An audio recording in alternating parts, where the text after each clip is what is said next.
Chapter 1438 to Chapter 1524. Chapter 1438, Hiring an Assistant. Sunny did not know how many revolutions it had taken him to become aware of the loop. However, he knew that around 2 months had passed since he did that was how much longer it had taken for Cassie to join him in knowing the truth. Standing on the deck of the Chainbreaker, Sunny stared at the blind girl intensely. He was feeling a strange mix of emotions, relief and gratitude, to start with. He was incredibly elated at the thought of sharing the burden of escaping Windflower with someone, especially someone as resourceful and steady as Cassie. But at the same time, there was a note of unease in his heart. How exactly had she come to know about the loop? And why? For him it was because of the sin of Solace. Sunny remained silent for a few moments, then suddenly took a step forward and asked, his voice grim. "You see him too, don't you? Admit it." "I know you do." The blind girl tilted her head a little, an expression of confusion appearing on her face. "See who?" "I don't understand." Sunny hesitated for a moment. Was she telling the truth? Or was she only pretending to be oblivious to the sin of Solace? If it was the latter, he had to give Cassie and her acting skills credit. She would be a much better liar than he had ever suspected her to be, if that was the truth. But why would she hide it? To spare them both the embarrassment, perhaps gods knew, Sunny would not want anyone to hear the things his inner demon whispered into his ears every day. If so, it would make sense how Cassie had learned about the loop, and why it had taken her longer to become aware of it. She could only perceive the sin of Solace by using her ascended ability on Sunny, after all, and would thus be far less susceptible to the Wraith's influence. However, it was not necessarily the case that she could see and hear the hateful apparition. In fact, it was far more likely that Cassie was telling the truth. The sin of Solace only existed in Sunny's mind, and was therefore unlikely to be seen by her while sharing his senses. She could have simply become aware of the loop because of her unrivaled affinity to fate and revelations. The blind girl had always been able to feel and perceive things that none of them could. It was not outside the realm of possibility that she would slowly learn to sense the twisted nature of time on Windflower by herself. Cassie could have been sincerely confused by his question. Sunny simply did not know. He frowned a little. "The sin of Solace, the sword wraith that follows me around. You can't see him." Cassie looked at him silently for a few moments, then smiled faintly. "How can I see him?" "I'm blind." She pointed to her beautiful blue eyes, making Sunny cough in embarrassment. "No, that's now what I meant. What I meant was forget it." Did it really matter if Cassie could perceive the sin of Solace or not? Sunny would prefer it if she couldn't, but if she could and was willing to pretend otherwise, that was fine, as well. It was not like Cassie had not been pretending to not know various things ever since becoming an awakened. Her aspect and abilities not only allowed her to learn secrets, but also gave her no choice but to learn them. To spare herself and the people to whom those secrets belonged a lot of embarrassment, she probably kept quiet about such things. At least that was what Sunny thought. He grimaced, remained silent for a while, and then smiled tentatively. "Well, anyway. You really remember? That is great news." Indeed, it was. At first, Sunny had only considered his mental state, and how sharing the burden with another person would alleviate his fatigue and loneliness. But really, the benefit was so much greater than that. With 2 members of the cohort being able to carry the knowledge of the previous revolutions into the future ones, the range of things they could achieve would double. Everything that Sunny had been doing alone would be done faster, and solutions he had not dared to try would not be nearly as daunting anymore. More than that, Sunny and Cassie did not need to pursue all these goals together. They could split up and tackle different tasks simultaneously, thus accelerating the entire escape to a great degree. Of course, he needed to consider his plans carefully. There were things that Cassie could potentially achieve on her own, and things that she would never be able to do without his help. He would have to teach her everything he had come to know, as well. Even though the blind girl had become aware of the loop, the current revolution was only her second one.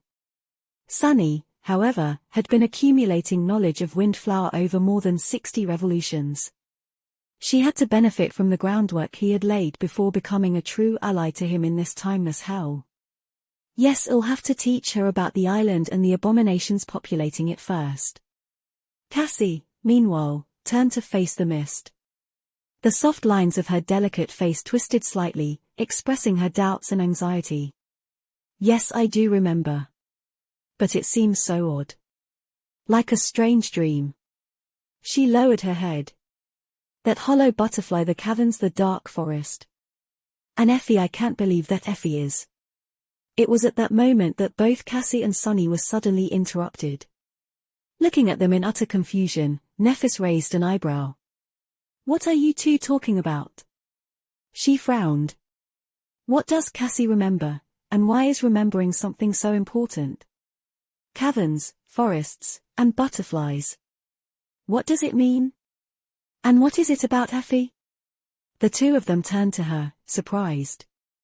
Sunny was suddenly very guilty about forgetting Neph in all the commotion. So I'll have to explain everything again, I guess. But then, he suddenly had a thought. The questions were addressed at both of them, so his flaw was not compelling him to answer. Looking down, Sunny patted Cassie on the shoulder and smiled. You take this one, Cass. I'll go rescue Jet. Before the blind girl could even answer, he already mounted Nightmare and disappeared into the mist. How it was good to have an assistant. Chapter 1439, Desperate Times. By the time Sunny returned with Jet, Cassie had already explained the situation to Nephis as best as she could. That had already saved him some time, not that it mattered during this revolution. For now, his goal was to get Cassie up to speed. As they left the Chainbreaker and headed toward the Bone Orchard, Sunny started to describe the perils of Windflower to her in detail. Jet and Nephis listened, too, growing grimmer with each minute. The devouring beast is here as well. Hearing Jet's somber question, Sunny nodded. She lingered for a moment. Who is devouring beast, though? Oh. Soul Reaper only knew who Undying Slaughter was because they had met. She had no concept of who the Six Plagues were, and no explanation to how a defiled version of her could exist on the island. Sunny explained the things briefly, not that he knew much more than her. We don't know how they exist, or why. These future versions of ourselves are known as the Six Heralds of the Estuary, of the Six Plagues. And two of them are here, on the island, the future version of you, and the future version of Effie. He lingered for a moment before adding. We also don't know how the two of them ended up here. My theory is that they were exiled to Windflower to contain their flaws, but it's just conjecture. Jet's face remained impassive. She nodded silently and did not say anything about his indirect castigation of her flaw. Who would like hearing that her personal curse was so terrible that even the nightmare creatures had chosen to banish her corrupted future self into isolation? Sunny let out a quiet sigh and continued explaining things to Cassie. The blind girl was listening to him attentively, seemingly not having trouble with digesting the incredible amount of information. From time to time, she asked him small, but poignant questions. By the time they reached the Bone Orchard and found the hollow butterfly, Sunny had already shared the most important pieces of knowledge. Before they went about creating the pikes and the javelins, he drew a crude map of the island on the ground. And Effie is here. For now, I have found no way to get to her and return to the Chainbreaker in time. Cassie, Nephis, and Jet studied the map. After a few moments of silence, the blind girl asked. Have you considered leaving the island with Jet and returning to the loop from the northern side? Sunny hesitated for a while. Eventually, he shook his head and said in a grim tone. I can't say that I didn't. But it is simply too dangerous. Do remember that it's only called north because that's how I drew the map. In reality, I have no idea which side of the island faces which direction. Navigating to Effie's side won't be easy, and it is not even a given that we'll be able to navigate at all while being thrashed by the whirlpool. His expression turned even darker. I don't see us faring well in the vortex. Even if we fly above it, the winds would certainly throw us around. We might be able to get back to the island, but not to a landing zone of our choosing. We have gotten incredibly lucky the first time, actually. That beach where we landed is one of the few relatively safe places on Windflower. If we crashed almost anywhere else, we'd be dead in a matter of minutes even if the abominations dwelling in those places wouldn't have killed us, the thing that hides in the mist above the island would. Sunny sighed. Most importantly, we simply don't know how entering the loop functions. Not only where, but also when we land is a question. We can only leave at the end of the day, when the crown of twilight provides me with essence, but if we return to the same point in time, Effie will already be lost. In short, there are too many risks. Cassie contemplated for a short while, then nodded. I see. Remaining on the island seems like the most promising choice, then. But you have already explored all the routes, and even learned a lot about most nightmare creatures here. Some of them, unbelievably, we have even defeated. So why do you say that there is no way to get Effie to the chain breaker in time? Sunny remained silent for a few moments, then winced. The blind girl was studying the map. For a moment, Sunny was reminded of how strange the situation was. Cassie could not see, so she was simply pretending to look at the map. She seemed to have developed a habit of imitating the actions of those who had sight, in order to not make the people around her feel uncomfortable. The problem is that this damned place is simply impossible to traverse for a bunch of ascended like us. Sure, we have killed a few of the local residents, but only the weakest and most vulnerable of them, or those that our powers directly counter. The rest are too dreadful for us to fight. So, we can only advance by hiding and timing our movements perfectly. And that is too slow to get to the other side and come back in the span of a single day. The blind girl was studying the map. For a moment, Sunny was reminded of how strange the situation was. Cassie could not see, so she was simply pretending to look at the map. She seemed to have developed a habit of imitating the actions of those who had sight, in order to not make the people around her feel uncomfortable. While, in reality, she was actually seeing the map through the eyes of her companions. He hesitated, then added with a bit of hope in his voice. But that was back when I was the only one with the detailed knowledge of the loop. Now that there are two of us, the situation might change. Cassie did not answer for a while. Then, she slowly shook her head. No. It won't change. Sunny was taken aback. He stared at her tensely, then asked, his voice even. And why is that? The blind girl sighed. It's because I am not strong enough to make a decisive difference. Sure, with my help, you can save an hour or two, but that is not enough. Even if we separate, the scope of the things I can accomplish is limited. If this island is too dangerous for you, Sunny, then it is certain death for me. She frowned. Even if we somehow manage to make everyone in the cohort remember the previous revolutions, it will still not be enough. Not that having Nephis, Jet, and Effie slowly being driven mad by that cursed sword of yours is an option. Sunny's face darkened. He scoffed, then looked away. So what are you suggesting we do, then? Cassie shrugged.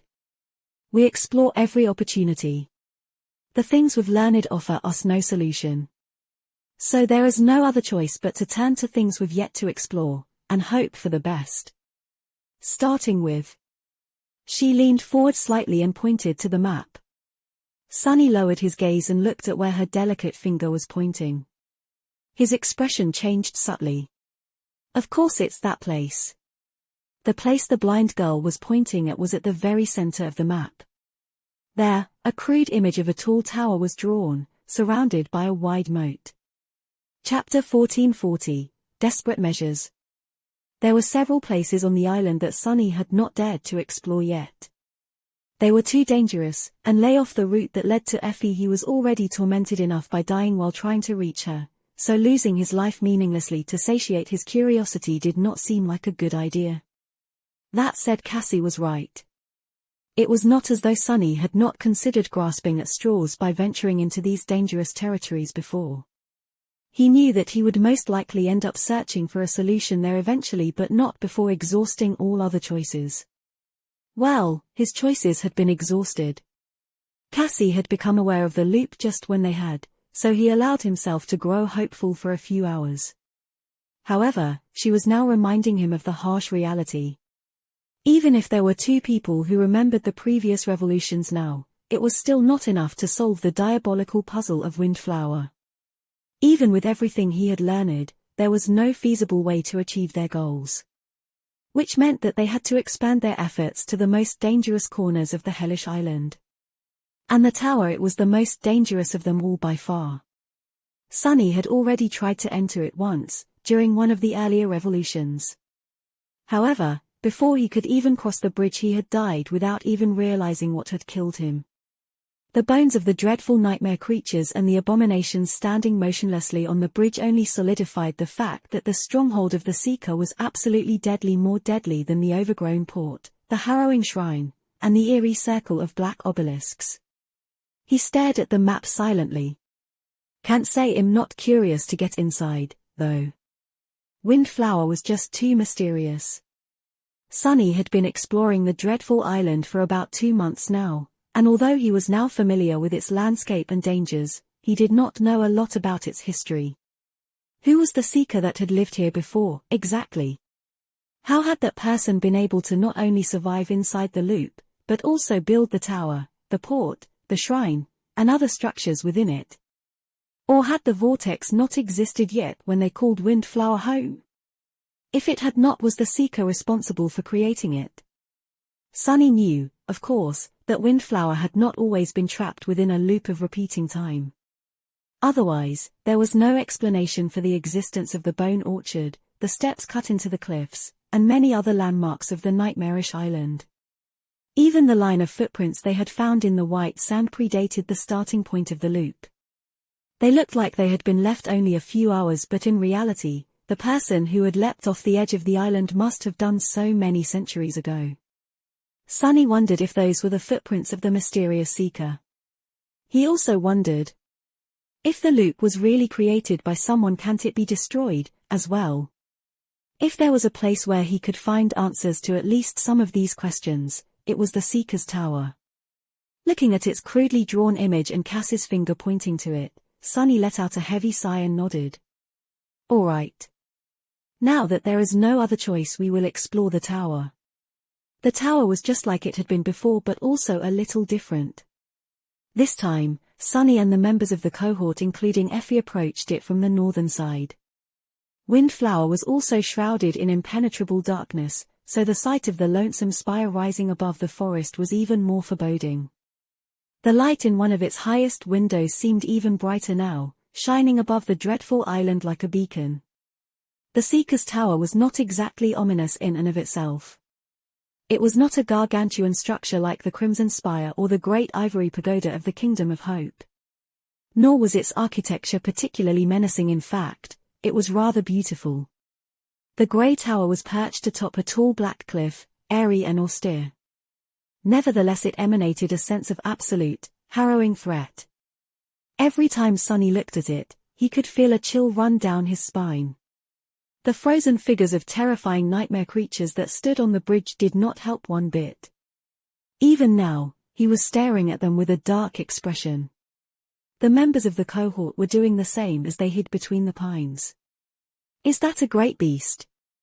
In the sinister silence of the misty forest, Effie's whisper sounded as loud as thunder. Sunny glanced at her and nodded solemnly. Indeed, it is. One of the abominations caught by the bridge was a towering monstrosity that seemed to be made entirely out of bulging muscles, sharp claws, and harrowing fangs. It was almost unnoticeable in the darkness of the fragment, but because the light shining from the window reflected from its pale hide, a vague silhouette could be seen. Effie gulped. Damn. That reaction did not surprise Sunny. After all, only a fool would not be scared by a great nightmare creature. I want to eat it so much, it's not fair that only you and Princess got to feast on a great abomination. That turtle's meat must have tasted heavenly, right?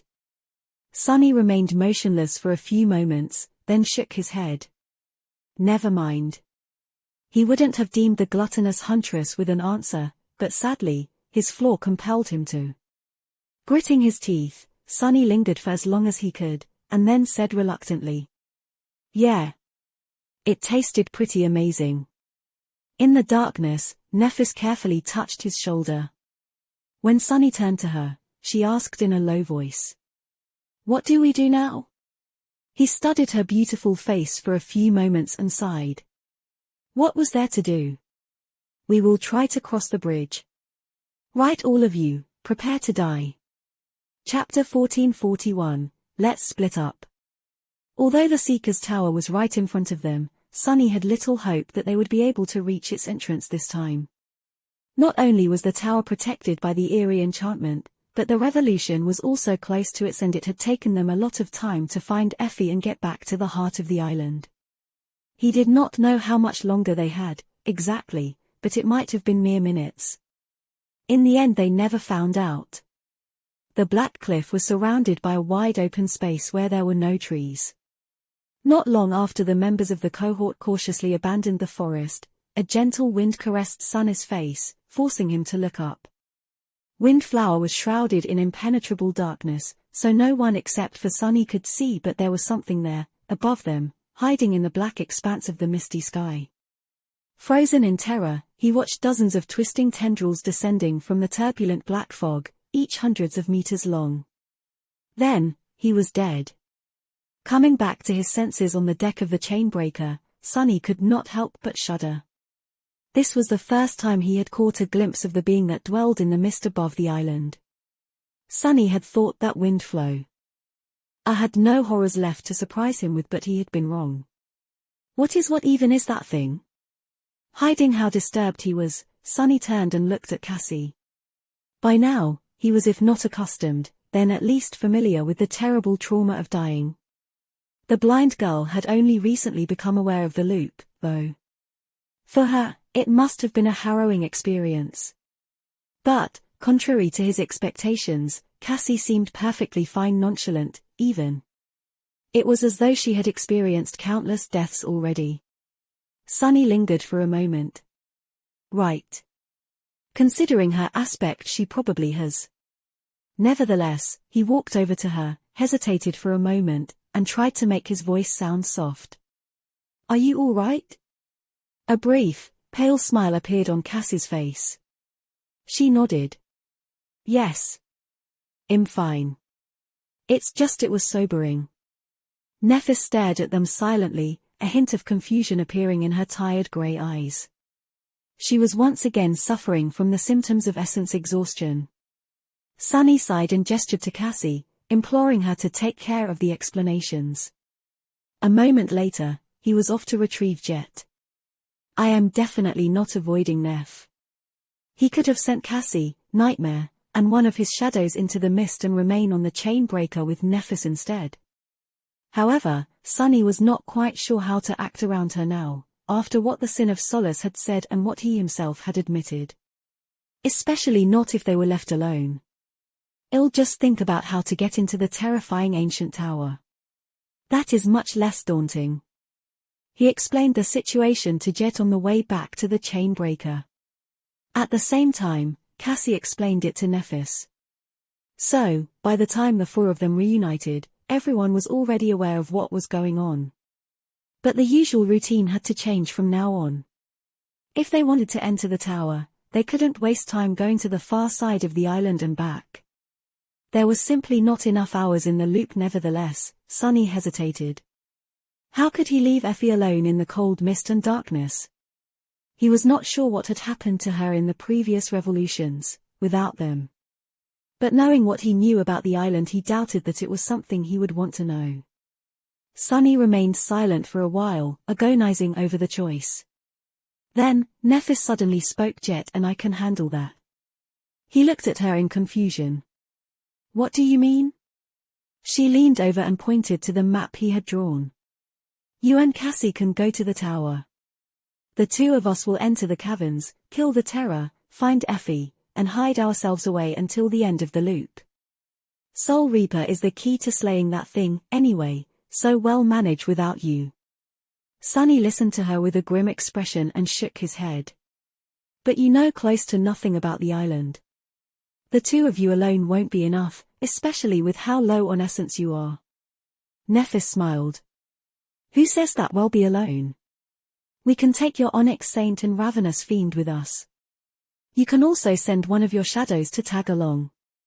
Once you unleash the Shadow Realm fragment, you'll be able to extend your senses to almost anywhere on the island, right? You can observe where we are and guide us with the help of the shadow. That will be enough. Sunny hesitated for a few moments. Neff's suggestion had merit. He was still not convinced that they would be able to survive the dread of Windflower on their own, but there was a chance, no matter how small. Sunny would most likely be able to guide them through the forest remotely. Cassie could share senses with either Nephis or Jet, too, to warn him should anything unexpected happen. In any case, there was not much of a choice. Even though he did not like the idea of sending both members of the cohort who could not remember the past events of the loop blindly into the mist, it was worth trying at least once. Cassie and Sunny, meanwhile, had the best chance of actually making it inside the tower. Oh, I hate it. He shifted slightly, then nodded. Right, you two go and kill the Caventerra, then. If you give it half of the beating you gave me, it might just run away and hide in fear. Both Nephis and Jet stared at him incredulously. After a few moments of silence, Jet asked, when did we give you a beating? Nephis nodded and raised an eyebrow. And why? Sunny coughed and looked away. Oh, don't worry about it, it was just a small misunderstanding, a couple revolutions ago anyway. There's no time to waste, we should hurry if we don't want to be discovered by Undying Slaughter. Come on, let's move. Soon, they left the Chainbreaker and separated. Accompanied by Saint and Fiend, Nephis and Jet headed east toward the Bone Orchard. Sunny and Cassie, meanwhile, hurried north. Toward the Seeker's Tower. Chapter 1442, Elusive Duo. Going straight to the tower might have saved Sunny and Cassie a lot of time, but it was also the most dangerous direction. Not only was Undying Slaughter prowling somewhere in the mist, but Devouring Beast was also not far away. There were other horrors waiting for them in the forest, as well. Luckily, there might not have been a more elusive duo than Sunny and Cassie in Two Worlds. With the blind girl riding Nightmare, they could move swiftly in the darkness. Since she was sharing his senses, they did not need to carry a source of light with them, thus avoiding unnecessary attention. Sunny could detect most dangers far in advance, and Cassie's supernatural intuition warned them about those threats that could not be perceived that easily. Added to the extensive knowledge of the island, that allowed them to avoid confrontations with its prisoners and advance inland stealthily. Of course, it would not have been possible without the fragment of the Shadow Realm. The silent understanding they shared also played a large role. At some point, Cassie patted Nightmare on the shoulder. The black stallion slowed down and then halted, standing motionlessly in the flowing mist. Sunny leaned against the trunk of an ancient pine and listened to the muffled sounds of the forest, focused and calm. Do you sense a threat? Cassie nodded. Something is approaching. He swiped the surrounding woods with shadow sense, but did not find anything. Nevertheless, the forest suddenly seemed more eerie than it had been before. Sunny frowned, contemplating which of the horrors of Misty Island could be lurking nearby. His expression dimmed. Can we evade it? The blind girl frowned, then hesitantly shook her head. I don't think we can. There is not enough time. Sunny sighed and raised the sin of solace. We fight, then. It was a shame he really thought that they would be able to reach the Seeker's Tower alive. Before Sunny could prepare himself for the inevitable and most likely fatal clash, Cassie was suddenly surrounded by a whirlwind of sparks. Even the familiar motes of light seemed dimmer in the darkness of the fragment. The blind girl remained silent for a few moments, focusing on something, then said quietly. We can't evade it, but we can try to lure it away. Soon, the blade mannequin Echo weaved itself from light and hurried into the mist, intentionally producing a lot of noise. Cassie pointed in a different direction. Let's go. They rushed away, wanting to create as much distance between themselves and the unseen danger as possible.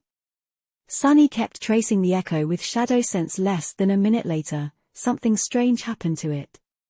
He still could not sense any movement in the shadows, but the blade mannequin suddenly halted. Its steel body convulsed, and then slowly rose above the ground, thrashing wildly. One of its arms fell into the moss, shattered and torn. Then, another. This one took a moment more to land. Soon, pieces of torn metal rained from somewhere very high above. Sunny could not sense the shadow of the clockwork swordsman anymore. It was simply gone. A few seconds later, Cassie sighed. The spell just announced that he is destroyed. Sunny was frowning as he ran. Fortunately, the poor echo had bought them enough time to slip away from whatever it was that had gotten the blade mannequin. They could have taken a safer, but longer route. Perhaps he had been hasty in his decision to waste as little time as possible. Despite Sunny's doubts, they did reach the tower alive. Cassie had to sacrifice the Sibyl Echo, as well, but they made it to the heart of the island in one piece. Standing between the ancient pines at the edge of the killing field that surrounded the Black Cliff, the two of them remained silent for a while. Both were remembering the harrowing sight of the long tendrils descending from the mist to harvest their lives. That harvester. How do we avoid being noticed by it? Sunny had considered flying across the moat before, but now he did not dare to. The bridge seemed to be the only way, but even then they would be in the open. Or we can swim. Sunny glanced at the rushing water and suddenly felt a chill running down his spine. Something told him that nothing could return from its depths alive. He contemplated for a few moments, then sighed. I can manipulate the mist to hide us from the harvester. We should be able to reach the bridge unseen. Cassie tilted her head a little. But can we cross the bridge? The figures of the frozen nightmare creatures suggested otherwise. Sunny studied the dark silhouettes with a grim expression, then concentrated on the Black Cliff itself. There are runes carved into the rock. Do you recognize them? If there was indeed an enchantment protecting the tower, then Cassie was the only one who could decipher it. Sunny knew a bit of runic sorcery, as well, but his knowledge of it was nowhere near that of the blind seer. She did not answer for a while, thinking. Eventually, Cassie frowned. It is hard to say. We can only see a part of the inscription from here. Does it encircle the entire cliff? N0v3LTR0VE served as the original host for this chapter's release on N0v3.1N. Sunny nodded. I've passed the tower from various directions in the past, and every time, I saw these large runes carved into the cliff. Cassie lingered for a moment. Then let's not hurry to reach the bridge yet. We should circle the tower and study the runes first. They proceed with just that. Staying under the cover of the forest, Sunny and Cassie slowly moved around the Black Cliff. A few times, they had to retreat and hide, especially so when the familiar sounds of snapping trees resounded from the mist, informing them that devouring beast was wandering somewhere nearby. In the process, both of them observed the progress of the other party tensely. Miraculously, Nephis and Jet emerged from the caverns alive. The two of them must have managed to slay the corrupted terror, after all. Judging by how bloodied their armor was, the battle had been a terrible one. Nevertheless, there were no wounds under all that blood. They had already been healed by Nephis. Saint and Fiend were also in one piece, although the latter seemed worse for wear. Guided by Sunny's shadow, Neph and Jet were now cautiously traversing the misty forest. Around the time they found Effie and were almost impaled on her spear, Sunny and Cassie finally returned to where they had started from. The blind girl dismounted and was now sitting on the ground, tracing unfamiliar runes in the wet soil. There was a frown on her face. Strange. Sunny waited for as long as he could, then finally asked. Well, can you make sense of them? Is it an enchantment? Cassie hesitated for a while. It seems to be. However, it's unlike any enchantment I have ever seen before here in the Tomb of Ariel, in the Kingdom of Hope, and anywhere across the dream realm. Her expression was suddenly troubled. There are runes that do not seem to be a part of the enchantment, as well. The spell does not translate them, so they are not exactly words. However, they are, in a way. It's like a code. Or a puzzle, I guess. Sunny raised an eyebrow. Can you solve that puzzle? Cassie nodded. Yes. It's not particularly hard. Anyone knowledgeable in runic sorcery would be able to. He glanced at the black cliff, thought for a few moments, and asked. So what do these runes say? The blind girl hesitated. It's a bit strange. I don't quite understand the meaning, but if I'm reading it correctly they say. Cassie remained silent for a bit, then turned to him and shrugged.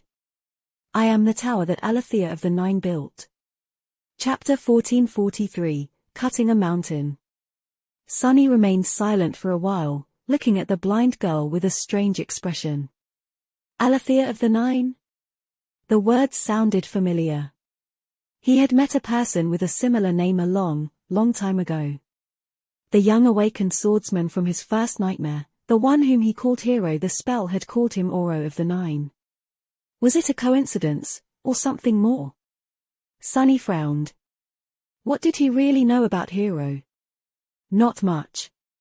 Hero had been alive during the twilight of the Golden Age, not long before the Doom War started. He was a soldier of a militant empire which worshipped War God and had conquered many lands. He was a warrior of considerable skill and had already awakened at his young age. Now that Sunny knew how long it took one to awaken without the assistance of the spell, that fact seemed even more impressive. But Sunny had known that Oro of the Nine was not a simple person all along. Not because of his skill and talent, but simply because of all the people in the nightmare. He was the only one whose name the spell remembered. That alone told Sunny that Oro was special. The spell appraised Sunny's performance in the first nightmare as glorious, which meant that he had deviated from the natural course of events to a great degree. What would have happened to Oro if Sunny had never taken the place of the nameless temple slave? The slave would have died, most likely, while the young swordsman would have survived. If he lived on and escaped the mountain pass, what fate would have awaited him in the future? And there was one more detail. What was it that he said to justify killing me? Right before their fateful confrontation, Oro had said something peculiar. Something about how he would have gladly faced the Mountain King to let Sunny escape if his life belonged to him alone. But it did not, because the young swordsman had sworn to fulfill an unencompassable duty of some sort. He couldn't allow himself to die because of it. What was the duty Oro had spoken of? And why was the name of another person of the Nine inscribed on the base of the Seeker's Tower? Who are the Nine? Sunny took a deep breath and glanced at Cassie. What do you think it means? Will destroying some of the runes work? Cassie remained silent for a while. Not just any runes. But if the key ones are erased, the enchantment will fall apart. I can identify the ones we need to destroy. Sunny raised an eyebrow. I thought you said that you couldn't make sense of this strange enchantment. The blind girl smiled. That's true. I wouldn't be able to recreate it, but breaking it is much easier than that. Nevertheless, don't be too encouraged. The runes are carved deep, and there are certainly measures in place to protect them. We'll have to shatter the entire slope of the cliff to erase them. He chuckled. Leave that to me. I might not be able to cut a mountain with one slash of my sword, but breaking a cliff or two shouldn't be a problem. Cassie nodded and fell silent, concentrating on identifying the key runes of the enchantment. Sunny, meanwhile, studied the black cliff. A long time passed.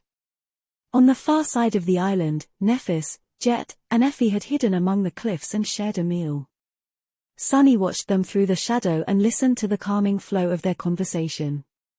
Neph was holding the guiding light, explaining how it had been found in the lost Temple of Fallen Grace. Finally, Cassie was done with her task. The two of them moved stealthily around the black cliff and reached the spot where the string of most vulnerable runes was located. There. Destroy that section. She pointed to where Sunny needed to strike, but he shook his head. Not yet. They had to wait a little longer. After about an hour, Sunny took a deep breath and rose. A whirlwind of scarlet sparks danced around his hand, forming into a black bow. He raised it and held the string. At the same time, somewhere outside the mist, the seven suns were plunging into the great river. It was dusk. As the crown of twilight opened his soul to a flood of essence, Sunny drew the bow and activated its most powerful enchantment, Death Dealer. Usually, he would not have been able to use it more than a few times in a row. The strain on his essence reserves was simply too great. But right now, it did not matter. Releasing the string, he sent a black arrow flying. Then, without wasting even a second, Sunny grunted and drew the bow again. The second and third arrows streaked through the darkness before the first one even hit the target. Then, the silence of Windflower suddenly exploded into a deafening roar of breaking stone. It was as though a furious storm suddenly descended, with booming thunderclaps shaking the world. Black arrows struck the face of the cliff one after another, 1, 2, 3, 10. Despite how harrowing the force of these strikes was, the weathered black rock held. For a while. Gradually, a net of thin cracks appeared on its surface. Then, the cracks widened. Not long after that, small shards of broken stone shot into the air. Finally, the side of the cliff exploded and collapsed, tons of black stone falling into the turbulent waters of the wide moat. Sunny lowered his bow and swayed a little, utterly spent. His breathing was ragged. By his side, Cassie clenched her delicate fists in excitement. It worked. The enchantment is failing. Sunny lingered for a moment. Yeah, I can see. Crap. There was no thrill in his voice. Out there on the bridge, the harrowing abominations that had been motionless before were already starting to move. Chapter 1444, New Ways to Die. Not only were the nightmare creatures on the bridge coming back to life, but the thunderous noise created by Sunny's arrows had to have attracted all kinds of abominations from the depths of the island. The enchantment surrounding Alethea's tower might have been destroyed, but the situation was dire. He could already hear the pines falling in the forest, which meant that devouring beast was approaching them. Damnation. Sunny stared at the staring nightmare creatures for a moment, then dismissed his bow and dashed to Cassie. Sorry. Grabbing the blind girl by her thin waist, he effortlessly lifted her off the ground and jumped into the saddle. A moment later, Nightmare had already left the cover of the trees and was flying toward the bridge. Sunny? What? The mist boiled and surged into the killing field, obscuring the swift silhouette of the black stallion. Sunny hoped that this would protect them from the being that hid in the skies, but he couldn't be sure. Pressing Cassie against himself so that she was not thrown off Nightmare's back, he readied the sin of solace. Either we get inside the tower, or die. So hold on tight. The abominations on the bridge had already caught their scent. Sunny had hoped to slip past them before the creatures fully regained their senses, but it seemed that he had been too optimistic. There was only a second or two left before Nightmare reached the moat, and yet, there was already a great nightmare creature eyeing them as it blocked the way. Curse it! At the last second, Sunny gave his steed a command to turn left. At the same time, the deep darkness surrounding them stirred and came alive, surging forward like a tide. Just when Nightmare would have plunged into the rushing water, the darkness solidified, turning into a tangible surface. A moment later, they were past the nightmare creatures. Sunny even imagined that they could actually make it. A bridge built of shadow had appeared to the side of the Tone Bridge, and they were already crossing it. Sunny saw something fly at him from the direction of the great abomination and lashed out with the sin of solace. The impact was powerful enough to almost tear his arm off, but he did manage to deflect it. A moment later, they were past the nightmare creatures. Sunny even imagined that they could actually make it. But then, something was wrong. The further Nightmare advanced across the moat, the worse Sunny felt. His body had somehow turned weak and frail. His thoughts turned cloudy. What is happening? Cassie's golden hair, which was flying into his face a moment before, was now white for some reason. Pressed against him, her body felt unnaturally thin and fragile. The sin of solace slid out of his grip and fell into the water. Looking down in confusion, Sunny stared at his hand. His skin had turned wrinkly and translucent, like that of an old man. It was just like Anank's hand when he had first seen her. His teeth felt loose in his gums, as if ready to fall out. "Sunny." Cass's faint voice was almost too quiet to hear. The other side of the moat was so close. But before they could reach it, Sunny's vision suddenly turned blurry. Then, he was standing on the deck of the chain breaker once again. Turning slowly, Sunny looked at Cassie. The blind girl was standing behind him, shivering. Her beautiful face was deathly pale, but her hair, it was golden once again. He slumped against the railing, let out a shaky breath, and forced out a smile. "I guess we really do have to use the bridge." She nodded slowly. "Yes. Let's try to make it, this time." Sunny had always wanted to die of old age, but definitely not in such a cruel manner. It seemed that his previous suspicion that diving into the moat would be lethal was correct. However, as it turned out, passing above it was just as deadly. "At least now, I know that masters can die of old age, too." It was actually an interesting piece of information. It was common knowledge that awakened had longer lifespans than mundane humans, but no one really knew by how much. The spell had only descended on the waking world around half a century ago, after all, and it took a while for the first Ascended to appear. The first saints appeared even later, after Sunny had been born. "I'll put it in my exploration report if we ever make it out alive." Not letting the eerie death slow them down, Sunny and Cassie made another attempt to enter Alethea's tower. In the end, it took them a dozen more revolutions to succeed. Getting near the water flowing in the moat was a death sentence, since time around it went utterly insane. Flying was suicidal because of the harvester. So, the only way to reach the Black Cliff was to cross the stone bridge. However, the nightmare creatures trapped on it were too deadly. As soon as the enchantment was destroyed, they were released from its hold and turned their attention to the two humans. Sunny and Cassie tried fighting them, and perished. Then, they tried to evade them, but were caught and killed. Eventually, it was Sunny who came up with a way to deal with the abominations. With devouring beast on their heels and the nightmare creatures in front of him, he simply made sure that the former and the latter collided with each other before they caught him and Cassie. Then, while the bestial giantess was dismantling the dreadful abominations behind them, Sunny and Cassie stealthily ascended the steps cut into the cliff. There was more deadly magic on those steps, but after dying to it several times, they finally found a way to reach the tower. Finally, they stood in front of its gates. They were shut tightly, and even if Sunny had a key, there was no lock to insert it. Luckily, he was already familiar with this type of door.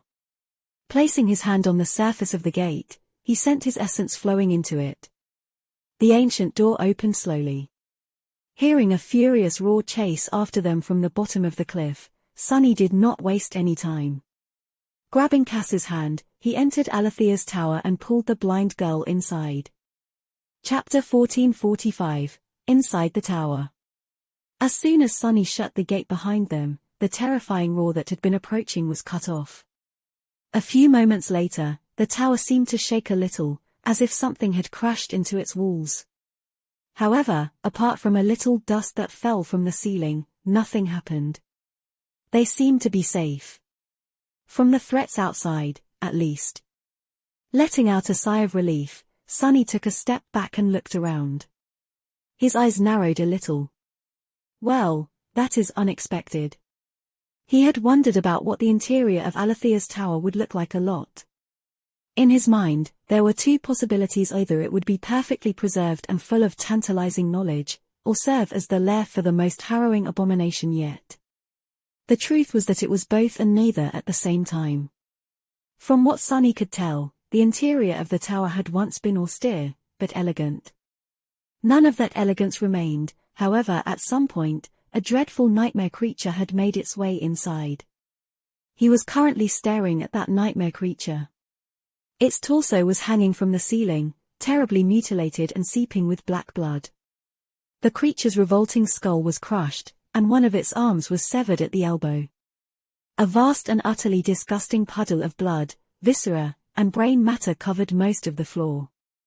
Looking at the corpse of the gargantuan, vaguely humanoid creature, Sunny couldn't help but feel a sense of deep, primal terror. Alethea's tower had indeed become the lair of a dreadful abomination. However, the abomination was dead. Cassie was observing the corpse, too. She seemed unnerved. After hesitating for a few moments, the blind girl said quietly, It was a great tyrant." Sunny gulped. Why the hell is there a great tyrant in our third nightmare, even? That has to be against the rules. And why was there something capable of mutilating a great tyrant to such a degree here, as well? What was that damned spell thinking? Shaking his head, Sunny studied their surroundings. Now that he had some time, he noticed signs of a terrible battle. Everything inside the tower had been obliterated, turning into piles of splinters and rubble. Here and there, the corpses of the tyrant's minions could be seen, turned into bloody mush. Was the thing that had killed them still inside? It had to be, considering the nature of the loop. But then, why were the gates of the tower locked? Why was the enchantment intact? How was it even possible? Walking over to the puddle of the tyrant's blood, Sunny knelt and touched it. His expression was troubled. It's cold. The creature had not been killed recently. Had it been dead for as long as the loop existed? He glanced at Cassie. What does your intuition tell you? She frowned. To flee. Then, the blind girl sighed and pointed up. There is danger, somewhere above us. Sunny grimaced and rose to his feet. He considered summoning Nightmare back, but then decided against it. The black steed would not be able to move freely in the narrow confines of the tower, so it was up to him and Cassie to find out the truth. Well, I am not going to flee after dying so many damn times to get here. She nodded. I agree. Trying to stay away from the dreadful corpse, they found the stairs and cautiously ascended to the next floor of the tower. There, they saw more signs of the battle that had taken place here. In fact, it seemed that the clash between the tyrant and whatever it was that had killed it had mostly taken place on the higher floors. Sunny could tell just by looking up. Starting from the second floor, there were no ceilings anymore. Tall piles of stone debris were all around them. It seemed that the great tyrant had crashed through the floors of many levels before finally ending up hanging dead from the ceiling of the first one. Sadly, most of the interior of the tower had been destroyed in the process. Sunny glanced at Cassie, then sighed and started climbing. The blind girl followed by holding the hilt of the quiet dancer, which gently lifted her in the air. They slowly ascended past the destroyed portion of the tower before finally arriving at the second-to-last level. Here, a chunk of the floor still remained, leading to a narrow staircase. The battle seemed to have never reached the last level, so the ceiling was intact. Sunny could not tell what was above them, but he knew only the highest window of the tower was emanating light. So, the source of that light had to be on the last floor. The source of the terrible danger Cassie felt was also there. Stay behind me. Moving forward to protect the blind girl with his body, Sunny put his foot on the first step and started ascending the stairs. He felt wary and apprehensive, scared, even. After experiencing so many painful deaths, it was only natural for his body to be afraid of another one. Even if he understood that he would be brought back to life by the loop, his body didn't. Let's just get it over with. Arriving in front of an engraved wooden door, Sunny hesitated for a moment, then sighed and opened it. Bright light washed over him the next instant. There was a faint smell of incense in the air. Taking a step forward, Sunny shielded his eyes with a hand and extended his shadow sense forward. He had expected to find a dreadful abomination waiting for the inside, but, to his surprise, there was no movement at all. Lowering his hand, he looked at the final floor of Alethea's tower. It consisted of one large chamber. There were lanterns floating in the air all around it, emanating a warm glow. A pleasant smell of incense permeated the air. The interior of the chamber was perfectly intact. A few pieces of simple, but tasteful wooden furniture stood on the tiled floor. Sunny. Cassie pointed to the far side of the spacious room. There, a wide bed stood, surrounded by a half-transparent silk canopy. And on that bed, a beautiful woman in an archaic robe was laying, her chest rising and falling steadily. She was fast asleep. Chapter 1446, Windflower. Both Sunny and Cassie froze, bewildered by the strange scene. Surely, I'm seeing things. This was Windflower, a misty hell where harrowing abominations and defiled saints were imprisoned, not even knowing that they were. A place that slowly devoured the souls of great nightmare creatures until there was nothing left but empty husks. The abandoned stronghold of an ancient seeker who had left to challenge the estuary. How could there be someone sleeping soundly in its very heart? Sunny suppressed the desire to pinch himself. He also suppressed the desire to pinch Cassie. Hey, you see what I see, right? As soon as he spoke, Sunny suddenly felt a wave of fear wash over him and covered his mouth with a hand. Shaking off his bewilderment, he reminded himself where they were, and why they had come here. Cassie had said that there was a source of terrible danger at the top of Alethea's tower, but there was only this sleeping woman. Which meant that she was that source. What if his voice woke her up? The blind girl nodded slowly and answered in a whisper. I do. Sunny lingered for a few moments. Is this Alethea? Indeed, that would be the most rational guess. They were standing in the tower built by Alethea of the Nine, after all. So who else could it be? Cassie shook her head. It shouldn't be. The seeker who lived on this island is said to have left it a long, long time ago. Before the defilement was even born. Of course, the information I received from the people of Fallen Grace might be wrong. She frowned. But it is said that only the Serpent King has been able to come to Windflower and return alive. I honestly don't see how any human could have survived this place, let alone how they would have ended up sleeping peacefully at the top floor of this tower. Sunny studied the figure of the sleeping woman tensely, then rubbed his face tiredly. Then who the hell is she? The blind girl remained silent for a while. Eventually, though, she answered. Actually, I have a theory. Cassie hesitated for a moment, then said. I think she is Windflower. Sunny stared at her in confusion. What do you mean? She is a personification of this island. The blind girl shook her head. No, remember, nobody knows where the name Windflower came from. However, I noticed something strange about the guiding light.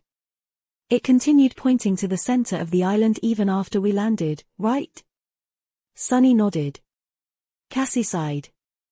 I was also able to make it point to you, Neff, and Effie. But not Jet.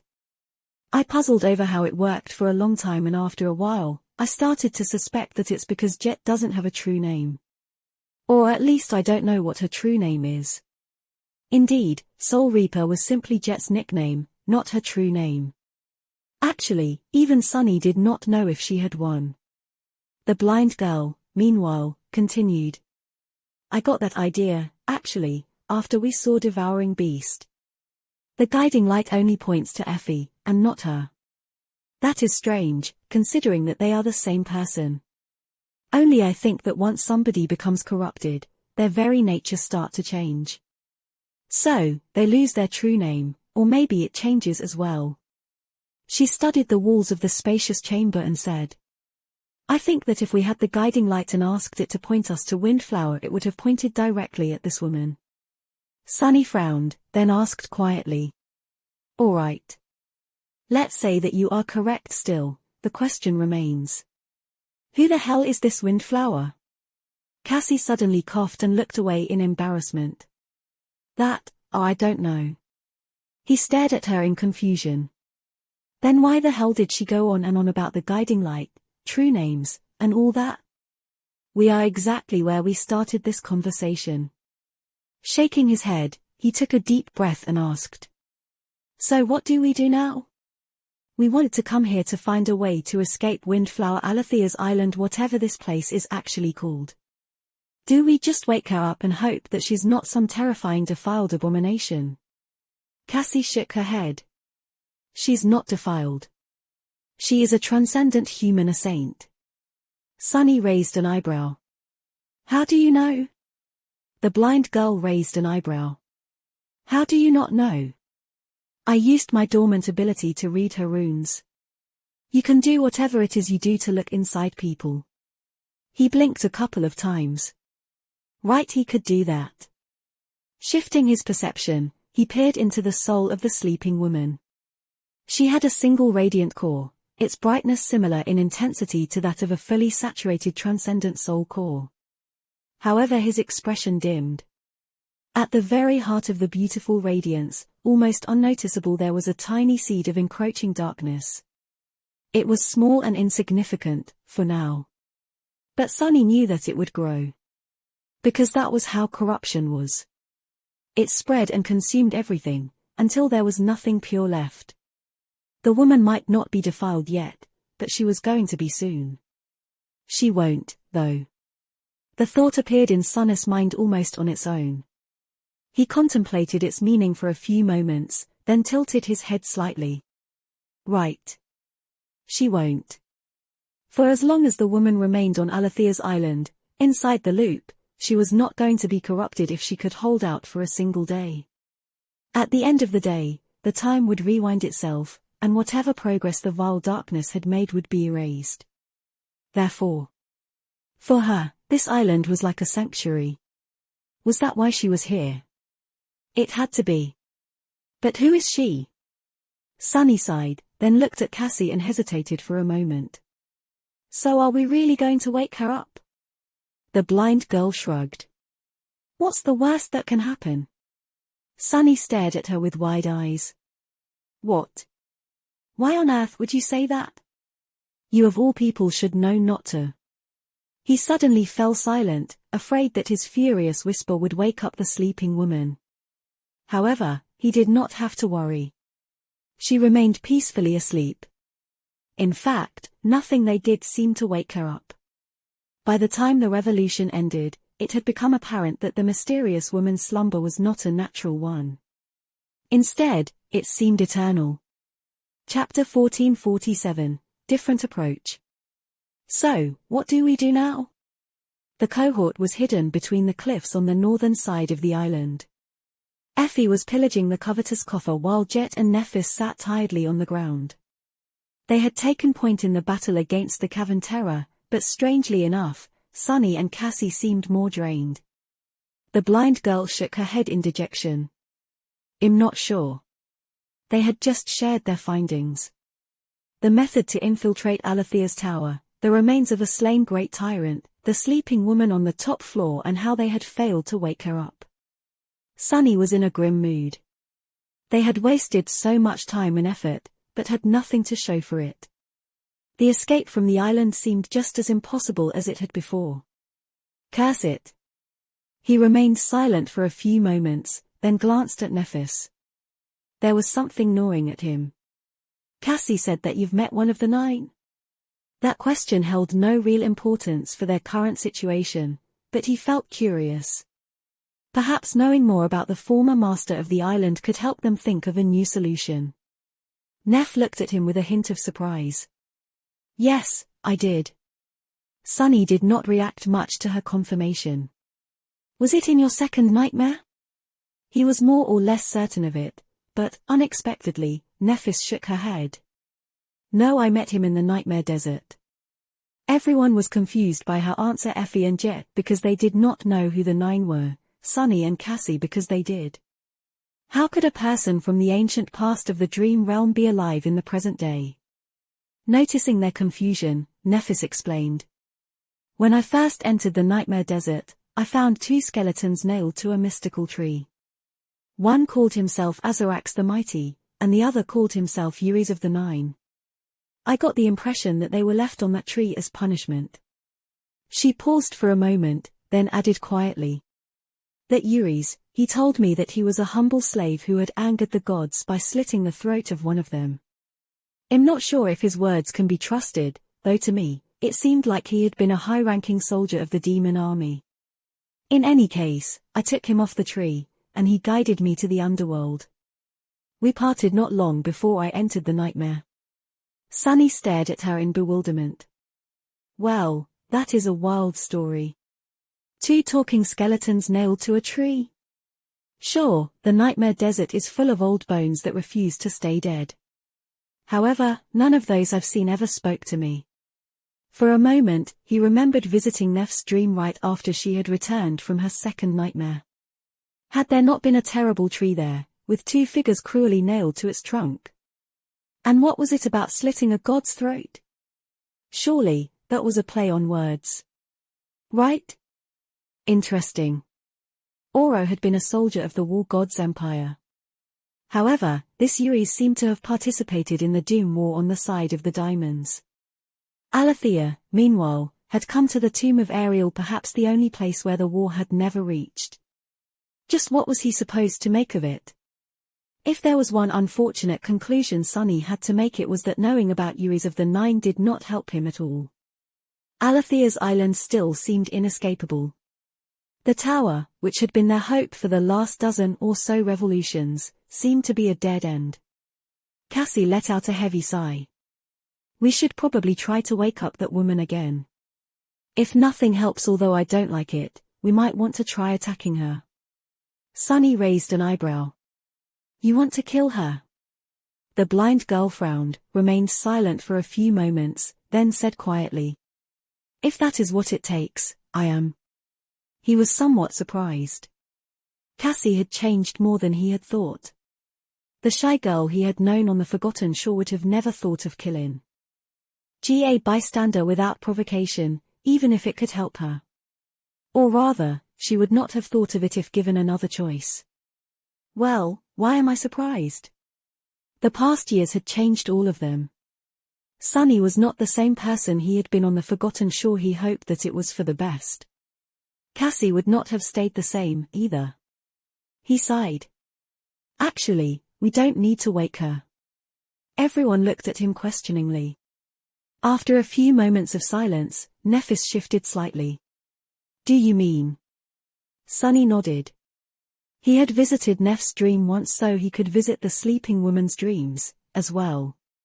That way, they would not need to wake her. It was all thanks to Nightmare and one of his abilities, Dreamwalker. It allowed the dreadful steed to travel through dreams and take his master with him. Yeah. I can get Nightmare to transport me into this woman's dreams.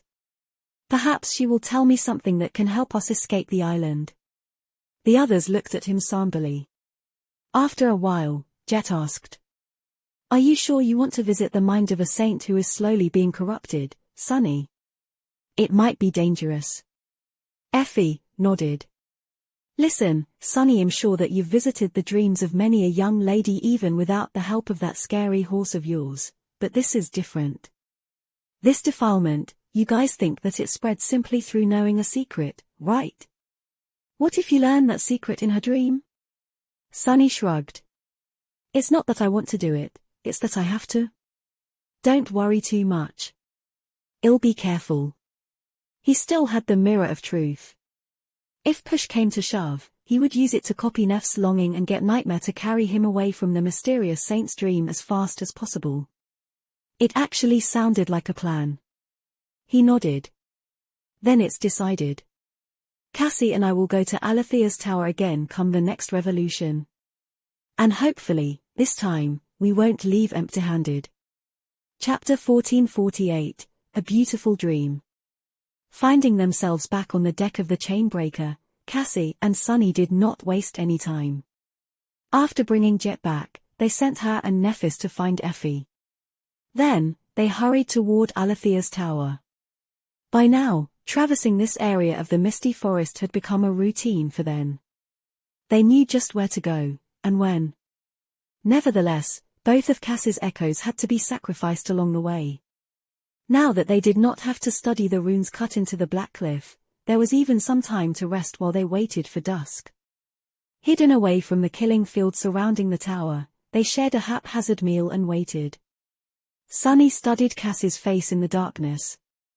She seemed calm and collected, but he knew that she had to be struggling to stay sane just as much as he had struggled after living through his own first few revolutions. Alethea's island was just too cruel and harrowing of a hell. In fact, Sunny was not sure what his mental state would have been if Cassie had not joined him in the knowledge of the loop. Having someone steady to share the burden was truly a blessing. Perhaps that was the reason the blind girl seemed less affected by the gruesome things they had lived through here. Unlike him, she had always had a partner to support her.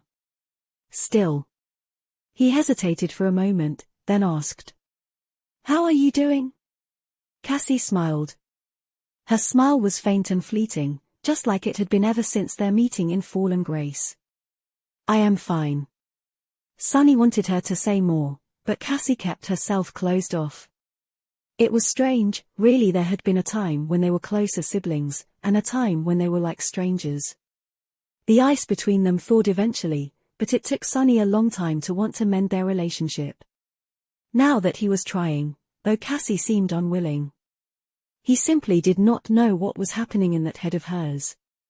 Actually, he suspected that no one knew, even Nephis, who was the closest to the blind girl, could not tell what Cassie was thinking.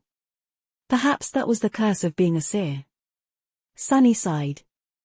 "I am way too oblivious about these things to navigate through such a mess." But he had to try, at least. "Well, if you want to talk about it, I'm here." Cassie nodded. "Thank you. It means a lot." However, it seemed as if she was thinking about something else. Shaking his head slightly, Sunny rose and summoned his bow. "It's almost time." They destroyed the enchantment protecting Alethea's tower, led devouring beasts to the released nightmare creatures, and slipped past them. Ascending the stone steps, they opened the gate of the tower and hid inside, then climbed to its top floor. Finally, Sunny and Cassie arrived at Windflower's chamber. Everything here was the same. Calling upon Nightmare, Sunny approached the perfectly preserved bed and looked at the woman sleeping on it through the half-transparent canopy. The mysterious saint was a rare beauty, without a doubt. Her dark skin was smooth and dewy, without a single blemish on it. The lines of her exquisite face were soft and lovely. Her wavy hair was like glistening black silk, while her archaic robe was of a rich azure color, with vivid white accents. As she dreamt, her expression was vulnerable and innocent. It was a captivating sight. Sunny found it hard not to let his heart be moved as he looked at the sleeping beauty. The world itself seemed warmer and softer around her, as if caressed by a gentle wind. He sighed. "I'm going. Cassie, you stay safe. Please." With that, he took a step back and dissolved into the shadows. Nightmare was already waiting for him in their embrace. His vast form wrapped itself around Sunny, and then they were somewhere else. And yet, they were exactly where they had been. Sunny was still on the top floor of Alethea's tower. However, it looked different. The wide bed was empty. Cassie was nowhere to be seen. The floating lanterns were gone.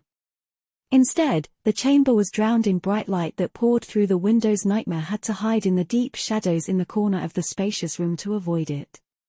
That's not right. Since when was Alethea's island so bright? Wary, Sunny slowly walked to the window and looked outside.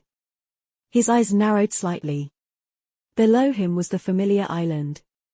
However, it had changed entirely. The suffocating mist was gone, revealing the beautiful green expanse of the pine forest.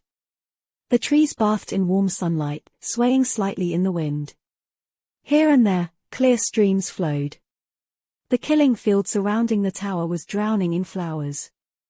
The stone bridge was empty, with no nightmare creatures in sight. In fact, without the mist, Sunny was supposed to see the towering figure of devouring beast wandering the forest. However, she was nowhere to be seen.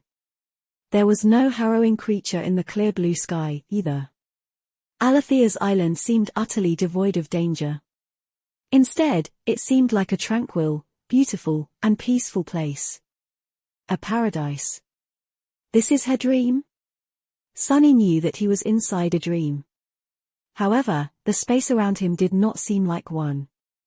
It was much more solid, defined, and permanent than the few dreams he had visited in the past.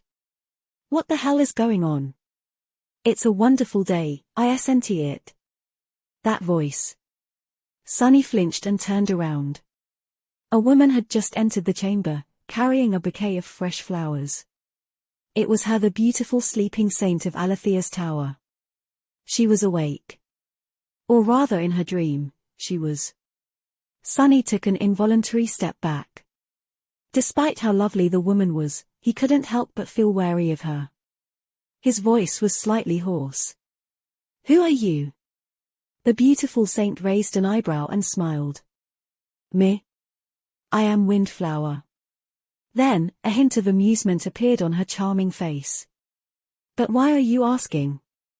And why are you here again?" Chapter 1449, Left Behind. Windflower. So Cassie was right. Windflower was the true name of the mysterious saint in front of him, and after the memories of the original master of the island Alethea had disappeared from the memory of the river people, they started calling this place after its current resident. In time, even that knowledge was erased by time and the collapse of the river people civilization. All that remained was a name that had lost all meaning. Everyone who remembered Windflower were gone, and yet, the person to whom that name belonged remained. Trapped in a dream that lay in the heart of Alethea's island. However, Sunny was caught by surprise because of something else the beautiful saint said. He suppressed the desire to take another step back, frowned, and said tensely, "I am asking because I don't know, and I am here in hope of finding a way to escape this island." "But again? Why did you say that I am here again?" Windflower studied his face for a few moments, still smiling. Her gaze lingered at the crown of twilight, then shifted away. Letting out a melodious chuckle, she walked to a beautiful porcelain vase and put the bouquet of wild flowers she had been holding inside. Then, she let out a sigh. "I see. This is our first meeting. How exciting." Sunny was not convinced. Why would Windflower act as though she had recognized him? It could only mean one of two things. He hesitated for a moment. "Are you not affected by the loop?" She shrugged. "My body is, but my consciousness isn't. Here in this dream palace, I am free to live my days in peace." Her smile dimmed a little, and a hint of darkness appeared in her beautiful azure eyes. "I must admit, though, young man, you have rather poor manners. Not only have you intruded upon a lady's dream without an invitation, but you've also neglected to introduce yourself. I feel at a disadvantage." Sunny coughed. Please accept my sincere apology, Saint Windflower. I'm not exactly familiar with the etiquette of visiting people's dreams. My name is Sunless." If she is not beholden to the loop, then she had indeed met Sunny before. Which, of course, was impossible. This was definitely his first time entering the dream palace where Windflower's soul resided. Either Sunny had spent much longer on Alethea's island than he had suspected, somehow losing his memories of becoming aware of the loop the first time around, or she had mistaken him for the Mad Prince. The latter was much more probable, and also meant that the odious madman had visited the island in the past. But why? And what had he spoken with Windflower about? What was the bastard scheming? Mysterious, mysterious, all of it was so mysterious. Sunny had so many questions. But would Windflower answer his questions? Was she a friend, or was she a foe? He hesitated. The beautiful saint, meanwhile, looked at him in confusion. "Saint Windflower? Why do you call me a saint?" Sunny blinked. "Right.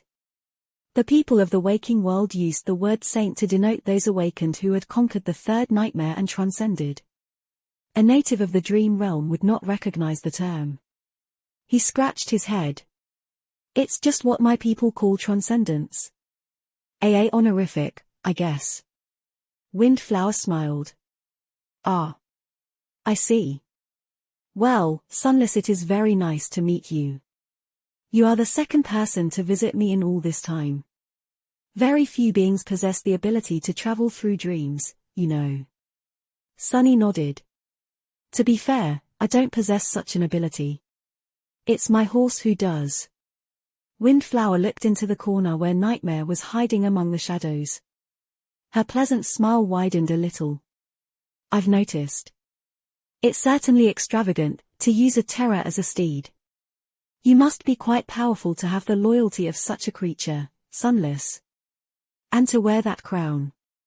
Sunny hesitated for a moment, then briefly touched the crown of Twilight. His expression was complicated. Did she know what the crown of Twilight was because she had seen the Mad Prince wear it? He asked cautiously. You recognize it, my lady? The beautiful saint studied him for a while, a small smile playing on her soft lips. Then, she laughed. How could I not? Let me introduce myself properly. I am Windflower of the Twilight Sea. King Daeron, the Serpent King, is my father. Or rather, he was considering that you are wearing the memory of his crown, Sunless, he must have died by your hand. Time seemed to slow down for Sunny. He stared at the beautiful saint the princess silently, not knowing what to do. So I am her father's killer. That was not ideal, to say the least. He had already been wary of Windflower, and knowing that there was blood between them only made that wariness grow. Who would want to stand in front of a mysterious, partially corrupted saint after slaying her father? Of course, Daeron of the Twilight Sea had already succumbed to corruption himself by the time Sunny killed him, so there was no rational reason for the enchanting princess to hate him. But when had people even been rational? Wait a minute. There was another revelation in what she had said. Windflower easily identified the crown of Twilight as a memory, which meant that she knew about the spell. Was its carrier, most likely. Sunny's eyes narrowed. Well, of course she is. If she was Daeron's daughter, then she was not one of the river people. Instead, she was a challenger of this nightmare, just like Sunny. No, not quite. Only masters could challenge the third nightmare. And since she was a saint, she had either achieved transcendence inside the tomb of Ariel or had come inside with her father, in order to guide the future challengers with him. Noticing Sunny's unease, Windflower smiled. I see you are starting to get it. Indeed, I am not the real Princess Windflower. I am merely a copy of her, conjured by the nightmare spell. She is long dead by now, I think. And yet, I remain. Sunny's face paled. This was the first time he had met an inhabitant of a nightmare who was aware of their nature. He didn't quite know how to behave in front of her. Was this Windflower dead or alive? Was she real or not? Was she a mere echo of a real person, or a true living being created by the spell for the duration of the nightmare? Windflower sighed, glanced at the crown of Twilight one more time, and walked over to the window. Gazing at the beautiful vista of this dreamy version of Alethea's island, she spoke back then. My father and his most loyal warriors braved the white desert and entered the tomb of Ariel. I was one of them. Our goal was to imprint our souls into the great river, so that when challengers entered this nightmare, there was someone to help them conquer it. She sighed lightly. It was a gamble, of course a desperate one, considering that our world was dying. It was already being consumed by the dream realm, and despite all our struggles, we had failed to rise to the challenge of the spell. My father was the only supreme of our people, and there was not going to be another. At least not in time to turn the tide of destruction. So he came up with a plan to raise an army of transcendent warriors in this unique nightmare. Windflower's shoulders fell. That plan failed, as well. Sunny was staring at her with wide eyes, his thoughts in turmoil. What wait? Taking a step forward, he raised his hands and asked, his voice hoarse. Wait your world? Being consumed by the dream realm. What do you mean? The beautiful saint turned and looked at him in surprise. Her enchanting azure eyes were full of confusion. Then, she smiled. Shaking her head, Windflower chuckled and said, her words sending Sunny's mind reeling.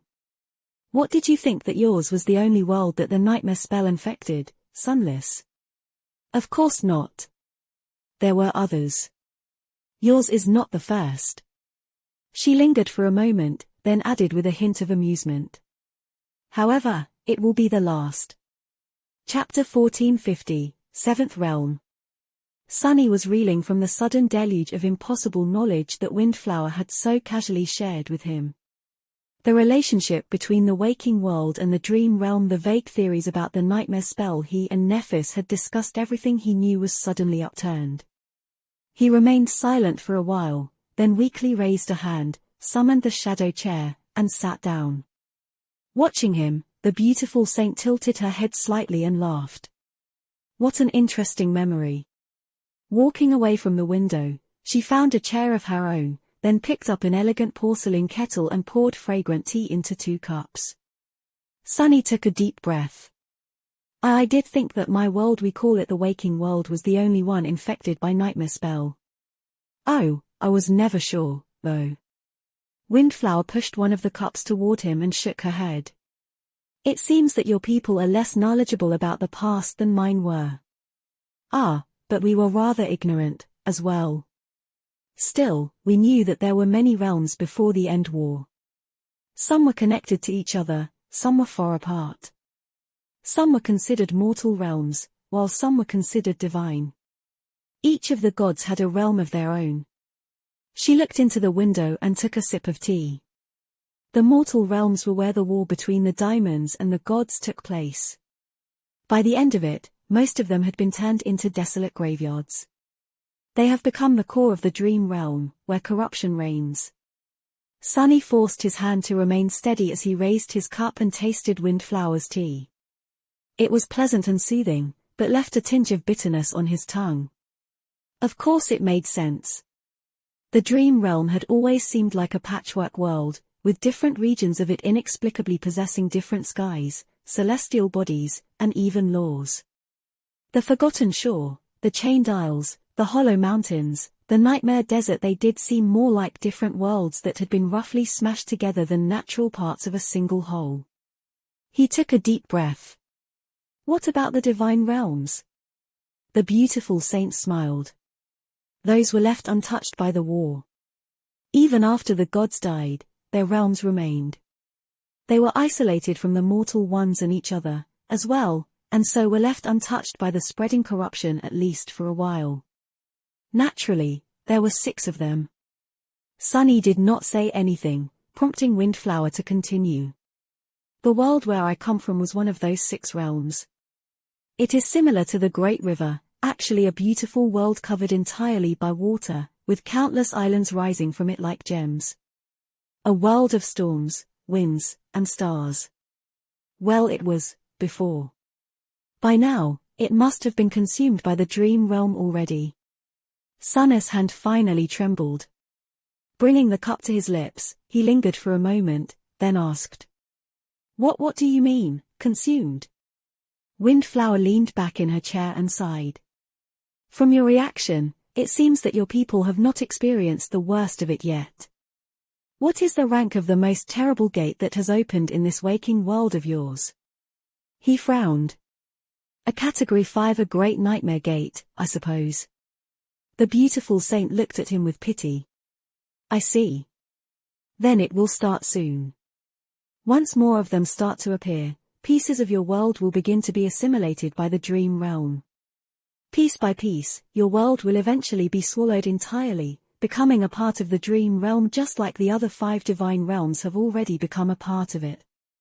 That is why I said that your world will be the last one the spell ever infects. Once it's gone, there won't be anywhere left for it to spread to. Become a part of the dream realm. Sunny shivered. How had Windflower described her world? A world of storms, winds, and stars. Didn't it sound like the Storm Sea, the region of the dream realm controlled by the House of Night? Had the Storm Sea been a world like Earth once, where mundane people lived and struggled, and where the spell had appeared one day, forcing them on the path of ascension? A world that had eventually lost to the tide of nightmare gates and was destroyed, becoming another one of the desolate hells of the dream realm just like 4 more worlds before it. Would Sunny's world share the same fate? He shook his head. But why? Why is this happening? Why does the spell infect different worlds, and why are they being consumed by the dream realm? Where do nightmare gates come from? How can we stop it? Windflower sipped her tea and smiled.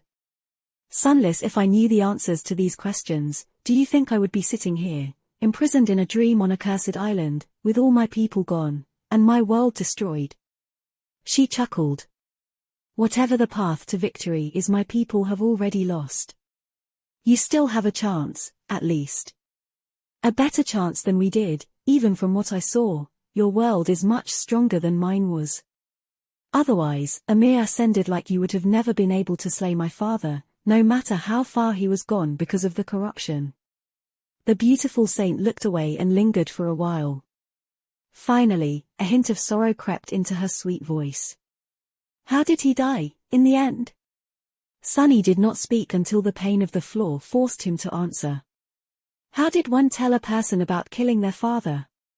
Sunny was not the most tactful of people, but even he knew better than to try and make his voice sound soft.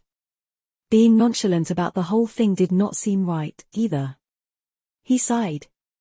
From what I know, he went mad after Twilight was lost. By the time we met, he was like a rabid beast, but even then, he was a king among them. I watched him battle many nightmare creatures much more powerful than him, and yet, none could defeat your father. After a while he was severely wounded and weakened. I used that moment to attack, and won after a ferocious battle. Even then, I would have died as well, if not for my companion. He paused, and then added respectfully. I am sorry for your loss, Lady Windflower. She remained silent for a while, looking away. The sight of her elegant profile was both sad and beautiful. Eventually, Windflower smiled. Don't be. What is the point of being sorry? He was merely a copy, just like me. I am sure that my real father met a much more glorious end in the true tomb of Ariel. Who knows? He might have even escaped it. Windflower shook her head and looked at him with a smile. But you and your companions are different from me, Sunless. You are here to challenge the nightmare. So did you say that you wanted to escape Alethea's island? Her azure eyes sparkled with dark amusement. I'll help you. Helping challengers conquer this nightmare was my original goal, after all. Chapter 1451, Forgotten Name. Sunny had yet to recover from the shocking revelation about the nature of his world, but time waited for no man. The revolution was going to end soon, so he had to gain as much as he could from his first meeting with Windflower. But still. If my world is one of the 6 divine realms, then which god did it belong to? The most suitable candidate was War God, the goddess of life as well as of progress, technology, craft, and intellect, the patron deity of humanity. Heart God was a possibility, as well.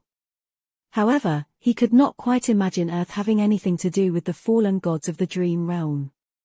These two concepts were just too incompatible. Plus, the waking world encompassed more than just Earth. There was the moon, the sun, all the planets of the solar system, and countless stars beyond. A whole universe of them, billions of years old. How could all of it be simply one of the divine realms? But then again, the gods had never been constrained by mundane logic. They were the ones who had created the universal laws of existence. Even time itself was merely one of their weapons. Who was to say that a god could only will something into existence, not will something to have always existed? My brain hurts. Sunny's mortal mind seemed to be incapable of truly comprehending such matters. Windflower must have been the same. She certainly knew more than Sunny, but there was no telling how accurate her understanding was. In any case, for now, it did not matter. He was elated to learn such profound mysteries, but his immediate goal was not enlightenment. It was getting the hell off Alethea's island. And Windflower was conveniently offering her help in that regard. Sunny took a deep breath. Do you know how we can escape this horrible place? He paused for a moment, then shook his head. No, I should describe our situation first. There are 5 of us here. 3, including me, start the loop in the hidden bay at the southern edge of the island, well, what I call the southern edge, anyway. The fourth member of the cohort is in the forest, not too far away from the bay. It's the fifth that is the problem. She is all the way on the northern edge of the island. His expression darkened. There are all kinds of terrifying abominations hidden in the mist, so we can't travel freely. No matter how many times I tried, I failed to pick up the fifth member and return to our ship before the loop ends. This tower and you, Lady Windflower, are more or less my last hope. Windflower looked into the window, then let out a quiet sigh and put her cup on the table. Then, she stood up. Come with me. Before Sunny knew it, they were somewhere else. The walls of the Alethea's tower disappeared, and he found himself standing at the edge of a tall cliff, looking at the flowing waters below. The colossal whirlpool was gone, replaced by the beautiful vista of the great river sparkling under the light of the seven suns. However, not too far away, the world was obscured by the familiar mist. It was the boundary of Windflower's dream, most likely. The enchanting saint looked into the distance. Before that, let me tell you how I ended up imprisoned here, Sunless. She glanced at him and smiled. As you might have guessed already, it was my father who had brought me here, and put me to sleep at the top of Alethea's tower. There is a seed of corruption in my soul, and so remaining inside this cycle of time is the only way for me to live on. Her smile dimmed a little. Windflower lingered for a moment, then looked at the great river once again. Back then, we laid siege to Verge, hoping to destroy the source of the defilement and conquer this nightmare. However, even after breaching the walls of the city and fighting our way to the Citadel of Truth, we failed to defeat the first Seeker. Studying the exquisite line of her charming face, Sunny scowled. The first Seeker must be tremendously powerful, then. If even a sovereign in command of a vast army of Awakened had failed to put an end to the defilement, then how could their cohort ever hope to succeed? His thoughts turned dark and bitter. However, Windflower lightly shook her head. The first Seeker has no power. That thing could not even be called a living being anymore. It's just a grotesque, sprawling mass of festering flesh contained within the Citadel, its tendrils slowly spreading across all of Verge. The problem, however, is that anyone who touches it becomes infected by corruption. That is how I became infected, as well. In the end, we had no choice but to leave our fallen behind and retreat. That is how our glorious assault ended, in death and misery. She looked at Sunny somberly. So, Sunless, tell me, do you still think that you and your companions can conquer this nightmare? He remained silent for a few moments, trying his hardest not to imagine the revolting image of the cursed city of Verge. The picture Windflower painted with just a few words was just too vivid. Eventually, Sunny nodded. I do. One of my companions, she is immune to the corruption, in fact. I have a memory to borrow that ability of hers, as well. There is probably no one in the world suited for the task better than the two of us. He smiled faintly and lingered for a moment, then added in a strangely dark tone. It must be fate. Windflower did not seem too surprised by the fact that there was someone out there whose soul could not be corrupted. She watched the water flow for a while, then sighed. It's good, then. You might really stand a chance to succeed where we failed. In any case, after we retreated from Verge, my father brought me here, to Alethea's island.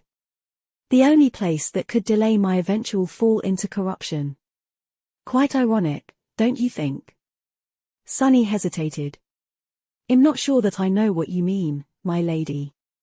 She looked at him with surprise. What, you don't know who Alethea was? He frowned, then shook his head. I only know that she was called Alethea of the Nine, and that she was one of the Seekers. Windflower chuckled. Yes, you are not wrong. Indeed, she was one of the Seekers. A mysterious sorceress who built this island and created the whirlpool of twisted time surrounding it, for some unknown purpose. She lived here for a while, but eventually left in search of the estuary as most Seekers did. Alethea never returned, and her name slowly disappeared from the memory of the river people. The beautiful saint gazed at the great river with a dark expression. Of course, there is something different about Alethea. Because, unlike all the other seekers who had traveled downstream in search of the estuary, she actually found it. Sunny eyes widened slightly. Wait. Do you mean? Windflower nodded. Yes. Although her original name is forgotten, everyone in the tomb of Ariel now knows her by a different one. The core of this nightmare, the source of the defilement, the first seeker, is Alethea of the Nine. This island is the estate that she had abandoned before leaving on her fateful journey to the estuary. Sunny shivered and instinctively turned around, to look at the distant silhouette of Alethea's tower. Windflower, meanwhile, smiled.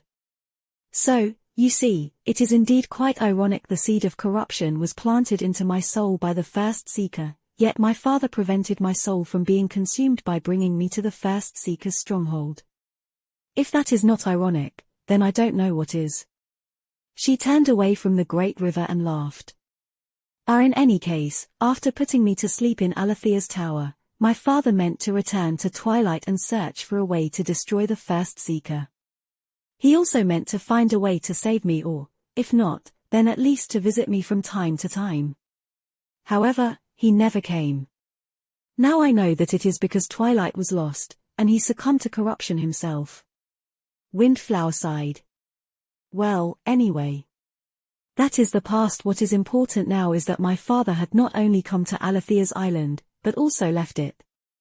And I can teach you how to leave it, as well. Chapter 1452, Path to Salvation. Windflower walked along the path in the forest, with Sunny following behind. Although he was certain that there was a long way to go, they arrived at the hidden bay in mere minutes. It looked different without the gloomy mist obscuring everything in sight. The white sand sparkled in the bright daylight, and the black cliffs cast deep shadows on the beach. For the first time, Sunny noticed how similar to the nightmare desert this place looked. The chainbreaker was nowhere to be seen in Windflower's dream, but the line of lonesome footprints was still there, leading to the edge of the island. Sunny stared at it for a moment, then asked out of idle curiosity. Whose footprints are these? The charming saint smiled. Whose else? Alethea's. That is where she left the island. It happened countless years ago, of course, but because of how twisted time is here, it also just happened yesterday. He scratched the back of his head. I see. So, the footprints belong to the first seeker. Sunny honestly did not know what to think of that. Hiding his unease, he pointed to a particular spot on the beach. This is where our ship crashed. Right, it's a flying ship. But currently, it can only fly during dusk and dawn. As soon as I find a way to get the fifth member of our cohort back, we'll wait for the right time and fly away. His expression darkened. Of course, there's also that thing in the sky above the island. I'll need to find a way to escape from it, as well. Windflower looked at him and remained silent for a while. Then, she sighed. I'm sorry to tell you this, Sunless, but even if you get your companion back, you won't be able to escape the island. Oh? And why is that? His heart skipped a beat. Staring at the beautiful saint incredulously, Sunny lingered for a few moments before opening his mouth. Eventually, though, he asked grimly. Oh? And why is that? Windflower shrugged. It's just how it is. Nothing can escape Alethea's island the way it came. The whirlpool simply does not release anything once it's caught in its maw. No one is powerful enough to defeat its current. At least no one in the tomb of Ariel. Flying won't help, either the winds will throw you down. Sunny was not amused. He stared at her some more, then sighed. That's a bit contradictory, don't you think, my lady? You said it yourself. Your father, the Serpent King, did escape this island. She nodded. He did. However, I never said that he was strong enough to overcome the pull of the vortex. Sunny's expression dimmed. If the monstrous sea serpent he had fought was not powerful enough to swim out of the colossal whirlpool, then who was? So how did he leave? Windflower simply pointed down. What is that supposed to mean? Sunny blinked a couple of times, staring at the white sand beneath her feet. Then, his eyes slowly widened. Do you mean that the only way to escape the island is to dive into the vortex? She smiled. Indeed. Granted, surviving what is hidden below the island is not much easier than braving the whirlpool, but your flying ship should be sturdy enough to make it through. And you have the guiding light to show you the way. He frowned. What is hidden below the island? Windflower lingered for a bit. Nothing much, really. Just the depths of the great river, and all the horrors that dwell in them. Usually, diving that deep would mean certain death, but the vortex, it creates a tunnel, of sorts. As long as you don't plunge into the water, you'll be fine. Sunny was not at all happy about how nonchalant she sounded. Falling into a mystical tunnel that led to the depths of the bottomless great river. Staying clear of the water. What about these obviously lethal things, exactly, told her that they would be fine? He sighed. And what's on the other side of the tunnel? The beautiful saint hesitated. Should be the inner wall of the pyramid. You'll have to be careful once you reach it, because there are bound to be dangers there. But the important point is that one can make their way back to the great river by following the inner wall. At least that was what my father believed, and since he did make it back to Twilight alive, he must have been correct. Sunny took a deep breath. Should be. You are not certain? Windflower chuckled. How can I be certain? I never left this island myself. However, others, like my father, did. Others. So, there was someone else who had come to Alethea's island and left, not just the Serpent King. Sunny did not miss that detail. He hadn't missed the fact that Windflower mentioned the guiding light, either. He had never told her about the sacred staff of the Sibyls, or that it was in their possession. So how did the beautiful saint know about it? More and more things about her seemed strange. The wariness he had felt before suddenly returned. Sunny remained silent for a while, then said evenly. Even if I am willing to try diving into the vortex, the problem remains. I need to get Effie, the fifth member of my cohort, back to the ship before the loop ends, first. And currently, I see no way to do it. He grimaced. There are too many powerful nightmare creatures on the island. There are two defiled horrors that are even more dangerous than them, as well. There is that thing in the sky. I can't deal with all that in a single day. Windflower looked at him with a curious smile. What if you had more time? Sunny contemplated her question seriously, then shrugged. It would be hard, but not impossible. The problem is not that the enemies are too powerful. If I can't kill them, I can at least run and hide. I can come up with countermeasures and make use of their weaknesses. I can make them fight each other and escape while they do. The problem is that all of this requires time, and there is no time. Even though it loops endlessly on this island, there's not enough time for me to achieve my goals. The beautiful saint studied him for a while, then nodded. Her next words sent a shiver running down Sunny's spine. Smiling pleasantly, Windflower said. Well, then you just need to destroy the loop. Chapter 1453. The other guest. Sunny remained silent for a few moments, looking at the charming saint. A gentle breeze blew from the river, playing with her silky hair. The dream of Alethea's island was tranquil and at peace. Destroy the loop. Was such a thing even possible? Why wouldn't it be? The closed cycle of time had been created by Alethea of the Nine. Since it was made by someone, it could naturally be destroyed by someone else. However, the matter was not that simple. Even if Windflower could teach him how to break the loop, there would be dire ramifications if he did.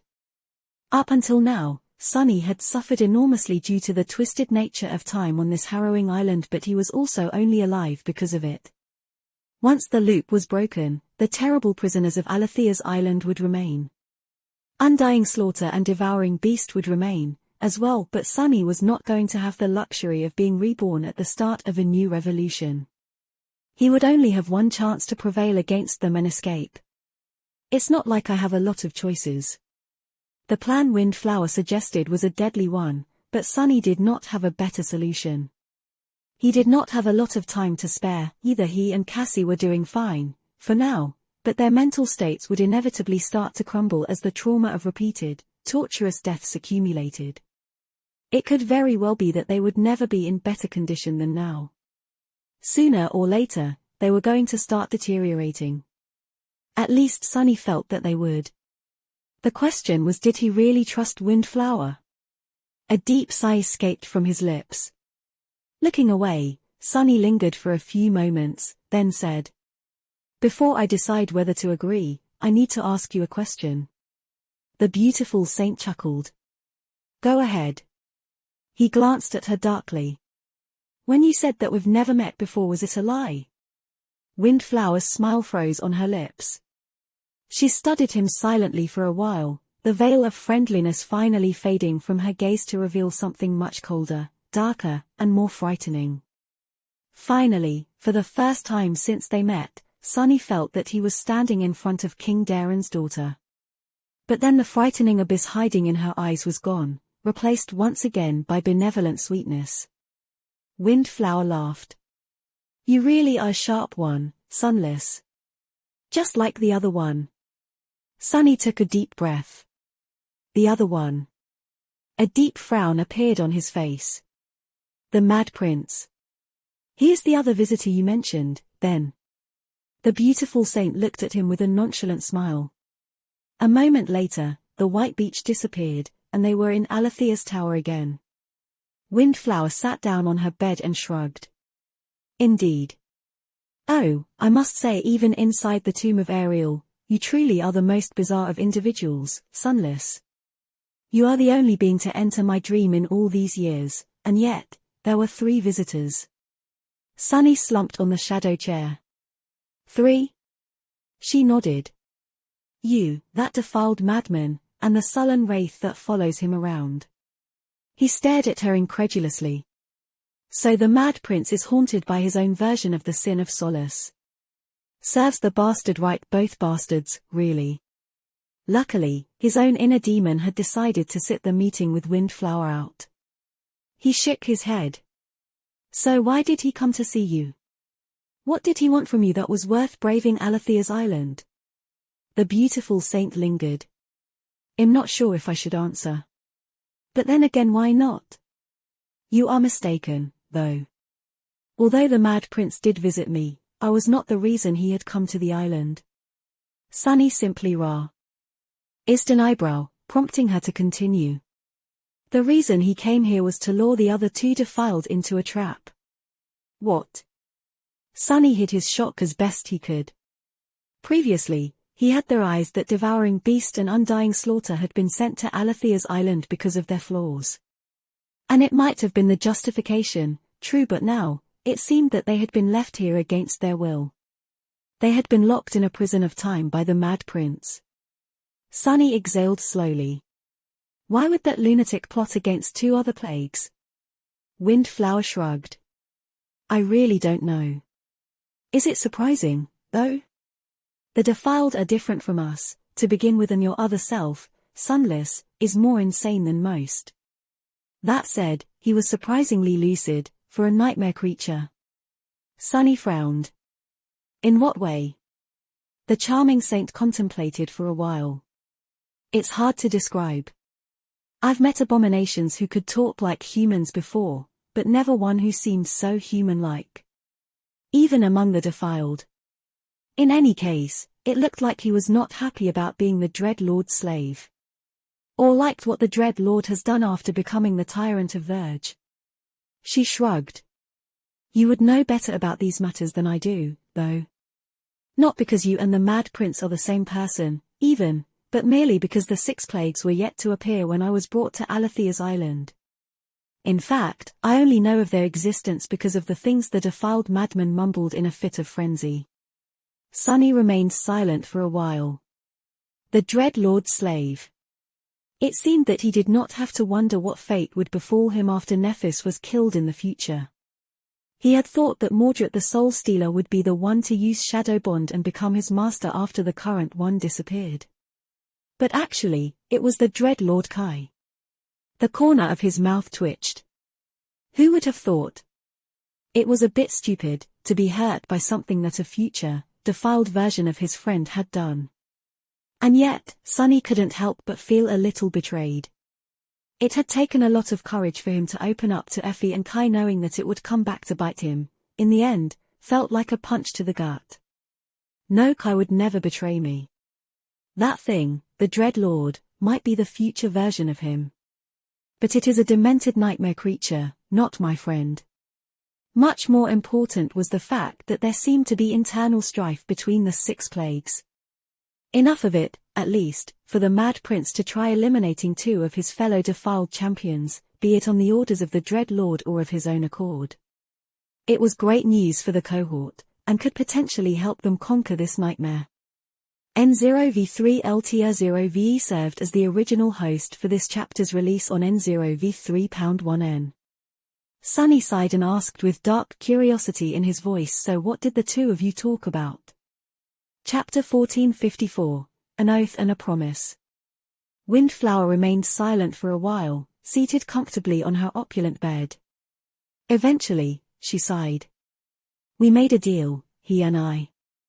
I never thought that I would make a deal with a defiled abomination one day, but then again I never thought that I'd be imprisoned in a whirlpool of time, forever, either." Sunny grew tense, staring at the beautiful saint with a grim expression. The news of her making deals with one of the 6 plagues did not bode well for the cohort. Noticing his reaction, she chuckled. "Don't look so worried, Sunless. I did not sell my soul, corrupted as it may be. The Mad Prince, he only wanted to know about Alethea's island, and especially about how my father had managed to kill that great tyrant in the tower. The creature remains dead no matter how many times the loop resets, which seemed to be of great interest to him. I, on the other hand, wanted to know what had happened to Twilight and the other human cities on the Great River. And how it was that he appeared wearing my father's crown." Her gaze once again brushed across the crown of Twilight. She smiled softly. "Now, I know." Sunny lingered for a few moments. There were a lot of things he wanted to ask about, but it did not seem wise to press Windflower for answers. Too much. The Mirror of Truth was safely hidden in his sleeve, ready to grant him Neff's longing ability at any moment. Eventually, he asked, "How did Daeron make that tyrant stay dead?" Windflower tilted her head a little. "You want to know, as well?" "It was with the help of a very special memory. A legacy relic left behind by a dear friend. It's gone now, of course. Just like everything else is gone." Why was the Mad Prince so interested in the dead tyrant, though? Unlike me, he did not have to destroy the loop to escape the island. What did he want? Sunny tried to understand the motives of his future defiled version, but failed. It wasn't a good idea to try understanding madmen anyway. "How did you know that one of my companions has the guiding light, then?" The beautiful saint chuckled. "How else? The madman told me that you would." Sunny froze. This chapter's initial release occurred on the N0v3L being site. His eyes narrowed. "Wait." Leaning forward, he pierced Windflower with an intense gaze and asked, "Are you saying that the Mad Prince knew that we would arrive here one day?" She simply nodded. He seemed quite certain. "But why are you surprised? You are the same person, after all." Sunny let out a shaky breath. Indeed, if the Mad Prince was the future version of him, then the bastard would have already experienced coming to Alethea's island before. Still, something about it didn't make sense. If the defiled lunatic already possessed the memories of meeting Windflower and learning about the island from her, like Sunny was currently learning, then why would he need to come and ask again? And if she had already met Sunny by the time the Mad Prince arrived, wouldn't she have already had the answers to her own questions? It didn't make any sense at all. Just like Undying Slaughter and Jet existing at the same time did not make sense. The same went for Devouring Beast and Effie. Or everything else about this damned pyramid. If anything, though, the new revelation made it seem as though the Six Plagues were somehow alien to this timeline, more alien than Sunny and his companions were, at least. Focus on the task at hand. How to escape this cursed island. Sunny gritted his teeth, remained silent for a few moments, and then said, "So how do I destroy the loop?" He suddenly hesitated. Before Windflower could answer, Sunny raised a hand and added, his voice low. "Wait. If I do destroy the loop, you will die, won't you?" The saint simply looked at him with a smile on her lips. "She will. That is why she is here on Alethea's island. After all, this is the only place where she can exist. So, by destroying the loop, Sunny would be killing Windflower." She watched him for a bit, then shook her head. "You are both right and wrong. Windflower of the Twilight Sea will indeed cease to exist if the cycle of time is broken. However, I won't die. No, what waits for me is much worse than death, its corruption." Her smile slowly disappeared, leaving behind only coldness. The beautiful saint looked at him somberly, then said, "That is why we are going to make another deal, you and I." Sunny met her heavy gaze and shifted slightly. "What deal might that be?" Windflower stared at him for a few moments, then smiled darkly. "It's simple, really. I will teach you how to break the cycle of time. In return, Sunless, you will kill me." His expression cracked for a moment. "What?" The beautiful saint nodded. "You will make an oath that after the loop is destroyed and before corruption swallows my soul, you will kill me. That is the only way I'll show you how to escape Alethea's island with all your companions." Sunny looked at her solemnly. He couldn't say that he didn't understand. Indeed, if he was in Windflower's place, he would have preferred death to turning into a nightmare creature. At least, he hoped that he would. But still. Wasn't it just too sad? Sunny sighed. "You want to die?" Hearing his question, Windflower chuckled. "You make it sound so serious." Her enchanting azure eyes ignited with humorous sparks. "Remember, Sunless, I am not even a real person.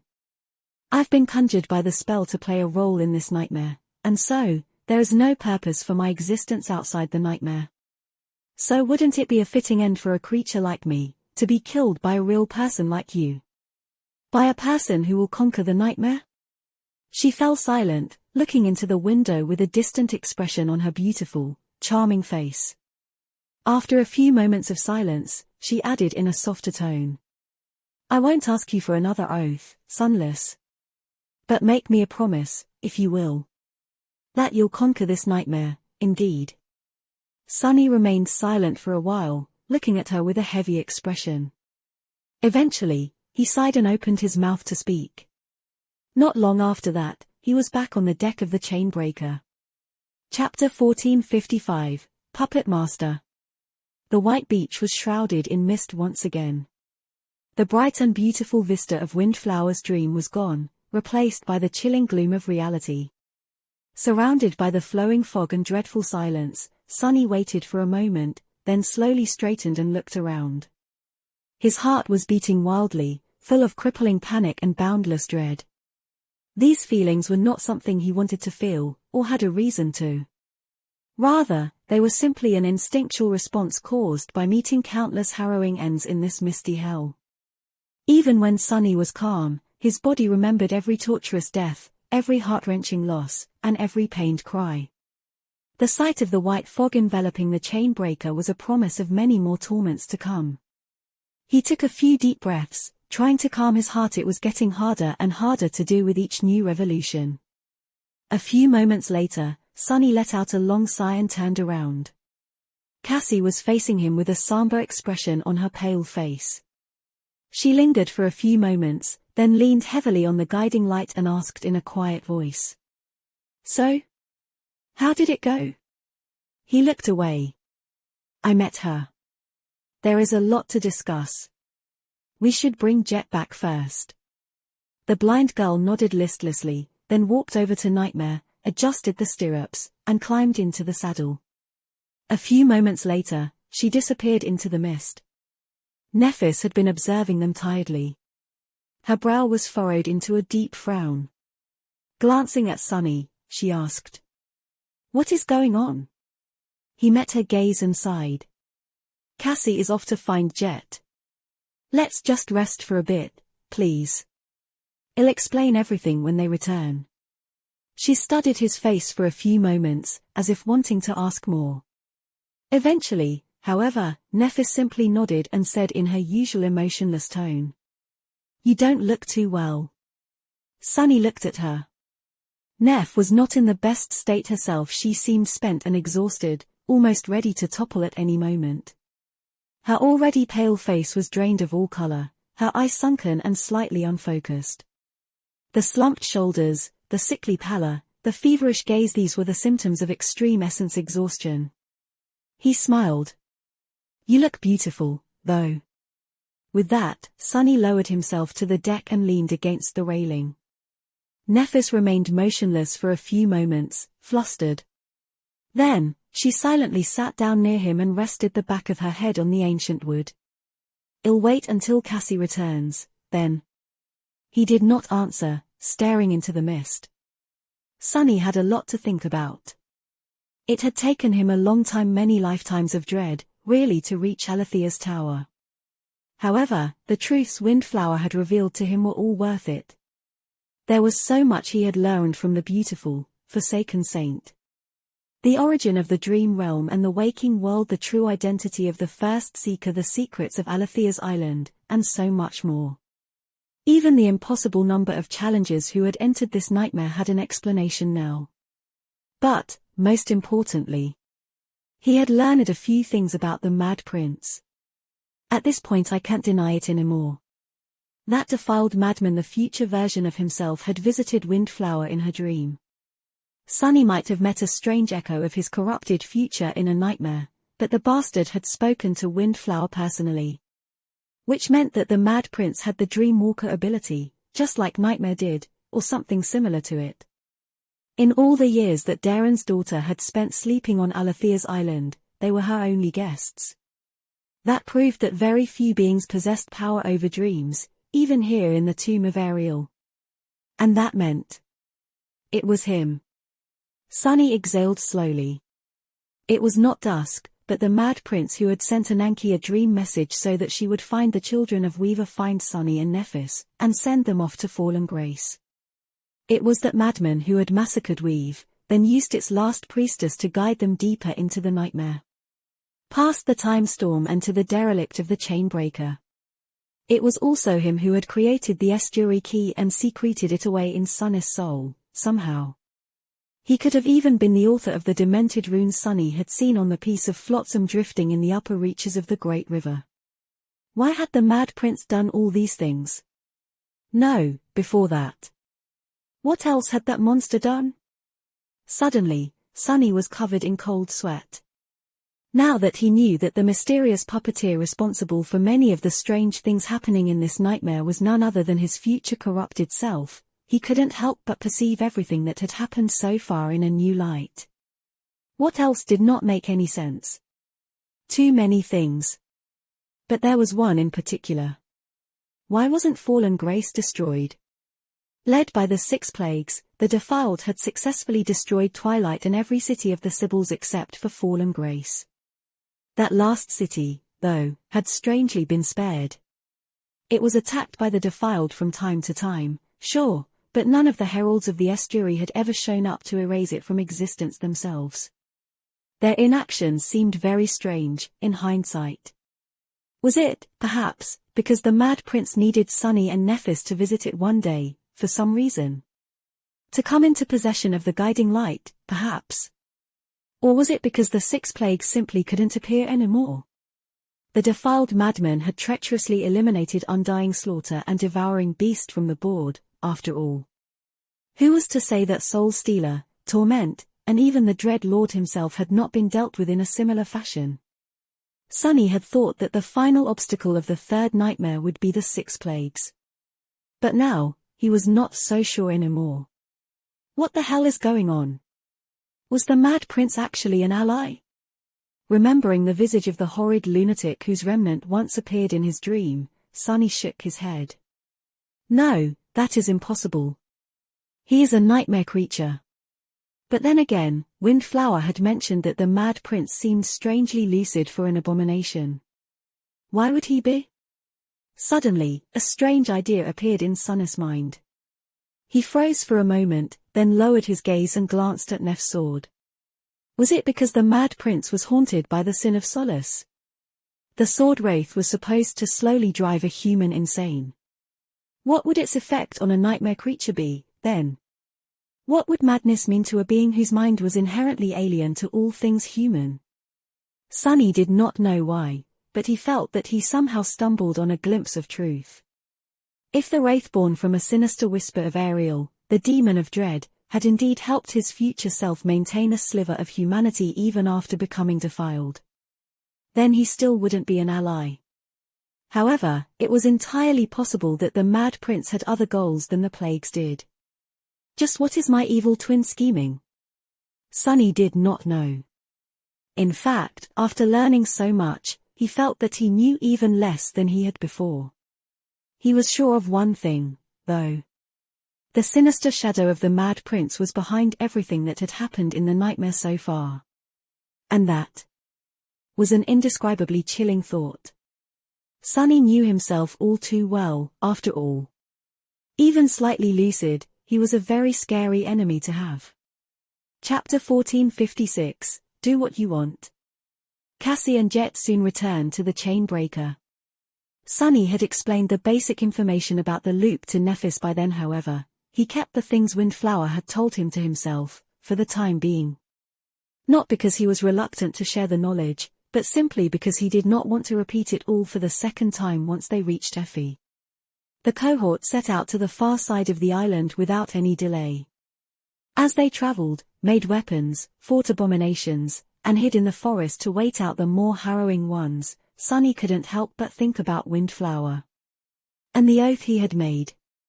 Kill her. Sunny's flaw did not compel him to fulfill any oaths, it just prevented him from making an insincere one.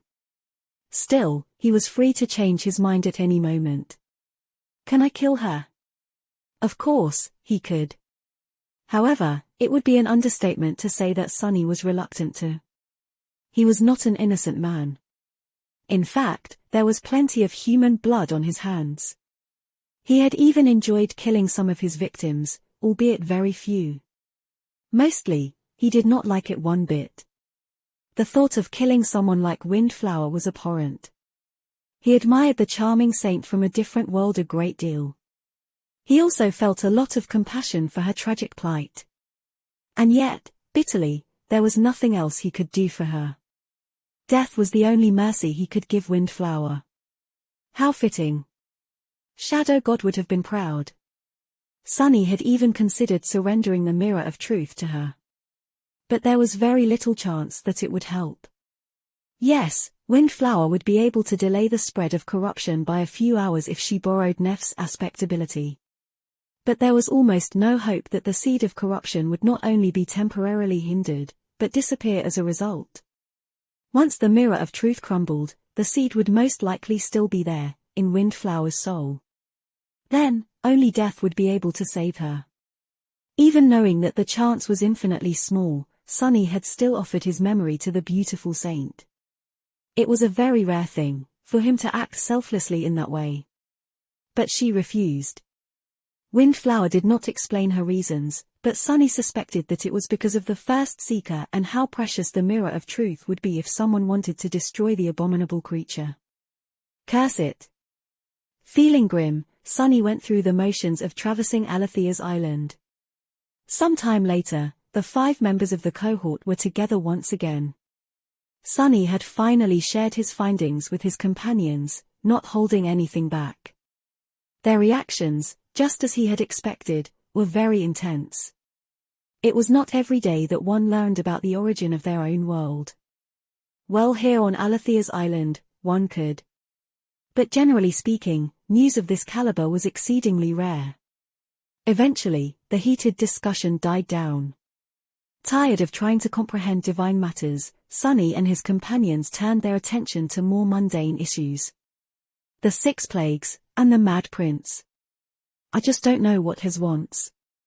I see how that it's funny, considering that he is me, but he is also a nightmare creature, and almost entirely mad. I can't tell. The others remained silent for a while, their expressions somber. No one liked to know that their actions were being manipulated by a sinister corrupted saint. Eventually, it was Nephis who broke the silence. Looking into the fire that Thief made to prepare food, she said, I think we are asking the wrong question. Sunny looked at her intently. Which question should we be asking, then? Nephis hesitated for a few moments. Her expression seemed strangely distant. Leaning forward, she put more fuel into the fire and asked, What do the 6 plagues want? Sunny blinked a couple of times. Sitting to his left, Effie frowned. Isn't the answer obvious? They are doing what all nightmare creatures do. Trying to obliterate everything that is not corrupted, until there's only corruption left. Here in the tomb of Ariel, it means eliminating all river people. Nephis nodded. But why do they want to eliminate all river people? None of them knew what to answer, so they just stared at her in confusion. Did abominations need a reason to slaughter humans? She sighed. Let's go with another question, then. If the person who challenged a nightmare succumbs to corruption, what happens to them when the nightmare ends? Sunny opened his mouth, feeling a bit stunned by that question. They will. He hesitated. Nothing like that had ever happened, at least not to his knowledge. So, there was no definitive answer. The most likely one, though, was that they will be expelled back to where they came from. Nephis nodded once again. So then, if the 6 plagues want to escape the nightmare, they have to conquer it, just like we do. She sighed. But how do they conquer it? Jet looked at her with a frown. They need to destroy the source of the defilement and save the... But then, she suddenly fell silent. The rest of them were silent, too. No, saving the river people is not the goal of the nightmare. Sunny gritted his teeth. The goal of the nightmare was never straightforward. There was one conflict at the heart of each seed, yes, but many possible solutions. In the case of this nightmare, the conflict was about the fate of the Great River civilization. One possible solution would be to destroy the source of the defilement and save the river people. But another, no less valid, solution would be to ensure their annihilation. Once every human in the tomb of Ariel was either dead or defiled, the conflict would have been resolved, as well. His eyes widened a little. Are you trying to say that the plagues went on a rampage across the Great River, destroying the cities of the Sibyls one after another to conquer the nightmare? Nephis stared into the fire, dancing flames reflecting in her beautiful grey eyes. That would make sense, would it not? Their goal is the opposite of ours. But, more than that, since we know what their ambition is and that it's different from the Mad Prince's, we can also guess what he wants. She looked at Sunny and shrugged. It seems to me that what your future self wants is to make sure that this nightmare never ends. Or at least that it doesn't end the way the other plagues desire. Ah, I might be wrong, of course. Sunny suddenly remembered the dream where he met the remnant of the Mad Prince. The hatred in the abomination's voice when he called Sunny a murderer. Why would that bastard want the nightmare to last forever? Or does he want something else? As a deep scowl appeared on his face, Cassie asked calmly, her voice pulling him back to their conversation. So, what then? Should we just sit back and relax while the plagues conquer the nightmare for us? Nephis glanced at her, then slowly shook her head. First of all, we don't know how long it will take. Secondly, I don't want to release these monsters into the waking world. She looked at them somberly, remained silent for a moment, and then added in a flat tone. Most importantly, whether we like it or not, we are also here in the tomb of Ariel. Cassie assumed the role of the ruler of fallen grace. Effie and Jet are the last of the river nomads. If the Six Plagues want to eradicate all humans on the Great River, they won't be able to achieve that goal unless they eradicate us, too. A strange smile appeared on his face. It's almost as if the core of this nightmare is to throw two versions of our cohort at each other, and see which one survives. She shook her head. Of course, one of these versions is vastly more powerful, while the other has me. Chapter 1457, Hunting Stronger Beasts. In the end, Sunny had once again drawn the map of Alethea's island on the ground. Only, this time, it was much more detailed. He also knew where most of the truly dangerous nightmare creatures would be at any given point. His time map was complete. The members of the cohort studied it for a while, listening to his explanations. Sunny described the prisoners of the nightmarish island in as much detail as he could, sometimes relying on Cassie to provide the most crucial pieces of information. As the two of them spoke in turns, the faces of their companions grew more and more somber. Eventually, Sunny looked at the map with a dark expression and fell silent for a few moments. When he spoke again, his voice was even. Destroying the loop will not be easy. However, it is what comes after we destroy it that is truly dangerous. He pointed to the map. We will still be trapped on the island after the loop is broken.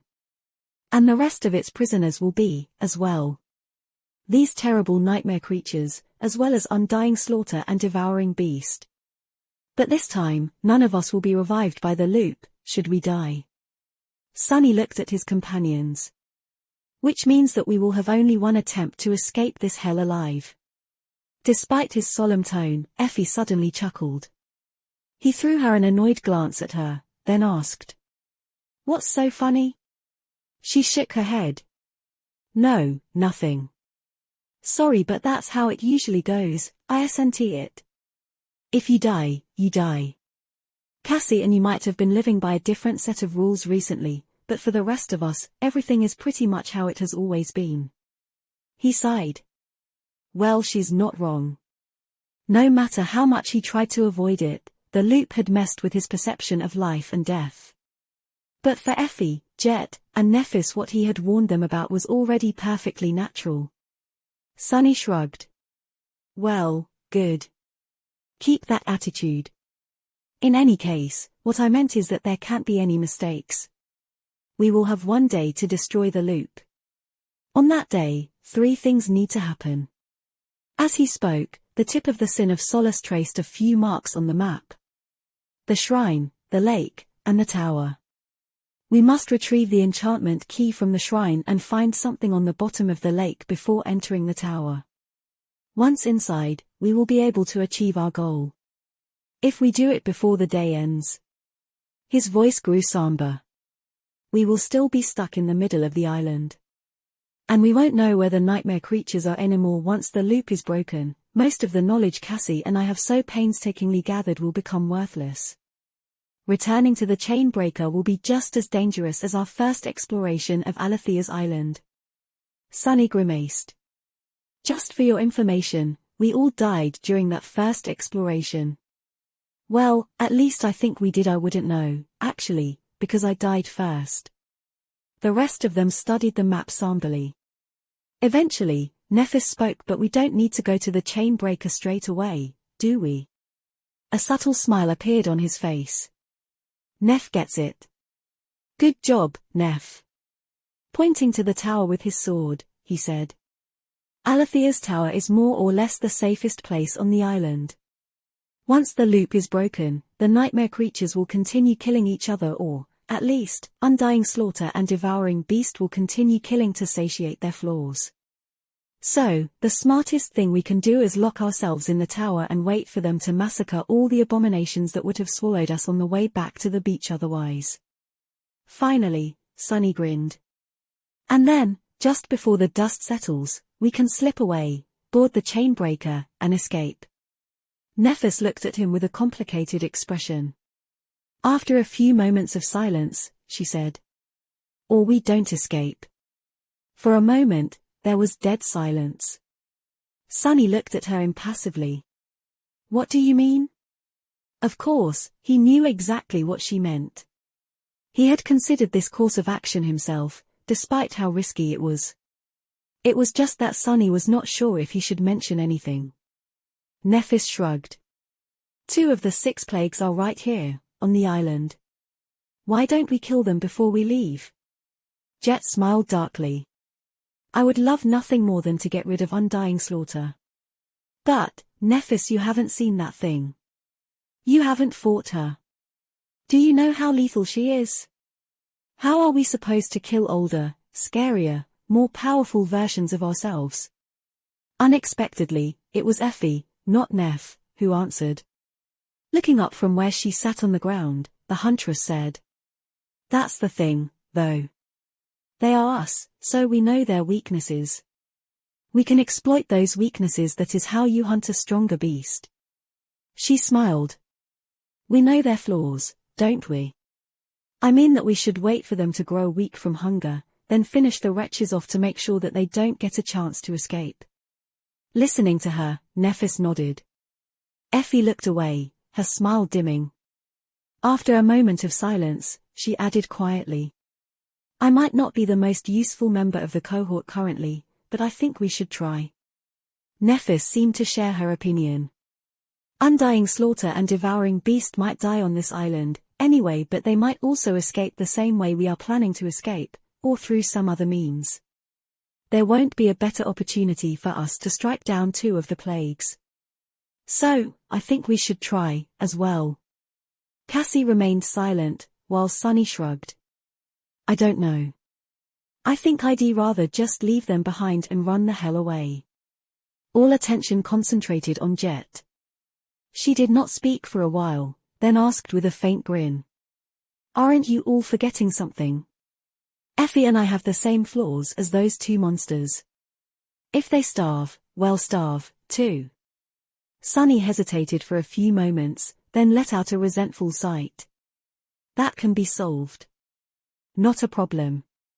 Soul Reaper glanced at him briefly, then shrugged. Well, then I vote we kill ourselves, too. She blinked a couple of times. I mean, kill our future selves. You guys get what I mean, right? Sunny let out a stiff-led chuckle and nodded. Yes, we get it. Let's kill some plagues, why don't we? They spent the rest of the revolution discussing the plan in great detail. Once it was over, a new revolution started, just like it always did. But this one, hopefully, was going to be their last. Chapter 1458, One Last Time. Sunny waited for a moment, then slowly straightened and looked around. The white mist of Alethea's island surrounded the chain breaker. The last time. This is the last time. He turned around and nodded at Cassie. Without wasting a single moment, she climbed into Nightmare's saddle and disappeared into the fog. Sunny, meanwhile, faced Nephis and asked, Are you all right? She was looking in the direction where Cassie had gone to with a frown on her tired face. Hearing his question, Nephis turned. I'm fine. I can still fight. He smiled. That's what I wanted to hear. Before you ask where Cassie had gone, let me explain a few things. Taking a step closer, Sunny placed his hand on Neph's shoulders and leaned forward a little. Her alabaster face had suddenly turned even more motionless than it usually was. First of all, this is not the first time we are having this conversation. You just don't remember all the previous ones. The vortex surrounding this island, you see, is not a mundane vortex. It is a whirlpool of time, and so, time moves in a circle on this island. The same day repeats itself endlessly, and we have lived it dozens of times already. Neph's eyes widened slightly.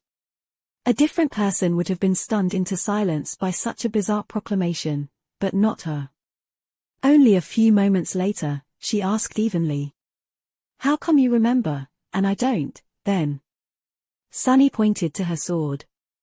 It's because of the sin of Solace. It remembers, and so, I've come to remember as well. After a while, Cassie did, too. Which is both a blessing and a curse. Neph, believe it or not, we have severely underestimated how dreadful of a hell this island is. We've already died countless times, each death more terrible than the last. Cassie, you, me, each of us was killed over and over again. Nephis studied his face with a hint of indignation on her pale face. Before she could retort, though, Sunny grinned. However, that is in the past. This time, we have a plan, one that will allow us to break the loop, save Jet and Effie, and escape this hellish place once and for all. You just need to trust me well, and fight like your life depends on it. Can you do that? She remained silent for a moment, then nodded slowly. Sure. But as you can tell, my essence is utterly exhausted. I'm not exactly in the best shape. He smiled. That's all right. Don't worry, you still look beautiful. Seeing her face turn entirely motionless again, Sunny grinned and added. Oh, right. By the way, did I mention that Effie is pregnant? Finally, Neff's stoic expression cracked. A moment later, her rattled voice resounded in the fog. What? This time, they did not wait for Cassie and Jet before leaving the Chainbreaker. Mere minutes after the blind girl rode Nightmare into the mist, Sunny and Nephis jumped down to the beach and set out east, in the direction of the Bone Orchard. As Sunny walked, a vague figure appeared from the fog, almost scaring him. The Sin of Solace looked bored. You still haven't given up? How pitiful. Or wait, did you really convince yourself that you would succeed this time? What a fool. You'll just die again, your friends will die again, it's hopeless. There is no escape. Not even sparing the Wraith a glance, Sunny walked past it. The apparition laughed and shouted at his back. Or, better yet, you might actually destroy the loop, only to watch your friends die anyway forever, this time. Wouldn't that be a perfect ending for this tired farce? What a bastard. Go die in a ditch. Shaking his head, Sunny continued walking. With Saint moving in the vanguard and Fiend guarding the rear of their small formation, they made swift progress.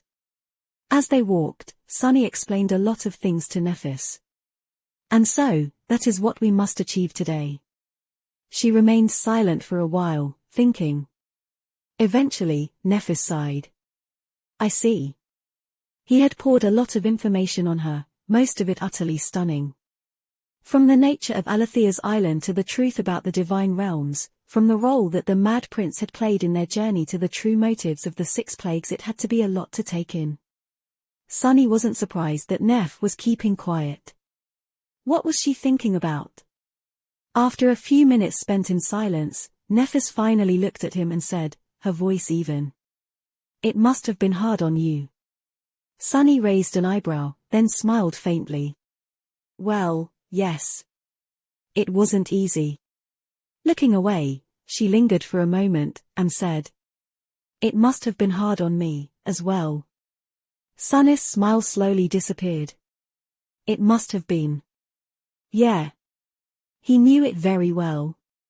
No matter how torturous his deaths had been in the end, watching his companions die had been so much more painful. Nephis did not remember any of the previous revolutions, but that did not mean that she had not lived them. Every time Sunny had ventured into the mist and never returned, she would have learned of his deaths from the runes. She would have had a reason to keep an eye on them, after all, unlike him. And so, she would have lived the rest of each revolution knowing that he had been killed. Walking slightly behind him, Nephis took a deep breath. Sunny'll make sure that none of us dies, this time. She paused, and then added quietly, white sparks igniting in her eyes. If this is really the last time, we might as well burn this entire island down. He stared at her in amusement. How are you going to burn anything down? Get some essence back first, you maniac. Nephis coughed. After a few moments of silence, she suddenly asked in a perfectly even voice. So in all these revolutions has something else happened? For example, between us? Sunny glanced at her nonchalantly. Has it ever? After a few moments of silence, he shrugged. Well. You made me breakfast once. With dessert. He could have sworn that Nephis almost stumbled. Chapter 1459, Musical Diversion.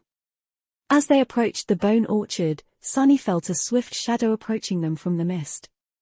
Soon, Nightmare dove out of the swirling fog, carrying Cassie and Jet on his back. Jet was pale and bleeding from the wounds on her back, but she seemed calm and composed. Cassie should have already explained what was going on to her if Soul Reaper had questions. She was keeping them to herself. "Hey, Sunny." Her voice was a little hoarse. Climbing down from the black stallion, Jet remained silent for a moment, then looked at him with a dark smile. "I hear that you have a plan to kill that thing in the mist." "Good.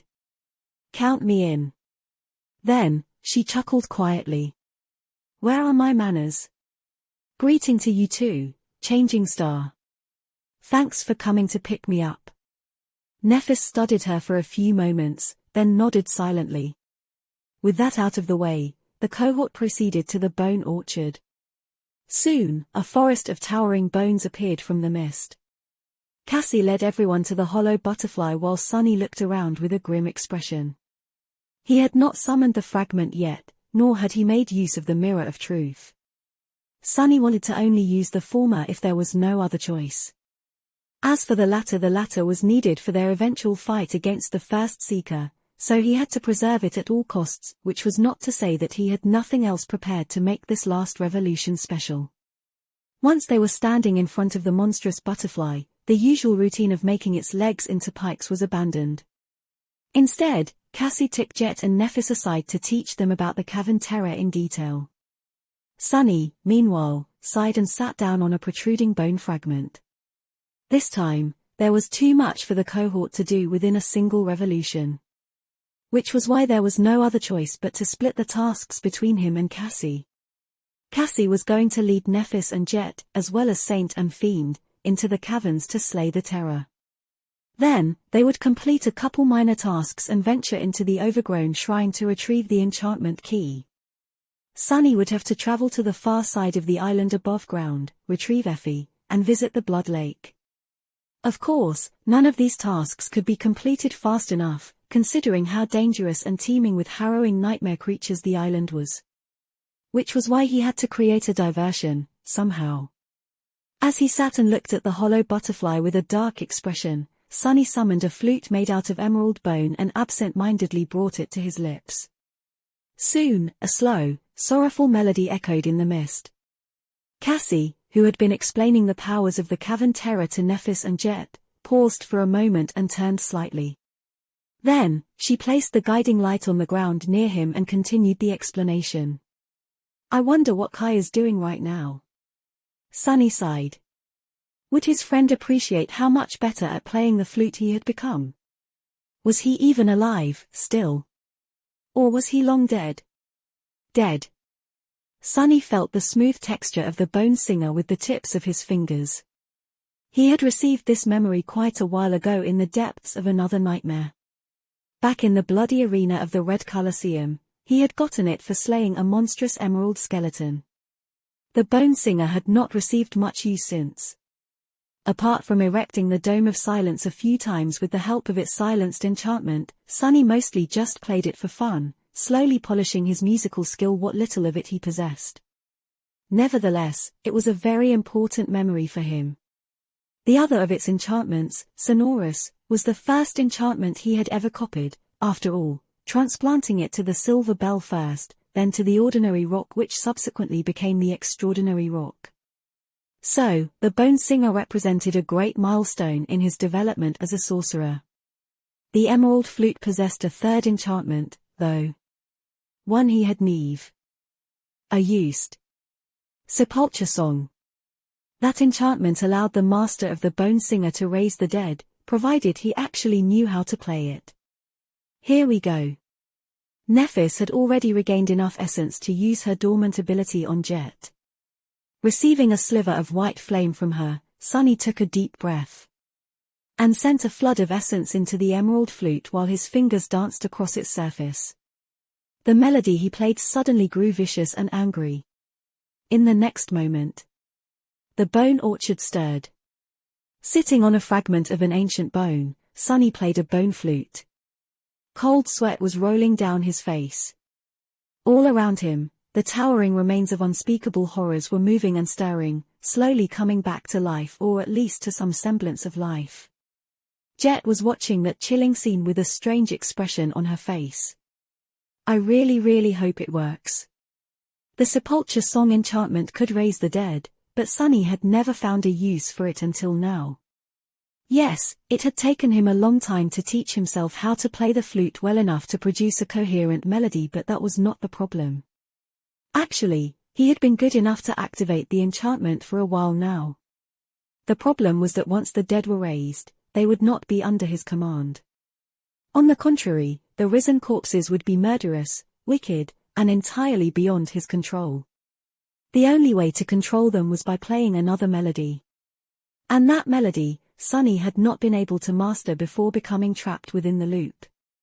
Even after experimenting with it on Alethea's island, he was not entirely confident that he would be able to enthrall the murderous corpses.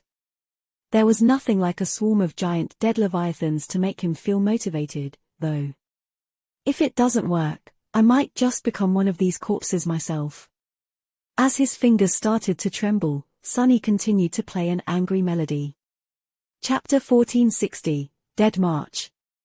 The Sepulture Song was an active enchantment that consumed as much essence as the number and power of the corpses stirred into a murderous rage by its power was. An Ascended could wreak a lot of havoc with its help. But not nearly as much havoc as Sunny, an Ascended tyrant whose soul was augmented by Neph's flame, could. Influenced by the angry melody he was playing, most of the bone orchard was already in motion. Some of the giant skeletal remains were too severely damaged to assemble into the semblance of a whole creature, but there were plenty of dead abominations who could. Some of them had clearly been aquatic abominations in the past. Nevertheless, they slithered and crawled forward in the throes of bloodlust. Some of them seemed to have been able to walk on land. Those were moving much faster to kill something, as quickly and as cruelly as possible. Slowly, towering figures rose from the ground in a cacophony of groaning bones. The terrifying bloodlust and murderous rage emanated by them were almost palpable. Crap, crap, crap. Both of Sunny's hands were busy with the flute, and he obviously could not speak. Aloud, that was. Go now. Sending the mental message with the help of the Shroud of Dusk, Sunny glanced at the dark entrance to the caverns that had been revealed when the dead creature obscuring it moved closer to him. Sparing him one last glance, his companions rushed away and dove into the welcoming darkness. Nephis lingered on the edge for a few moments, then gritted her teeth and jumped down. Saint and Fiend followed right behind her, leaving Sunny and Nightmare alone with the army of risen abominations. The towering corpses, meanwhile, were staggering toward them with a clear intent to rip the flute player and his steed apart. Now, for the next part. Sunny slowly rose, or rather, was pushed off when the piece of bone he had been sitting on suddenly flew up. Somehow managing to keep the melody, he regained his balance and continued to play the bone singer while awkwardly jumping into the saddle. Judging that every skeleton he could have brought back to life had already risen, Sunny stopped for a moment and took a deep breath. Then, as Nightmare cautiously backed away, he started to play a different melody. If the previous one was fast and angry, then this one was calm and soothing. It was meant to bring the murderous corpses under his control. Sunny had succeeded in his experiments to play the second movement of the Sepulture Song a couple of times on a way lesser scale, though so he knew that he could do it any moment now. But despite the fact that he was trying his best to play the melody perfectly, the shambling bone giants were still approaching him with a clear intent to rip him to shreds and bathe in his blood. That doesn't even make sense. I'm so much smaller than them, what are they going to be bathing in? It's more like you'll be smeared across the phalanx of one of these monstrosities. Even worse. The hollow butterfly, which had been motionless before, suddenly moved, as well. The bone singer did not really return the dead to live, it simply turned corpses into murderous bone golems. Or flesh golems. The sinister memory paid no attention to the state of the corpse.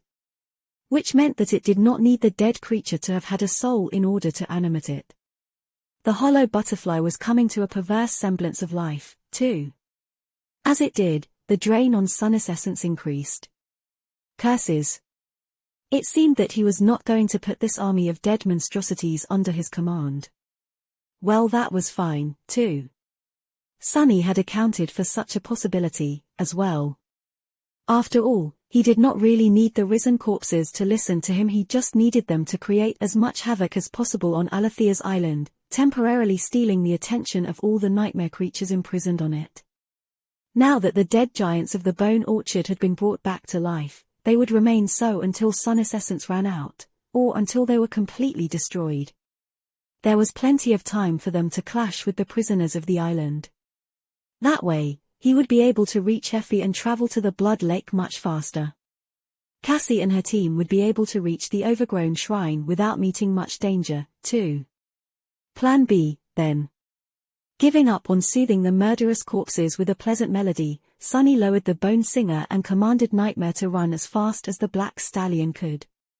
A moment later, the two of them were already flying between the staggering skeletons, heading for the forest. An army of dead giants pursued. Even the hollow butterfly took to the sky, one flap of its mighty wings sending a hurricane gale across the Bone Orchard, or rather, the former Bone Orchard. Left without the great monster's care, its eggs were cracking and bursting open, the corpses of revolting maggots crawling out of them while burning with bloodlust. Great, go fight the harvester, you ugly bug gods, I hate butterflies. Sunny dove under the protection of the ancient pines, only to hear them snap and shatter a few moments later. The dead leviathans he had risen might not have been as enormous as devouring beast, but they were giant and powerful enough to bulldoze through the misty forest. Now, he only hoped that they would be sturdy and powerful enough to last a while against the harrowing prisoners of Alethea's island. And that his essence would last long enough. And that they would not catch up to him and Nightmare before getting distracted by some unfortunate abomination. Faster. Gritting his teeth, Sunny flew through the mist. Effie was waiting for him on the other side of the island. Chapter 1461, Encore. Pursued by an army of dead giants, Sunny and Nightmare flew through the mist. The shambling corpses were tearing through the forest like an avalanche, uprooting countless ancient pines and turning them into splinters. The thunderous clamor of it all spread far and wide, making it seem as if the entire island was falling apart. If that would not attract the attention of the nightmare creature hiding in the fog, Sunny did not know what would. Almost there. He was not just running blindly. Instead, Sunny was leading his skeletal followers along the southern edge of the island, aiming to pull them to Undying Slaughter's hunting grounds, or even further west. The map of the island was shimmering in his mind, with various nightmare creatures moving across it according to where they were supposed to be at the moment. It would be good to attract as many abominations as possible. The chain reaction of them abandoning the usual routes and habits was going to clear the northern part of the island, where all of the cohort's goals were, to a large degree. But Sunny was going to be happy as long as the harrowing mist wraith got implicated by the appearance of the undead stampede. These ancient skeletons he had risen were not truly alive, and thus possessed neither souls nor soul essence. They were the worst possible enemy Undying Slaughter could meet, considering that she would not be able to replenish whatever essence she spent to destroy the murderous corpses. It was a bit ironic, really. Above us. His heart skipped a beat.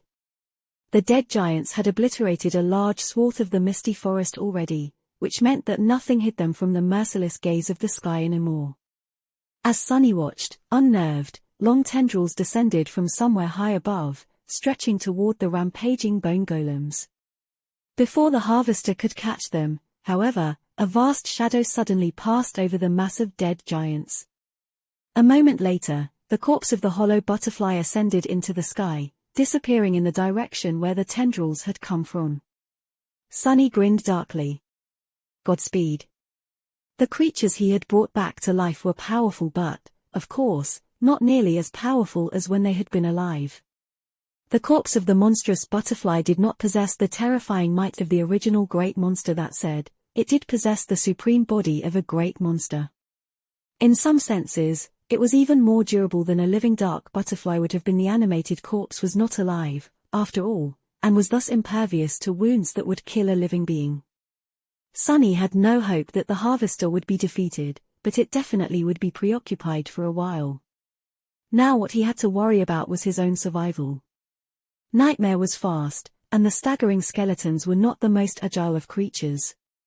And yet, they were gaining on the galloping steed due to their sheer size. Sunny could dive into the shadows and escape at any moment, but that would defeat the purpose of leading the dead giants on a chase across the island. A massive skeletal claw fell on him from above, missing Nightmare's side by a mere meter. The black stallion almost lost his footing when the claw slammed into the ground, making it quake and throwing a cloud of dust into the air. This is just like that damn desert. The risen corpses were nowhere near as powerful as the harrowing warriors of the Nightmare Desert, but it was all the same for Sunny. It did not matter if the thing that killed him was 3 times more powerful than him, or 300 times more powerful. He would end up dead either way. Nevertheless, he kept a cool head, tracked the movements of the dead giants with shadow sense to evade the sporadic blows, and kept an eye on the misty forest ahead. That was how Sunny managed to survive the dreadful pursuit. Not long after the hollow butterfly dove into the mist above to battle the Harvester, he felt a subtle movement ahead and commanded Nightmare to dodge left. It was just in time. In the next moment, the familiar decaying shape of a giant leopard lunged forward from the fog, missing Sunny and colliding with one of the pursuing corpses. Bits of shattered bones shot through the air like bullets, and a gurgling roar sent Sunny into a momentary daze. Then, something boomed behind him, and he sensed several massive shadows converge on the terrifying shadow of the great beast. A moment later, the furious confrontation was far behind him. But it was only the start. As the dead army chased after the swift rider, more and more nightmare creatures arrived, attracted by the deafening noise of the pursuit. Sunny had calculated which abominations would arrive first, and when as a result, he managed to evade all of them. He saw the black octopus-like creature envelop the horrid skeleton of a crawling leviathan with its tentacles, the black acidic slime secreted by them biting into the ancient bones. Devouring Beast made the whole island shake by landing from a high jump, her fist turning one of the dead giants into a pile of broken bones. As it was completely obliterated, the rate at which Sunny's essence was consumed decreased a little. A nightmare creature that was like a rotting tree tried to get in the way of the risen corpses, as well, but was flattened and torn apart in a matter of seconds. There were other abominations, as well. Some of them had killed Sunny before, some hadn't. Now, all of them became entangled with the murderous dead, as if receiving divine retribution for all the deaths they had visited upon him. Undying slaughter was among them, as well. I'd say it's a success. By the time the abandoned port of Alethea's island appeared from the mist, Sunny was only followed by a few most persistent corpses. The rest had been left in the dust, fighting the various horrors of this cursed place. Throwing one last glance at the murderous dead giants, Sunny smiled and dissolved into the shadows. His job here was done. Now, he had to rush to the other side of the island to find Effie. Really, now? Gliding through the darkness, Sunny sighed. Was there a need for such a reaction? Surely, my musical talent is not that terrible. Chapter 1462, Smooth Ride. Eventually, Sunny reached the far side of the island. Diving out of the shadows, he staggered a little and sighed. His reserves of essence were mostly empty. Luckily, the speed with which he was losing essence was not that great, by now, which meant that many of the risen corpses had already been destroyed by the prisoners of Alethea's island. His journey across the misty forest had been much more swift and uneventful than it would have been otherwise, though, so it was well worth it. Come dusk, his essence would be replenished. That said, he was going to have to be very careful after reaching the Blood Lake. Sunny shook his head and headed forward, with Nightmare following him in the shadows. His steps were fast and silent. He crested a tall hill and jumped over a rock outcropping, then raised a hand without ever slowing down. Catching a lightning-fast spear, Sunny grunted and slid back a few steps. Then, he walked over to Effie and nonchalantly put the spear into her hand. Here. You dropped this. The huntress stared at him in bewilderment. Doofus? He let out a mental sigh. Here we go again. Sunny patted her on the shoulder and smiled. Who else would it be? Yes, it's me. Before you ask, this is not the first time we're having this conversation. Actually, time moves in a circle on this island. He gave her a short explanation, going over the strange nature of Alethea's island and their plan. So, in conclusion, don't feel too disappointed. I promise, I was utterly flabbergasted and thoroughly teased by you the first 10 times around. Nephis, too anyway, Uncle Sonny is here now. You can relax. Pony. He swallowed an indignant retort and forced out a smile. Who says you're going to ride my big, proud, and powerful steed? Taking a step to the side, he pointed to the big alloy chest standing on the ground between them. Climb on. That's your ride for today. Effie studied the covetous coffer for a few moments, then awkwardly climbed on its lid. She flashed Sunny a grin. Now, what was it about riding your big and? Before she could finish, though, countless alloy legs appeared from beneath the large chest, rising it above ground. Surprised, Effie let out a short yelp. Sunny grinned. Meet the locomotive chiffonier. The smoothest ride on Alethea's island. With that, he jumped into the saddle and sent Nightmare into a medium trot. The alloy chest scurried to follow them, its countless legs rustling as they tore the moss. Effie remained seated atop the covetous coffer with a very strange expression on her face. Nevertheless, she seemed rather comfortable, and the speed of their small party was not at all slow. In fact, they were moving very fast. Most of the nightmare creatures inhabiting the island had been lured south by the shambling corpses, so Sunny could allow himself to head straight to the lake without any delays. After a while, the ancient pines receded, and they came into view of a large open space. The mist here was less thick, so Sunny stopped Nightmare at the edge of the forest. He did not want to risk attracting the harvester's attention, even if the hidden horror of the skies had been attacked by the hollow butterfly not too long ago. In front of them was a vast plain of dark crimson liquid. The lake might have been crystal clear once, but now, its waters were painted red by blood. The source of that blood could be seen in the distance, drifting on the lake's surface. It was a gargantuan, dreadful creature that vaguely resembled a winged something. Its dark flesh was torn and mutilated, and many horrible wounds revealed its glistening innards.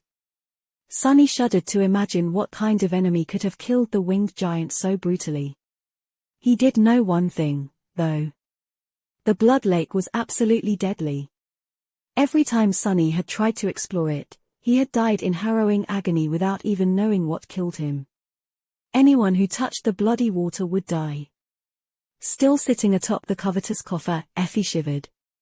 So what kind of terrible abominations live in this charming lake? Remembering what Windflower had told him, Sunny stared at the crimson liquid with a dark expression. None sort of. He sighed. Instead, the lake itself is an abomination.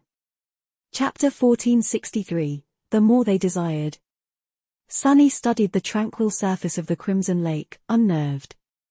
He had died in its waters a few times, and each of those deaths was both torturous and gruesome. But now that he knew what had caused him to die, he felt even more wary of the red water than before. Indeed, the entire blood lake was, in a sense, a nightmare creature. However, it was not a single living being. Instead, there were mindless, microscopic, insatiable creatures living in the bloody water, too tiny to see and too numerous to count. Each drop of the bloody water contained millions of them. Sunny had fought and killed many abominations, from titanic behemoths to insect-like vermin that hunted in giant swarms. However, he had never faced nightmare creatures that were no different from flesh-eating bacteria. The whole lake had become a colony for these tiny horrors. Sunny did not know whether they had come from inside the giant corpse, or if the winged being simply was one of their victims. Perhaps it was both. What he did know was that the abomination's blood provided nearly endless nourishment for the tiny devourers, allowing them to propagate at astonishing speed and infect the entire lake. thus becoming the lake. No wonder he had died screaming in its crimson waters. Sunny took a deep breath, dismounted, and gave Effie a grim look. "Stay away from the water." The huntress climbed off the covetous coffer and sighed. "Yeah. I gathered that much, but, Sunny, how are you going to kill a lake? Short of somehow evaporating the entire thing, I don't see a way." He hesitated. Indeed, how was anyone supposed to kill a lake? Sunny shook his head, then headed toward the shore. "I don't think I can kill it. Making it out of that lake alive, though I think he'll manage." He manipulated the mist to cover their approach and stuck to the shadows. Tense, they made their way to the shore. Effie stayed back, but Sunny walked to the very edge of the crims. On water. The overbearing stench of blood assaulted his nostrils. Feeling incredibly uncomfortable, Sunny took a deep breath and summoned a memory. White sparks swirled around his hand, and soon, a beautiful chalice of white jade appeared in his hand, overflowing with sinister black liquid. The bitter cusp, a cup of poison that the Jade Queen had once served her rapacious guests. Despite the fact that Sunny had started his awakened career as a poisoner, he did not use this memory often. The last time he had, it was to coat the arrows and bullets of the 1st Evacuation Army soldiers with the black venom. It helped them a lot during the mad dash to Falkenscott. But who knew it would come in handy today? Sending all 5 of his shadows to wrap themselves around the bitter cusp, Sunny tilted it and watched as a stream of black liquid fell into the crimson water. The poison flowed and flowed. The mistress of the palace herself presented them with a cup of the sweetest nectar. No matter how much of the sweet nectar they drank, the cup remained full. The more of it they consumed, the more of it they desired. The words of the description of the sinister memory surfaced in his mind. Indeed, no matter how much of the glossy black liquid he poured into the lake, it continued to flow. There was no doubt that more of it had flowed out of the bitter cusp than the jade chalice was supposed to contain. There was no explanation for where the poison was coming from, not that he needed one. Endless Spring was always like that, as were many memories. Mundane logic almost never applied to how they functioned. Sunny did not need an explanation, though. All he needed was for the blood lake to drink as much of the poison as there was. After a while, it seemed as though the crimson waters had become restless. Subtle ripples spread over the lake's surface, and shallow waves licked its shore. Forcing himself to stay still, Sunny threw over the shoulder. "Step back." Effie obediently waddled a few steps away from him and grew still. He did not move a centimeter, though, no matter how much he wanted to, and continued to pour the black poison into the water. As time went on, the blood lake started to look more and more eerie. Its crimson waters seemed to be tinted a subtly darker shade now, and rippled silently.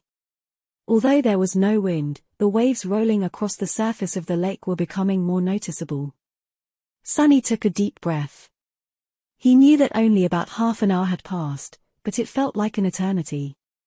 Finally, the stream of poison grew thinner, then thinner still. Then, it broke, and only a few stray drops of the black liquid fell down. The bitter cusp was empty. "Well, that's done." Standing some distance away, Effie asked. "Now that you've poisoned this lake so thoroughly, what are you going to do next?" Sunny dismissed Anank's mantle and gave her a dark look. After a few moments of silence, he said, "What do you think?" "Now, I'm going to go for a swim." Effie's eyes grew round. "What? Swimming in an abominable lake wasn't enough, so you decided to add deadly poison to the soup first?" He couldn't suppress a short laugh. "Well, I am immune to most poisons. It's going to sting a bit, for sure, but with some luck it will be all right." He sighed, then dismissed the bitter cusp and called the 5 shadows back. Evaluating how much essence he had left, Sunny then opened the gate of the shadow lantern and manifested the shadow spawn shell around his body. Summoning the mantle to cover it with a layer of onyx armor, he reinforced that armor with 5 layers of augmentation, and then gave Effie a wink. She seemed to pale a little at the sight. "I'm off." There is some food in the coffer. I told it not to bite your hands off, so feel free to explore. With that, Sunny cursed inwardly and dove into the hungry, man-eating lake. Chapter 1464, Sunny Submarine. Wrapped in the protective shell of shadows and the onyx carapace of the mantle, Sunny breathed with the help of the essence pearl and fell into the murky depths. He had swum away from the shore and then manipulated his weight to plunge down like a rock.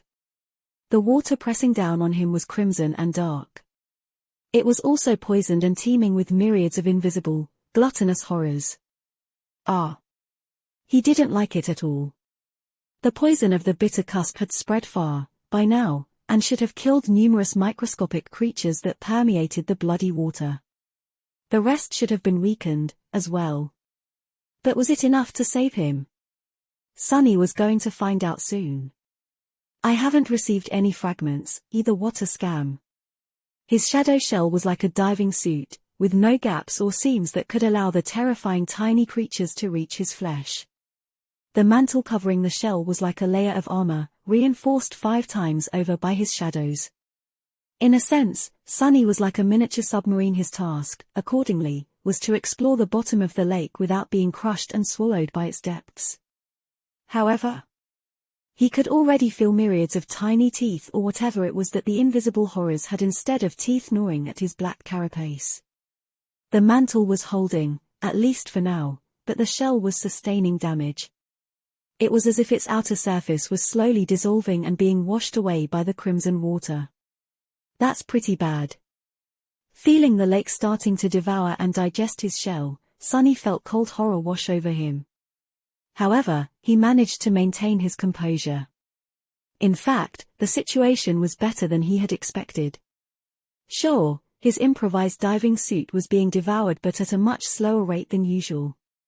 The poison of the bitter cusp was doing its job. As long as the mantle held and the exposed surface of the shadow shell was limited, he could repair it faster than the lake was destroying it. Even if his onyx armor started to crack and disintegrate, he would be able to keep up with the relentless attrition for a while. Summoning more shadows from the lantern, Sunny went about mending the dissolving form of the shadow spawn. At the same time, his feet touched the bottom of the lake. Pushing himself through the water, he walked forward.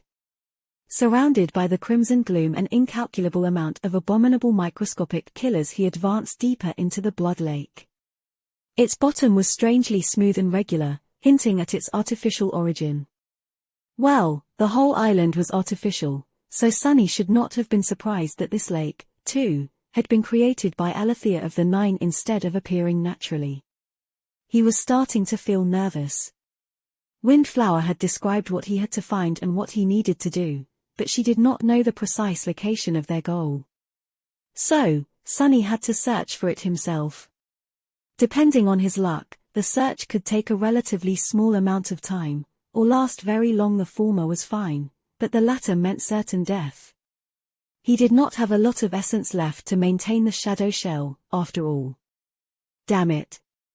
The deeper into the lake Sunny walked, the harder it became to advance. The rock surface under his feet was still smooth, angled down at a shallow angle, but there were more and more obstacles in his path. These obstacles were the remains of numerous nightmare creatures. Sunny had thought that the Bone Orchard was the only monster graveyard on the island, but he was wrong. It seemed that the Blood Lake was the place that Alethea had used to dispose of the carcasses of the most abominations she slayed. He couldn't help but notice that the towering remains he had to either climb over or walk around had all belonged to nightmare creatures that were not made of flesh and bone. Instead, these had been abominations whose monstrous bodies had been composed of steel, stone, clay, glass, and all kinds of different materials. What a treasury! Sensing his shell starting to crumble faster and faster, vivid signs of corrosion appearing on the onyx plates of the mantle, Sunny tried to distract himself from fear by thinking how great it would have been to feed all these dead nightmare creatures to fiend. Sadly, the gluttonous shadow had no chance of surviving the crimson depths of the Blood Lake. Even if his armor was in no way inferior to Sunny's mantle, Fiend was a living being. The invisible killers living in the red water would have instantly infiltrated his body and devoured it from the inside out. If these are the corpses that are too tough for the lake to digest, then just how many dead abominations have been erased by it entirely? Had this harrowing place been created by Alethea of the Nine to dispose of trash? The thought seemed darkly funny. More reason not to die here. The shadow spawn shell was falling apart. By now, the speed of its destruction was only barely slower than the speed with which Sunny was repairing it. The mantle was on the verge of crumbling, as well. When it did, the shell would start to dissolve much faster. In the end, Sunny would be devoured by the lake. Where the hell is it? Where is it? He forced his way through the crimson murk, trying not to panic. The bottom of the lake was almost flat now, showing that he was close to its center. That was the place where what he sought was most likely located. Sunny was almost ready to drown in despair when he finally saw it. In front of him, something rose above the rock surface of the lake's bottom. It was a large circle of dark steel, a dozen meters in diameter. There were no runes engraved into the ancient metal, and there was nothing laying on its surface. Finally, Sunny laboriously made his way to the steel circle hidden at the bottom of the lake and stopped near it. The metal ring was raised above the surface of the rock by about half a meter. It was hard to see any details in the crimson darkness, so Sunny simply felt its shape with shadow sense. He hesitated for a few moments, then summoned the Sin of Solace. There was a thin, almost invisible seam between the outer metal ring and the steel circle encompassed by it. Sunny cautiously inserted the jade gem into that seam and remained motionless for a second or two, gathering his courage. Then, he called the shadows back from the surface of the mantle and wrapped them around his body. Feeling his strength soar, Sunny ignored the net of cracks that immediately started to spread through his onyx armor, and pulled at the hilt of the Sin of Solace with all his might. He was trying to dislodge the steel circle from the metal ring it was resting in. Sunny used all his power, pulling and pulling. His shell was being swiftly devoured by the tiny horrors of the Blood Lake. The mantle was being corroded at a dire speed, ready to crack apart. The steel circle did not move. Sunny felt like his muscles were about to explode, but then, finally, he felt the ancient steel give. The heavy circle rose above the metal ring by a centimeter, then a few centimeters more. Without wasting any time, Sunny plunged the Sin of Solace deeper, changed its angle, and continued to pull. The lake was suddenly in mayhem all around him. And then, finally, the impossibly heavy steel lid rose above the metal ring. Letting go of his sword, Sunny grabbed its edge with all four of his hands, grunted, and raised the lid as high as he could while displacing a great amount of water. Standing on the metal ring, Sunny supported the lid with his shoulder and glanced down. Below him was nothing. Or rather, a long vertical shaft cut through the bedrock that led to nothing. He was looking at the abyss below the island. And all around him, the crimson water of the Blood Lake was already rushing into the hidden drain, falling into that abyss from a great height. The power of the current almost threw Sunny down, as well, but he somehow managed to hold on. As time passed, the pressure grew more and more terrible, as more and more water fell from the bottom of the island into unfathomable darkness like a red waterfall. Hell. My shoulder hurts. Eventually, Sunny gritted his teeth and threw the lid of the drain sluice entirely open, then staggered back. By then, the water was only high enough to reach up to his shoulders. Some time later, it disappeared entirely, leaving him standing on wet rock. The Blood Lake was gone. Its crimson waters, and all the tiny horrors populating it, had been drained into the lightless abyss under the levitating island. Standing at the bottom of a vast bowl cut into the stone soil of Alethea's island, Sunny sighed and looked up. Out there, far away, on the former shore of the lake, Effie was looking down at him with a strange expression. He remained motionless for a moment, then raised a hand and waved at her.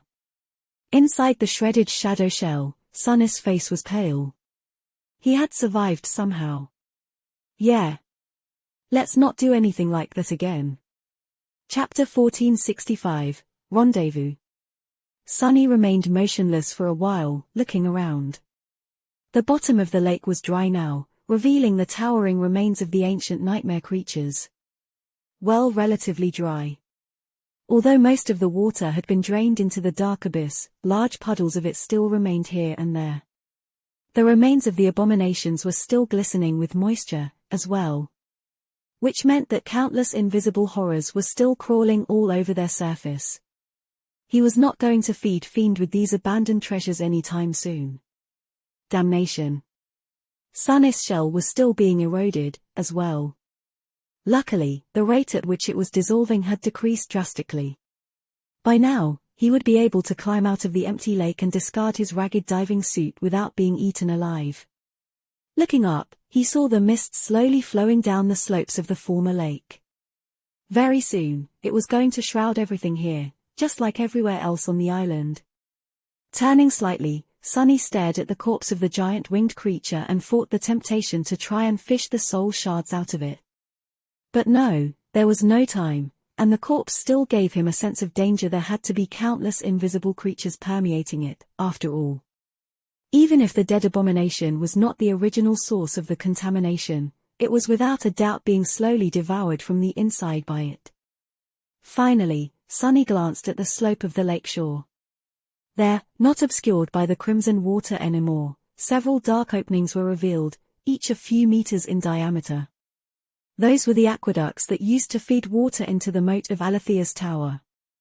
Now that the lake had been drained, the moat would soon run dry out, as well, dealing the first blow to the system of enchantments maintaining the time loop.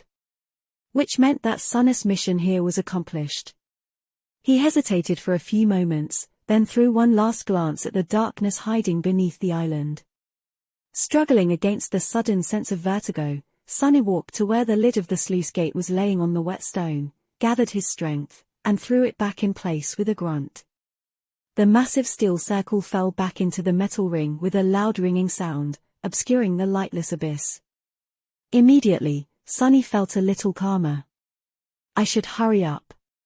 His essence was running dry, and there was still some time left until dusk. He dashed to the shore, mentally reviewing his performance. In retrospect, he could have saved himself some trouble by exploring the bottom of the lake as a shadow first, then returning to the shore, safely forming the shadow shell away from the deadly crimson water, and using Shadow Step to return to the gate. But he had not known if there were unknown dangers hiding in the lake.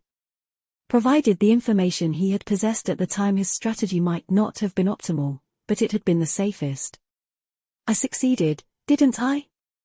Climbing onto the shore, Sunny dismissed the mantle, and then used Shadow Step to escape from inside the damaged Shadow Spawn shell.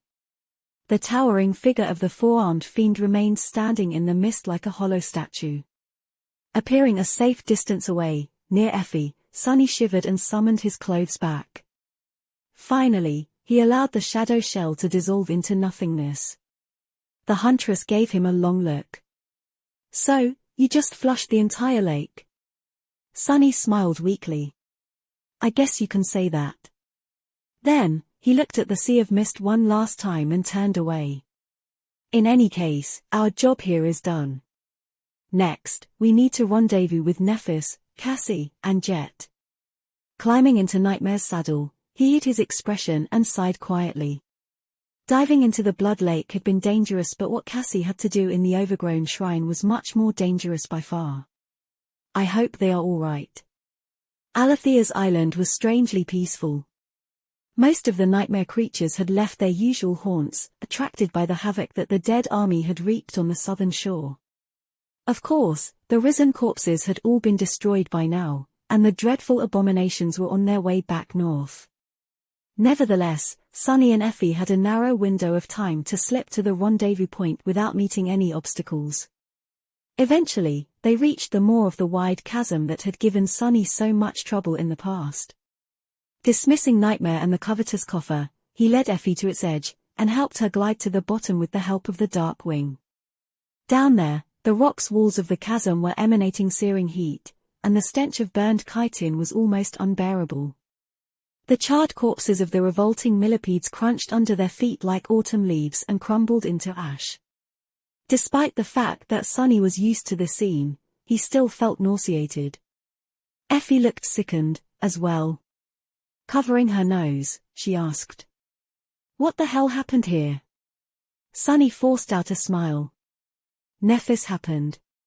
The huntress stared at him for a moment, then coughed, understanding. The two of them made their way into the deeper part of the canyon, trying not to look around. Soon, they saw a dim light ahead.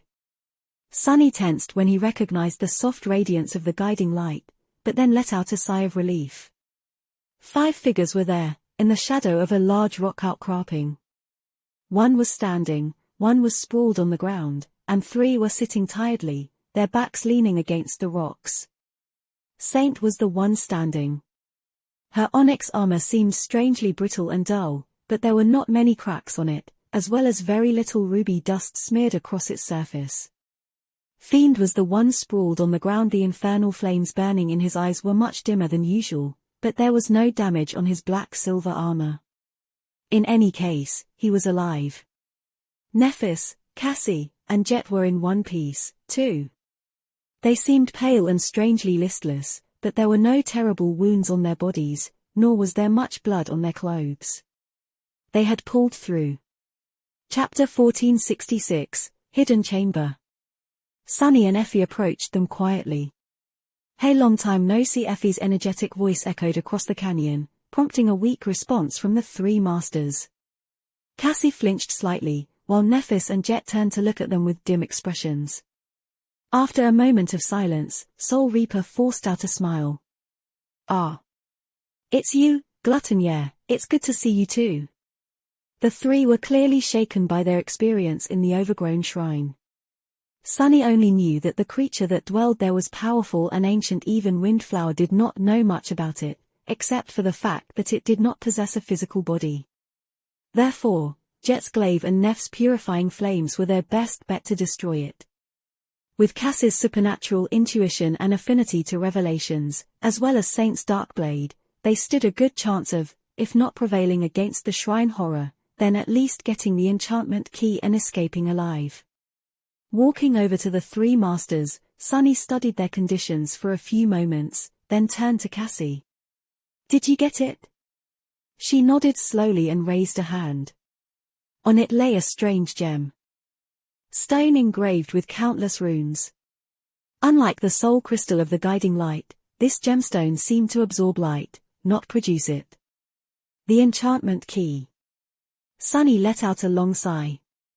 Good. Then, fascinated, he asked in a curious tone. What was the creature inside the shrine like? Cassie shivered slightly and lowered her head. I don't really want to talk about that thing. Right now. Judging by the heavy expressions of Neph's and Jet's faces, they felt the same. Sunny raised an eyebrow.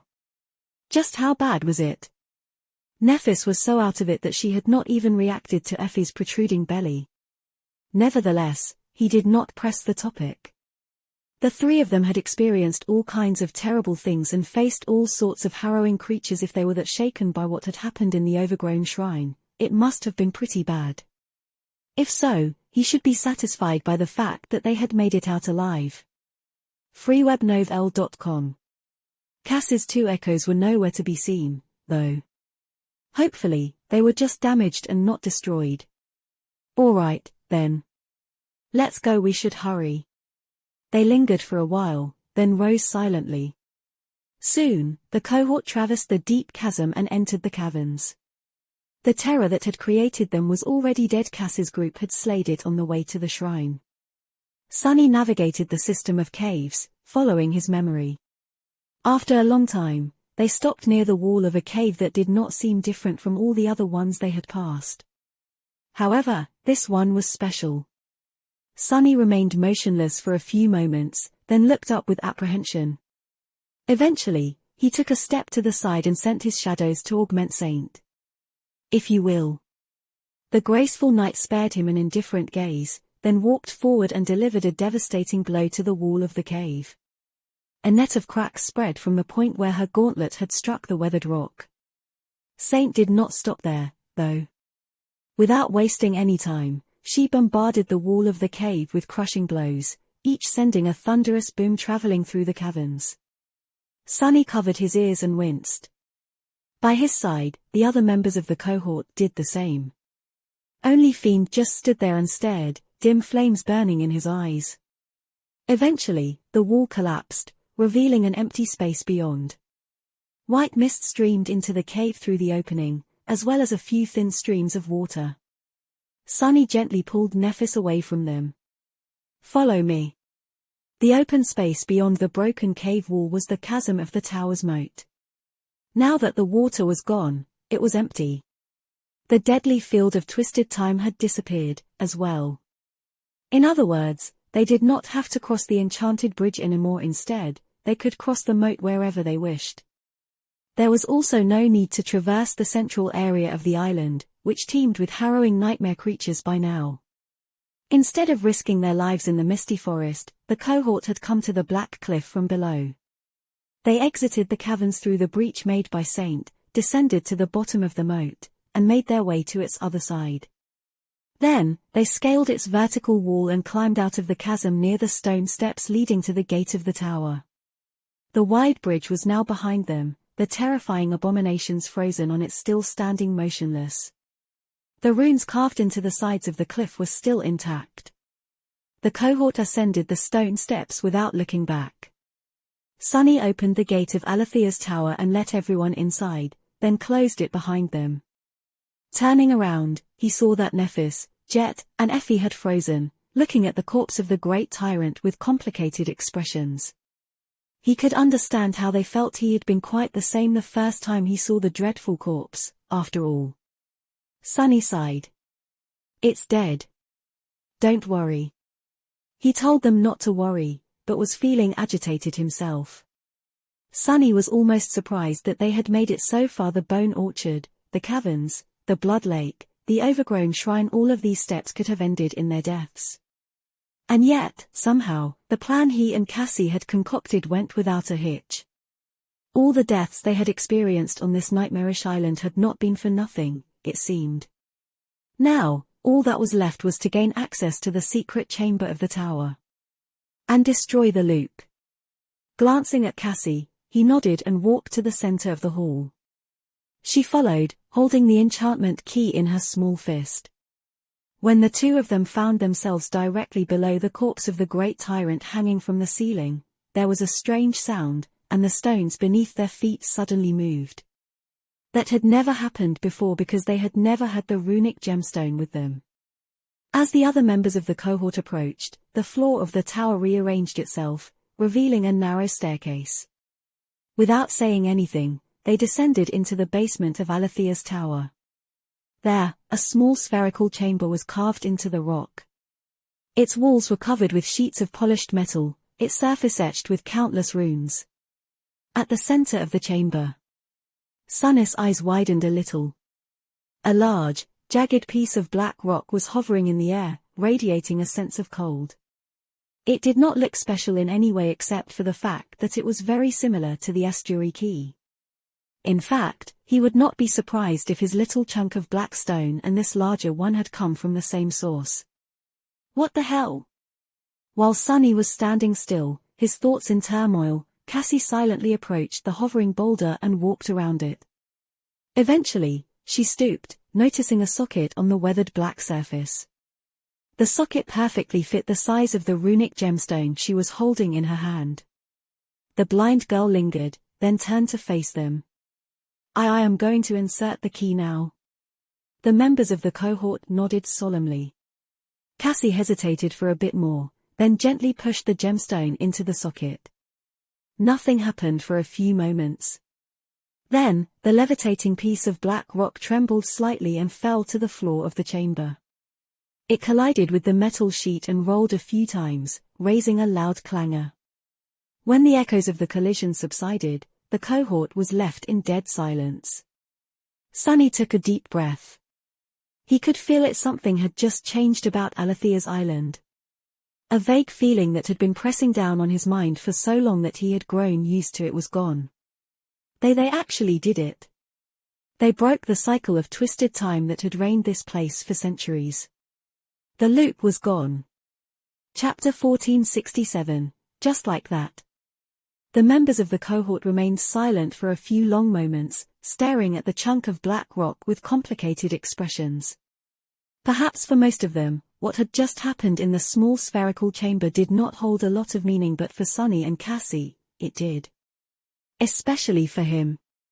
Letting out a shaky breath, Sunny suddenly felt like his legs were about to give out.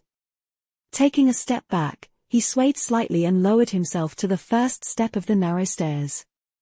His eyes were still glued to the fallen black stone, but his gaze had become distant. Cassie leaned on the guiding light, her face motionless. Nephis, Jet, and Effie watched them silently. After a while, the huntress finally spoke. "So it's done? Just like that?" Sunny looked up at her, struggling to answer. "Just like that?" She made it sound as if it had been easy. Well, of course she had just learned about the existence of the loop this morning, and it was gone before dusk. For him, however, the memories of the countless harrowing deaths he had experienced and witnessed on Alethea's island flooded Sunny's mind. That first time being cruelly executed by undying slaughter, the hopeless despair of watching devouring beasts' giant hand descend from the mist, and so much more. All of it was behind him now, but not gone. Sunny wished he could have forgotten all this torment, like he had forgotten most of the nightmares about the Kingdom of Hope. But he couldn't. These memories were going to haunt him forever. They can stand in line and wait their turn. There was a vast museum of heartbreak and horror in his memory, already. What could a few more nightmares do? He sighed, then nodded. Yes, the loop is destroyed. I can feel it. Effie lingered for a moment. Good, then. What's the plan now? Just as she said these words, Sunny felt something move in his soul, and a flood of essence poured into his cores. Somewhere outside the island, the 7 suns were plunging into the great river. It was dusk. He relaxed a little. The loop was destroyed, which was a great relief. However, it also meant that the future was once again unknown and unpredictable. Sunny felt much calmer now that his reserves of essence were swiftly replenishing. Cassie kept quiet, so he answered Effie's question himself. It's like I told you before. We will hide in this tower and wait out the immediate aftermath of our actions. In the next few days, Alethea's island is going to be a battlefield. Undying slaughter and devouring beasts are going to go on a rampage. He paused for a moment, then shook his head. Or rather, their rampage will continue, uninterrupted. They will either eradicate most of the nightmare creatures on the island, or be eradicated by them. In any case, we must ensure that these defiled versions of you and Jet never return to the Great River. Sunny had fought both the Mist Wraith and the bestial giantess many times. He died when he fought alone. He watched his companions die before being killed himself when fighting side by side with his allies. The plagues were simply too dreadful to be defeated by them. But that was inside the loop. Now that the loop was broken, the flaws of the defiled saints could finally be exploited. Devouring beasts' hunger and undying slaughter's need to kill would become their undoing. In theory. In practice, it was not going to be easy to exploit these flaws. Devouring beast, especially, was going to have plenty of things to eat. Undying slaughter was going to have plenty of things to kill, as well, but she could potentially expend a lot of essence in the process. But this was a problem for another day. For now, Sunny wanted to rest. When was the last time he slept? He couldn't even remember, which was not a good sign. A tired mind makes mistakes. He had no doubt he had made many mistakes already. Luckily, none of them had been serious enough to doom them for now. Cassie had to be just as exhausted. All in all, the two of them had done remarkably well, considering the situation. Sunny took a deep breath, then stood up and looked around the spherical chamber one last time. For now, let's return to the first floor of the tower. We'll be spending the next few days, maybe even weeks there. We should clean it up, if nothing else. They made their way above ground, where blood, rubble, and ghastly remains of the great tyrant's minions littered the floor. The tyrant itself was still hanging from the broken ceiling, the terrible wounds dealt to it by the Serpent King in the distant past still as fresh as if they had been delivered a few hours ago. Effie stared at the terrible corpse with apprehension. "What is that thing, though?" Sunny glanced at her, then forced out a smile. "What else?" "That's your food for the foreseeable future."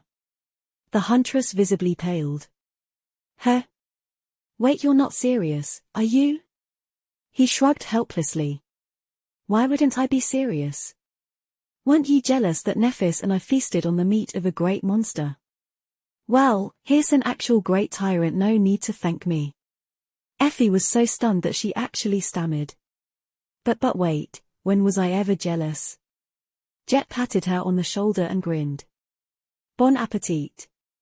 With that, the five of them went about cleaning the first floor of Alethea's tower. Sunny positioned several of his shadows to keep watch, knowing that this place was not as safe as it had been before.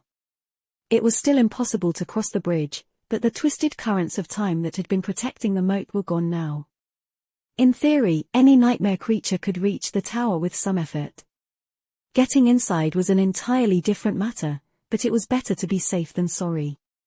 They cleared the rubble, incinerated the remains of the tyrant's minions, and washed the blood off the stone floor.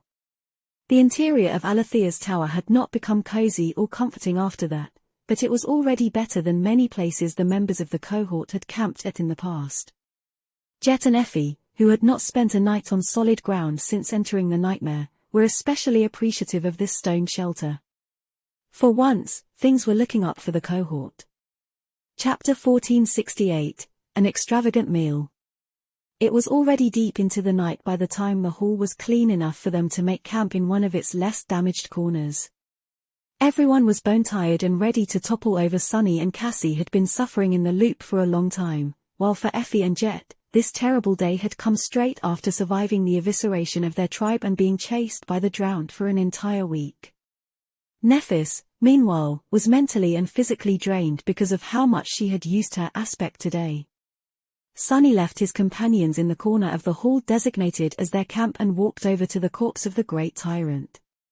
While they were making a fire, he manifested a raised platform from the shadows and went about extracting the 5 supreme soul shards from the horrid corpse. Luck was on his side. King Daeron had neglected to collect them after slaying the creature. Perhaps he had been in a hurry to leave Alethea's island, or perhaps such things had no value for the mighty sovereign. In any case, it was Sunnis' win. Soon, he returned to his companions carrying 5 radiant crystals and a generous chunk of monster meat. It was the meat of a great abomination, as well. Despite the divine taste, chewing it was not going to be easy for Cassie and Jet. Nephis, Effie, and himself would have to augment themselves with their aspects to enjoy the meal, as well. While Nephis went about preparing the extravagant meal, Sunny wiped the soul shards clean, summoned the covetous coffer, and stored them inside. At that time, Jet gave him a long look. "There's enough meat to feed Effie for a long time." He nodded. Soul Reaper lingered for a few moments, then asked, "What about me? How am I going to last longer than Undying Slaughter here, inside the tower?" Sunny frowned. This was indeed an issue.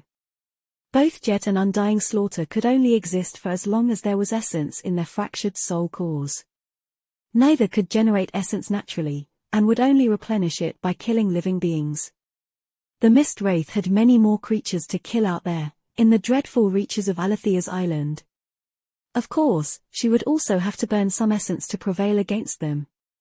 Still, Jet was at a disadvantage while locked inside the tower.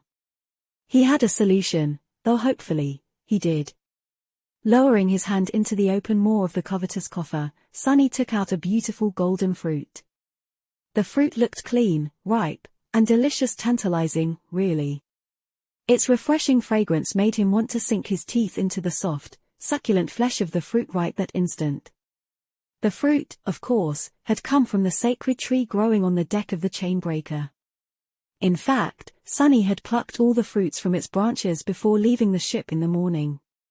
Suppressing the gnawing desire to devour the golden fruit, Sunny threw it to Jet. "Try it." She caught the fruit and looked at it in confusion. Then, She shrugged and took a generous bite. The rest of them watched Jet consume the fruit of the sacred tree with envy. By the time it was gone, a stunned expression appeared on her face. I just received an infusion of essence. A lot of it. Sunny nodded in satisfaction. Thank the gods. It works. He had tried eating the golden fruits during one of the revolutions. Sunny was understandably afraid of them, considering what had happened to him on the Ashen Barrow. By now, it was clear that the soul-devouring tree was somehow connected to the sacred tree that grew on the Chainbreaker and had come from Heart God's desecrated grove. And perhaps to the strange tree to which Uris of the Nine had been nailed in punishment. However, there was a big difference between the Soul Devourer and Chainbreaker's mystical tree apart from the fact that the former was thousands of years old and a nightmare creature. It was that the Soul Devourer fed on living beings, while their tree didn't. As a result, while the fruits of the Soul Devourer could grant awakened soul fragments, the fruits of the young sacred tree couldn't. Instead they were brimming with soul essence. Sunny had used them a few times to help Nephis recover from essence exhaustion faster, but in the grand scheme of things, it was of not much use. Especially because they had no visible effect on him, due to the fact that his soul required shadow essence instead of soul essence. It was also why Sunny was not sure that the golden fruits would have any effect on Jet, considering how unique her soul was, even when compared to his. Luckily, everything seemed to work fine. Otherwise, he would have had to take Jet outside the tower to hunt in the next few days, risking both their lives. Sunny let out a sigh of relief. There were a good dozen fruits inside the coffer, some of them riper than the others. They would last Jet a good deal of time. A pale smile appeared on his face. Good. That's good. I have a bunch of these with me so, don't worry about getting enough essence for now.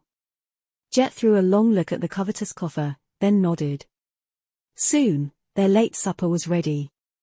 Effie and the rest of them consumed the sublime meat of the great tyrant as they struggled to stay awake. Then, just before dawn, they finally allowed themselves to succumb to exhaustion and went to sleep on the cold stone floor. Everyone except for Sunny, that was. He lingered for a while, sitting silently on a piece of rubble.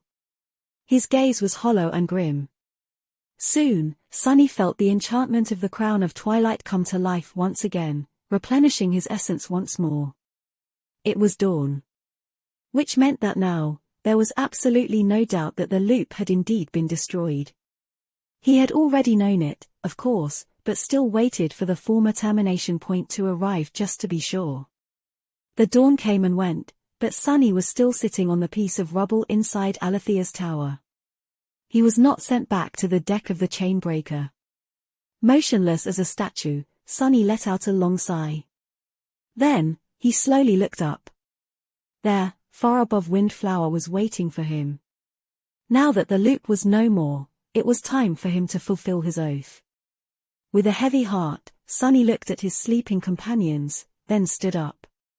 The deep shadows drowning the great hall of Alethea's tower stirred and moved, restless, as he walked away from their little camp. Chapter 1469, Something to Remember. So much had happened since the last time Sunny had seen Windflower, but the spacious chamber at the top of Alethea's tower was still the same. Dozens of lanterns floated in the air, shining with a warm orange light. The world outside the window was dim and dark. The silken canopy of the wooden bed was half-transparent, revealing the delicate shape of the beautiful sleeping saint. Sunny ascended the stairs and remained motionless for a while, looking at the vague silhouette with a heavy expression. Then, he sighed and shifted his perception, peering into Windflower's soul. There, the seed of the repulsive darkness had already grown larger. So fast. Corruption was spreading so fast. Its seed had been like a tiny speck before, but now, it was already like a pearl.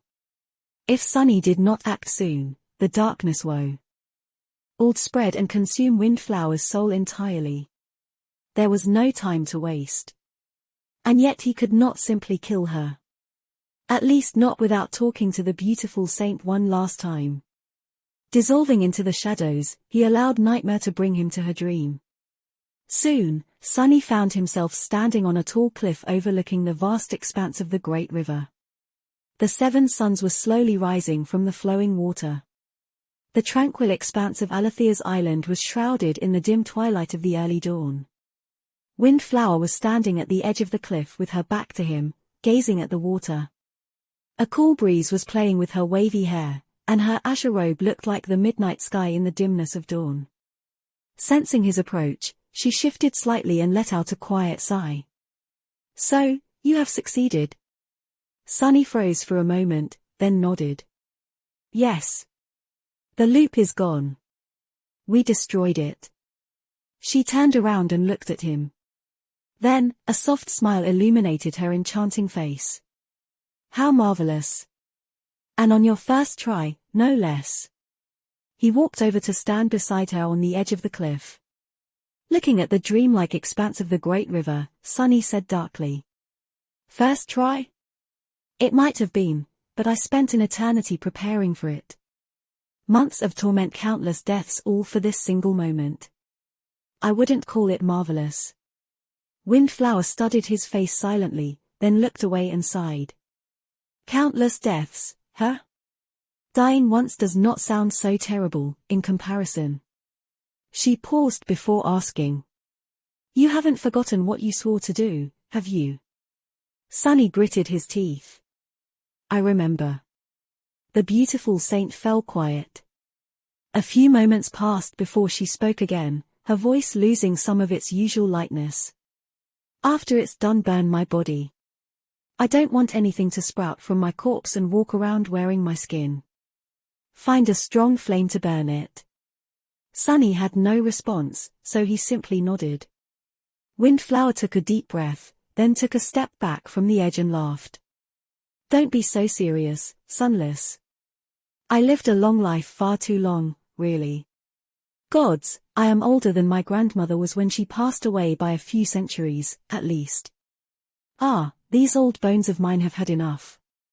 Shaking her head, she walked to the edge of the forest and put her hand on the trunk of an ancient pine. "Are you going to visit Twilight before sailing for Verge?" Following her into the forest, Sunny nodded again. "We are planning to, yes. The last 2 members of my cohort are there. We hope to find something else to help us in Twilight, as well." Windflower lingered for a few moments. "Good. That crown you wear will be of help if the city still stands. It is another enchantment key. In a sense, the defensive array that was meant to protect the city will recognize you as its ruler. You'll have to reach my father's throne to take control, though." Sunny looked at her back and asked grimly. "Yes. The defensive array?" She shrugged. "It was a grand enchantment that my father and our best sorcerers created. They had to have improved it a lot after I was gone, so I'm not sure what the exact effect of the array is now. It should be similar to what Alethea had done. You saw the black stone in the hidden chamber of the tower, yes?" He frowned. "Yes." Windflower smiled. "That stone is very special. There were only a few of them found by the river people. These fragments are said to have absorbed the essence of time, and so, the rumor is that they come from the estuary. The defensive array of Twilight is built upon a fragment of the estuary, too." Sunny shivered, not knowing if it was wise to deal directly with anything that had come from the estuary. Wasn't that where the defilement had come from? Then, he frowned, thinking about the estuary key that rested peacefully within his soul. It looked very similar to the black stone of Alethea's tower. Where had the Mad Prince procured a piece of the estuary? Had the vile madmen actually been to that harrowing place? The 2 of them entered a small clearing. Green moss covered the ground there, with shallow puddles of water glowing softly in the gentle light of dawn. Windflower slowed her steps and hesitated for a few moments, then crouched and outstretched her hand. In front of her, a beautiful azure flower was growing from a shallow pond. Its lotus-like petals glistened with drops of dew, and its subtle fragrance was pure and intoxicating.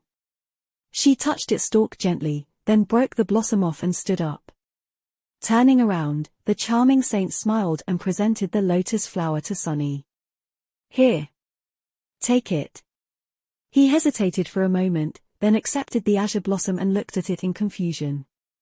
They were in a dream, so he could not take anything with him back to Alethea's tower. What is it for? Windflower laughed. Just something to remember me by. What, has no one ever given your flowers, Sunless?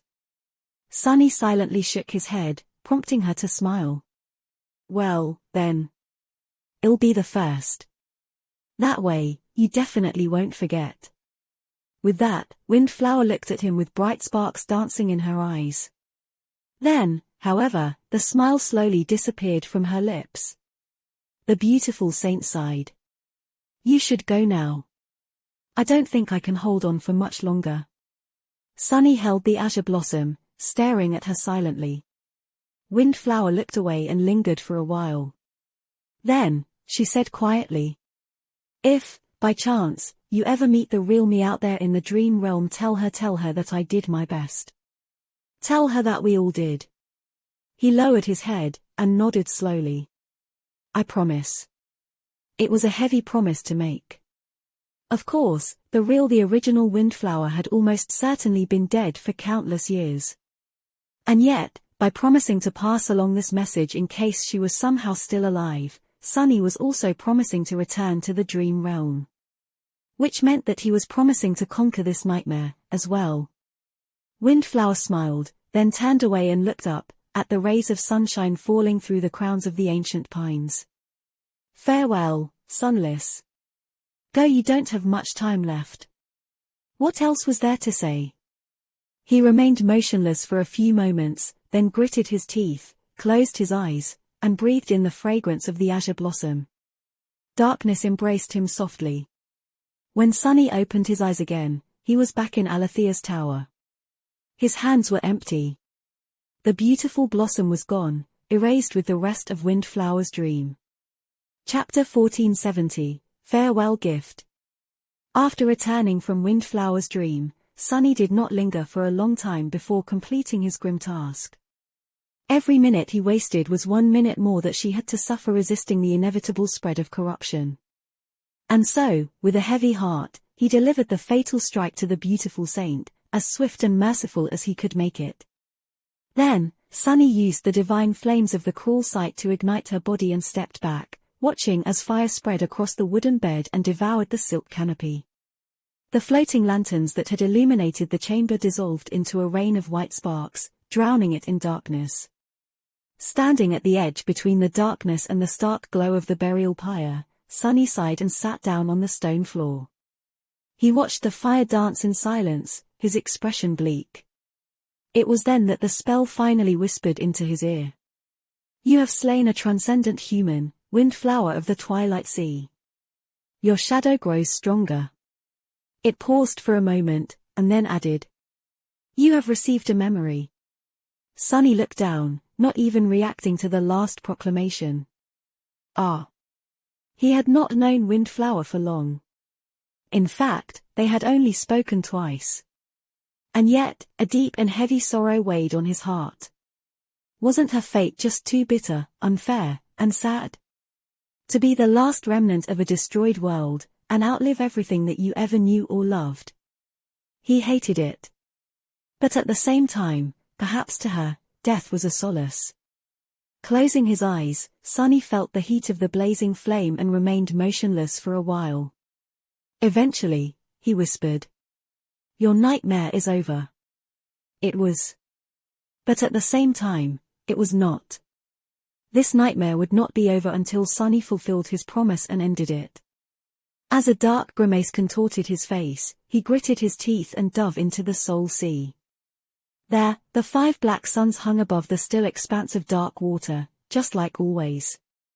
The legion of silent shadows stood motionlessly in the darkness, just like always. The lightless sea of his soul was quiet and tranquil, just like always. Sunny lingered for a moment, then walked along the rows of motionless shadows. Past the lumbering shape of the Mountain King, past the formless shadow of the loathsome thieving bird's spawn, past the gargantuan figure of the fallen Titan Goliath. And so many more, nightmare creatures and humans alike.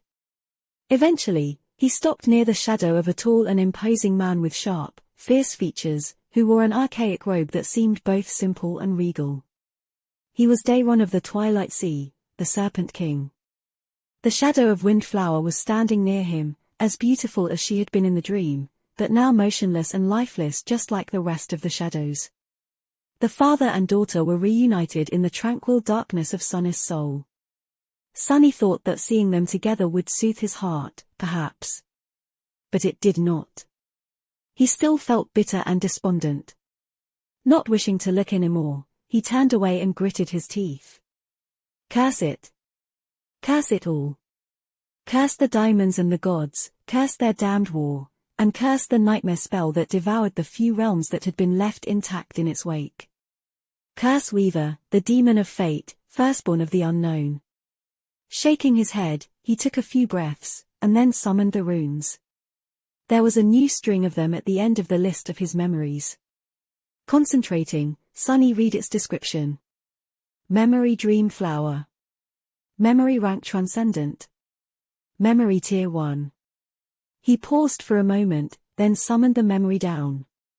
Soon, a beautiful azure flower appeared in the darkness in front of him, its petals still covered by dew. It was exactly the same as it had been when presented to him in the dream. Sunny sighed. So the gift Windflower had given him was not a simple memento. He should have known. Feeling a pulse of sharp pain in his heart, he turned back to the runes and read. Memory description. The dreams and hopes of Windflower of the Twilight Sea are contained within this blossom. It was a farewell gift to her killer, lost from light. Memory enchantment given promise. Enchantment description. Crush my hopes, crush my dreams. Crush my nightmares. The description was short, poignant, and senseless. Sunny stared at the runes for a long while, his face motionless. Then, he dismissed them and looked at the beautiful azure flower that hovered in the silent darkness in front of him. He had no idea what the purpose of this memory was, nor did he know how Windflower had ensured that he would receive it from the spell. If there was one thing he knew, however, it was that this gift embodied her last will. It was the embodiment of her most precious, most ardent desire. With a sigh, Sunny reached forward, grasped the lotus flower in his hand, and crushed it. The azure petals broke and dissolved into blinding light, illuminating the vast darkness of his soul.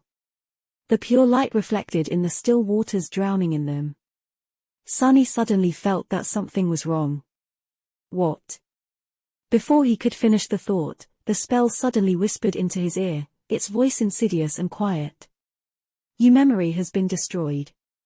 Your shadow grows stronger.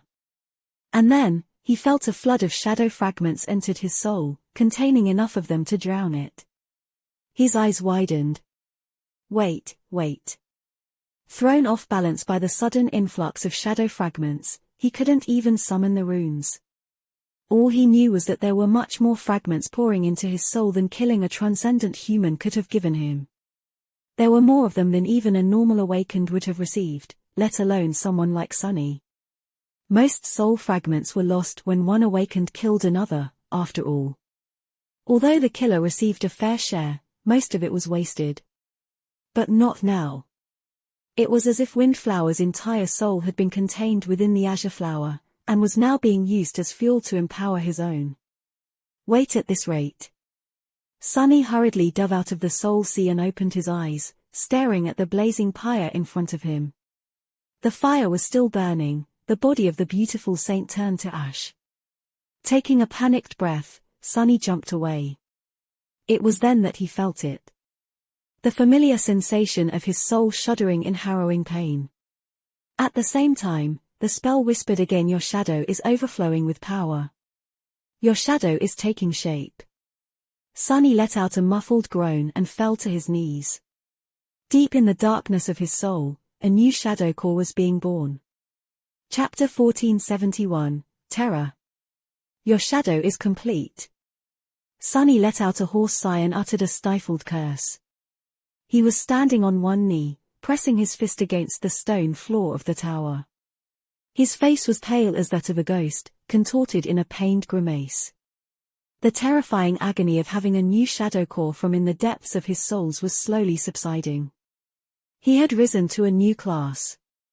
This was not the first time Sunny had gone through the familiar torment, but the sudden torrent of shadow fragments caught him entirely by surprise. He did not pass out from the pain, or even fell down, but it was far from pleasant. Gods, what happened? Standing up with a groan, he swayed slightly and summoned the runes. Name Sunless. True name lost from light. Rank ascended. Class Terror. Shadow fragments 7 out of 6,000. Sunny stared at the shimmering runes silently. Terror. He inhaled deeply. It took him a few moments to come to terms with what he was looking at. There was no denying it, indeed Sunny was a terror now. A creature of dreadful power, second only to the calamitous titans. The elation of having become stronger, much stronger, and just when he desperately needed strength as well, was mixed with pain and confusion. How? Sunny raised his head and looked at the charred remains of Windflower's deathbed. The wooden frame was gone, replaced by a scattering of embers. The stones were covered by soot. The beautiful saint herself had become ash, erased from existence by his blade and the furious conflagration of divine flames. A dull ache grasped his heart. Her gift. The dream flower had not been a natural memory, that Sunny was sure of. He did not know how Windflower could have influenced the spell to make sure that he received it, but she had. The gift she had given him in the dream had become reality, containing the very essence of her transcendent soul. But still, Sunny was unique among the awakened because of his status as a shadow. Unlike most of his peers, he absorbed shadow fragments directly from those who died by his blade, as opposed to receiving them from soul shards. While there were some advantages to this situation, there were also drawbacks. For one, killing creatures weaker than him was all but useless to Sunny. He also did not receive a portion of the soul fragments his enemy had accumulated when killing other awakened. That portion could be as little as 0 if the murdered awakened was inexperienced, or surpass 100 soul fragments if they had fully saturated their core.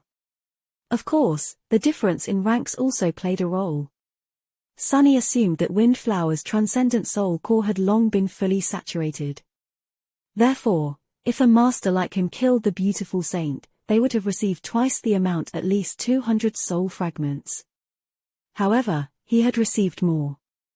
Much more.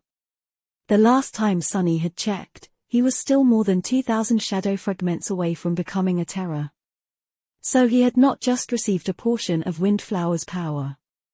He had received all of it, with not a single drop wasted, and then a few hundred fragments on top of it. She had put all of herself into the dream flower. She had turned her entire soul into a parting gift, so that he could inherit as much power from her as possible.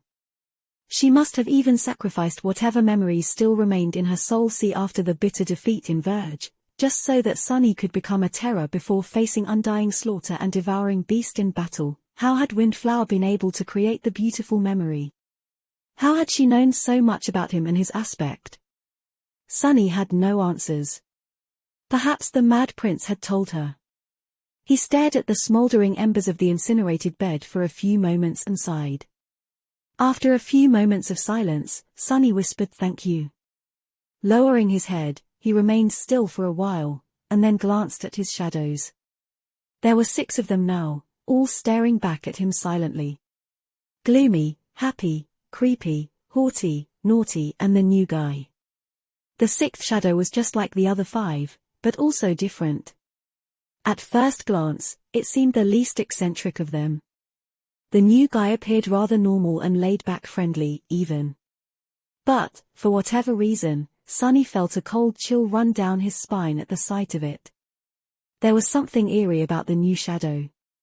It was as if its outward normalcy was hiding something, a deep, dark ocean of utter, unhinged, unbridled madness. The friendly demeanor was just a thin, fragile veil obscuring the demented depths of its dire and dangerous lunacy.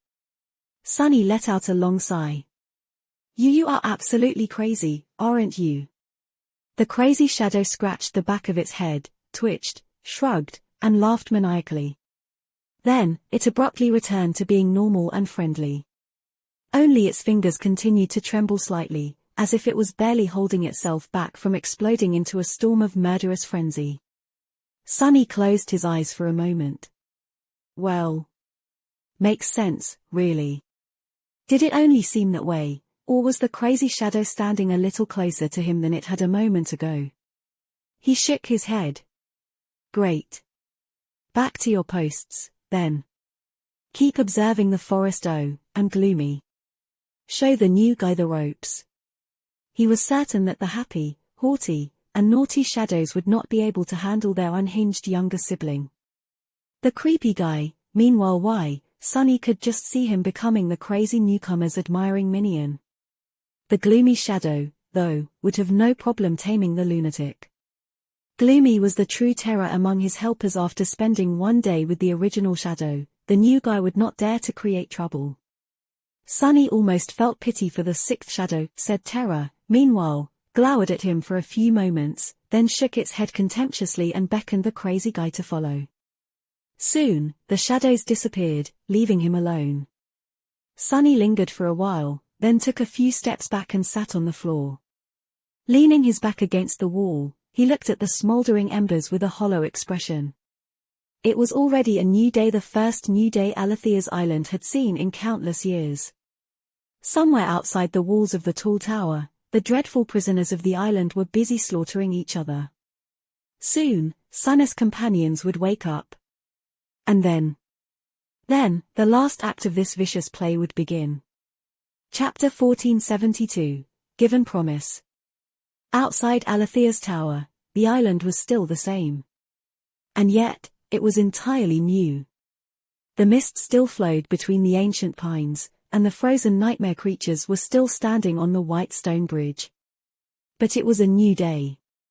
Sunny could already observe subtle changes. The fog was growing thinner.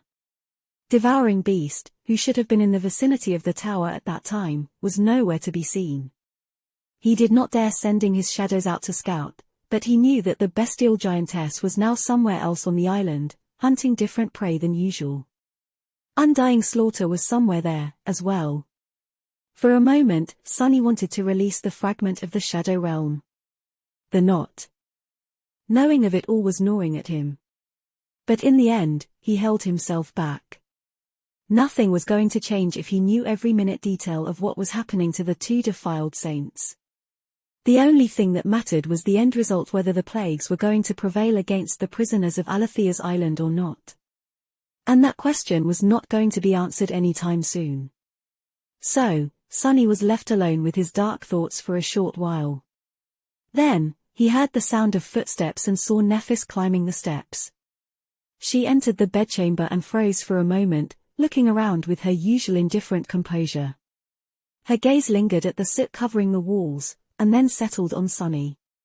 He looked up from where he was sitting on the floor and met it silently. Nephis lingered for a moment. I wanted to congratulate you on becoming a terror. But you don't seem to be very excited. Sunny looked away and shrugged, not knowing what to say.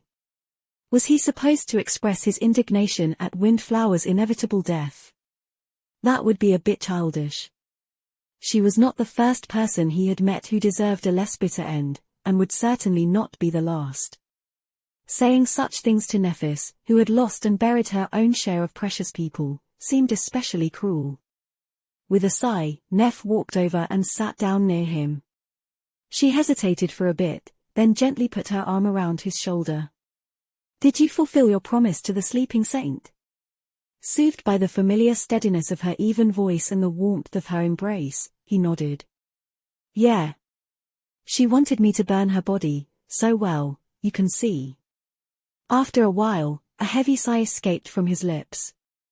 It is a bit strange, don't you think?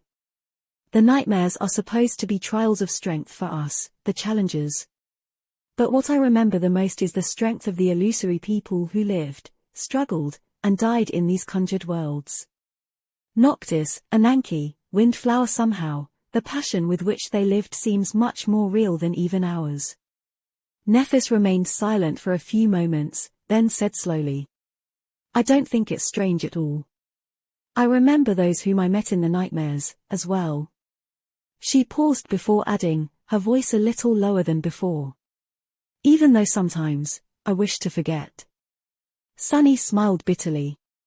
Wouldn't it be nice, to forget some things? He was thinking about how nice it would be to forget all the agony he had experienced on Alethea's island just recently.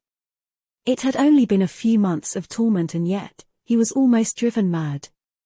If the loop continued for another month, a year, a few years. Maybe Sunny would have indeed grown to resemble that bastard, the Mad Prince. Shaking his head, he looked at the soot and embers left in the wake of Windflower's deathbed and fell silent. After a while, leaning slightly on Nephis, Sunny asked. You once told me something. That people like us are born to destroy things, not save them. Do you really believe that? She did not answer immediately. Eventually, though, Nephis nodded. Yes. Maybe. You and I, Sunny, we were born in a time of war, disaster, and ruin. In a world that is being killed by a flood of invaders. Such a world doesn't need saviors and builders. Their time will come after killers and destroyers like us do our part. If we don't, there will be no world to save, and no homes to rebuild. A pale smile appeared on her beautiful face. So, yes, I believe it. But I also believe that it's not something bad. It's a blessing, in fact. Sunny remained silent. What a dire blessing it was. Well, what else had he expected to hear? She was the star of ruin, after all. The last daughter of the immortal Flame clan, the inheritor of the fire. He sighed. I promised Windflower to conquer this nightmare, you know. A dark grin appeared on his face. That's the second time I promised to conquer it. Nephis stood up and looked at him, then smiled from the corner of her mouth. Well, then we'd better really conquer it. You wouldn't want to become a liar, would you? Sunny chuckled and rose, as well, the memory of her warmth still lingering on his skin. Of course not. I am the most honest person in the world, after all. 2 worlds, even. With that, they left the scorched bedchamber and descended to the first floor of Alethea's tower, where the rest of the cohort was preparing for the coming day. Cassie had gone to study the runes in the basement. Effie was busy roasting the great tyrant's meat on coals. Jet had dismissed her damaged armor and was sitting on top of the covetous coffer, lazily mending a piece of leather clothing. Noticing the two of them, she looked up and smiled. Hey! What's the plan for today? Sunny tried not to stare where he was not supposed to stare and coughed. Nothing much. Rest, recuperate. Gather our strength. He paused for a moment and then added, his voice grim. We are going to need as much strength as we can muster to defeat your evil twins, starved or not. Chapter 1473, Hiding in the Tower. Days passed in a strange mix of idleness and tension. Alethea's island had always been like a misty hell, but now, that hell was boiling even secreted away inside the tower, the members of the cohort could feel the echoes of the harrowing clashes between the abominable nightmare creatures. These fiends had been caught by the island across many centuries, but now that the loop was destroyed, they were eradicating each other with terrifying speed. Of course, Undying Slaughter and Devouring Beast were at the forefront of the massacre. Sunny caught glimpses of the two from time to time. His shadows were always keeping an eye on the outside world. With the mist growing thinner with each day, the landscape of Alethea's island gradually cleared so, by now, he could see a good chunk of the ancient forest from the top of the tower. The lumbering shape of the bestial giantess was easily noticed. Undying Slaughter was much harder to spot, but he could clearly see the death throes of her victims. For now, nothing seemed to be able to prevail against the 2 defiled saints to his disappointment. He would have preferred to see the 2 plagues killed by the powerful nightmare creatures residing on the island. If they perished, there would be no need for the cohort to stay. Sunny and his companions would be able to return to the chain breaker and slip away into the darkness at the heart of the vortex. But, of course, reality was not that convenient. Speaking of his companions, each of them was recuperating in their own manner. Nephis was replenishing her soul essence with stunning speed, and spent most of her time training. Her singular devotion to her sword seemed almost obsessive, by now. Cassie had disappeared into the spherical chamber of Alethea's tower, where she was supposed to be studying the runes. And she did do that, of course, but, somehow, Sunny felt that the blind girl mostly went there to be alone. That was why she only returned above ground to eat meals prepared by Nephis and sleep. Most of the time, it was easy to forget that she was even with them. Effie and Jet were perhaps the most tired of them all. They had experienced months of battling dangerous nightmare creatures across the Great River, the tragic destruction of their nomadic tribe, the escape from the swarm of the drowned, and the horrors of Alethea's island without ever having a moment to catch their breaths. So, these days of hiding inside the tower were the first real opportunity to rest they had received since entering the nightmare. The two women mostly relaxed and remained idle.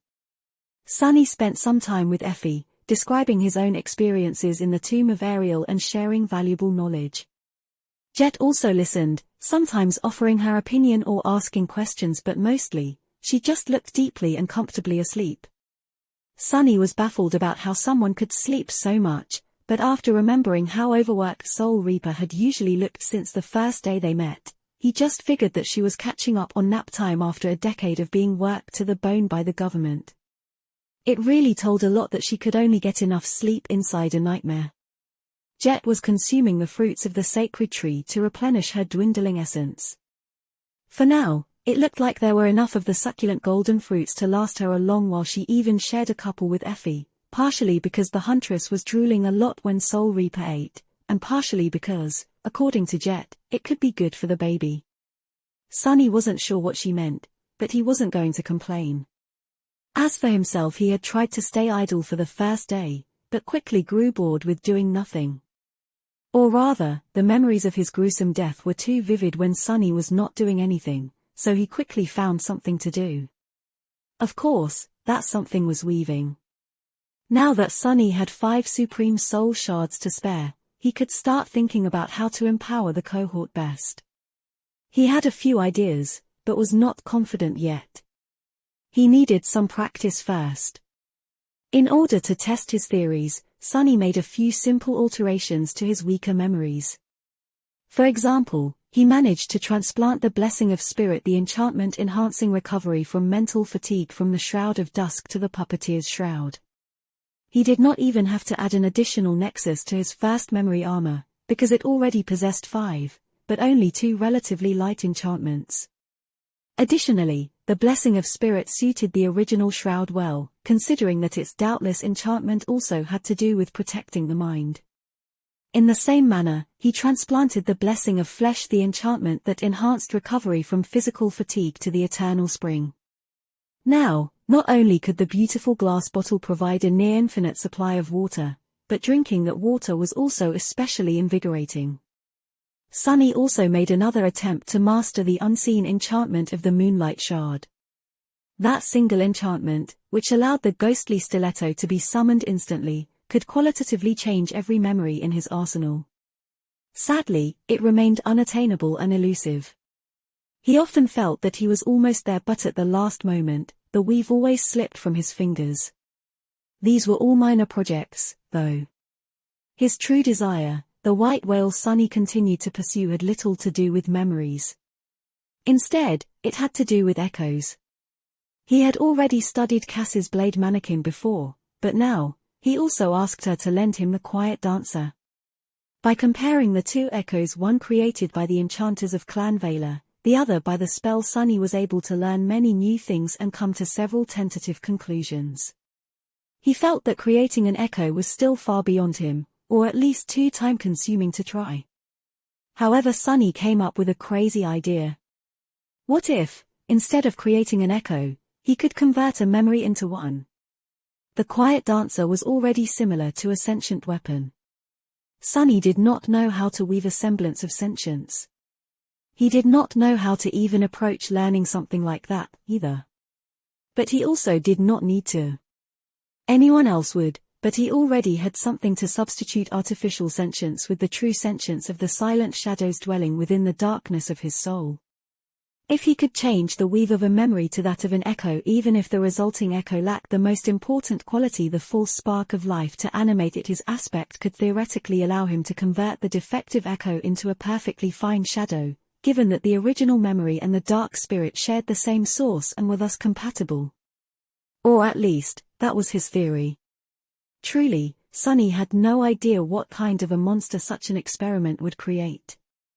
Nevertheless, he set his eyes on the covetous coffer, which already possessed a few qualities necessary for an echo, and shared some qualities with the quiet dancer, as well.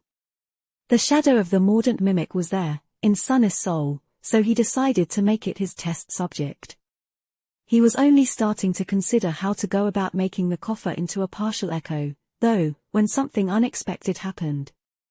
As he was coaxing the temperamental rapier into staying still and letting him study her weave, the entire tower suddenly shook. Chapter 1474, End of Days. What the hell? Instantly tense, Sunny looked away from the quiet dancer and outstretched his hand, ready to summon the Sin of Solace. His first thought was to shadow step into the hidden chamber below the floor of the tower. The tower was shaking, and Cassie was there, at the heart of Alethea's sorcery. Cassie had also been rather mysterious lately, unpredictable. However, a moment later, he shook his head, feeling slightly ashamed. Why was he suspecting the blind girl? It was his first reaction, even. Instead, Sunny concentrated on his shadows and took a closer look outside. What he saw made his expression darken. What is happening? Jet had woken up from her nap and was now looking at him, a deep scowl on her face. Effie had almost lost her balance when the tower shook, and was now holding her belly, alert. Nephis had jumped down from where she had been carving more meat from the corpse of the great tyrant, white sparks igniting in her striking grey eyes. Sunny hesitated for a moment. Outside the tower the ancient pines were swaying. Which meant that it was not just Alethea's tower that had shaken. It was the entire island. Damnation. Sunny noticed Cassie appearing from the stairs to the hidden chamber and answered. I'm not sure. But I think something happened in the port. Apart from the deadly circle of black obelisks, there was only one place built by Alethea they had never visited on the island, the port, which was enveloped by green vines and turned into a nest by an especially dreadful nightmare creature. The ancient building was not included in the plan Sunny and Cassie had made, because there was nothing they needed there. In truth, the port had nothing to do with the time loop, the protective enchantments of the tower, or their way to freedom. It did serve an important role, though. It was there that the mechanism keeping Alethea's island in the air was located. So, unless Sunny wanted to drop the entire island into the vortex, there was no need to fight the current master of the port and enter there.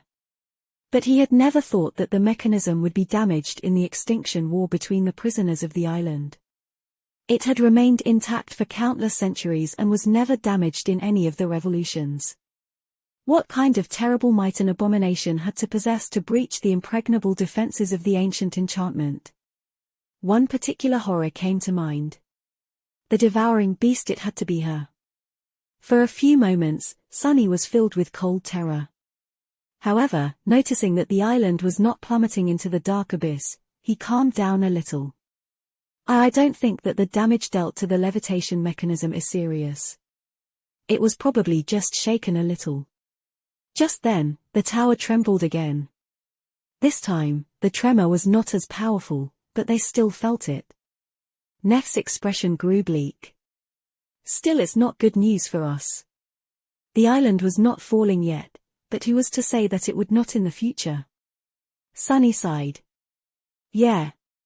We should probably accelerate our plans. The members of the cohort looked at each other. The meaning of his words was simple. Sunny was telling them that the inevitable battle with the plagues, which they had all been dreading and preparing for during this short period of peace, was now almost upon them. Cassie sighed. I feel like we have at least a couple more days.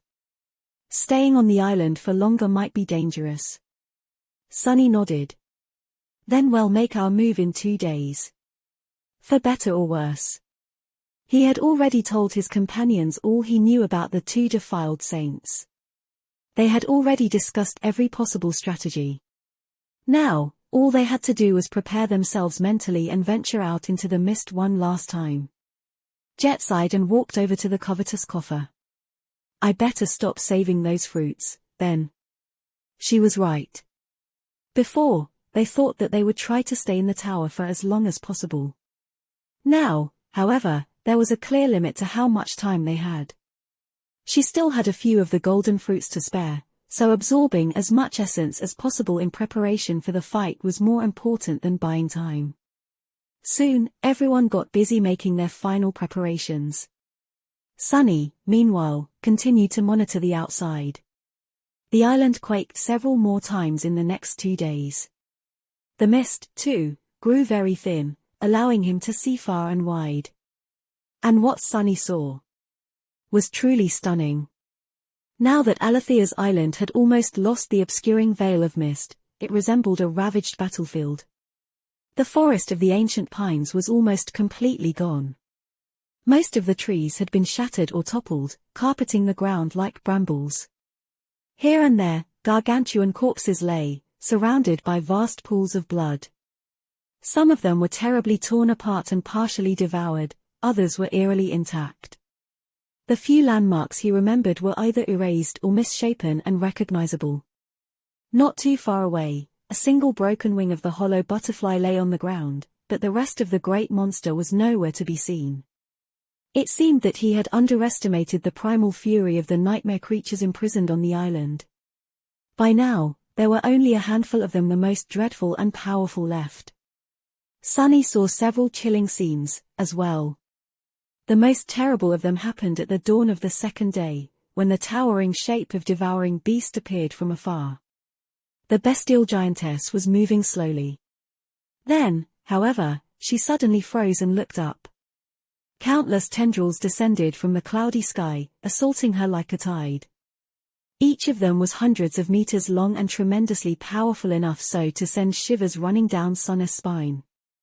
Devouring beast swatted away several of the tendrils, but several more wrapped around her arms, her waist, and her neck, both strangling the defiled saint and trying to lift her off the ground. Sunny even felt a sliver of hope that she would be killed by the dreadful horror of the sky, the harvester. A frenzied howl shook the world. Grinning madly, the bestial giantess sank her teeth into one of the tendrils, then strained her muscles and grabbed those that were entangling her arms. Bending at the waist, she growled and pulled the creature hiding in the clouds down. The ground under her feet exploded, turning into a deep crater. As Sunny watched in shock, a revolting creature descended from the sky, forcefully thrown down. It was unlike anything he had ever seen, a mass of wriggling flesh that looked like a tattered sail from afar, or a dark star that emanated fleshy tentacles instead of rays of light. Dozens more tendrils shot toward devouring beast, but before they could trap her, the giantess suddenly crouched, and then jumped. Soaring hundreds of meters into the air, she tore into the harvester with her fingers, and then plummeted down while grasping it in her hands. Not long after that, the horror of the skies was completely savaged, its tendrils torn and devoured, its grotesque body mutilated beyond recognition. The defiled saint received many terrible wounds, but her enemy was entirely destroyed. Less than a dozen minutes later, the harvester was no more. Hidden inside the tower, Sunny trembled. His heart felt heavy. Letting out a quiet sigh, he closed his eyes and whispered, "That thing does not seem hungry at all." Chapter 1475, Defiled Saints. By the end of the day, Alethea's island had grown silent. It was still shaking from time to time, the quakes growing stronger each time, which meant that the sorcery keeping the island afloat was slowly coming undone. But its surface had become austere and peaceful. Sunny was pretty sure that, apart from the motionless nightmare creatures on the stone bridge, there were only two abominations left on the entire island: devouring beast and undying slaughter. The former was messily consuming the remains of the dreadful fiends in the obliterated forest. Deep wounds were covering her towering body, but the bestial giantess did not seem affected by her flaw, yet. The latter had just broken free from the circle of black obelisks, shattering most of them in the process. Whatever horror had dwelled within the circle was now dead, while Undying Slaughter at least, appeared to be running low on essence. Sunny could not see much from his observation post at the top of the tower, and he did not even dare to look at the defiled saints directly, afraid that they would sense his gaze. But he could tell that battling the being that had been imprisoned by the black obelisks took a lot out of the hateful mist wraith. Undying Slaughter had a more cruel flaw than the bestial giantess. Not only was her essence constantly being drained, but she also had to spend it while fighting powerful opponents. As a result, her entire existence was a perilous balancing act. And right now, the mist wraith was out of balance. Sunny watched as she prowled the island, searching for new victims. She even approached the tower and spent some time observing the nightmare creatures on the bridge. In the end, however, Undying Slaughter backed away and disappeared into the mist. She's running out of time. Sunny felt a spark of hope ignite in his heart. Come dawn, the cohort was going to leave the tower and face the defiled saints in battle. The weaker their enemies would become, the better their chances of survival were going to be. Still, he did not feel confident. If anything, Sunny felt that they would be marching to their deaths. Maybe we should rethink our plans and try to escape stealthily, instead. There was still a little bit of time left. He would try to talk some sense into Nephis in the morning. Sunny continued to monitor the island until dawn, dreading the next day. He could imagine killing one of the defiled saints. With him and Nephis working together, both being terrors, with Jet's lethal aspect, Cassie and Effie supporting them from the back, Saint and Fiend holding the vanguard positions, and Nightmare affecting the enemy with his insidious powers, there was a chance. Most importantly, he possessed the most precious advantage: detailed knowledge of what the two plagues were capable of and experience fighting them. However, Sunny could not imagine surviving a battle against both abominable fiends at the same time, no matter how drained and heavily wounded they were. At the very brink of dawn, when he was wondering if there was a way to separate them for a sufficiently long period of time, there was suddenly movement in the shattered forest. Sunny was distracted from his heavy thoughts and peered into the distance through one of his shadows. What is she doing? Out there in the mist, Devouring Beast suddenly froze and let go of the horribly mutilated corpse of a nightmare creature she had been chewing. The ghastly carcass fell down, sending a cloud of dust and splinters into the air. With blood streaming down her face, the colossal giantess looked down coldly. It was only then that Sunny noticed another figure standing some distance away from her, this one much smaller. Undying Slaughter was obscured by the mist, but now that it had become much thinner, the wraith was easier to spot. Not that she was hiding. On the contrary, it was as though she wanted to be noticed. Undying Slaughter did not look that well. Her elusive figure seemed even less substantial than usual, as if on the verge of dissipating into a wisp of fog. The two defiled saints stared at each other silently for a while. Sunny did not know if they were capable of communicating with each other, or if they needed to.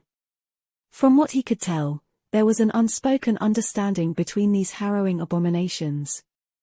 Eventually, Devouring Beast grinned wickedly, revealing her blooded teeth. They are going to. His eyes widened slightly. At the same time, a ghostly blade appeared in Undying Slaughter's hand, and she moved forward. It seemed there was no loyalty among the defiled. The battle against the prisoners of Alethea's island should have been like a feast for Undying Slaughter, but those harrowing abominations had not been weak. In fact, most of them had been superior to the Mist Wraith both in terms of class and rank. So, she had ended up burning through more essence that she received by killing them. Which was why she needed to absorb more. And the only creature she could kill, by now, was the other defiled saint. Devouring Beast. The two plagues were going to clash with each other, and, as if answering their fury, the whole island shuddered. This time, the tremor was violent enough to throw Sunny down to the stone floor. This is our chance. The other members of the cohort had been checking their equipment, almost ready to leave the tower. However, Sunny saw an opportunity, so he turned to them and shouted, We need to go, now. It was going to take some time to get to where Undying Slaughter and Devouring Beast were fighting. By then, one of the plagues would already be dead and there was not going to be a better moment to attack the remaining one than immediately after the battle was over. Not unless they wanted to risk staying on the island until it collapsed into the vortex, at least. The members of the cohort looked at Sunny, then exploded with motion. A few moments later, they were already passing through the gateway of Alethea's tower. Out there in the distance, the defiled saints collided. Devouring Beast's towering figure shimmered, and then suddenly disappeared.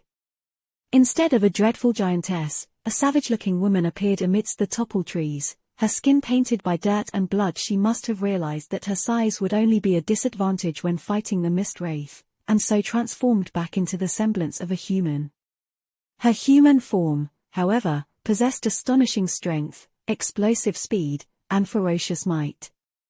Even Undying Slaughter seemed to tremble in front of Devouring Beast's primal fury. However, Effie's evil twin did not possess means of attacking intangible beings.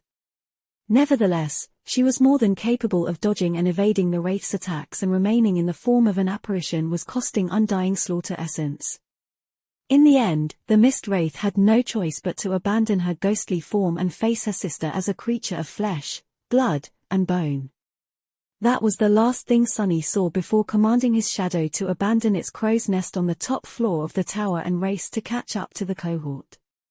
He could not allow himself to leave any of his helpers behind in the upcoming battle. He was going to need every drop of his strength. You know what to do.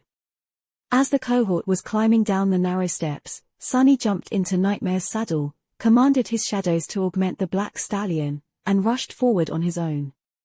For a moment, it felt as if they were falling, but then, his steed landed at the base of the cliff, took a sharp turn, and avoided the stone bridge by leaping over the moat. Landing on the other side of the wide chasm, Nightmare flew in the direction where the two defiled saints were fighting. The wind whistled in Sunny's ears. And then, just as he was about to reach the vicinity of the dreadful clash, the island quaked once more, and a terrible wail assaulted his ears.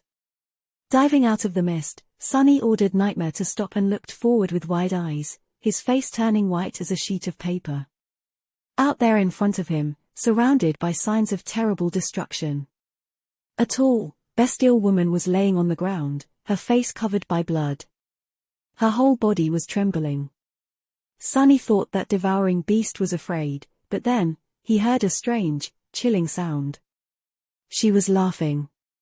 A ghastly, mad laughter escaped from between her blooded teeth, full of wicked glee. It only grew quiet when Undying Slaughter, who was standing above the savage woman with a cold expression on her dreadfully beautiful face, ruthlessly plunged her ghostly blade into her sister's chest. Devouring Beast, Heralds of the Estuary, one of the 6 defiled champions of Verge, died just like that, slain to satiate another plague's hunger. They are the 5 plagues now, I guess. For a moment, Sunny was frozen in place, struggling to believe his luck. Then, Undying Slaughter retracted her blade, turned slightly, and looked directly at him. There was doom and inevitability in her emotionless, inhuman, piercing blue eyes. He was suddenly very, very cold. The memory of that first harrowing death on Alethea's island resurfaced in his mind, making Sunny shudder violently. Not this time, wretch.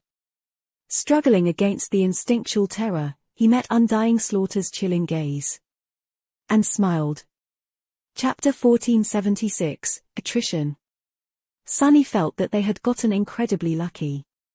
There was always a chance that Undying Slaughter and Devouring Beast would turn on each other, but he had not dared to rely on that possibility. But now, one of the plagues was dead.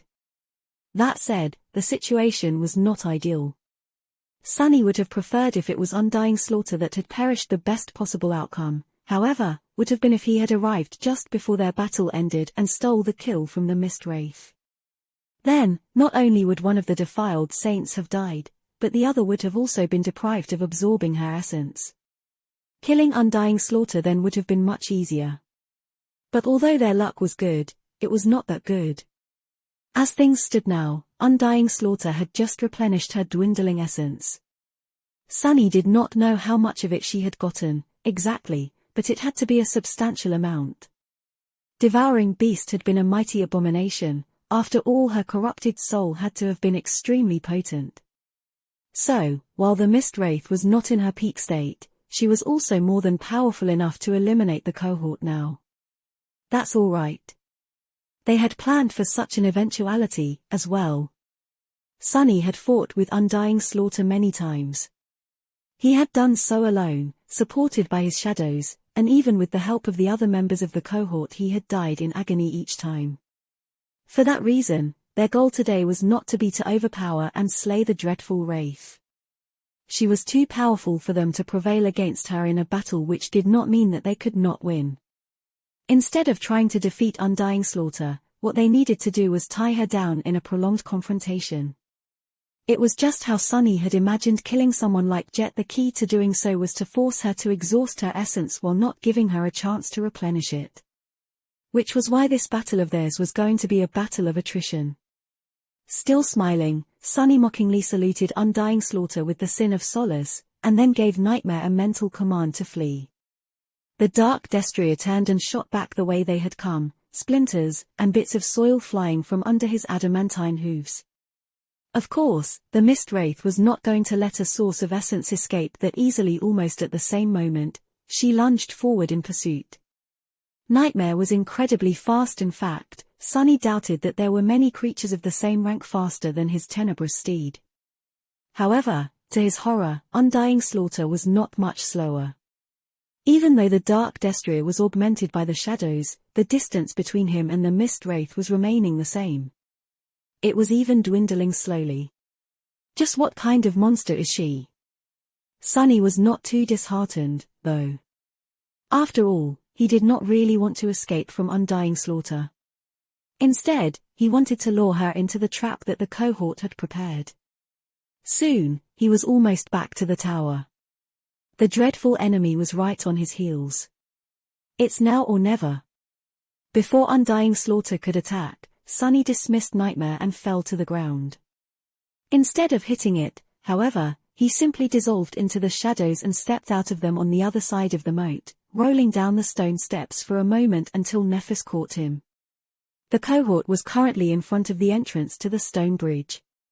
Or rather, Nephis, Jet, Saint, and Fiend were there with Sunny. Cassie and Effie were much higher up the cliff, standing on the stone steps far above them. Effie's spear was already flying down. Nephis was helping Sunny stand up when the spear hit the slope of the cliff with the force of a tactical missile. The whole cliff shuddered, sending him tumbling down once again, and a deafening boom spread from the point of impact, accompanied by the cracking noise of breaking stone. A large part of the slope simply shattered, stone debris flying in the air, and slid down into the dark chasm of the moat. With it, of course, a number of ancient runes that had been carved into the cliff were destroyed. The enchantment protecting the bridge was broken at that moment. Out there on the opposite end of the bridge, the nightmare creatures that had been frozen before shuddered, released from the invisible trap. And just as they did, Undying Slaughter appeared from the mist, her glacial blue eyes burning from dreadful, cold-killing intent. Before she could even react, the former prisoners of the stone bridge lunged at her, overcome by bloodlust and fury. A corrupted tyrant, a corrupted terror, a great beast finally managing to stand up, Sunny leaned on Nephis and looked across the bridge. The released abominations had already clashed with Undying Slaughter, the whole island shaking from the dreadful force of their clash. Or maybe it was simply quaking because the enchantment keeping it in the air was failing. He exhaled slowly. So far, so good. If there was anything they could do to drain Undying Slaughter's essence before facing her themselves, they had to do it. Of course, it was a dangerous gamble. The nightmare creatures that had been trapped on the bridge could force the Mist Wraith to burn through her precious essence, but they could also become her victims, fueling her defiled soul. In fact, before a single minute passed, one of the abominations already looked like it was close to death. Just a split second before Undying Slaughter could finish it off, though, a bone javelin suddenly fell from the sky, piercing the nightmare creature's neck and impaling it on the ground. The ghostly blade bit into the massive body of the abomination a moment later, easily passing through its armor. But it was for naught. There was no soul for the mist wraith to destroy, because the creature was already dead. The bone javelin had killed it instantly. Feeling a dark grin twist his lips, Sunny looked up. There, high above, Cassie and Effie were still standing on the stone steps. There were a dozen more javelins laying on the ground in front of the vigorous huntress. These javelins had been made from the ribs of the great tyrant. Of course, in normal circumstances, it would have been hard for Effie to slay nightmare creature of such dire power with one blow. But when they were already almost dead from Undying Slaughter's attacks, that was much easier. As for knowing the exact moment when to attack after the abomination had grown weak from its wounds, but before the mist wraith could deliver the fatal blow, Cassie was there to help. With her ability to perceive several seconds into the future, she could tell Effie just when to throw the javelins, and who to aim for. Together, they were in a perfect position to achieve a simple, but vitally important task. Deny Undying Slaughter any essence. The two of them were already accomplishing that task splendidly. Chapter 1477, Undying Slaughter. Sunny knew how terrifying Undying Slaughter was, better than most, perhaps even better than anyone. And yet, even he was astonished by the sight of the dreadful mist wraith slaughtering the former prisoners of the stone bridge. Each of them was an opponent Sunny would not want to face in battle. Some, he had a good chance of defeating, but others were absolutely lethal existences to a master, even an ascended terror like him. Nevertheless, all of them had been ruthlessly and methodically brought down by the defiled saint. It was as if no amount of physical might, impregnable armor, and unholy powers could deter her. The ghostly blade danced in the mist, and following its elusive movements, the souls of the harrowing nightmare creatures were snuffed out one after another. Or rather, they would have been, if not for Effie and Cassie.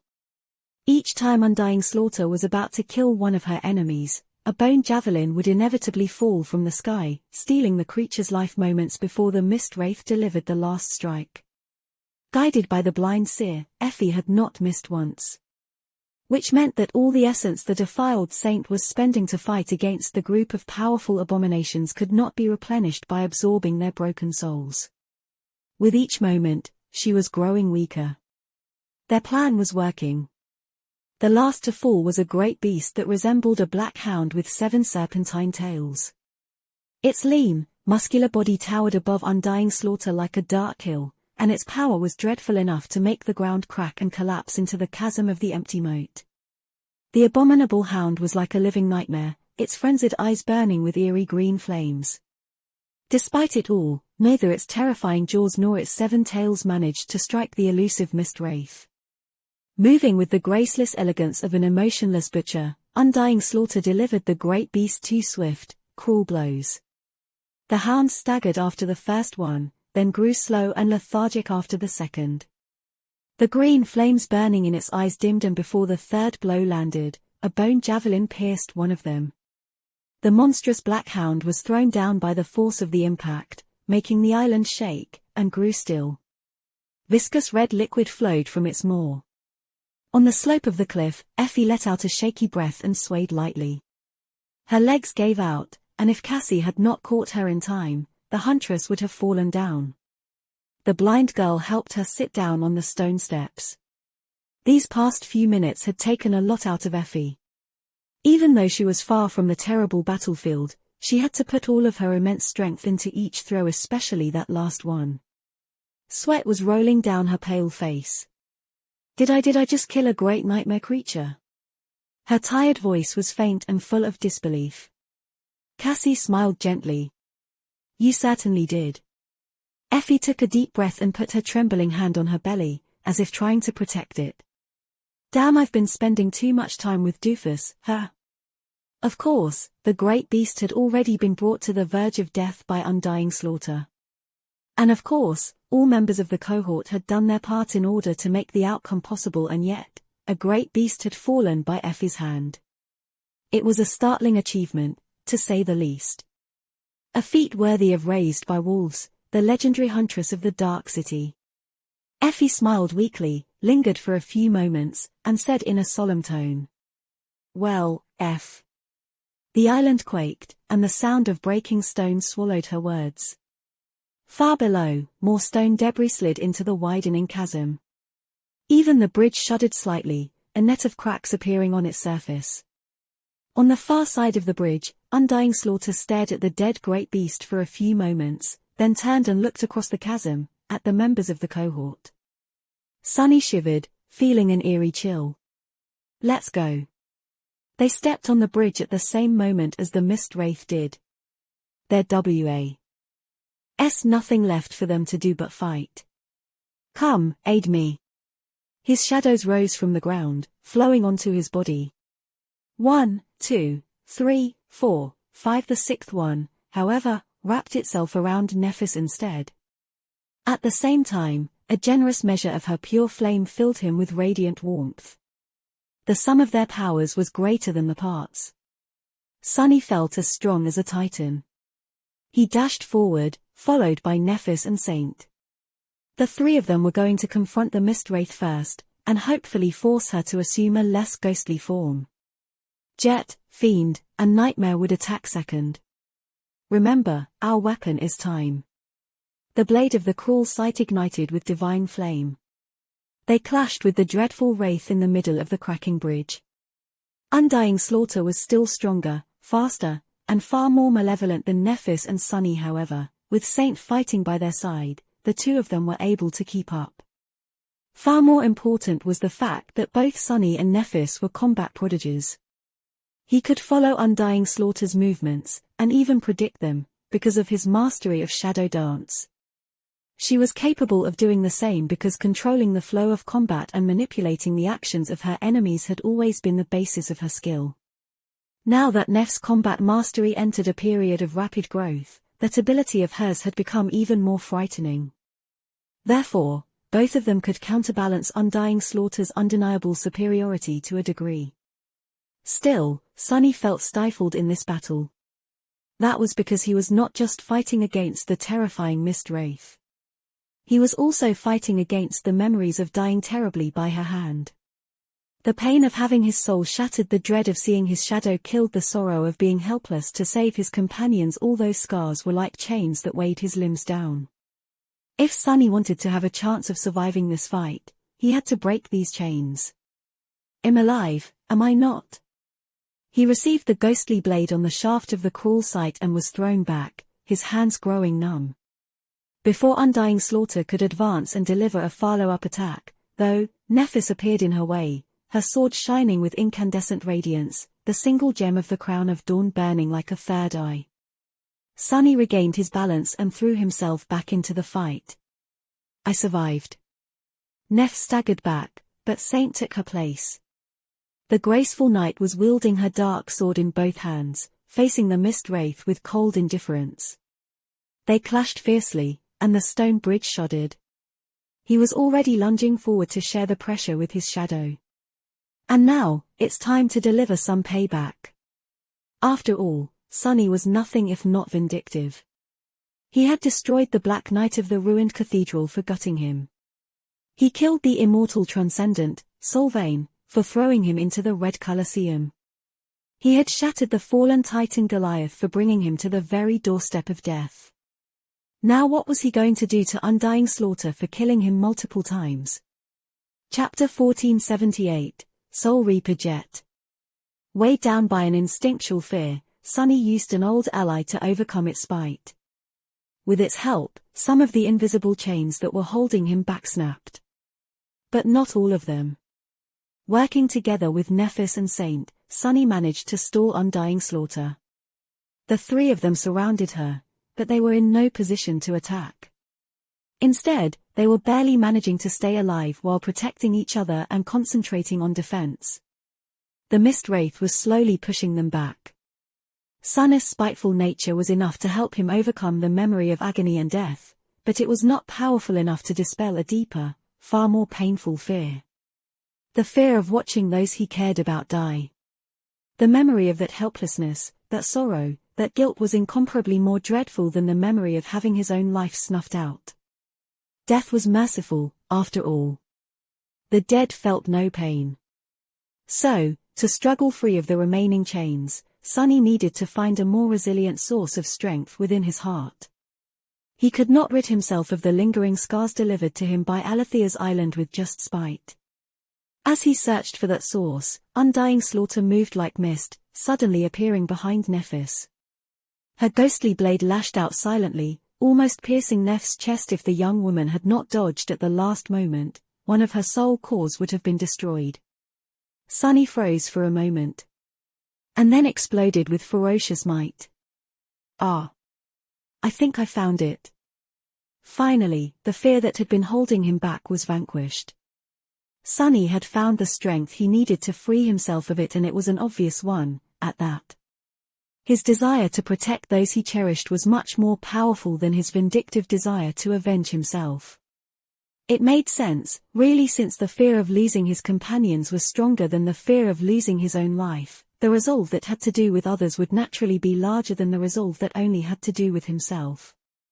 Payback was fine, but protecting the people he loved was a much more powerful source of motivation, incomparably so, really.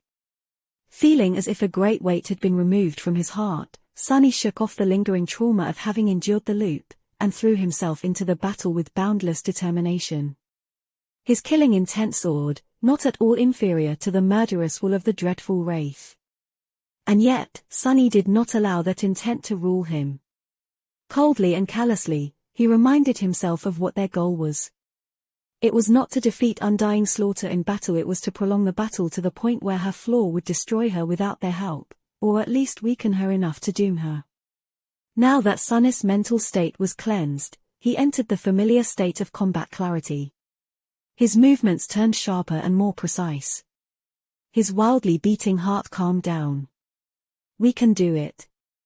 Killing the Mist Wraith was, perhaps, out of their reach. But resisting her for a while, that, Sunny and his companions could accomplish. As Alethea's island shuddered and quaked, they continued to fight undying slaughter on a crumbling bridge. Sunny, Nephis, and Saint held out for as long as they could. Eventually, though, even their inexhaustible bodies had grown heavy with fatigue. This was one of the most intense fights Sunny had ever participated in. The perilous battle with Dire Fang seemed mild in comparison to this harrowing clash. Of course, they couldn't keep up with this level of intensity for a long time. They had done their part, though. The essence that undying slaughter had absorbed by killing devouring beast was already somewhat exhausted in her battle against the nightmare creatures. The three of them had forced the Mist Wraith to waste even more, draining her reserves. She had already abandoned her ghostly form, facing them as a creature of flesh and bone. Still, if things continued in that manner, the defiled saint would inevitably kill them. However, undying slaughter possessed one fatal weakness. She was alone. And no one survived in the dream realm alone. Just as Sunny was feeling that they were about to die, he shouted hoarsely and withdrew. Nephis and Saint dashed away at the same time. Jet and Fiend took their place, followed by Nightmare, who rose from the shadows. The retreat and advance were performed seamlessly, not giving the Wraith a chance to give chase. A moment later, Jet's frosty glaive collided with undying slaughter's ghostly blade. Soul Reaper grinned.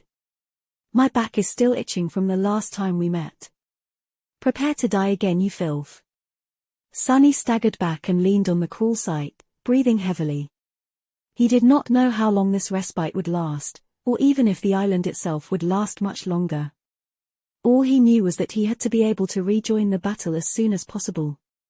By his side, Nephis sheathed her sword, looking at the battle happening in front of them with somber intensity. White flames were dancing in her eyes. Jet, Fiend, and Nightmare were holding their own against undying slaughter, mostly because she was already running extremely low on essence and did not summon her unholy powers much. Her speed and strength also decreased. But not by a lot. Sunny gritted his teeth when Fiend was sent flying back by a devastating blow from the ghostly blade.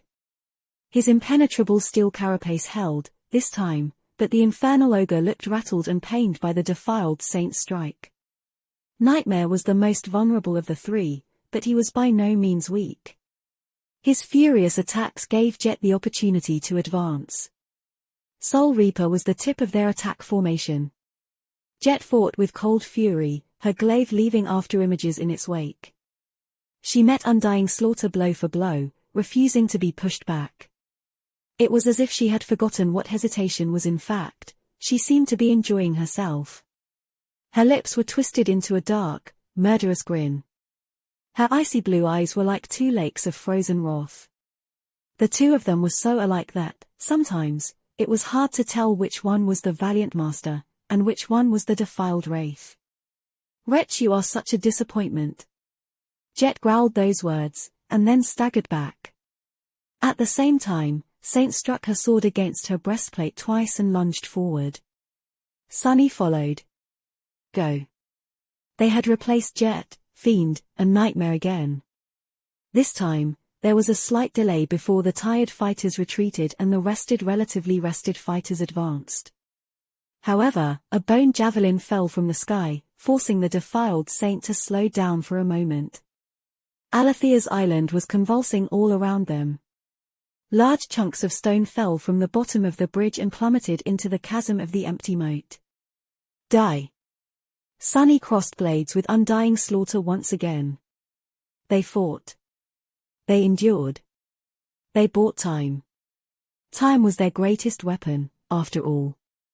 After a while, Sunny felt like he was going to drop dead. They had already advanced and retreated 3 times, but the Mist Wraith was still as overbearing and deadly as ever. Or maybe not quite. Her strength was decreasing, too. Her essence had to be running dry. Undying Slaughter still maintained an emotionless expression, her chilling blue eyes filling him with a sense of dread, but her behavior had subtly changed. It was almost as if she was feeling, if not desperate, then at least pressed. We just need to last a little longer. At that moment, the surface of the stone bridge under his feet rippled and tilted. Startled, Sunny lost his balance only for a split second, but it was enough. The ghostly blade was already flying at him, inevitable as death itself. Before it could ravage his soul, however, an incandescent sword appeared in its path. Nephis had struck from an awkward angle and groaned when her sword clashed with Undying Slaughter's blade. It was violently thrown aside and slipped from her hands, disappearing into the darkness below the bridge. She was pushed back, as well, and fell down. A split second later, Jet's glaive tore through the distance between her and the staggered wraith, plunging into Undying Slaughter's chest. Saint was a step or two too far to help. Sunny's eyes widened. But, strangely enough, the Mist Wraith did not finish either him or Nephis off. In fact, she seemed to have staggered, as well. This was the first time Undying Slaughter had shown a sign of weakness. It was also the last. Before the Mist Wraith could regain her balance, a swift figure flew between Nephis and Sunny. He felt a cool wind throw his hair into disarray. Then, he heard the air whining as it was cut by a sharp blade. A split second later, Jet's glaive tore through the distance between her and the staggered wraith, plunging into Undying Slaughter's chest. The two of them froze for a second, 2 pairs of icy blue eyes staring into each other with indescribable emotion. The defiled Saint raised her blade, as if trying to retaliate, but Jet simply twisted her glaive and gripped it tighter. "You go to hell." Her voice was as cold as a nameless grave. Jet batted the ghostly blade away, pulled her hand back, and then thrust her weapon into the enemy's soul once again. Sunny thought that he heard the crystal ring of something breaking. And then, the chilling light of the defiled Saint's eyes grew dim. The wraith swayed slightly and fell back. The moment her body touched the stone, it turned into mist and dissipated, disappearing without a trace. Undying Slaughter was no more. Chapter 1479, Fractured Island. She's dead. For a moment, there was silence. Sunny regained his balance, grunted, and hurried to help Nephis stand up. Saint lowered her sword, acting as indifferent as ever. It was as if they had not just narrowly escaped being slaughtered by a defiled Saint. But they had. The defiled Saint was truly, undeniably gone. Slaughtered, just like she had slaughtered countless living beings. Hell. Behind them, Fiend and Nightmare were both battered, but relatively unscathed. Both shadows were watching Jet with piercing intensity. Soul Reaper herself stood motionlessly above the spot where her future self had perished. Her icy blue eyes were strangely distant. Finally, she let out a long sigh. So that's how it is. Suddenly, her figure was shrouded in cold mist. That mist flowed along the graceful lines of her supple body, finally forming into a ghostly blade. Then, the shape of that blade changed, elongating until it turned into a beautiful glaive, no, rather, a war scythe. Its dark steel possessed a dreadful sheen to it, with frost patterns decorating the sinister curved blade. The ghostly scythe seemed to absorb all warmth from the world, emanating a frigid sense of lethal cold. An amused smile appeared on Jet's face. Raising an eyebrow, she turned to Sunny and said, "You won't believe what the spell just said. I guess all I had to do was kill myself to receive my aspect legacy." An aspect legacy? Sunny was momentarily stunned. Jet was a strange existence, a person who was not quite alive, but also not quite dead. So, there was a strange and darkly poetic logic to her aspect legacy being locked behind the act of attaining the purest expression of one of these states, namely, dying once again. However, how had killing undying slaughter substituted true death? And what kind of an insane requisite it was, to literally die? All aspect legacies had unique conditions of being unlocked, but still wasn't the spell going too far with this one? Sunny opened his mouth to say something, but he never got the chance. Just at that moment, the island shuddered once again, and the damaged bridge they were standing on finally collapsed. Surrounded by stone debris, the members of the cohort plummeted into the dark chasm. Crap. The fall from such height was not going to kill an ascended, but hitting the ground would not be pleasant either, especially if a few pieces of the bridge decided to fall on their heads immediately after. He dismissed Saint, Fiend, and Nightmare before calling upon the shadows and manifesting them into resilient chains. Grabbing onto them, the three masters managed to control their fall and land at the bottom of the empty moat safely. There, everything was a mess. Effie had shattered a large portion of the cliff's slope earlier, causing countless tons of black rock to slide into the moat. The great beast she killed later had also caused a collapse, sending an avalanche of stones and soil into the chasm. Neff's incandescent sword was laying on the ground just a few meters away from them, its radiance illuminating the chaotic scene. She walked over and picked it up, then looked around somberly. "Is everyone all right?" Jet was the first one to answer. Dismissing the ghostly scythe, she seemed to absorb the torrent of frosty mist it had turned into and nodded. "I'm fine." Sunny answered a few moments later. "Yes, no." The first word was said in a relaxed tone, while the second was a bit shaky. Standing at the bottom of the moat, he had glanced down and noticed a wide crack running through the rock surface beneath him. His right foot was on one side of the crack, while his left was on the other. The fracture seemed to be rather deep, extremely deep. Staring into the darkness, Sunny realized that the fracture was not just deep. It was, in fact, bottomless. That was because it was not just the bottom of the moat that had cracked but the bottom of the island, as well. So, what he was looking at was actually the unfathomable darkness at the heart of the colossal vortex. The fracture pierced Alethea's island straight through, leading to the abyss beneath it.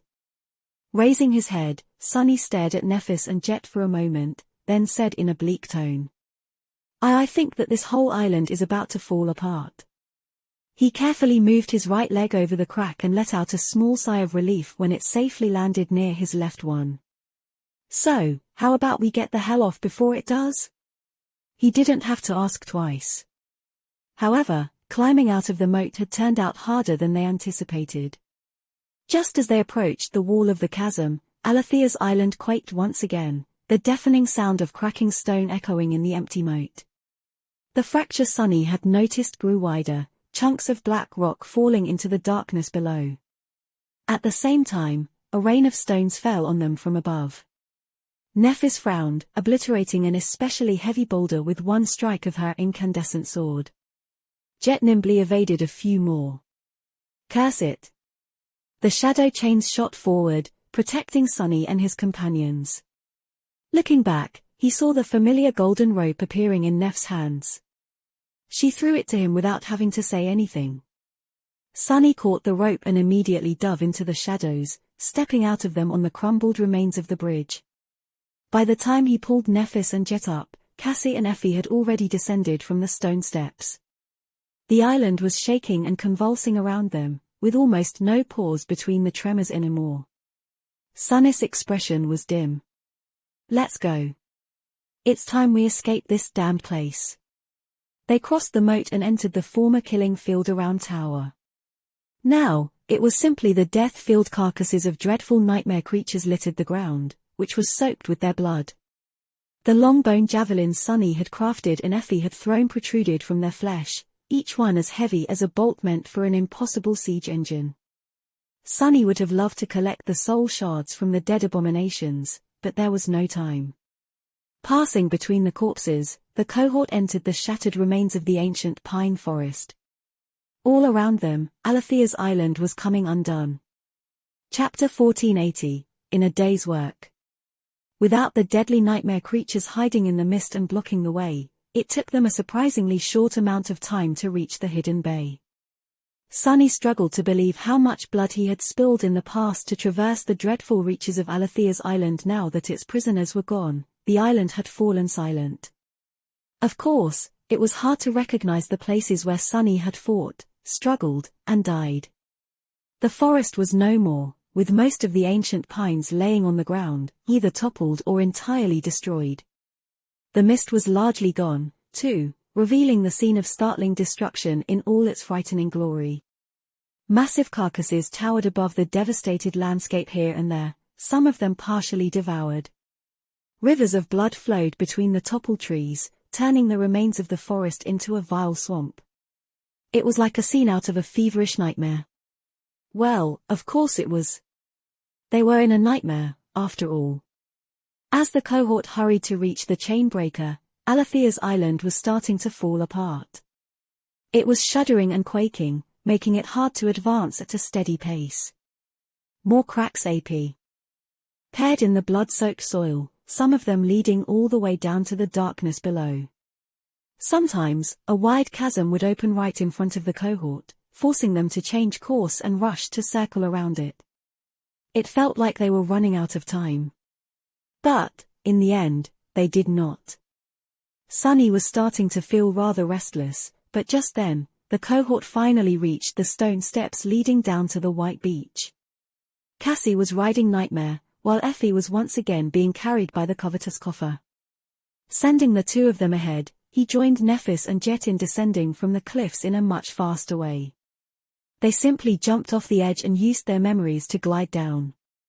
Finally, they saw the chain breaker in the distance. The graceful vessel was where they had left it, crashed against a black cliff, its bow buried in the white sand. Hurry! As they raced across the white beach, the whole island seemed to have tilted. A thunderous sound of something impossibly large breaking rolled from behind them, and Sunny felt his heart skipping a beat. They reached the chain breaker and wasted no time climbing aboard. The dawn had come and gone before the battle with undying slaughter, and dusk was still too far away. The timing of their escape was not at all optimal, but they had little choice but to make do. The task of raising the ship into the air once again fell to Nephis. While Effie and Jet were looking around with stunned expressions, neither of them had seen the chain breaker during the last cycle of the time loop. After all, Nephis dashed to the enchantment circle at the stern of the ship. Cassie had disappeared to somewhere under the deck, while Sunny simply stood where he was, looking back at Alethea's island.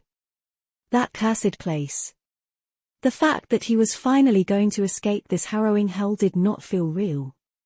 After all the pain, all the suffering, all the deaths, with how elusive time had been inside the loop, the months Sunny spent repeating the same desperate actions over and over again felt like an eternity. Who says you can escape? The Sin of Solace had appeared from somewhere, unnoticed, and was now standing behind him. Who says that your suffering is over? That your pain is over? Phil, you don't even know how pitiful you are. Sunny smiled darkly. Be quiet. At least I'm not as pitiful as you. Just at the moment, the island quaked once again. In the distance, the black cliffs rising above the beach crumbled and collapsed, falling down like a black avalanche.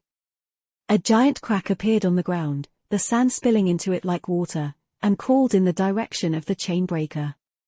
Then, the flying ship moved, as well.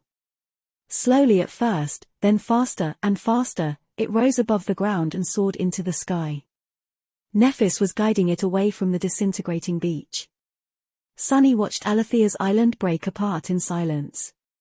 He had lost so much here. But he had gained so much, as well. Jet and Effie were now safely back with the cohort. That had been the reason why Sunny, Nephis, and Cassie had come to the mysterious place known as Windflower. In the first place they had achieved their goal. Unexpectedly, what they had gained, the forces of the defilement had lost. 2 members had rejoined the cohort, while 2 of the 6 plagues had perished. That was a truly surprising, but indescribably beneficial outcome. Sunny could hardly believe their luck. Of course, it wasn't just luck. It was a combination of good fortune, their unrelenting efforts and, to a large extent, of the nefarious schemes of the Mad Prince. That was another thing Sunny had gained knowledge. Knowledge about the Mad Prince, yes, but also about so many other things. Some of the greatest mysteries of existence had been revealed to him on Alethea's island. The nature of the dream realm, the past atrocities of the nightmare spell, even the origin of his own world. Perhaps even more importantly, Sunny had also learned a few things about himself.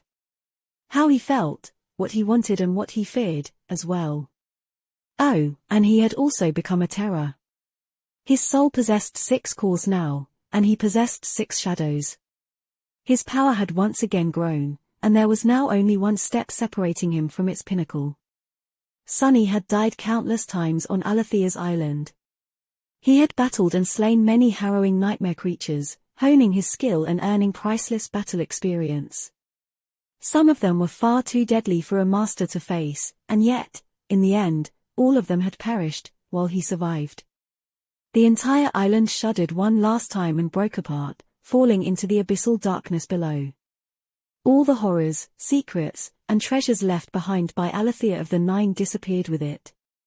Standing on the deck of the chainbreaker, Sunny let out a quiet sigh. All in a day's work. It was not a bad result. The flying ship hovered in the air for a few moments, and then slowly started climbing down. It was heading for the same lightless abyss that had swallowed the island. Diving into the darkness that lay at the heart of the great river. Soon, the darkness welcomed them into its silent embrace. End of Part 2. Keeper of Truths. Chapter 1481, Emergency Repairs. The chainbreaker was assaulted by hurricane winds as it plummeted into the heart of the colossal whirlpool. Nephis had yet to run out of essence, so their fall was controlled for now. However, that would change soon. Sunny was still overwhelmed by the destruction of Alethea's island. Shaking off his reverie, he took a deep breath and forced himself to move. All across the flying vessel, deep shadows stirred and surged forward, turning into inky black hands. The manifested shadows pulled on the ropes, unfurling the horizontal sails. Those sails extended from both sides of the ship and were meant to help it glide on the winds. At the same time, he nervously looked down. All Sunny could see was darkness. It was not the true darkness that his sight had never been able to penetrate. Instead, the abyssal chasm was simply so deep for him to see anything. Great. By now, the slopes of the vortex had almost turned vertical. It was as if the chainbreaker was surrounded by a vast wall of dark water, its current so fast that its surface was like a blur. At first, the dreadful maw of the whirlpool was dozens of kilometers wide, but the further they descended, the narrower it became. Eventually, it was as if the chainbreaker had entered a twisting vertical tunnel that was just a few kilometers in diameter. They were surrounded by absolute darkness, with only a scattering of lanterns illuminating the deck. It was like a small island of light in an ocean of nothingness. No one except for Sunny could see the spinning walls of the tunnel, which was, perhaps, for the best. He knew that if the ship touched the water, it would be torn apart by the tremendous pressure of the current. What the hell am I thinking? It's not for the best, not at all. The chain breaker was falling vertically, for now, but it was only possible because Neff was still empowering its enchantments with her essence. Once her essence ran dry, they would have to move in a wide spiral along the watery walls of the tunnel to keep the ship balanced. Otherwise, it would be too easy for it to roll and overturn. By then, not seeing where the darkness ended, and the furious current began, would be lethal. Even worse, the tunnel was not strictly vertical. Looking down, Sunny could see it twisting and turning, like a descending tornado. He gritted his teeth. Damnation. Could they even survive in this abyss without the chain breaker's enchantments? He turned to look at the stern of the ship, where Nephis was struggling with the steering oars, but at that moment, Cass's voice reached his ears. Sunny here. The blind girl was standing near the entrance to the main cargo hold, waving at him. Her voice sounded urgent. Sunny hesitated for a few moments, then rushed to her side. What is it? She pulled him into the cargo hold, a grim expression on her face. I need your help, or rather, your shadow's help. Summon her and make her as strong as possible. Please. Somewhat confused, Sunny lingered for a second, then called upon Saint and sent all 6 of his shadows to augment her.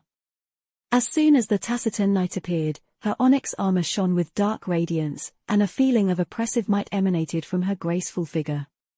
Down in the cargo hold, various objects were neatly laid out on the wooden floor. There were amphorae containing strange liquids, brushes, stone etchings of complicated runes, mortars, and items that Sunny did not even know how to describe. Most glaringly of all, the black stone from the hidden chamber of Alethea's tower was also there, illuminated by the faint radiance of the guiding light. He gave Cassie a long look. What's this? The blind girl was already walking toward the black stone. We spent a lot of time inside the loop. Most of it was occupied by trying to escape, but I had plenty of time to think, as well. About how to repair the enchantment circuit of the chain breaker, in particular. She stopped and pointed at the chunk of black rock. I need you to help me shatter it. I tried to do it myself but am not strong enough. Sunny felt a bit weird for a moment. It was as if she was asking him to open a jar of pickles for her, whatever that was. In any case, the jagged piece of black rock was not a jar of any sort. Instead, it was a mystical stone that was rumored to be a fragment of the estuary. Of course, Cassie was not strong enough to break it. However, she was trying to finish repairing the runic circuit of the flying vessel, connecting its enchantments to the sacred tree. If Cassie succeeded in time, perhaps, they would not be torn apart by the current of the spinning tunnel.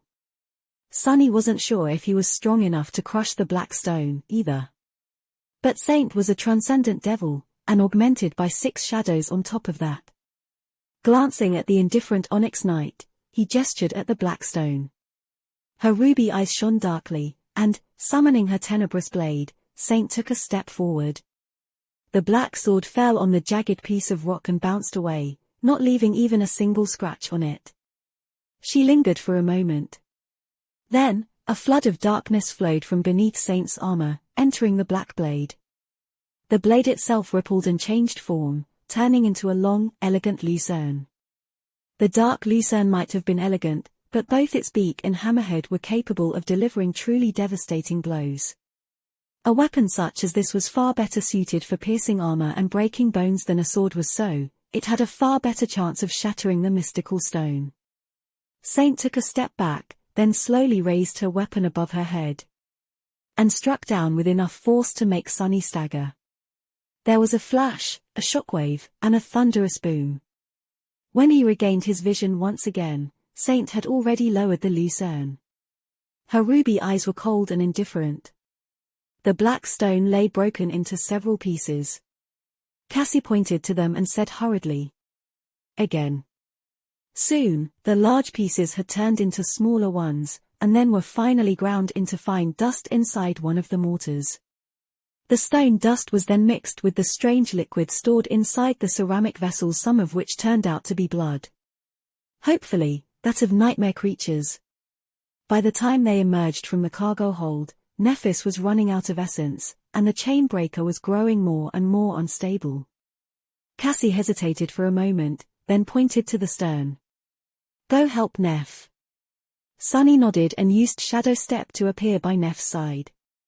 Using his ability to see in the dark, he helped her guide the flying vessel into a spiraling descent. Nephis steered the ship, while Sunny played the role of a navigator. Cassie, meanwhile, crawled along the grooves carved into the deck of the chain breaker, feverishly drawing runes on the ancient wood. Essence poured out of her, making the runes glimmer slightly before being absorbed into the deck. The sorceress ink created from the dust of the black stone disappeared without leaving a trace. Jet and Effie were helping her by carrying the amphory containing ink and handing her brushes. Each one only lasted a dozen seconds or so, gradually dissolving into thin air. The flight of the chain breaker turned more and more unstable. Eventually, Nephis gritted her teeth and slumped slightly, the runic circle surrounding her growing dim. The flying ship shuddered. With no more sorcery supporting it, it glided through the darkness, carried only by inertia and the wind pressure, which created a lifting force under the horizontal sails. Neph continued to hold the oars, trying her best to keep the chain breaker from plummeting into an uncontrollable fall.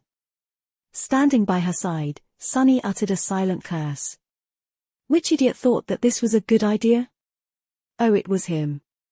He had thought so. The ancient vessel descended into the darkness, its speed increasing at a frightening rate.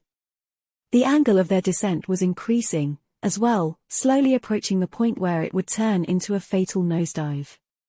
Some distance away, near the sacred tree, Cassie threw the remains of another dissolved brush away and raised a hand to receive a new one. Patches of skin on her delicate hands had begun dissolving as well, and fresh blood mixed with the sorceress ink. Are we going to have to abandon the ship? Sunny had the dark wing and the heavenly burden in his soul arsenal. He could also temporarily turn into a crow. The other members of the cohort had their own memories to help them, if not fly, then at least glide. Theoretically, they could continue the descent using those. But somehow, he did not think that they would survive the depths of the great river without the impregnable hull of the chain breaker. The ancient vessel shuddered once again. And then, the darkness was suddenly dispelled by a soft radiance. Raising his head, Sunny watched the sacred tree in stunned silence. Its leaves were shining with a pure, beautiful light.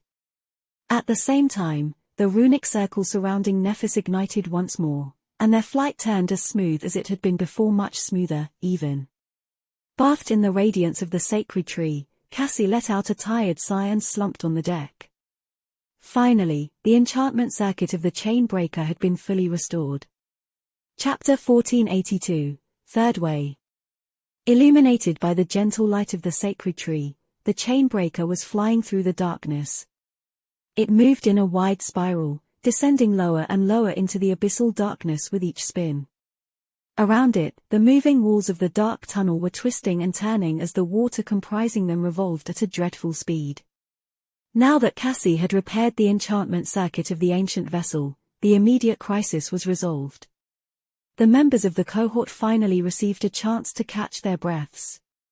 The events of the past day had simply been too overwhelming. The destruction of the island had followed immediately after the battle with undying slaughter, and so, everyone was exhausted. They simply dropped to the deck, praying that nothing terrible happened in the next few hours, minutes, even at least. Sunny temporarily took the steering oars, allowing Nephis to heal Cassie's mangled hands. After that, everyone remained near the runic circle, looking into the darkness. Where do you think the vortex leads? Effie's voice sounded a bit stifled. He lingered for a moment, then sighed. I don't really know. All I know is that someone passed through it and survived, in the past. Granted, that person was of the supreme rank. Sunny paused for a moment and added, his voice somber. It might be the inner wall of the pyramid. In any case, we shall see. After that, he glanced at Cassie. Now that they had been granted a moment to compose themselves, his curiosity was tingling. By the way, why did you need that piece of rock to repair the ship? The others seemed curious, too. The blind girl hesitated for a bit, then explained, I guess imagine a locked door. There are a few ways to get on the other side of the door. The simplest is to use a key provided you have one. In this case, the key would have been the detailed knowledge of the original enchantment of the chain breaker. I do know a few things about it, but not enough. She pointed to the runic circle, which glimmered faintly in the darkness. The second way is to be a locksmith who understands the structure of the door's lock or any lock, really on a deep level. That way, you can pick it without a key. Sadly, my knowledge of sorcery is not that deep. Which left only the third way, brute force. Cassie briefly touched her hands. Under the influence of Nef's flame, her soft skin had regrown. There was no blood, bared flesh, and pale bone in sight. The ghastly wounds were gone. I don't know if that piece of rock really came from the estuary, but it is definitely the same as the stone walls of the pyramid. Which means that it was a part of an unholy titan once. You have experience crafting extraordinary weapons yourself, so you know how much the material matters. Therefore I simply borrowed the power of the material to make up for my lack of knowledge. Sunny stared at her incredulously for a few moments, then let out a sigh. I don't think there was anything simple about what you did, but okay. Her explanation did make some sense. Sunny was not too knowledgeable about runic sorcery, not to mention the enchantments of the chain breaker. However, he was a modestly accomplished sorcerer himself. As such, he knew that a valuable material could indeed substitute skill, sometimes. For example, he would have to be a god of weaving to create an enchantment that could allow mundane steel to pierce the hide of a great beast if such a thing was even possible. But if that mundane steel was replaced by the bones of a great tyrant, there was no need to even add an enchantment. Weapons crafted from such bones would possess a mystical power of their own, and that power would be enough to kill the great beast. At least in the hands of someone as strong as Effie, and while the abomination's own mystical power was diminished by grievous wounds to its soul. I should remember this lesson well. Sunny had no doubt that he would create many memories in the future. Before, he was mostly only worried about acquiring enough powerful soul shards and learning the patterns of varied weaves. Perhaps it was time to start concerning himself with searching for extraordinary materials, as well. He smiled faintly. In any case, good job repairing the chain breaker. It was just in time. There were a few moments of silence, and then Effie suddenly cleared her throat. Yeah, great job, Cassie, but, can someone please explain to me how the hell is chain breaker here? What is it doing in our nightmare? Sunny blinked a couple of times. Right. There was this mystery, as well. He and Nephis glanced at each other. A moment later, he said hesitantly. Honestly, we have no idea. You should already know about how weird time functions inside the tomb of Ariel, so, our current theory is that one of the previous owners of this ship visited the pyramid at some point. It was just drifting aimlessly far upstream. There was no one aboard and no signs of who that previous owner had been, so Neph and I took it. Effie looked at them with a strange expression, then grinned and patted the deck with her hand. Well, it's good that you did. I can't even describe how much I missed my cozy cabin while roaming the great river on the back of a weird mutant shark. Look, the floor is solid, I might honestly cry. Still smiling, she turned to Jet and asked. So, what? You really got your aspect legacy? Jet glanced at her and shrugged. Yes. And before you ask, no, you can't eat it. Too bad you didn't receive anything cool yourself, huh? Effie's smile widened. Who sa? Why yes, I didn't. With that, she stretched her long legs, assumed a more comfortable pose, and let out a small laugh. I did. If you consider a supreme memory cool, that is. Chapter 1483, Reaper's Scythe. The aspect legacy Jet had received was similar to most aspect legacies, which were usually memories uniquely suited for the aspects of their wielders, or much more rarely powerful echoes. However, that similarity was deceitful. In truth, Soul Reaper's aspect legacy was almost as weird as Sunnis. Although it looked like a weapon, it was not a memory. Instead, it was an innate ability. Jet did not need essence, no matter how little, to summon the chilling mist and turn it into a scythe. The mist was simply a part of her soul now. Its form was also not set in stone. The mist blade naturally manifested into a beautiful war scythe, but it could assume the shape of other weapons. As well as they watched, Jet turned it into a Khopesh, a Misericord, a Bacta Corbin, and an actual scythe. There seemed to be only 5 available forms, at least for now. All 5 shapes were that of a weapon, and that weapon was soul-bound, but not in the way that Sunnis Marble Shell was soul-bound. In the case of the Marble Shell, its power was directly tied to the power of his soul. Jet's scythe, however, was bound to the souls of those it killed. Or rather, those souls would become bound to it. None of them knew what it meant, precisely. However, Soul Reaper was able to conclude a couple of things from reading the description of this strange innate ability. First of all, the mist blade was able to absorb and contain the souls of its victims. The soul of the most powerful being killed by it would become the basis of its power. So, if Jet slayed a great beast, her scythe would become akin to a supreme memory of the first tier. If she killed an unholy titan, the scythe would become akin to a divine memory of the 7th tier. Which was a bizarre and truly astonishing quality. Secondly, the souls contained within the mist could be consumed, replenishing Jet's essence. If all souls were consumed, leaving the mist blade empty, her own soul would become the basis of its power. These were the things she knew. However, there were still many questions about her aspect legacy.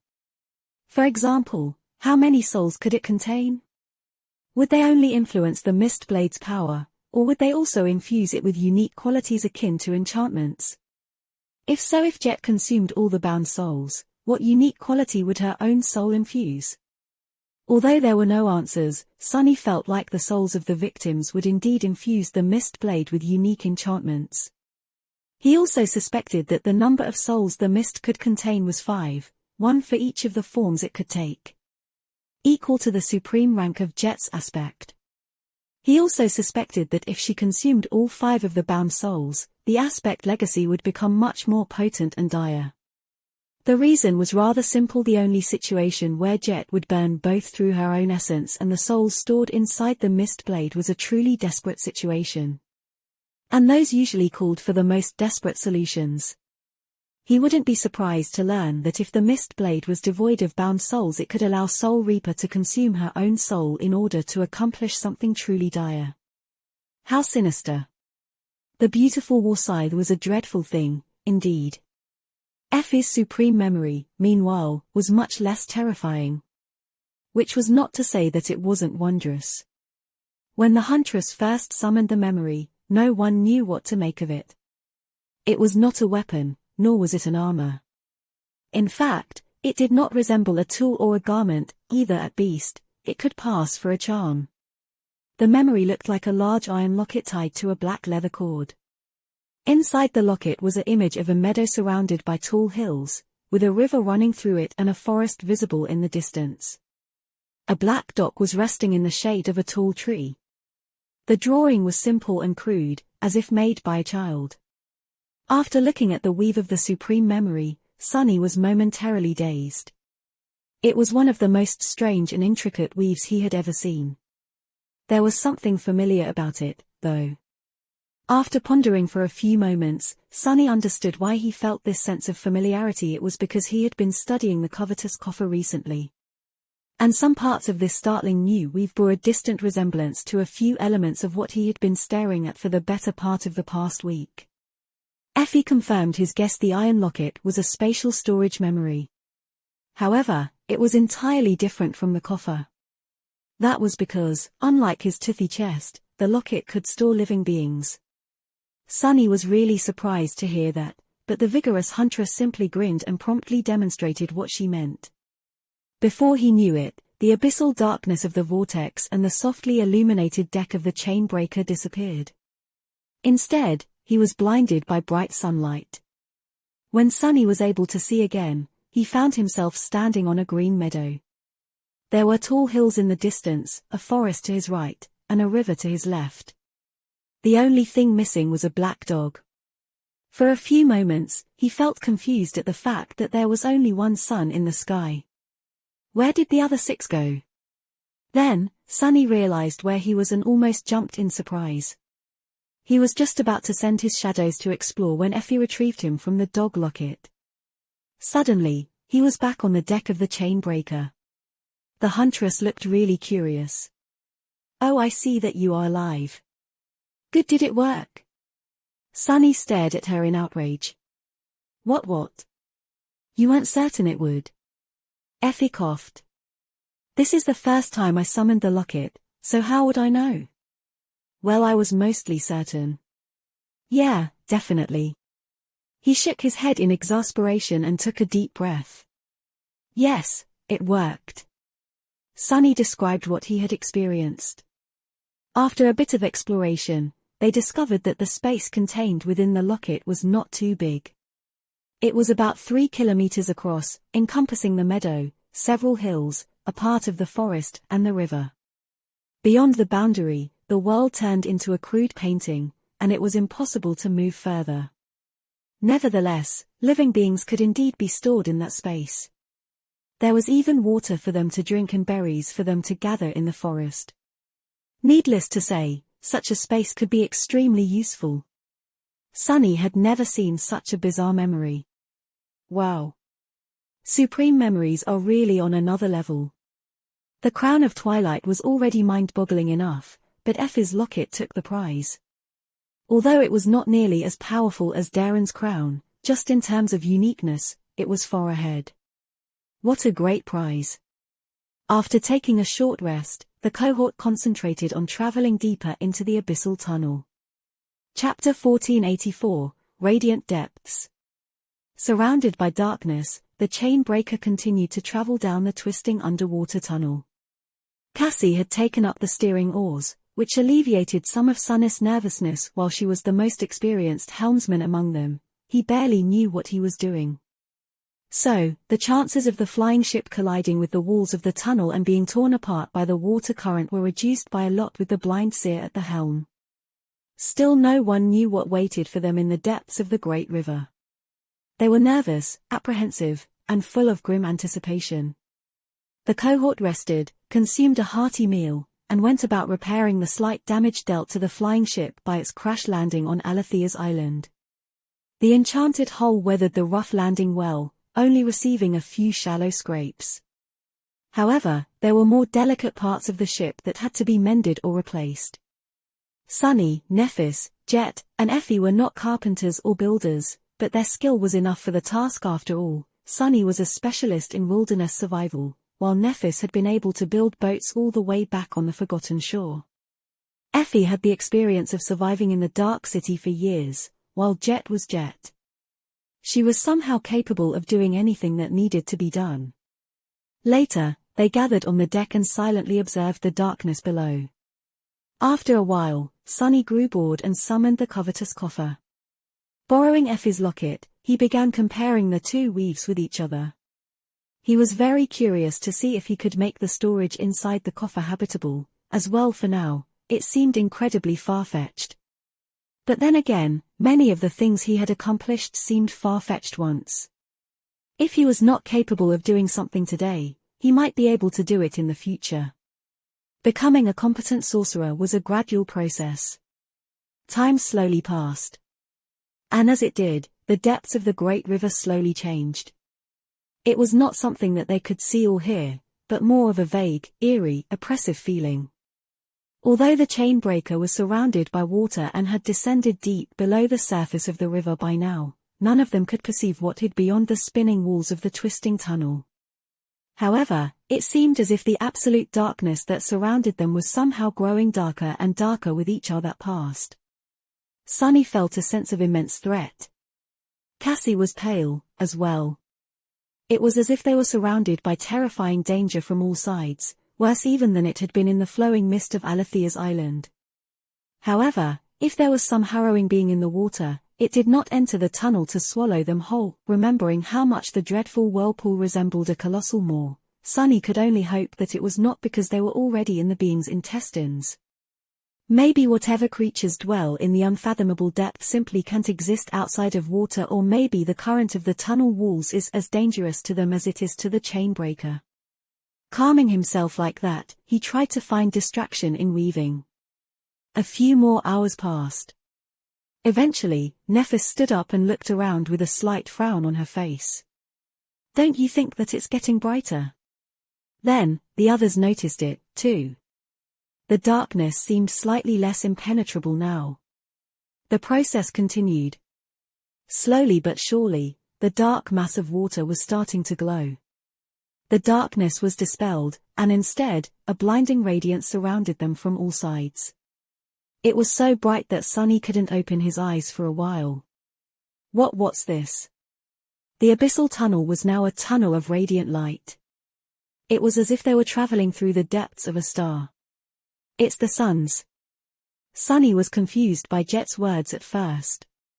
But then, he understood. Of course. Every evening, the seven suns seemed to dive into the great river. And every night, the great river started to glow. Its shine was soft, dreamlike, and iridescent. However, that was on the surface.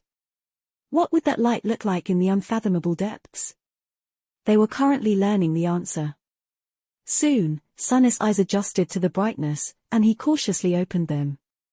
The members of the cohort were all frozen still, observing the radiant world around them. It was beautiful. But also harrowing. A moment later, Sunny shuddered and took an involuntary step back.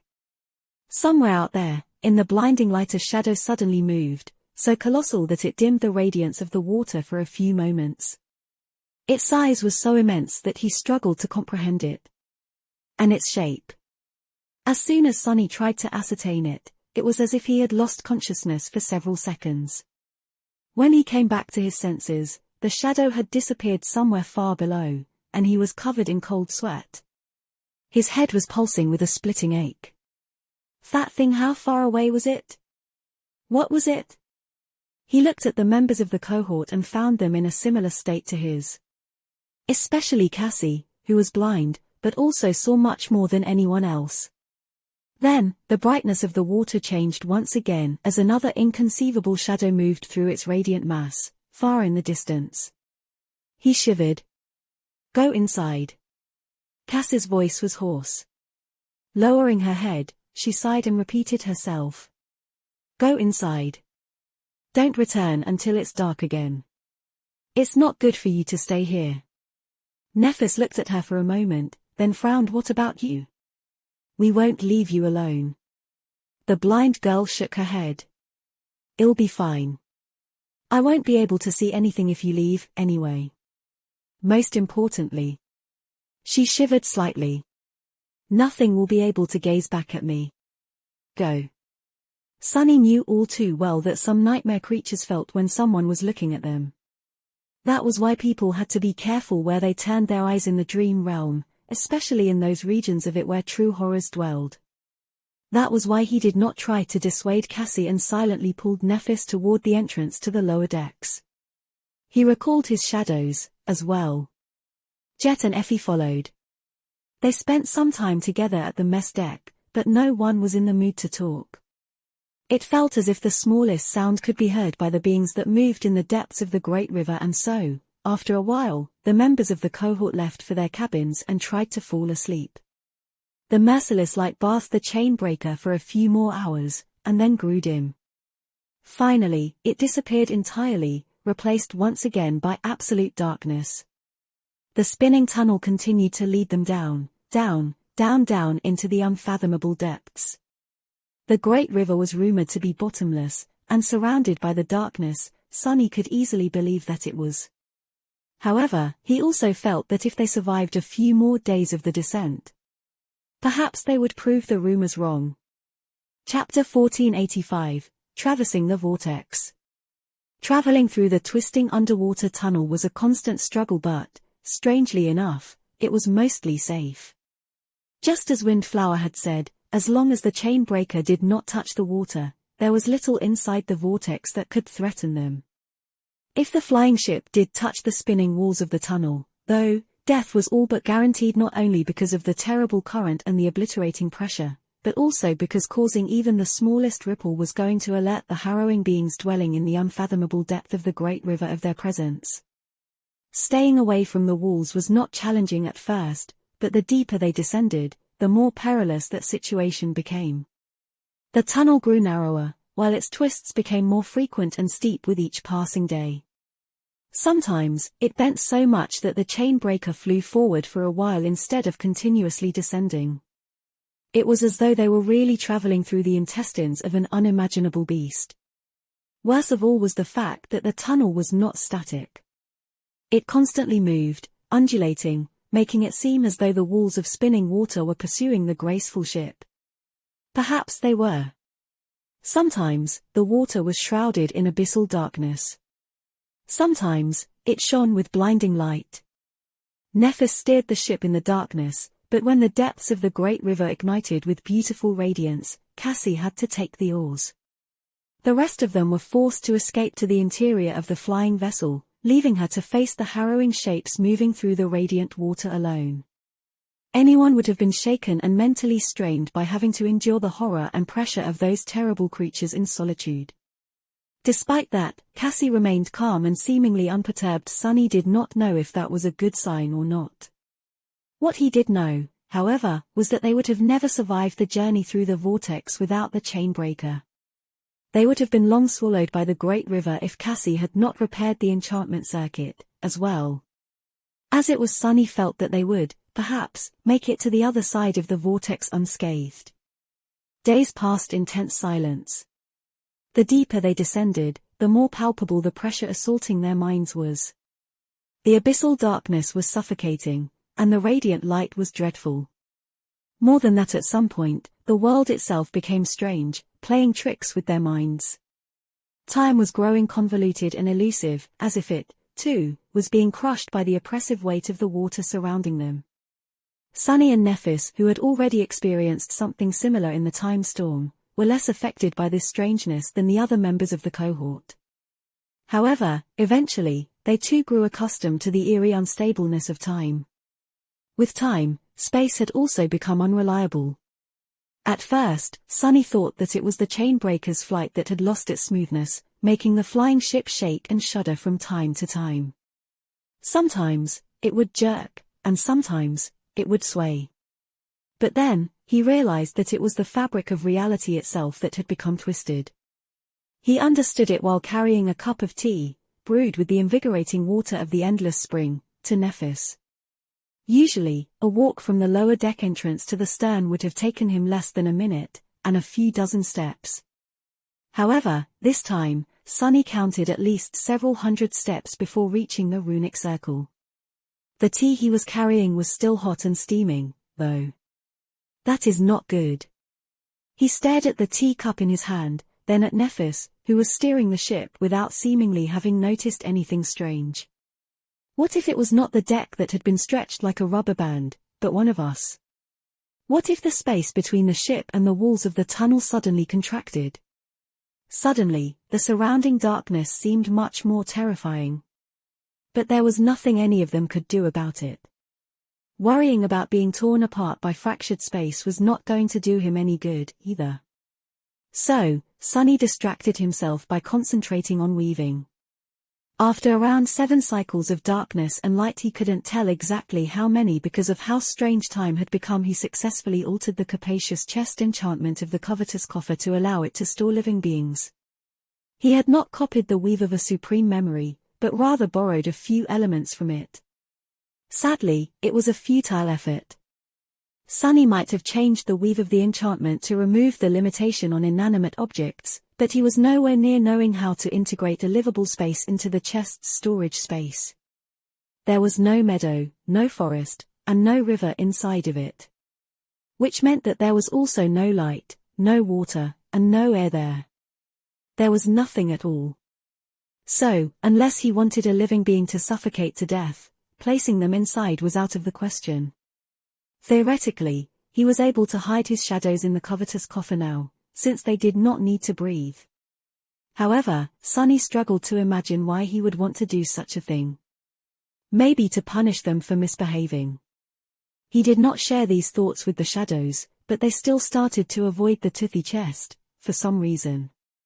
Time slowly passed. Or, maybe, it was passing quickly.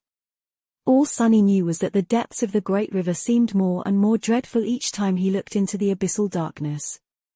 Even Cassie was starting to look unnerved. The tunnel was not getting narrower anymore.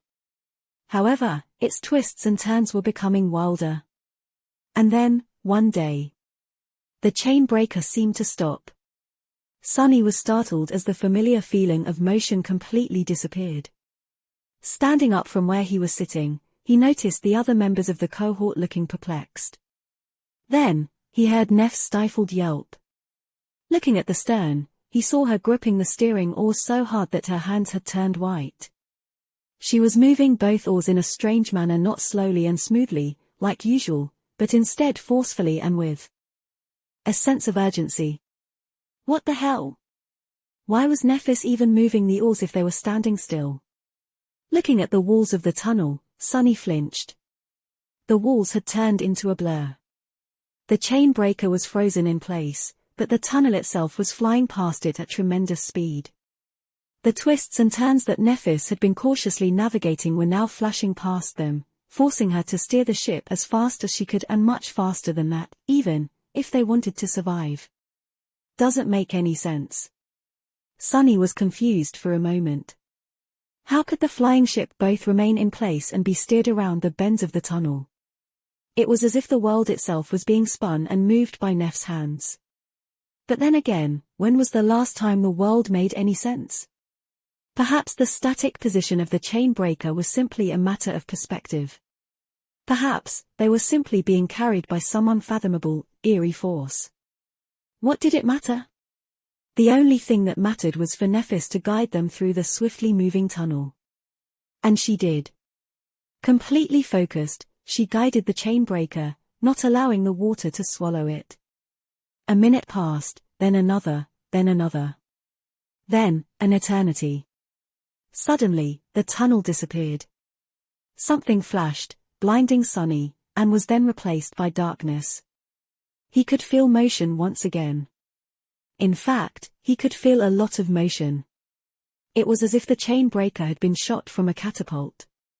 Their speed was so dreadful that he was instantly blown back a dozen meters, and only managed to remain on the ship by clutching at the railing. Damn. Sunny felt a tremendous force pushing him back, and a hurricane wind crashing into him with primal fury.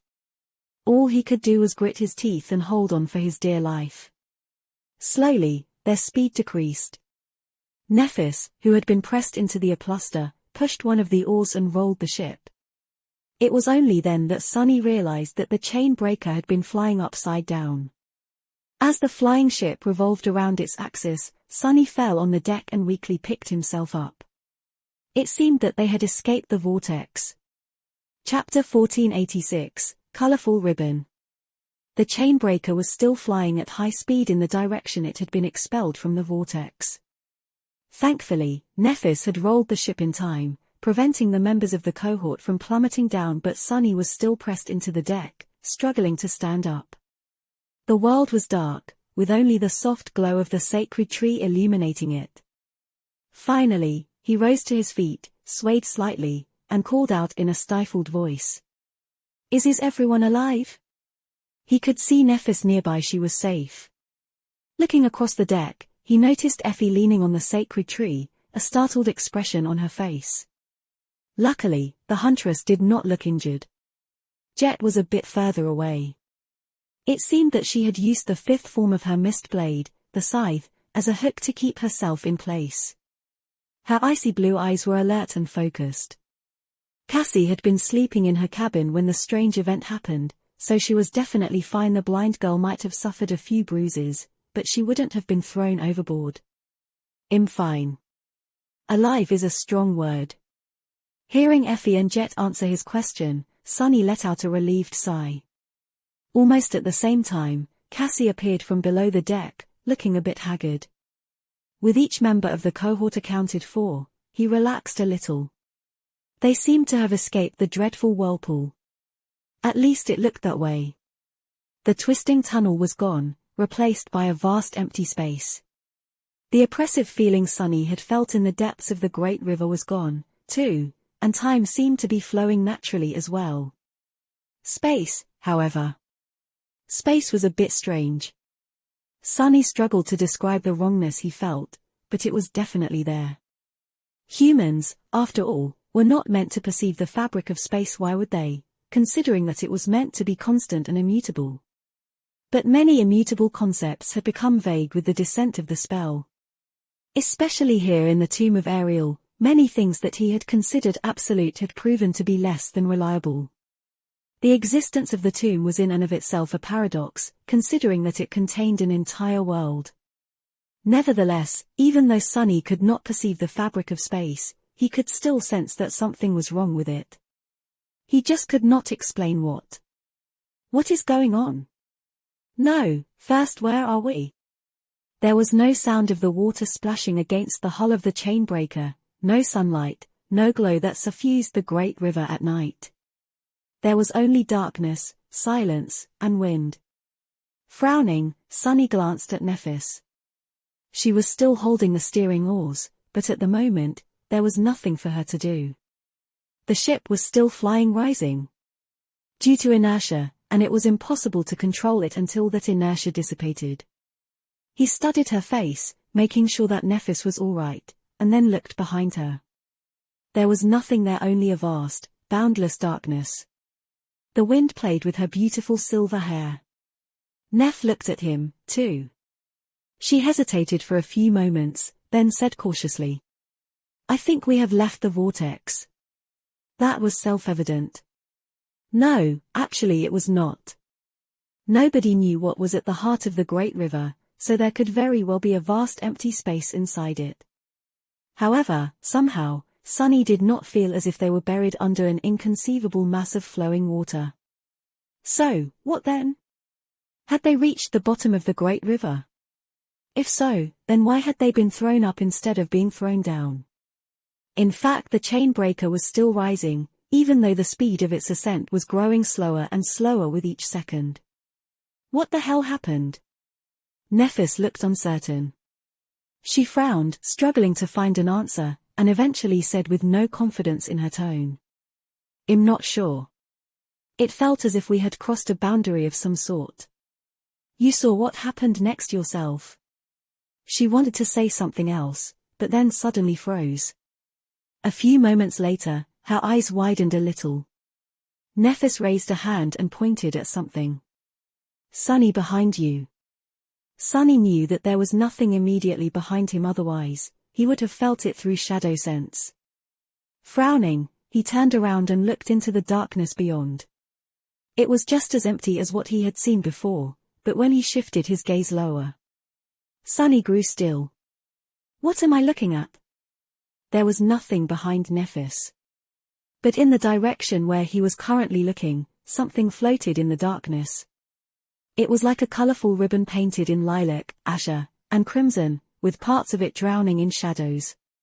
7 small motes of light slowly moved through the darkness around it, making for a beautiful sight. The ribbon created a circle, its surface twisted on itself like a Mobius strip. It took Sunny a few moments to realize what the ribbon was. It's the Great River. His eyes widened, as well. Because there was nothing but emptiness between the chain breaker and the colorful ribbon, it was all but impossible to determine distance, and therefore scale. However, he knew. Lilac, azure, and crimson were the 3 regions of the great river: dawn, day, and dusk. The 7 little motes of light were the 7 suns. The areas of the ribbon where the light of the suns did not reach were shrouded in shadows. However, at least one sun was always on the opposite side of the ribbon, its light penetrating the mass of water and making the water glow. The chain breaker was far, far away from the great river. And the empty darkness around them was the interior of the tomb of Ariel. However, Sunny forgot all about the Black Pyramid and its creator. His eyes were locked on the beautiful ribbon which twisted on itself like a Mobius strip. His whole body shuddered, and his face turned deathly pale. His heart was suddenly consumed by dread. His mind was deathly still. His lips trembled. Sunny felt like he was suffocating. It's a loop. The great river twisted on itself, flowing endlessly, its surface never interrupted. The great river, the entirety of it was an infinite loop. Chapter 1487, The Source. Sunny stared at the distant great river, frozen in place. His face was motionless. However, there was a storm raging in his mind. Fragmented truths that he had learned, witnessed, and experienced in the tomb of Ariel were moving, colliding with each other, and clicking in place with a dreadful noise. The inconceivable truth of their nightmare was slowly revealing itself. From start to finish it was all. He was suddenly overcome with fear. Shifting his gaze slightly, Sunny studied the beautiful ribbon that twisted on itself, forming an infinite loop. Deep crimson, vibrant azure, soft lilac, the seven suns shining in the darkness. It was like a dream. How can this be? How can the great river flow in a circle? But then again, of course, it could. In hindsight, it made so much sense. There had always been a paradox in how the great river was described. Because it was always described as endless, Sunny had not paid it much attention before, assuming that the word was simply there to provide flavor. But he should have known better. The spell was always deliberate with its choice of words. The description of the stifled scream read: a great river was contained within it, flowing endlessly from the future into the past. But how could a river of time be endless? The past wasn't infinite. If the great river really flowed into the past, anyone sailing it would reach the point beyond the origin of time eventually, so, by definition, it could not flow endlessly. Only it could. Because its estuary was also its source within the tomb of Ariel, the past was connected to the future, creating a single whole. The proof was right in front of him. There was a reason why the nightmare creatures populating the great river were most powerful in the far reaches of the past, near the estuary, and in the far reaches of the future, where Sunny had initially come from. The two were one and the same. He frowned, then shook his head. No, wait, that doesn't make sense. If the great river was an infinite loop, and the past turned into the future, having no end, then what about the estuary? The existence of the estuary was also undeniable. Not only was it mentioned in the descriptions of the stifled scream and the shroud of graceless dusk, but it was the reason why the seekers of truth had come to the tomb of Ariel, as well. They had come to find the secrets that the demon of dread had hidden in the estuary of the great river, the hideous truth he had wished to be free of. And when Aletheia, the first seeker, had finally found it, the defilement was born. The whole purpose of the great river was to reach a point before time existed, before the gods were born, and therefore outside their control. At least that was what Sunny and Nephis believed. So how could there be no estuary? There is. The estuary exists. Shifting his gaze, Sunny studied the length of the beautiful ribbon. From this distance, he could not really see the current of the great river, but he did see a few things. For example, a stretch of it was shrouded in boiling clouds, which gave birth to immense cyclones. That was the area of the river that corresponded to the end days of the Doom War, while the cyclones were the time storms it created. The colossal whirlpool where Aletheia's island had been situated was hidden from view, but Sunny saw a tiny speck on the crimson layer of the twisting ribbon. That was Fallen Grace. He thought he saw another city on the lilac layer. That had to be Twilight. The second most noticeable anomaly, though, was a spot where the surface of the great river was obscured by mist. The mist was absolutely impenetrable, covering a considerable length of the river. The flow of time near it seemed restless even from a distance, which meant that it was absolutely devastating up close. Sunny suddenly felt cold, realizing that not only was there an estuary. No, that is impossible. But he had already brushed against it. Something seemed to explode in his head. Of course. Looking at the distant great river, Sunny took a shaky breath. He was remembering the first few days he had spent in the nightmare, drifting on a piece of flotsam in a place shrouded in mist. Back then, everything about the situation had seemed strange and bizarre.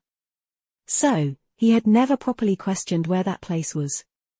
However, now that he thought about it, even considering the general weirdness of the Great River, those first days were especially odd. The mist, the piece of flotsam, and what had happened next. Actually, Sunny had never seen his makeshift raft sailing out of the mist. Instead, he simply heard the water roaring and was thrown underwater when the suddenly furious current overturned the piece of flotsam. By the time he resurfaced, the 7 suns were shining above his head. Most importantly, the mist was nowhere to be seen upstream or downstream. All around him, there was only the sparkling, dreamlike expanse of the Great River, as if the mist had never existed at all. There were also the demented runes carved into the underside of his raft. It was almost as if he had been sent there through time and space instead of simply being carried downstream by the current. And now, Sunny felt almost certain that that was exactly what had happened. That misty place where he had spent the first few days of the nightmare was the outer boundary of the estuary.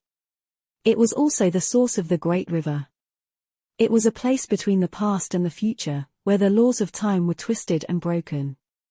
The entrance to the true estuary, the space that existed beyond time, containing Ariel's secrets, was hidden somewhere in the mist. Alethea had found it, but Sunny simply drifted past, being carried by the current. When the piece of flotsam reached the boundary of the source, he was expelled from it, appearing in the far reaches of the future in the area of the Great River corresponding to the point in time where the person whose role he took had entered the tomb of Ariel.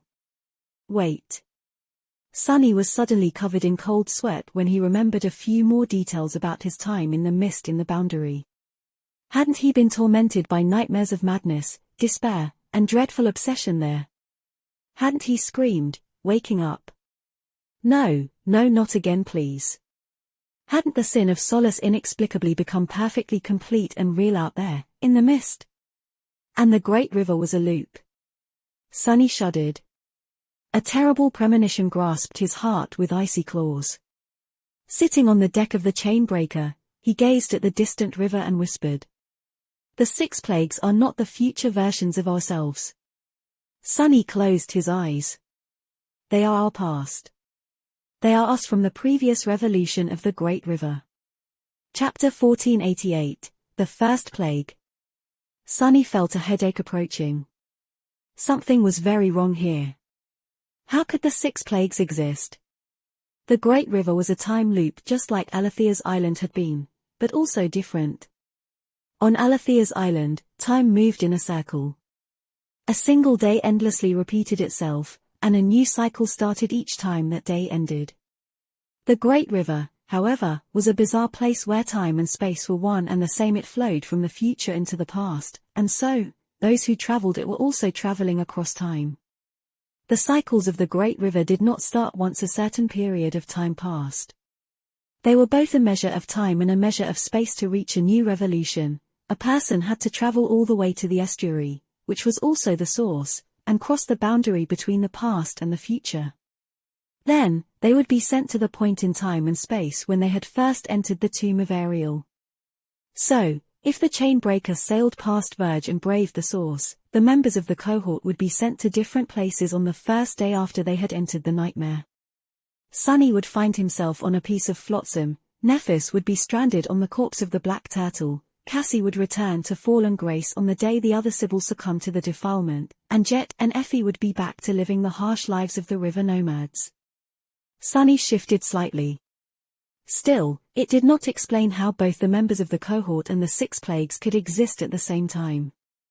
If their version from the previous cycle had braved the source on purpose or by accident, while searching for the entrance into the estuary, they would have disappeared.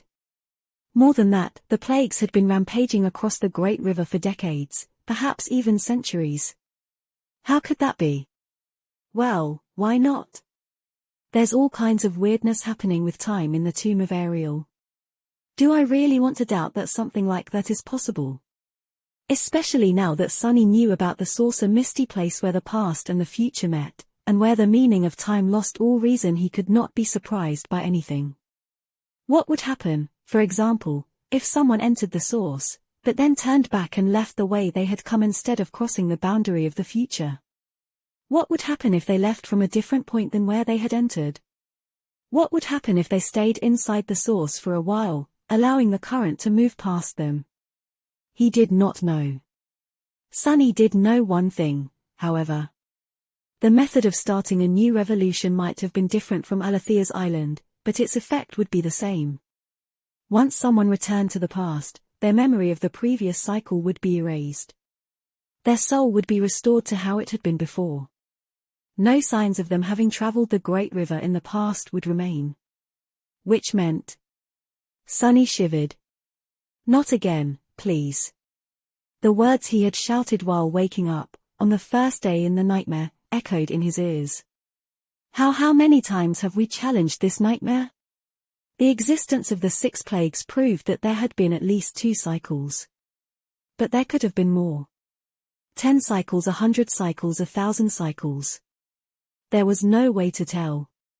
Since no one remembered the previous revolutions, nothing would change when a new one started.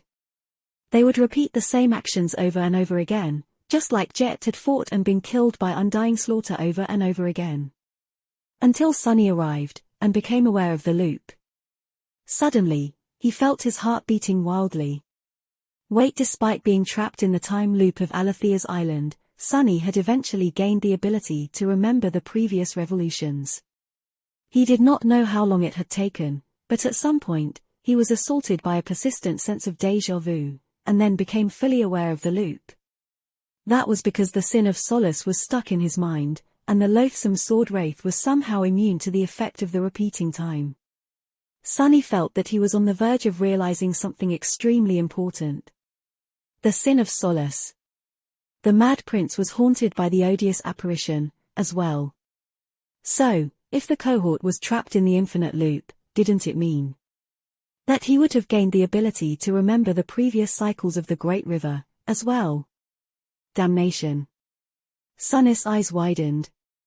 The Mad Prince, no, perhaps even an earlier versions of himself would have realized the cyclical nature of the Great River. And from that point forward, each cycle would have been different. Because Sunny had become a variable. He must have tried to change things. He must have tried to conquer the nightmare desperately and in such a way that none of the members of the cohorts died. And Nephis survived till the end. But, for some reason, he had failed. Or maybe that mission had been doomed from the start. Had he become aware of the Grand Loop before and after becoming infected by the defilement? The defilement, after all, was knowledge. Terrible knowledge that corrupted the souls of those who possessed it. So, even if Sunny reached the source and returned into the past after being infected by the defilement, the infection would have returned with him. Had he gone mad under the mental strain of endless loops first, or had he found the true estuary and been driven insane by the defilement first? Had Sunny been the first of the 6 plagues, and the one who had infected the other 5? In any case. So why do I not remember anything? If my version from the previous cycle was corrupted by the defilement, why is my soul free of it? He flinched. Wasn't the answer obvious? What could cure the infection of cursed knowledge? Oblivion could. In order to be cured, he had to forget the cursed knowledge before returning to the past. The key of the estuary. A mysterious memory that had been there, in his soul, when he found himself in the mist on the first day of the nightmare. A memory that possessed a passive enchantment that did not seem to have any effect on him. An enchantment that consisted of 2 parts, one directed outward, one directed inward. And which had something to do with the sin of solace. Sunny took a deep breath as the truth of the estuary key finally revealed itself. It's a muzzle. The purpose of the mysterious memory was to prevent the sin of solace from sharing any knowledge of the previous cycles with Sunny. So that he never remembered what had happened in the past, and therefore never learned the cursed knowledge of defilement. That was one part of its enchantment. The other, much more burdensome part was meant to make the estuary key immune to the change of cycles. To make it remain in Sunny's soul even if he crossed the boundary of the source and was sent into the past. That was why the Mad Prince had been so interested in the great tyrant slain by the Serpent King in Alethea's tower. Because the tyrant remained dead no matter how many revolutions past its death had been made permanent, carrying over from one cycle of the loop to the next. Back then, the defiled madman must have already been trying to create the estuary key. To cure himself of the defilement and make another attempt to conquer the nightmare. No, not just conquer it, but do it in a specific way. To erase the mistake he had made or maybe the crime he had committed. Murderer. Sunny gulped for air. At that moment, he realized something else. There were only 3 of the 6 plagues left: Soul Stealer, Torment, and the Dread Lord. The Mad Prince was gone. He did not exist in the tomb of Ariel anymore. Because he had crossed the boundary of the source and sent himself into the past. He had become Sunny. Chapter 1489, A Variable. It had to be true. The Mad Prince must have traveled in time to become Sunny for one simple reason. Sunny could not possess the key of the estuary otherwise. He took a deep breath and grasped his head, feeling dazed. There are answers, too many answers. For once. The turbulent swarm of revelations was yet to settle in his mind, and there was no clear picture. Everything makes sense now. But also, nothing makes sense.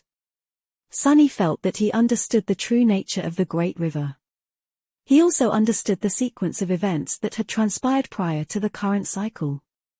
It all came together nicely except for one glaring inconsistency. The existence of the 6 plagues was a paradox that could not be explained by what he knew. But that was all right. He did not know everything, after all, especially not in a place as bizarre as the tomb of Ariel. However, if Sunny simply accepted the paradoxical existence of the plagues as fact, everything would fall into place. For example, the fact that Windflower had met both the Mad Prince and Sunny just like Effie and Jet coexisted with Devouring Beast and Undying Slaughter, Sunny coexisted with the memories of his previous self. The vile madman was gone, but the scars he had left on the Great River remained. Like Weave, which he had destroyed. Or Ananke, whom he doomed to a life of loneliness and loss. So, how did it all happen? Sunny contemplated the third nightmare, numb to his surroundings. The first thing he had to admit was that he did not know, and would most likely never learn, what the initial shape of the nightmare had been.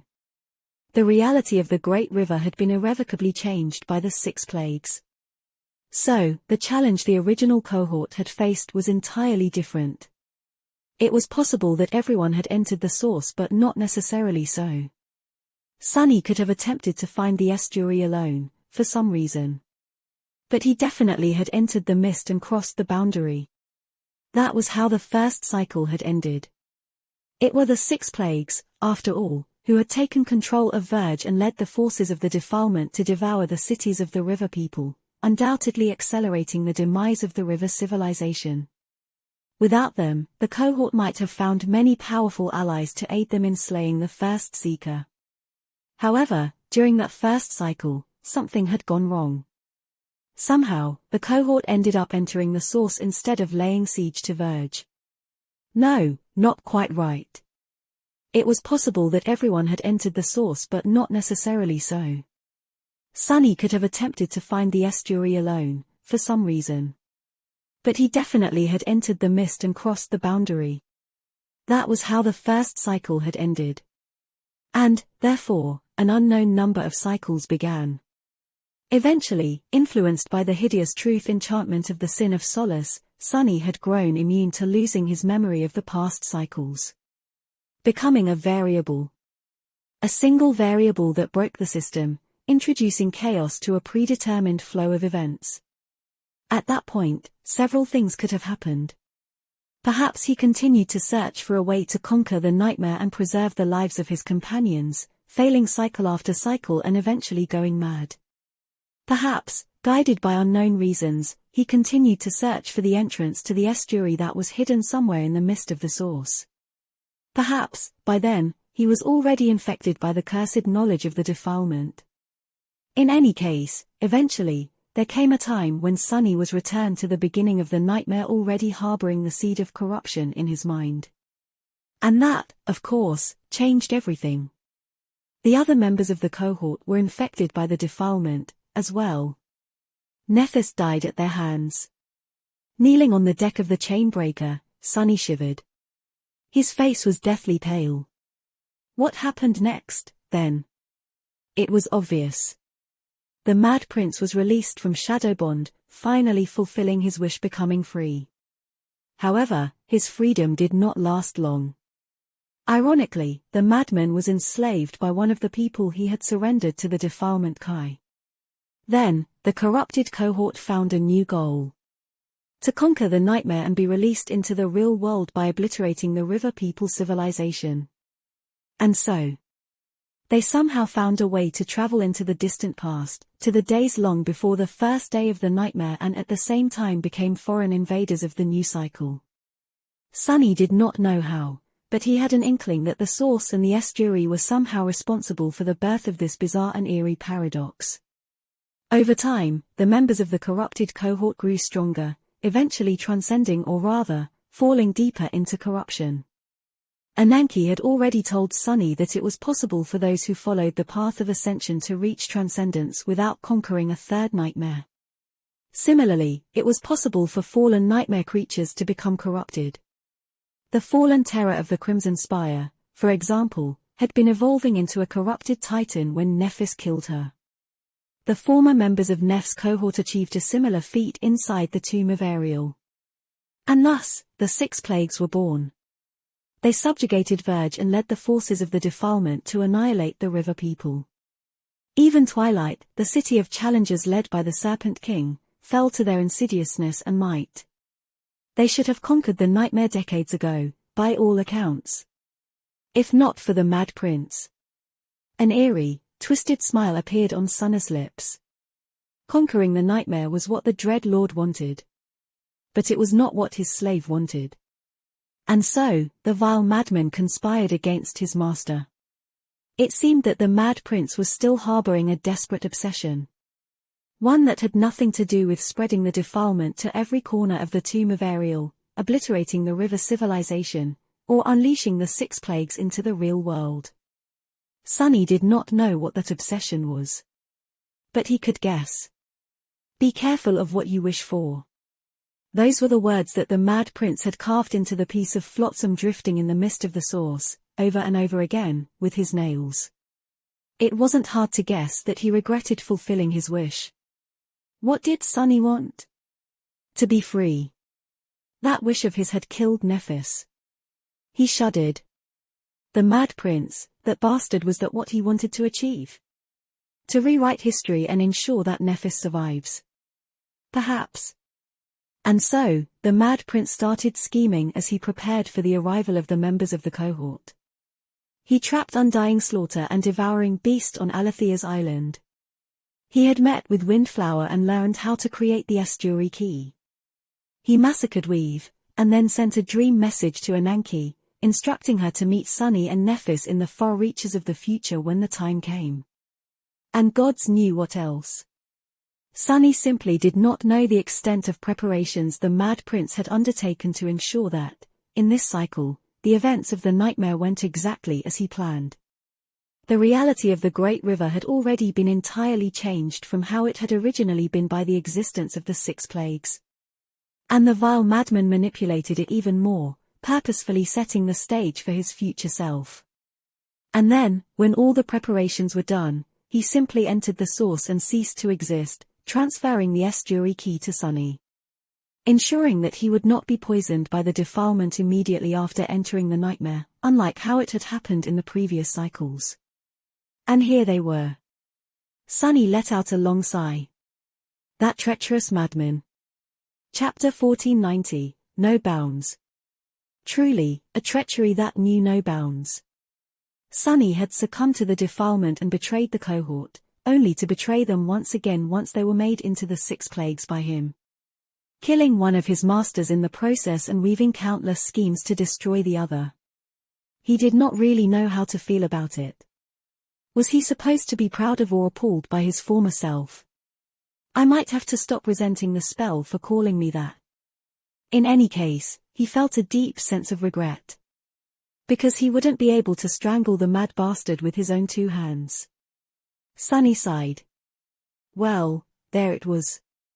The truth. Of course, there were still many things that made little sense, or no sense at all. The most obvious of them, of course, was the paradoxical existence of the 6 plagues, who had not only traveled to the distant past of the river civilization, but also lingered in the tomb of Ariel despite the start of a new cycle. They really broke all the rules. Sunny also did not know where the Mad Prince had found the chain breaker before arranging for it to be discovered by him and Nephis. He also did not know why the vile madman destroyed Weave, denying them the support of the followers of Weaver, and many other things. Some of them, he was probably never going to learn. But it was all right. The tomb of Ariel had never been a place that could be fully understood by a mere mortal. And he already knew the general shape of things. So what? That knowledge really did not change anything at all. Their goal remained the same. Travel to Twilight, retrieve Kai and Mordred, then gather whatever strength they can and attack Verge to slay the first Seeker. If anything, that goal had only become less impossible to achieve. Not only were 3 of the 6 plagues already off the board, but there was no telling what else the Mad Prince had arranged to help the cohort conquer the nightmare. Were the rest of the plagues even alive? Perhaps he had already dealt with them, the same way he had dealt with Devouring Beast and Undying Slaughter. What is this weird feeling? It is as if I'm being helped by myself, from beyond the grave, and not only that, but that dead version of me is also a truly dreadful nightmare creature. Had a more bizarre sentence ever been spoken? Although, technically, Sunny did not speak it aloud. And the Mad Prince was not technically dead, just erased from existence by traveling back in time. Yeah, that definitely does not sound just as bizarre. At that moment, Sunny realized that he had been kneeling on the deck of the Chainbreaker for quite some time, staring at the distant Great River and spacing out. It must have been quite a strange sight. Before he could look around, however, a shadow fell on him. Raising his head, Sunny saw the Sin of Solace, who was looking at him with a dark expression. "Fool, are you done acting like an idiot?" "Oh, wow. Judging by your stupid expression, that idiot brain of yours finally managed to digest some information. Pathetic. How long has it taken you to realize something that should have been apparent on day 1? Sunny stared at the sword wraith, then smiled darkly. I know. You rotten bastard. How many times have you poisoned me with the defilement?" Indeed, the Sin of Solace was the reason Sunny had become the Mad Prince. But, strangely enough, the sword wraith was also the reason why the Mad Prince had managed to preserve a shred of lucidity, keeping him forever torn between 2 mutually exclusive states and, therefore, forever in agony. How sinister. Sunny's eye twitched. "Answer me, you piece of trash." The Sin of Solace stared at him, fury burning in his eyes. He clearly wanted to say something but he couldn't. The Estuary key forbade him. Not only that, but it also prevented the innate connection that Sunny shared with the splintered piece of his mind from serving as a conduit for subconscious knowledge about the previous cycles of the Great River and the secrets of the estuary. And, on top of that, that memory was the first one Sunny had ever seen that functioned even without being summoned. Its passive enchantment was in effect despite the estuary key resting within his soul, both silencing the sword wraith and preventing time from influencing the jagged piece of black rock. Amazing. Just how skilled of a sorcerer had he become after countless years of being a corrupted titan? Sunny sighed. It did not matter. The cost was much too high. It was unbearable. Nevertheless, the key of the estuary was a promise of what he could potentially achieve, one day. Right. The others might be concerned about me suddenly going catatonic. Or maybe, they were petrified by dire revelations of their own. Looking back, Sunny saw the members of the cohort. Cassie was staring at the distant ribbon of the Great River, her expression distant. She must have realized the same thing Sunny had, perhaps even more. Nephis was even more expressionless than usual. She seemed to have grasped the truth, as well. Jet and Effie, however, knew less about the tomb of Ariel. It did not appear that they were interested in the sight of the great river at all. Instead, they were on the opposite side of the chain-breaker, staring into the darkness beyond. By then, the inertia carrying the flying ship forward had mostly dissipated. They were slowing down. Nephis sighed. So that is what the vortex is. Sunny glanced at her in confusion. What? She pointed at the great river. It's flat. Although its shape makes it so that the entirety of the river is one plane, there are actually two sides to it. The tunnel we traveled through is simply a passage that connects one side to the other. In other words, we did not descend to the bottom of the great river. We simply passed through it, emerging from the other side. And at some point, they were catapulted out of the vortex at such a tremendous speed that the chain breaker soared high above the surface of the river. How long was it going to take them to come back? Sunny winced. We don't even know how long we spent on Alethea's island. Months could have passed years, even before I became aware of the loop. Was Kai doing fine? What about Fallen Grace? How are that brat Kronos and its other residents faring? We need to return as soon as possible. There was also Effie and her baby. Sunny did not know what would happen if she gave birth within the seed. Would the baby, who had been conceived in the waking world, be a riverborn or an outsider? What would happen to it after they conquered the nightmare? Children are resilient. There was a reason why the spell infected young people. Young souls were much more malleable, and could withstand the awakening better. Of course, no infant had even been sent into the first nightmare, so there was no telling what would happen. This was not a first nightmare, either. It was the third. If they conquered it, would Effie's child become a saint as an infant? Or would the child's soul collapse under the strain of transcendence? Sunny did not know. Damnation. He remained silent for a while, then shook his head. It's going to be fine. I refuse to believe that it won't. Just as he thought that, Effie suddenly cursed. In the next moment, Jet yelled. Stop this damned ship right now. Chapter 1491, Dark Boundary. Sunny, the sails. Before Jet's shout even faded, Cassie and Sunny were already moving. He called upon the shadows to raise the sails of the chain-breaker, while she rushed to the runic circle. Nephis turned to look into the darkness, her hand resting on the hilt of her sword. What kind of disaster have we stumbled into now? Grasping the steering oars, Cassie skillfully turned the ship to borrow the force of the wind. At the same time, the runic circle ignited, absorbing strands of her essence. Now that the enchantment circuits were repaired, it was not to power the sorcery of the ancient vessel, but simply to control it. Finally, the chain breaker came to a halt, hovering in the boundless darkness of the tomb of Ariel. Sunny approached Jet and Effie, tracing their gazes into the distance. What is the matter? His voice faltered. Out there, far away. The world ended. It was hard to see, even for Sunny, because the end of the world was perfectly black, barely distinguishable from the darkness that surrounded them. But still there was a vast, seemingly endless surface in front of them, stretching in all directions as far as the eye could see, like a boundary of the world. Smooth and lusterless, like polished stone. It took him a moment to realize what he was looking at. It's the inner wall of the pyramid.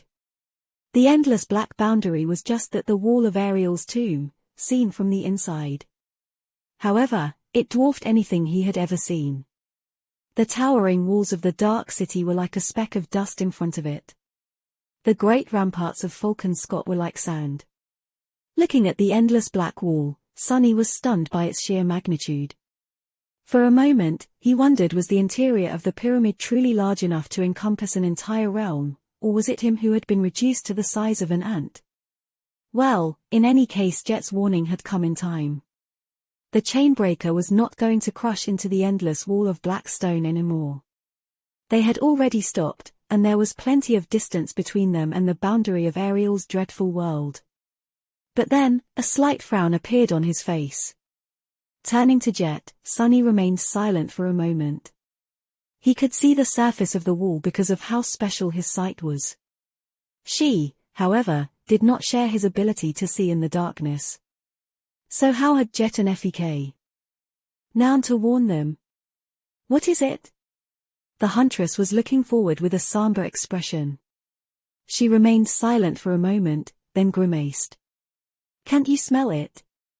It reeks of nightmare creatures. Sunny slowly shook his head and glanced at Jet, raising an eyebrow.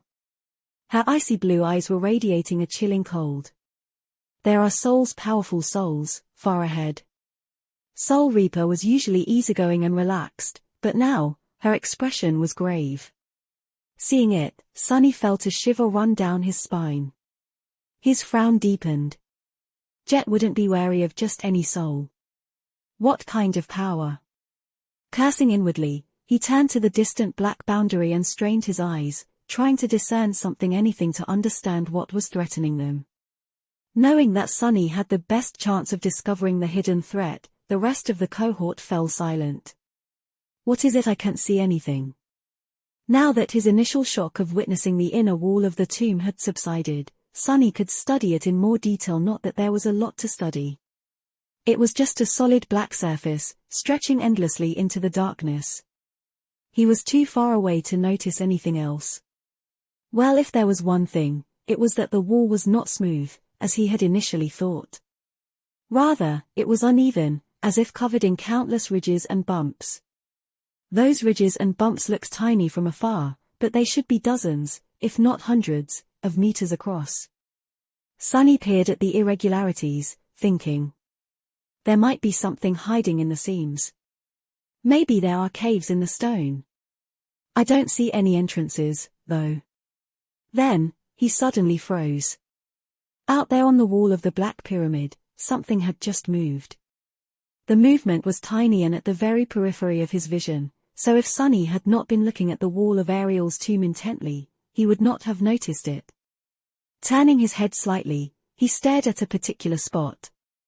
What was it? He still couldn't see any creatures hiding in the recess between the strange, irregular ridges. Then, his perception shifted slightly. It was just a mundane shift, like concentrating on a near object instead of a distant one, as well as a mental one, like trying to perceive something as a part of a whole instead of a separate entity. It was at this moment that Sunny's hair stood on end, and his face became as pale as that of a ghost. Instantly petrified, he swayed slightly. Damnation. Powerful souls. There was nothing hiding in the recesses of the endless wall. There were no caves hidden between the bumps and ridges where dreadful abominations could dwell. Instead, the entire surface of the wall was covered by abominations, who clung to it like moths. The bumps and ridges were the edges of millions of black wings. The inner wall of Ariel's tomb was obscured by a colossal swarm of numerous dark butterflies. There were myriads of these eerie great monsters resting on the endless black surface, seemingly asleep, but also ready to awaken if anything disturbed their slumber. Sunny took an involuntary step back. This is the place Song and Vela wanted to conquer. One great monster was a calamity that only a few people in the waking world could quell.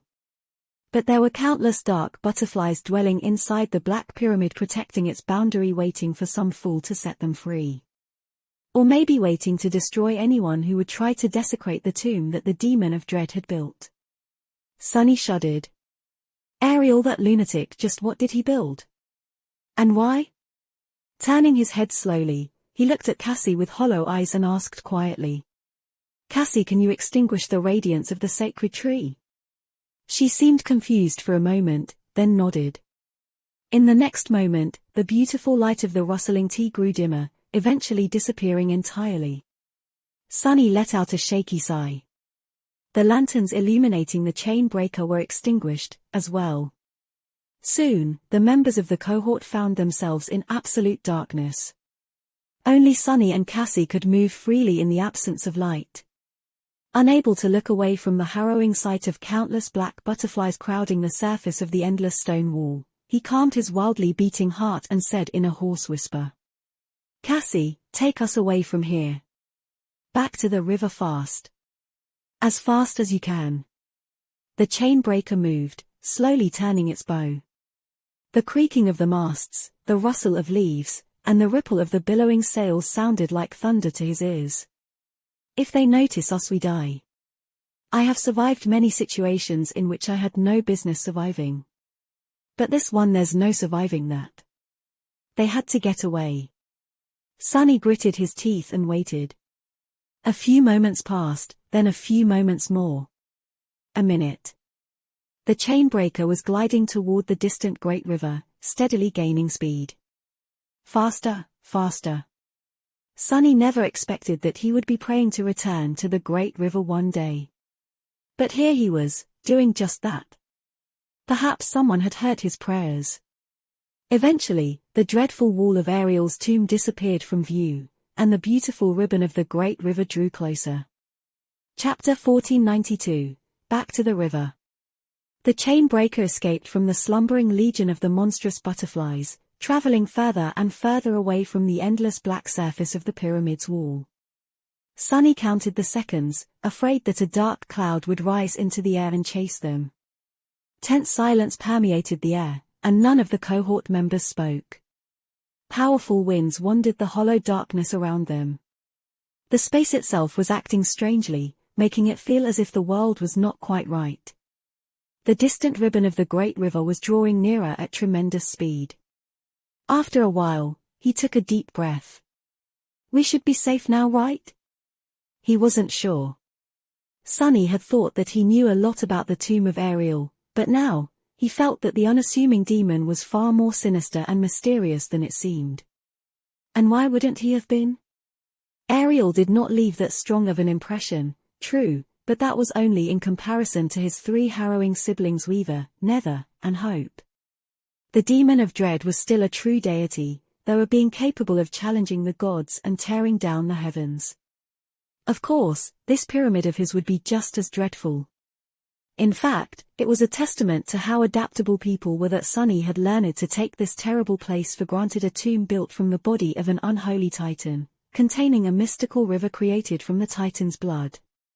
Was he insane to hope that they could escape its boundary unscathed? But in the end, they did escape. None of the dark butterfly had awakened or rushed to pursue them, allowing the chain breaker to freely dive into the darkness. The space itself rippled and flowed, streaming past the flying ship like liquid. It was a strange feeling. They were descending toward the Great River much faster than it should have been possible. Eventually, Sunny let out a relieved sigh. "We are safe, I think." Hearing him, Cassie allowed the sacred tree to shine once again, and its soft light enveloped the deck. The members of the cohort glanced at each other, their faces full of weariness and fatigue. The last few days had not been easy on them, and the days before that had been even more dire. Jet looked back with a bleak expression. What the hell was there, in the darkness? The others looked at Sunny, as well. He remained silent for a moment, then shrugged. The wall of the pyramid. And on that wall countless great monsters, crowding its surface like horrid mold. Thankfully, they seemed to be slumbering, and none noticed us. The members of the cohort were dismayed, and he could easily understand why.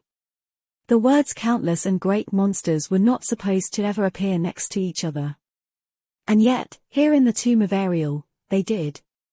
Seriously now, I understand why there are only a few dozen saints in the world.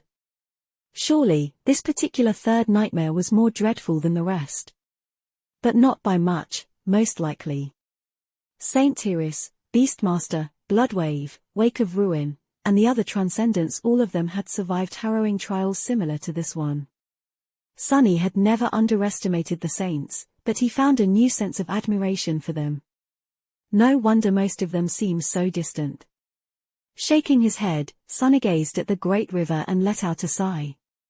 Anyway, I don't think that there is anyone between us and the river. So, we should be safe for now. Without saying anything, they stood together in silence and looked at the colorful ribbon that floated in the darkness far, far away. Eventually, Nephis spoke. Then, we need to decide what to do next. The chain breaker hovered in the emptiness, illuminated by the soft radiance of the sacred tree. Saint stood guard on its bow, while Fiend crouched near the runic circle at its stern. A motionless figure in red garments could be seen under the glowing branches. It was the echo of the Sibyl that Cassie had summoned, finally restored after sustaining severe damage on Alethea's island. However, there were no humans in sight. All 5 of them were below the deck, sharing a meal. They were too exhausted to come up with plans, but had no other choice. It was necessary to decide where to land, now that they were returning to the Great River.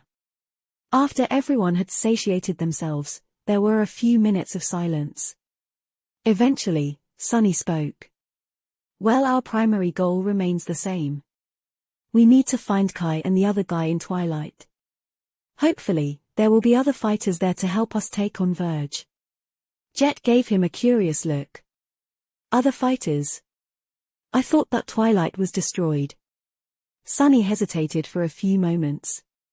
No one really knows what happened to Twilight. Technically, it was not destroyed, just lost.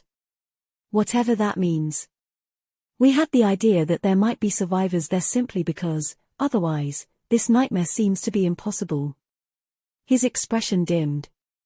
That was before, though.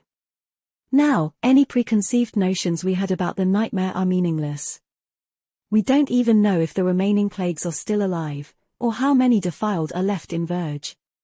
Perhaps their power has dwindled enough for the spell to decide that we can handle it all ourselves. No, even that is an fundamentally false assumption, because the balance of forces within the nightmare has been tempered with. As he finished speaking, Cassie added. Our plan was to explore Windflower Alethea's island to find you two, then return to Fallen Grace, regroup, and sail for Twilight.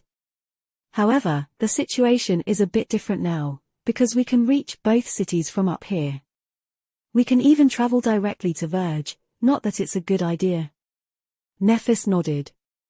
So, what we need to decide today is whether we want to go directly to Twilight, or recuperate at Fallen Grace first. Effie and Jet glanced at each other. Neither of them had been to Fallen Grace or knew a lot about Twilight. At the same time, due to the difference in how the members of the cohort had experienced time in the nightmare, they were the most exhausted of the 5. Sunny, Nephis, and Cassie had spent more time inside the tomb of Ariel, but they at least had plenty of downtime between the many harrowing ordeals. Effie and Jet, however, never had an opportunity to rest. After a few moments of silence, Effie smiled. What's the point of delaying the inevitable? Let's go directly to where Knight and that Vela Princeling are. Wait, or is he a Song Princeling now? Anyway, the sooner we get them, the sooner we can escape this damned nightmare. Jet grinned. I agree.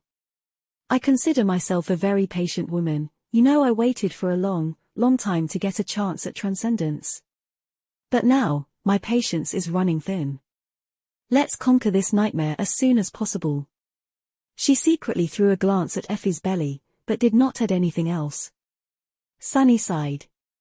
Well, then. He looked at Nephis, remained silent for a moment, and nodded. It's unanimous.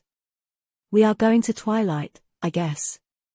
Chapter 1493, Sins of the Past. The plan of action was clear. In the next however long it was going to take, the Chainbreaker would traverse the empty darkness and return to the Great River. They would aim to land as close to Twilight as possible. Granted, no one knew where the Lost City was located, exactly.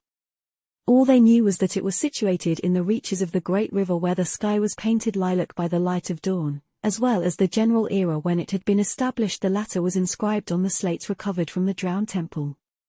So, Cassie was going to guide the Chainbreaker to the stretch of the river corresponding to that era, and they would explore the currents from there.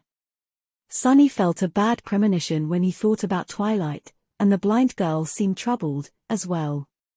Neither knew what was waiting for the cohort there, but, whatever it was, 2 things were certain.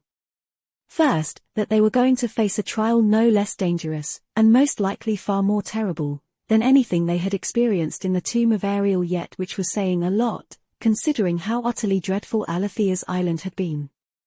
Second, that the Mad Prince had to have arranged something to happen in Twilight, as well. There were 4 fixed events in each cycle, after all Nephis and Sunny entering the tomb of Ariel in the far reaches of the future, upstream of Weave, Cassie entering the nightmare in Fallen Grace, Effie and Jet entering the nightmare among the river nomads, and Kai entering the nightmare somewhere near Twilight, accompanied by Mordred. It would be strange if the Mad Prince had not included the Lost City in his schemes.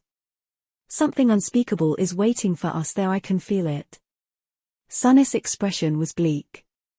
Nevertheless, he felt strangely hopeful. Precisely because the Mad Prince had most likely already done something to give them a chance, no matter how small.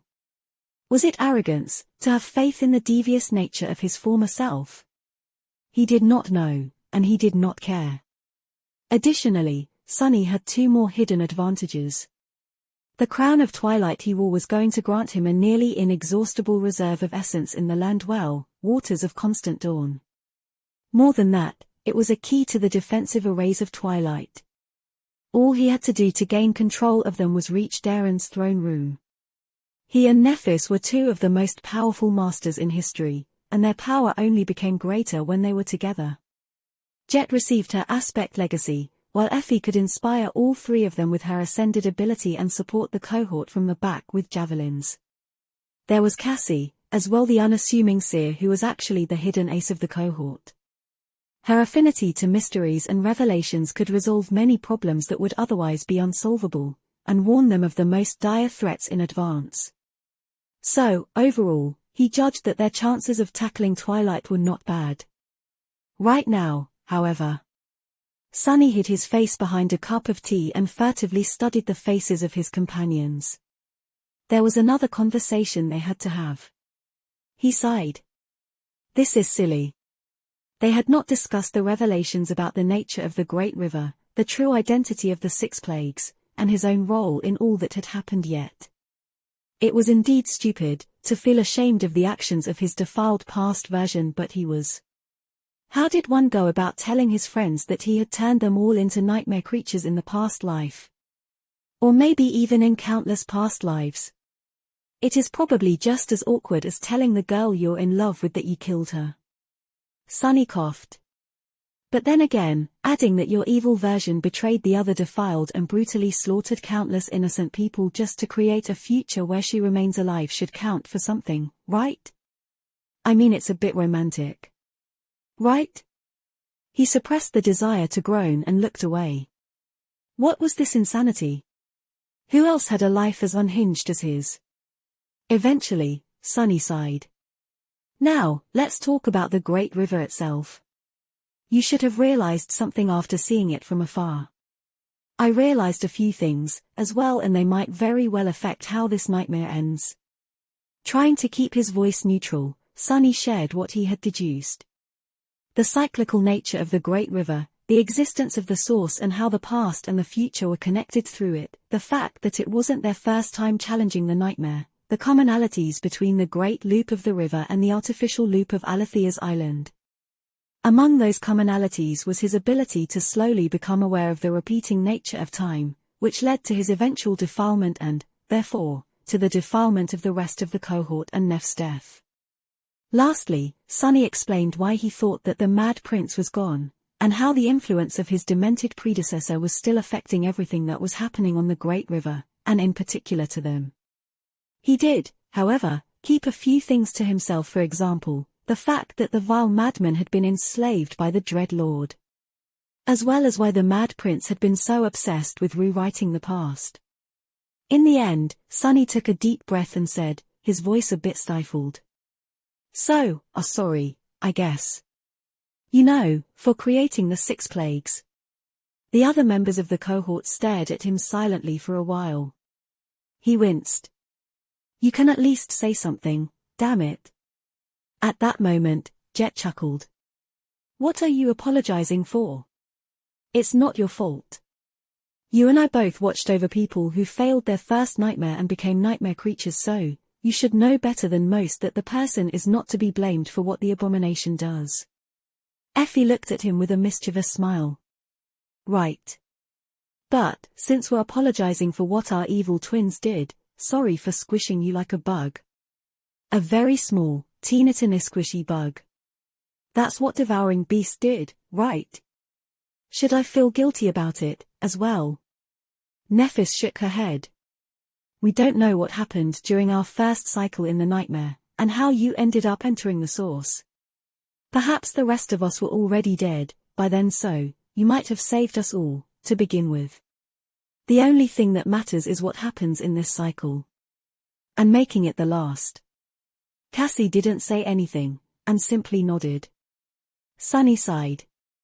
He didn't really feel responsible for the actions of the Mad Prince, but it was still nice to know that his companions had his back no matter what. At that moment, Effie leaned back and said, "On that note, Doofus, can you tell your chest to stop trying to bite my arm off? I know there are still plenty of tasty things inside. I won't take much, well, all of it, at least." He laughed. "Go get your own tasty things. Do you think we don't see you wolfing down those berries from your locket without sharing them with anyone?" As the members of the cohort moved past the identity of the Mad Prince and started to discuss the bizarre secrets of the Great River, his gaze brushed past Cassie. The blind girl was listening quietly, cradling a cup of tea in her hands. For a moment, a shadow ran across Sunny's face. He had become aware of the loop on Alethea's island, but hadn't Cassie become aware of it, too? Wouldn't the same had happened with the cycles of the Great River, then, and, unlike him, she didn't have the estuary key to prevent her from remembering. Sunny studied the blind girl for a moment, then shook his head. No, that was impossible. Back on Alethea's island, Cassie must have regained her memories because of being exposed to the sin of Solace through him, even if she had never admitted it. So, the restriction placed on the Sword Wraith was protecting her, too. Otherwise, it would be not Cassie, but Torment sitting across the table from him. Watching as the blind girl took a sip of her tea, and then smiled at Effie's joke, he finally allowed himself to relax. There was little time left for them to rest and recuperate. Once the chain breaker reached twilight, Sunny had a feeling that none of them would have an opportunity to rest for a long while. Chapter 1494, The Edge. Standing on the deck of the chain breaker as it barreled through the empty darkness, Sunny felt a strange mix of horror and exhilaration. That was because the distance they had to cover could only be called cosmic. He did not know how far the Great River was from the walls of the pyramid, exactly, but it had to be an astronomical number of kilometers, perhaps not as immense as the distance between Earth and the Moon, but of a similar proportion. If so, logically, it would take them years to return. However, space itself was acting strange in the interior of the tomb of Ariel.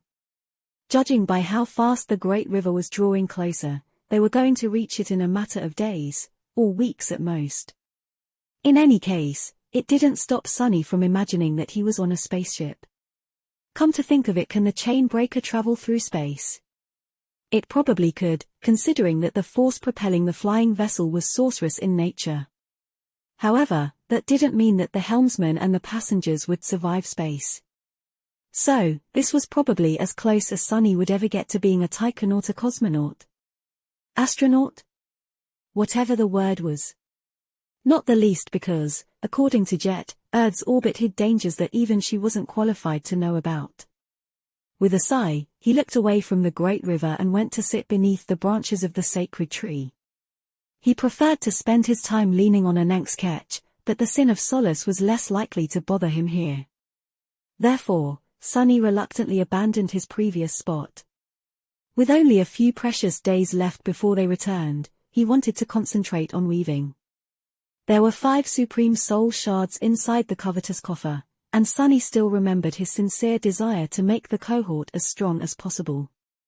Sadly, even after studying the soul arsenals of his companions, he didn't find a memory that could be easily elevated to the supreme rank. There were a number of transcendent memories between the 5 of them, but very few that were both suitable and within his ability to modify. The only real exception was the sin of Solace. Sunny felt that he could elevate the rank of the cursed Jian rather swiftly. However, he was wary of making it any stronger. Before, Sunny had only been concerned about making the sword wraith more powerful. Now, he also had to worry about the relationship between the Sin of Solace and the Estuary Key.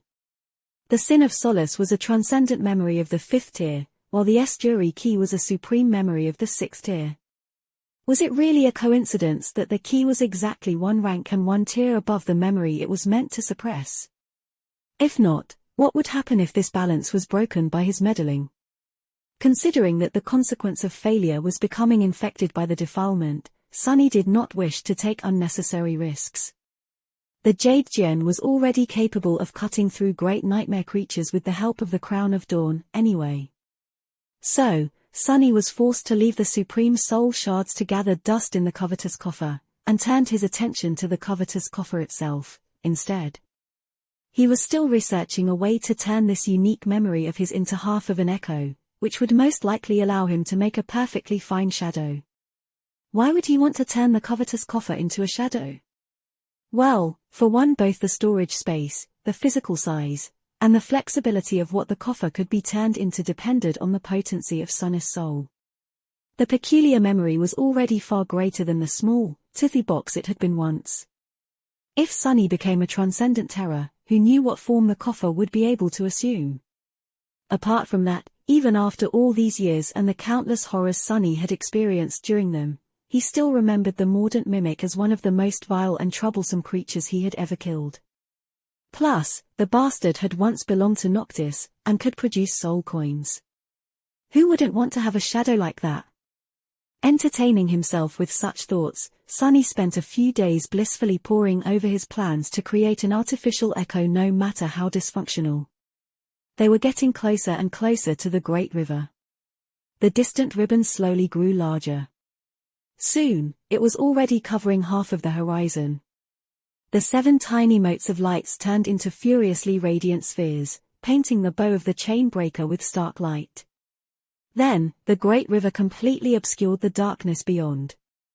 At that point, they were not blindly flying forward, but instead aiming for a particular stretch of it. The winds surrounding them were growing stronger, and the light of the 7 suns suffused the air, making it seem as though they were sailing through the sky once again. Finally, after slightly more than a week, they reached the edge. Sunny knew that they had arrived because a flood of essence suddenly entered his soul. Of course, in reality, it was not coming from an outside source, rather, it was the innate replenishment rate of his cores that had been enhanced by the Crown of Twilight. In any case, the crown had recognized dawn, and so, its mystical enchantment activated. Sighing, Sunny left what he was doing and climbed to the upper deck. There, the members of the cohort had already gathered, looking forward.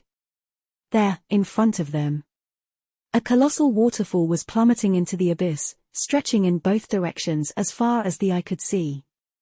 Painted in the hues of beautiful pink and lilac by the pale light of dawn, the dreamlike clouds of water vapor flowed into the darkness, sparkling with reflected sunlight. The distant roar of the impossible waterfall was like a soft whisper, for now. It was an incredibly beautiful sight. Stunned by the magical beauty, Sunny let out a quiet sigh. Why must this dreadful place be so breathtaking? With that, he glanced at Cassie, who was holding the steering oars. Guided by her hands, the chain breaker soared above the waterfall, flew above the water for a few hours more, and finally landed on the surface of the Great River. They had returned. Chapter 1495, Still Water. Sunny had begun the nightmare under the pure azure sky. Then, he traveled to Fallen Grace, which was bathed in the crimson light of an eternal sunset. Now, he finally reached the waters where the soft twilight of nascent dawn suffused the world with a gentle glow. The flowing waters of the Great River were like a calm mirror that reflected the dreamlike palette of the vibrant morning sky. As such, it seemed as though the graceful vessel was sailing on heaven itself. It was a beautiful sight that soothed the soul and took one's breath away, if not for the dangers that lurked beneath the splendor of the wondrous current. Cassie had long used the guiding light to point the way to Kai. The fact that the sacred staff still responded to his true name filled Sunny's heart with hope. It meant that his friend was still alive, at least. Now, they were traveling downstream in search of the lost city of Twilight, where the charming archer was stranded. The problem was that instead of distancing itself from the edge, the Chainbreaker was instead drawing closer and closer to it. So, they had to be wary not only of the nightmare creatures hiding beneath the waves, but also of the current itself. The closer they were to the edge, the more violent the currents became, trying to pull the ship into the endless waterfall. Even now, a few days of sailing away from it, it was almost impossible to keep the Chainbreaker on course. In the end, Cassie had given up on struggling against the current and raised the flying ship into the air. They were staying low to the water, flying along its surface, to avoid being attacked from above or at least have more time to react if an attack came. Of course, such a strategy also left them more vulnerable to the enemies lurking below the water. But after witnessing the dreadful swarm of monstrous butterflies, Sunny was extremely wary of the boundless expanse of the dim sky. Days slowly passed. Sunny continued to advance in his endeavor to turn the covetous coffer into an echo. Gradually, though, his mind drifted away from that riddle, turning somber and grave. His companions wore similar expressions. It was as though they were sensing the approach of a violent storm, a storm of blood, perhaps. Of a battle that was going to test the very essence of their resolve, and maybe find it lacking. Slowly but surely, the idle conversation ceased. The sounds of laughter that used to echo above the deck of the Chainbreaker disappeared, replaced by grim silence. An oppressive tension settled on the deck of the graceful vessel. Nevertheless, everyone remained calm and collected, preparing for battle with cold determination. Ah! I can smell it. The blood was yet to spill, but its scent had already permeated the air. Strangely enough, very few nightmare creatures attacked their ship, perhaps because even abominations struggled to stay alive this close to the edge. As the days went by, however, their numbers dwindled even further, until none remained at all. That was definitely both strange and worrisome. No place in the tomb of Ariel was supposed to be safe, and since even nightmare creatures were reluctant to venture into these waters, humans like them had to be wary, as well. On the seventh day, they finally saw something rising from above the surface of the river. As the Chainbreaker drew closer, and they could see the massive object more clearly, Sunny frowned. It was the carcass of an abominable leviathan, its body covered by a pale carapace.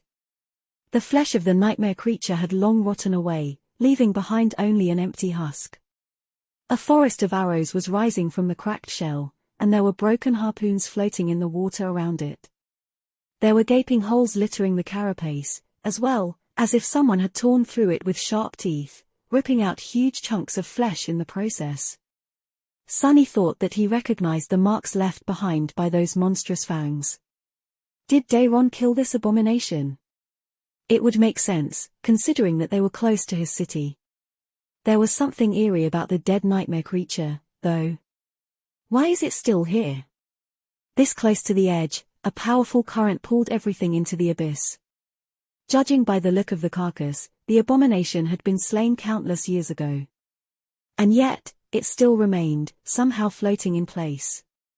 Even the broken harpoons surrounding it had not been carried away by the water. As he frowned, Nephis spoke to Cassie, her voice carrying a hint of unease. Don't approach. The blind seer gently pushed the steering oar, sending the Chainbreaker around the massive carcass. Jet studied it silently for a few moments, then asked, "What do you think happened here?" Sunny pursed his lips. It must have been killed by the Twilight people, before the city was lost. I am not sure why it remains in this strange state, though. They were going to find out sooner or later. Leaving the troubling carcass behind, they continued to follow the guiding light. It wasn't long before they encountered more signs of the past battle. There were more dead nightmare creatures, each more terrifying than the previous one. All kinds of horrors seemed to have attacked Twilight once, a long time ago, only to be slain by the warriors of Daeron City. And these were only the ones who had resisted the pull of the current, for some reason. Who knew how many dreadful abominations really participated in the harrowing siege? The corpses were littered with all kinds of wounds. Some had been delivered by crafted weapons, some were clearly delivered by powerful memories. Some seemed to have been dealt to the nightmare creatures by the Serpent King himself, or perhaps one of the saints in his service. They also saw fields of flotsam left behind by shattered ships. The sight of floating debris was both sorrowful and ominous. After traveling across the ancient battlefield for several days, they saw relatively intact ships, as well. They were different both from the alloy behemoths of the waking world and the graceful wooden ships of the river people. Their frames were built of wood, but the hulls were plated with armor crafted from bone, shell, and hide from corrupted leviathans. Most were severely damaged, tilted, with gaping breaches in their hulls. Their masts were broken, and the plates of armor covering their sides bore terrible scars. Some were scorched, some seemed to have been partially dissolved by some unknown liquid. In other words, these broken ships looked no different from the corpses of the nightmare creatures their crew had fought against. Dead, abandoned, and forgotten. If there was one thing in common between all of them, though, it was that there was not a living soul aboard. Only bones wearing shredded armor. Everything was dead and silent. Even the waters of the great river grew strangely still, the current almost disappearing. Watching the current stop made Sunny feel a deep sense of unease.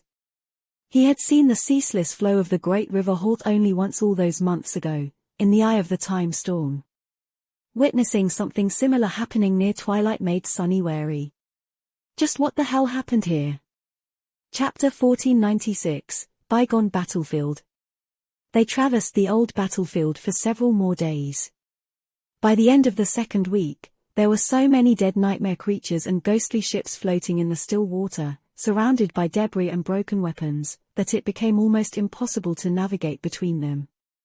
A strange haze hung in the air, limiting how far they could see. With no other choice, Cassie raised the chain breaker higher, and they flew above the scene of harrowing slaughter. The great river was littered with rotten husks of massive abominations, debris, and shattered ships. Shrouded in the somber twilight, they covered the water like a horrid carpet. That carpet stretched into the distance, eventually disappearing in the haze. Sunny was appalled and shaken by this sight. How many people died here? He was no stranger to battlefields, but this one seemed especially somber and poignant. Although there were much less broken ships than there were slain nightmare creatures, this section of the watery battlefield alone must have taken the lives of countless warriors of Twilight. Not all of them had been ascended. After all, desperate to escape a dying world and create an army of saints to reclaim it, Daeron had led most of his surviving subjects here, both awakened and mundane. Before the fall, they had been truly numerous. What is this place? Effie's voice was low. Nephis glanced at her, then looked back at the dreadful scene. It's the outskirts of a battlefield. This is where our predecessors, warriors of the Twilight Sea, faced the defiled Legion of Verge. The Serpent King had once led his people to besiege the cursed city of Verge, but was forced to retreat after failing to destroy the first Seeker. The forces of the defilement must have launched a war campaign in retaliation, and this was the morbid result. Sunny studied the floating corpses. No wonder the defiled have been slow in obliterating fallen grace. Was it different during the first cycle? I wonder. The Six Plagues and their tainted army might have been the victors of the Siege of Twilight, but the casualties they had sustained were immeasurably severe. Verge did not possess an infinite number of soldiers, after all. With how many of the defiled abominations seemed to have perished here, in the haze of dawn, there would not be enough of them left to continue in aggressive conquest. Was it different during the first cycle? I wonder. Perhaps, without the Six Plagues, Twilight would still be standing. Same for Weave, and some of the cities ruled by the Sibyls. The cohort would have been able to travel across the Great River, slowly gathering allies and building a vast army to destroy Verge. Sunny and Nephis would have obtained the support of the followers of Weaver, Cassie would have become the saint of the river people, Jet and Effie would have gathered the tribes of the river nomads, and Kai would have earned the trust of the King of Twilight with Mordred's help. But maybe not. Maybe Twilight had always been destined to fall before the new challengers arrived, and the Serpent King had always been destined to descend into madness and become a mindless beast. In any case, that past was gone now, and there was no way to uncover its secrets. Instead, Sunny had to carry the weight of King Daeron's crown, and of Windflower's trust, to finish what the people of the Twilight Sea had started. He gritted his teeth. "I'll use your gifts well. Let's proceed." Guided by the light of the sacred relic of the Sibyls, the chain breaker flew above the carpet of dreadful corpses, the broken ships, and the forests of broken weapons. The edge was drawing closer and closer. They could not see far because of the haze, but the wind brought with it distant whispers the endless waterfall was not that far, by now. Cassie had lowered the speed of the flying ship to a crawl, afraid that something would unexpectedly attack them from below. This way, at least, they would notice an approaching threat in advance. Sunny was peering into the distance when a swift shadow suddenly fell from the sky, and a black crow landed on Jet's shoulder. Her echo had been scouting ahead, and seemed to have brought news. Soul Reaper looked at Crow and raised an eyebrow. "What did you find?" The crow opened its wings and cawed. Shiny. Jet frowned. "Shiny? You found something shiny?" The echo stared at her for a couple of moments, then clicked its beak and flew into the air again. Jet glanced at Cassie. "We should probably follow." The blind girl hesitated for a bit, then moved the oar, leading the chain breaker away from the direction where the guiding light was pointing. They continued to fly in the direction which used to be downstream, at the same time moving closer to the edge. After some time, a towering edifice revealed itself from the haze. Unlike the carcasses of the Leviathans, the structure was clearly made by human hands. A mighty wall rose high above the water, crowned with battlements. The base of the wall was littered with massive spikes, as if to prevent the nightmare creatures from reaching it. There were plenty of dead abominations impaled on these spikes. Several enormous chains stretched into the distance from both sides of the structure, disappearing into the haze. It was a floating fortress. Sunny studied the fortress, impressed by how imposing it looked in the dim twilight of the early dawn. However, for every spike that remained whole, more were bent or broken. Most of the massive chains that had been connected to the sides of the fortress once were torn and covered by rust. The mighty walls were breached and had partially collapsed. The battlements were littered with human bones, with tattered flags hanging lifelessly in the forlorn stillness. The ghost fortress stood empty and conquered, and only the rare rattling of rusty chains broke the hollow silence that surrounded it. Crow was heading directly to the battlements. Landing on the parapet of a partially collapsed bastion, the black bird raised its beak and cawed loudly. Its calls echoed above the water, spreading far and wide. Frowning slightly, Cassie brought the chain breaker to a halt. The members of the cohort gathered on the bow, studying the breached fortress. The guiding light was still pointing away from it, so why had Jet's crow brought them here? Sunny was just about to speak when he noticed something from the corner of his eye. Out there, Top the collapsed bastion, something had just shined brightly. Turning his head, he narrowed his eyes with a frown. "What is it?" A moment later, there was a bright shine again, but it disappeared almost immediately. There was a skeletal corpse in polished steel armor laying on the battlement, its back leaning against the locking mechanism of one of the chains. As the chain swayed in the water, the corpse was pushed lightly up and down. When it moved, soft sunlight reflected from the polished surface of its breastplate almost as if inviting them to come. Sunny tilted his head. That armor. It was mostly covered in grime, but some of it was clean, revealing lustrous, polished steel. That steel was so perfectly polished, in fact, that it was almost like a mirror. He took a deep breath. It seemed that Mordred, the Prince of Nothing, was welcoming them to twilight. Chapter 1497, Chain Barrier. The chain breaker rose higher, eventually cresting the wall of the floating stronghold and coming to a stop above the ramparts. From there, they could see a bit further into the haze.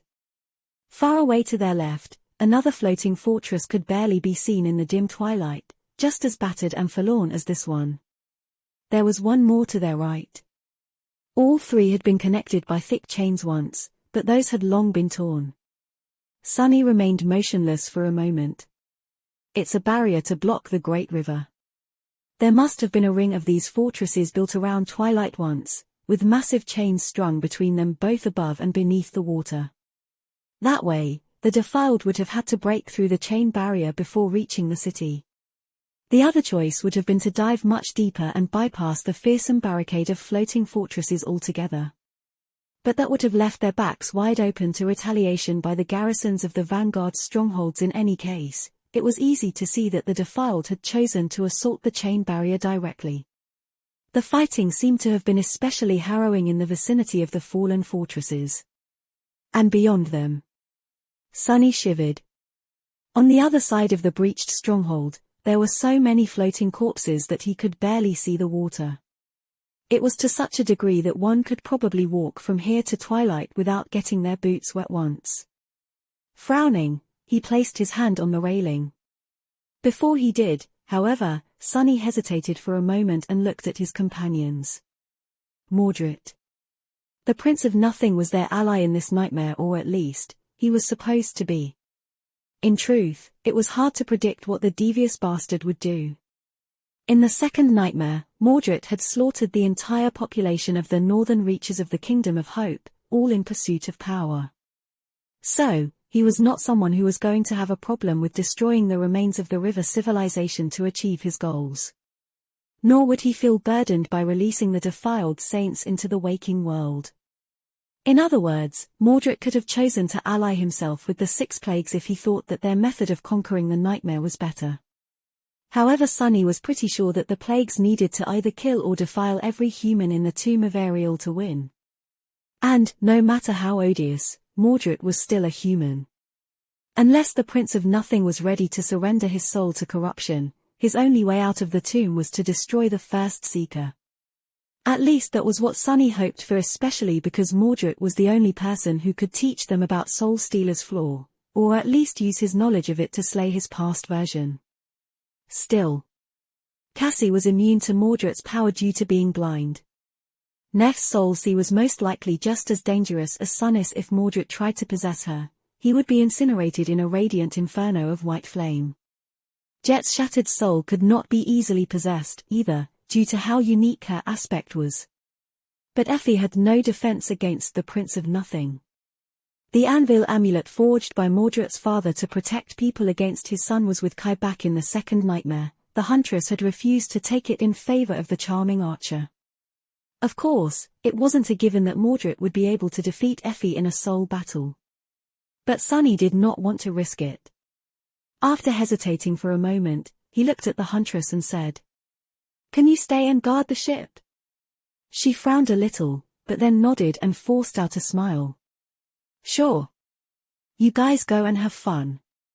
With that, she took a step back and leaned on her spear. Sunny took Neff's hand and pulled her into the shadows. The two of them appeared on the battlements below a moment later, while Jet simply jumped down. Cassie glided down with the help of the quiet dancer and landed elegantly among the weathered corpses. All around them were the skeletal remains of the warriors of Twilight. It was easy to see which had been awakened once, and which had been mundane humans. The former were covered only by rotten fabric, their memory armor long gone. The latter wore suits of armor crafted from the hides of nightmare creatures and sublime steel. The corpse Sunny and his companions were looking for was nearby, resting against the locking mechanism of one of the siege chains. They approached the dead man carefully. Soon, Sunny could see the four of them reflected in the polished breastplate of the dead man. A white skull stared at him eerily from above it, the empty pits of its eyes full of darkness. Sunny had expected to see Mordred hiding in the reflection, but, to his surprise, there were only four figures there: Nephis, Cassie, Jet, and himself. Just what is that bastard planning? For a moment, he was even unsure if Mordred had anything to do with this place. Was it all a coincidence? Then, however, suddenly, Sunny realized that he could not look away from his own reflection. He stared at it, feeling strangely drawn to the polished breastplate as if an invisible force of attraction was pulling him in. In the next moment, the world seemed to have flipped. Everything remained the same, but also strangely inverted. What was to his right was now to his left, while what was to his left was to his right.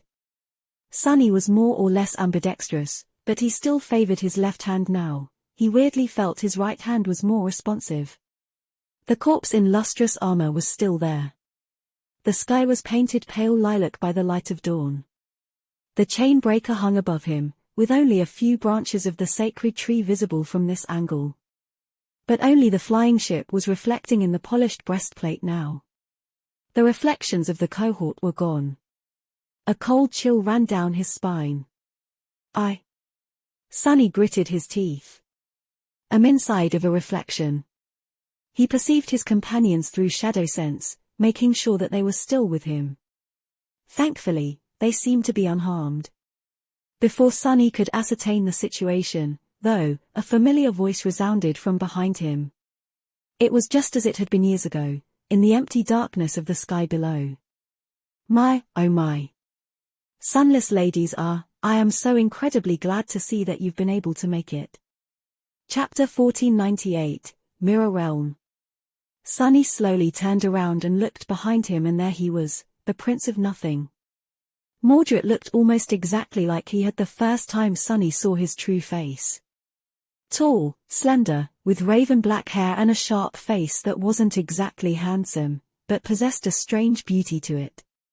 His most striking feature, however, were his mirror-like eyes, which reflected the world back on itself like two pools of liquid silver. There was a pleasant, but hollow smile on Mordred's lips. Wait, something is wrong. Sunny frowned. The last time he had seen the Prince of Nothing, moments before entering the Seed of Nightmare, the bastard was battered and bruised, covered in dried blood, and missing a hand. But now, Mordred looked perfectly fine. There were no wounds on his body and no bloodstains on his tunic. Even his hand was back, as if it had never been severed. Mordred's smile widened slightly when he noticed Sunny's gaze. Raising the hand in question, he waved at them. It doesn't seem like I've been missed. How hurtful. Sunny lingered for a moment, then asked cautiously. Where are we? The space surrounding them looked like one of the floating fortresses of Twilight's chain barrier, but it was also different. Not even mentioning the fact that the entire world had flipped from left to right, there seemed to be a limit to this place. Not too far away from them, the dreadful battlefield disappeared, turning into pure nothing. It was as though someone had erased most of the world, leaving only a small island of matter drifting in the sea of nothingness. It only encompasses what is reflected in the polished breastplate. Sunny felt a chill when he realized that fact. It seemed that his theory that Mordred had somehow pulled them into a reflection was correct. Indeed, the space they had found themselves in only contained the part of the world that reflected in the lustrous breastplate of the withered corpse, and a small area around it. The Prince of Nothing looked around, then raised his hands in a welcoming gesture. This is, let's call it, the Mirror Realm. Consider it an extension of my ascended ability. In a sense, it is. Sunny did not like the sound of these words at all. Neither did his companions. Frowning slightly, Nephis placed her hand on the hilt of her sword and asked in an even tone. In a sense. Mordred hesitated. Well, it's a long story. Sadly, time is a luxury that we can't afford at the moment. Cassie tilted her head a little. Why not? He gave her a guarded look, then looked around with discomfort. There are dangers prowling in this mirror realm, just like there are outside it. I have already taken a considerable risk by coming to warn you. Do not continue on your way to Twilight, otherwise, you will never come back. His ominous warning hung between them, turning the eerie atmosphere of the fallen fortress even more frightening. Sunny took a deep breath, then asked in a dark tone. Why? Aren't you here? And where is Kai? You haven't done anything to him, have you? Because, if you did, you better start praying to the dead gods. Mordred stared at him for a moment. So much hostility. Granted, I might have deserved such treatment, a bit, but don't fret. Your friend should still be alive. In fact, I'm quite confident that he is. As for how I am able to hold this conversation, you are mistaken. I am not, in fact, here. My reflection is, while my body is lost somewhere in twilight. If you want to know more, though, you'll have to come with me to somewhere well be safe from the monster roaming this mirror realm. You might not value your lives, but I do. Sunny shook his head. That is not good enough. What monster are you talking about? And what do you mean, your body is lost? Was it destroyed? Are you a mirror ghost again? The Prince of Nothing looked at him with a somber expression. It's not nice to call people ghosts, Sunless. Sunny scoffed. Since when am I a nice person? Just answer the questions, damn it. Mordred sighed. My body is not destroyed. It's just trapped within the city. As far as I was able to ascertain, it has something to do with the enchantment array that was set up by the inhabitants of Twilight. In any case, I can't freely move in the physical world. The same goes for your friend, Nightingale. The difference is that I am able to escape into the mirrors, while he can't. It's for the best, really. Even I have barely survived here. Sunny wanted to say something, but Nephis interrupted him. Raising a hand, she said impassively. One of us stayed back to guard the ship. Is she in danger, as well? Mordred shook his head. As long as the ship does not come closer to Twilight, she'll be fine.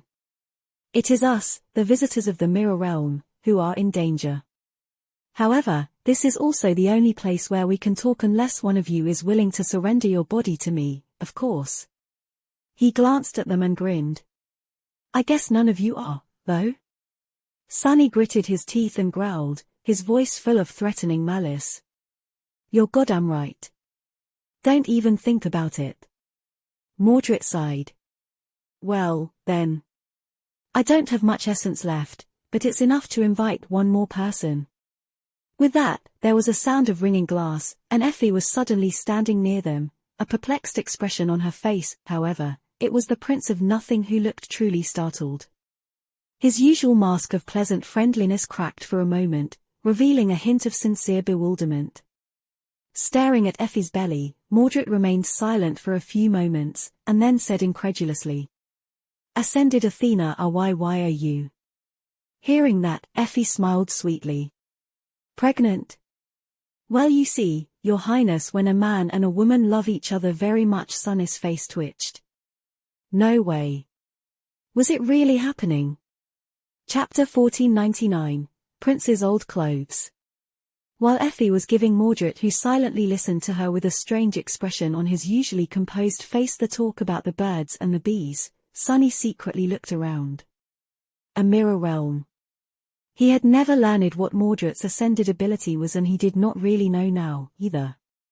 But it seemed to have something to do with establishing a physical space in the realm of reflections, or at least a space capable of containing physical items and living things. So, in a sense, Mordred carried within himself a pocket dimension, similar to Effie's supreme memory. It was a pure utility ability. But there were still many questions about its reach and extent. For example, could any reflection become an entrance to this mirror realm? No, he had called it a mirror realm. So could there be many of such realms? What was the scope of the space he could create? What were its limitations? The idyllic meadow inside Effie's locket, for example, was around 3 kilometers across. Additionally, while she could send people and creatures inside without asking for permission, it was easy to escape. All one had to do was reach the edge of the small world and attack its painted boundaries. With enough force, the fabric of the pocket dimension would come undone, and the locket would be damaged. What about Mordred's mirror realm? He had already shown the ability to pull people inside against their will, even from some distance. How would one escape being trapped in a reflection? What powers did Mordred possess within this mirror world that he did not have outside? More than that, could it be connected to 2 reflections at the same time, serving as a bridge between 2 physical places? There were too many questions. No, I'm thinking about it wrong. The Prince of Nothing had not said that this was a manifestation of his ascended ability. He had said that it was an extension of it. How had his ability been extended? Who had extended it? And why was there a monster roaming its expanse, one dangerous enough to make Mordred wary? Who could invade Mordred's mirror realm? A dark expression appeared on Sunny's face. He could think of an answer. And that answer was not at all to his liking. Finally, Mordred cleared his throat and interrupted Effie. I see. That please accept my sincere congratulations, I guess. Congratulations but we've already spent too much time here. It's time to leave. Before any of them could say anything, the world around them rippled. In the next moment, they found themselves somewhere else, a place much different from the fallen fortress. Sunny tensed. There was a vast and somber expanse around them. The grey sky was covered by stormy clouds. The surface beneath their feet was shrouded in white mist. The whole space was suffused with soft light, and there, high above, a single radiant sphere was shining like a sun, its pale rays falling through the veil of storm clouds. It seemed as though vague symbols were carved into the surface of the sun, but Sunny could not see them clearly. This place resembled a soul sea. Turning his head slightly, Sunny flinched. There were motionless figures standing in a row in front of him. For a moment, he even mistook them for the silent shadows, but no, they weren't shadows.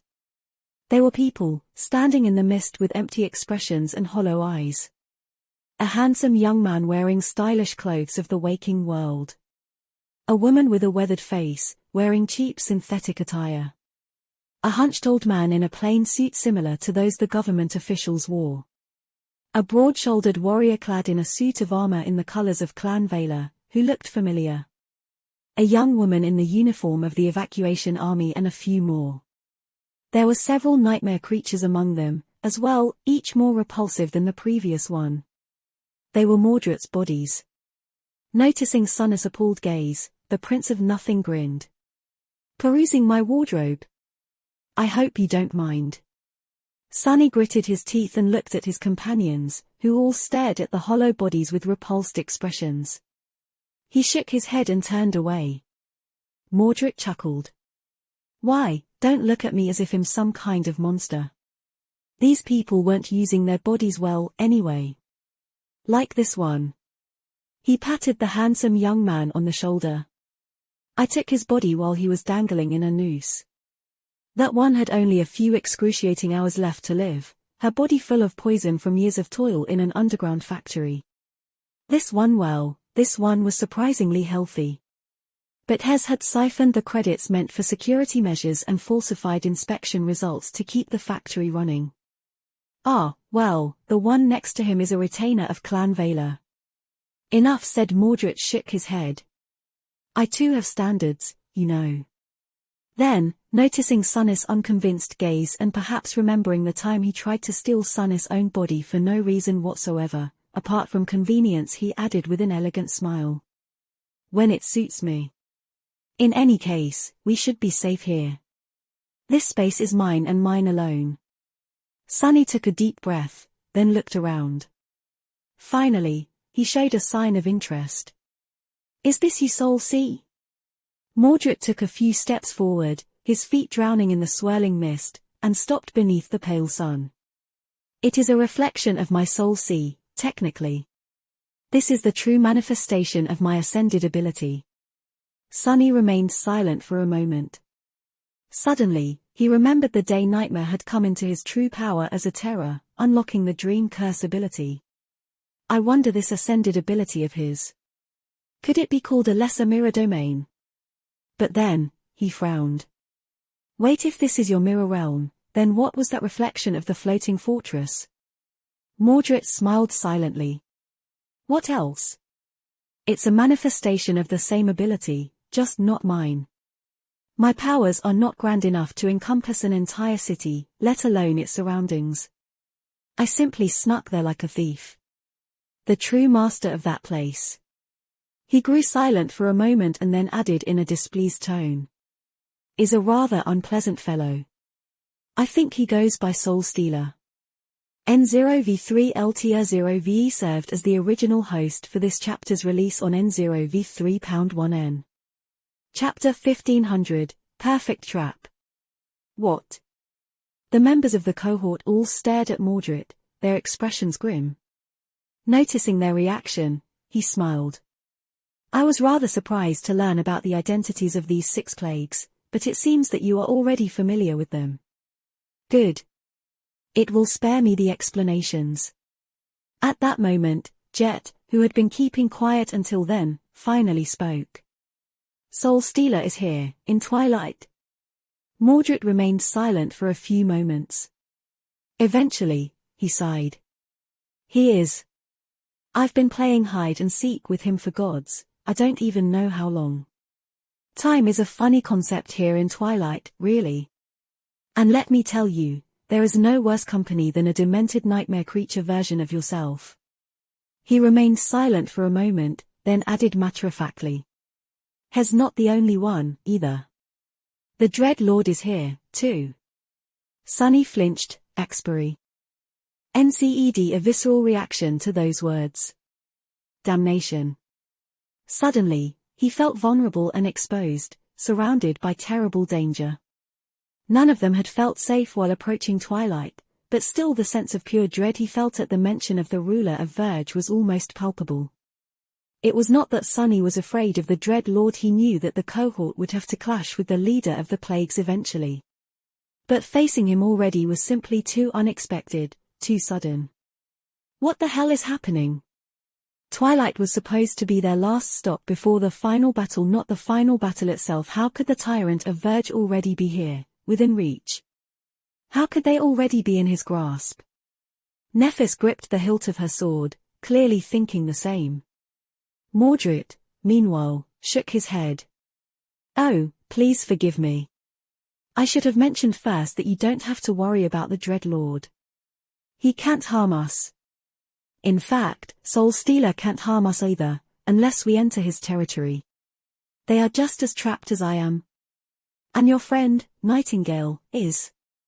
Sunny let out a frustrated sigh.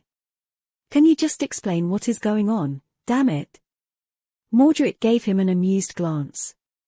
Why, certainly. I was just getting to it, but I've been waiting for this moment for so long. It will be a shame not to enjoy it. He looked at each of them with a pleasant smile, and then shrugged. Where do I start? First, as you might have noticed, there was a terrible battle here, in Twilight, countless years ago. The forces of defilement, that is what it's called, right? Wanted to destroy the city, while the warriors of Twilight naturally wanted to prevent it from happening. He sighed theatrically. Sadly, they failed. Suffering terrible losses, the abominations broke through the outer barrier and breached the walls of the city. From what I gathered, that was possible because the defiled legion was led by the Dread Lord, as well as my own corrupted self. Mind you, everything I know was observed while exploring the mirrored version of Twilight. I haven't spoken to a soul since entering the nightmare, so my information might be wrong or incomplete. Mordred remained silent for a moment. In any case, from the looks of it, the walls were breached, and the Dread Lord entered the city with the remaining nightmare creatures. The streets of Twilight are a battlefield, countless humans desperately fighting against the abominations and their terrible master, while some seem to be turning into abominations themselves. It's a proper mess. There was something strange about what he had said.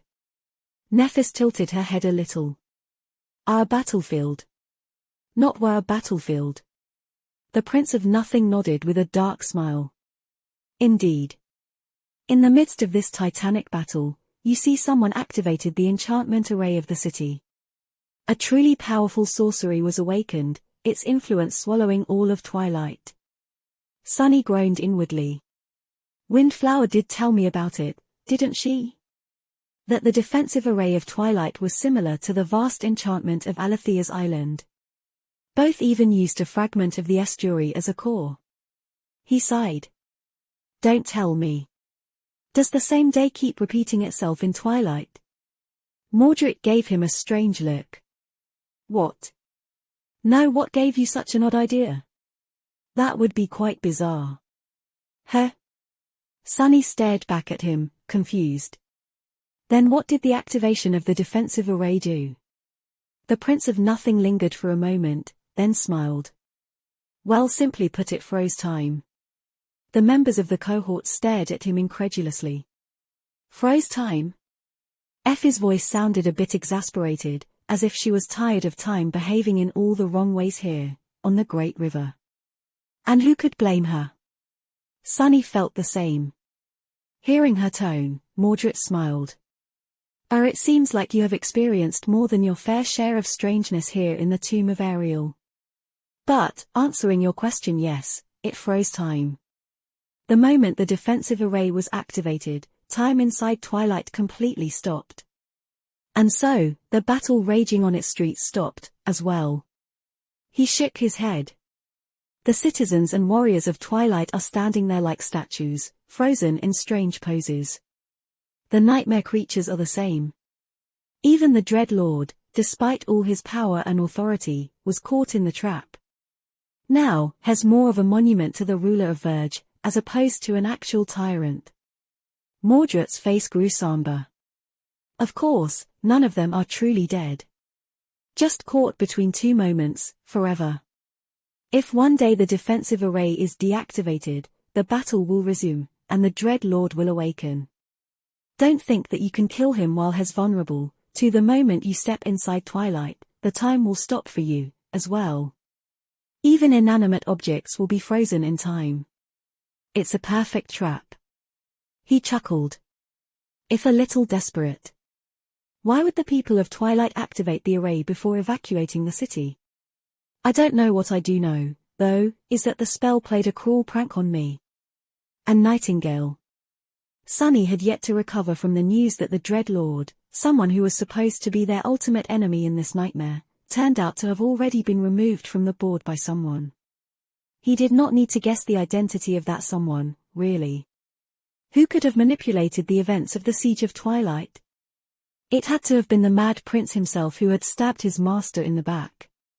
And while Sunny was reeling from the news, the meaning of the last words spoken by Mordred finally reached his mind. His eyes narrowed. Wait. Nephis was the first one to speak. What do you mean? What did the spell do? Mordred looked at them with a dark expression. Isn't it obvious? The roles it assigned to me and Nightingale were warriors of Twilight. Therefore the moment we entered the nightmare, we were already caught in frozen time. Stuck in an inescapable trap. He chuckled wryly. My physical body is also there, standing like a statue in the middle of a frozen battle. So is Nightingale's. It's just that my reflection had escaped into the mirror realm, but for him, not a single moment has passed since the start of the nightmare. He doesn't even know what fate has befallen him. The Prince of Nothing shook his head with resentment. Oh, and there's another creature in Twilight who is in a similar situation to mine. Soul Stealer, that monster. While my realm is modest in size, his encompasses all reflections in the city. I don't know where his physical body is hidden, but his reflection is prowling the mirrored Twilight. And it is dreadful enough to give me fright. He grew silent for a moment, and then smiled. There. I think I explained the important parts. I'm sure you have questions. Nephis gave him a long look, then nodded. I have a question.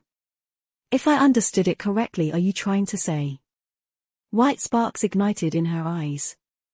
That there is an army of awakened warriors, countless thousands of them, inside Twilight.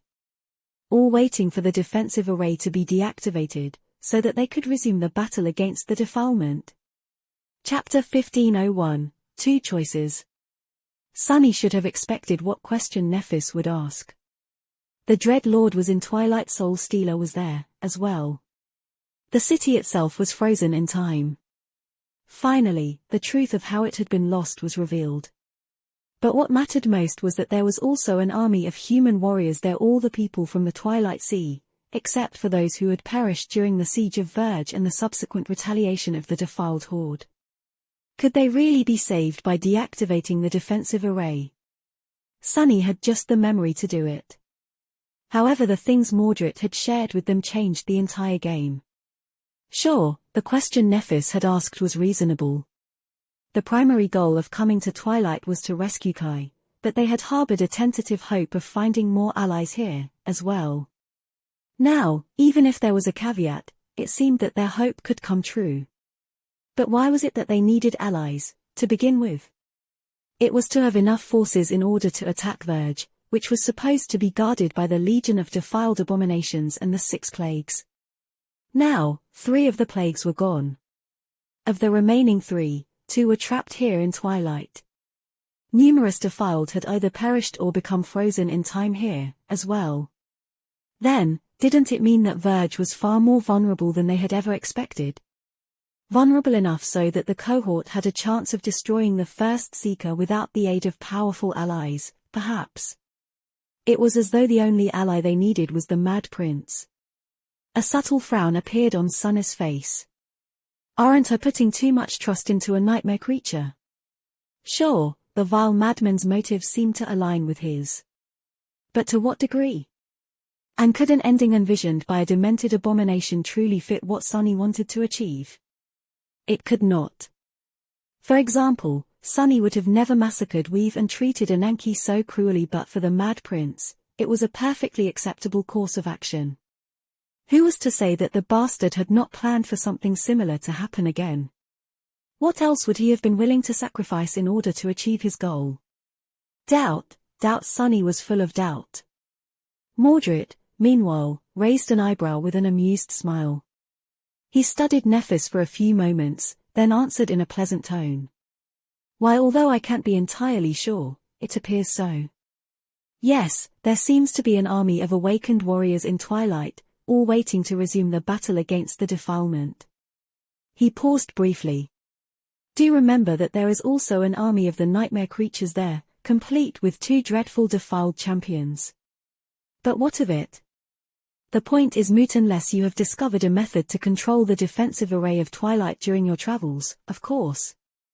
Mordred looked at each of them in turn, and then asked with a hint of curiosity. Have you? Jet raised her eyebrow slightly. You seem to be strangely certain that we have. The Prince of Nothing chuckled. I'll admit it. Yes, I am quite confident that you do, indeed, possess the means of lifting the curse enveloping Twilight. The spell is always fair, after all, in its own perverse way. Granted, I find its treatment very distasteful this time around.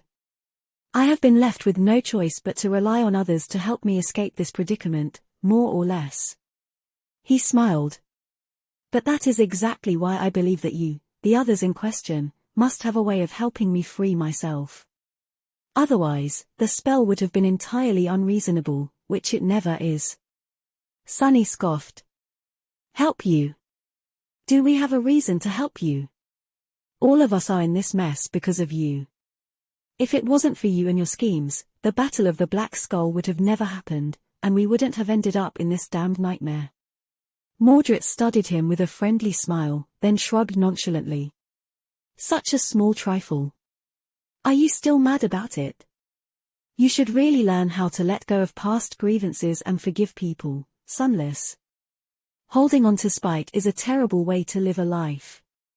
Just look at me. You spoke so convincingly about not wanting to serve the great clans, then went and joined the army of Valor anyway.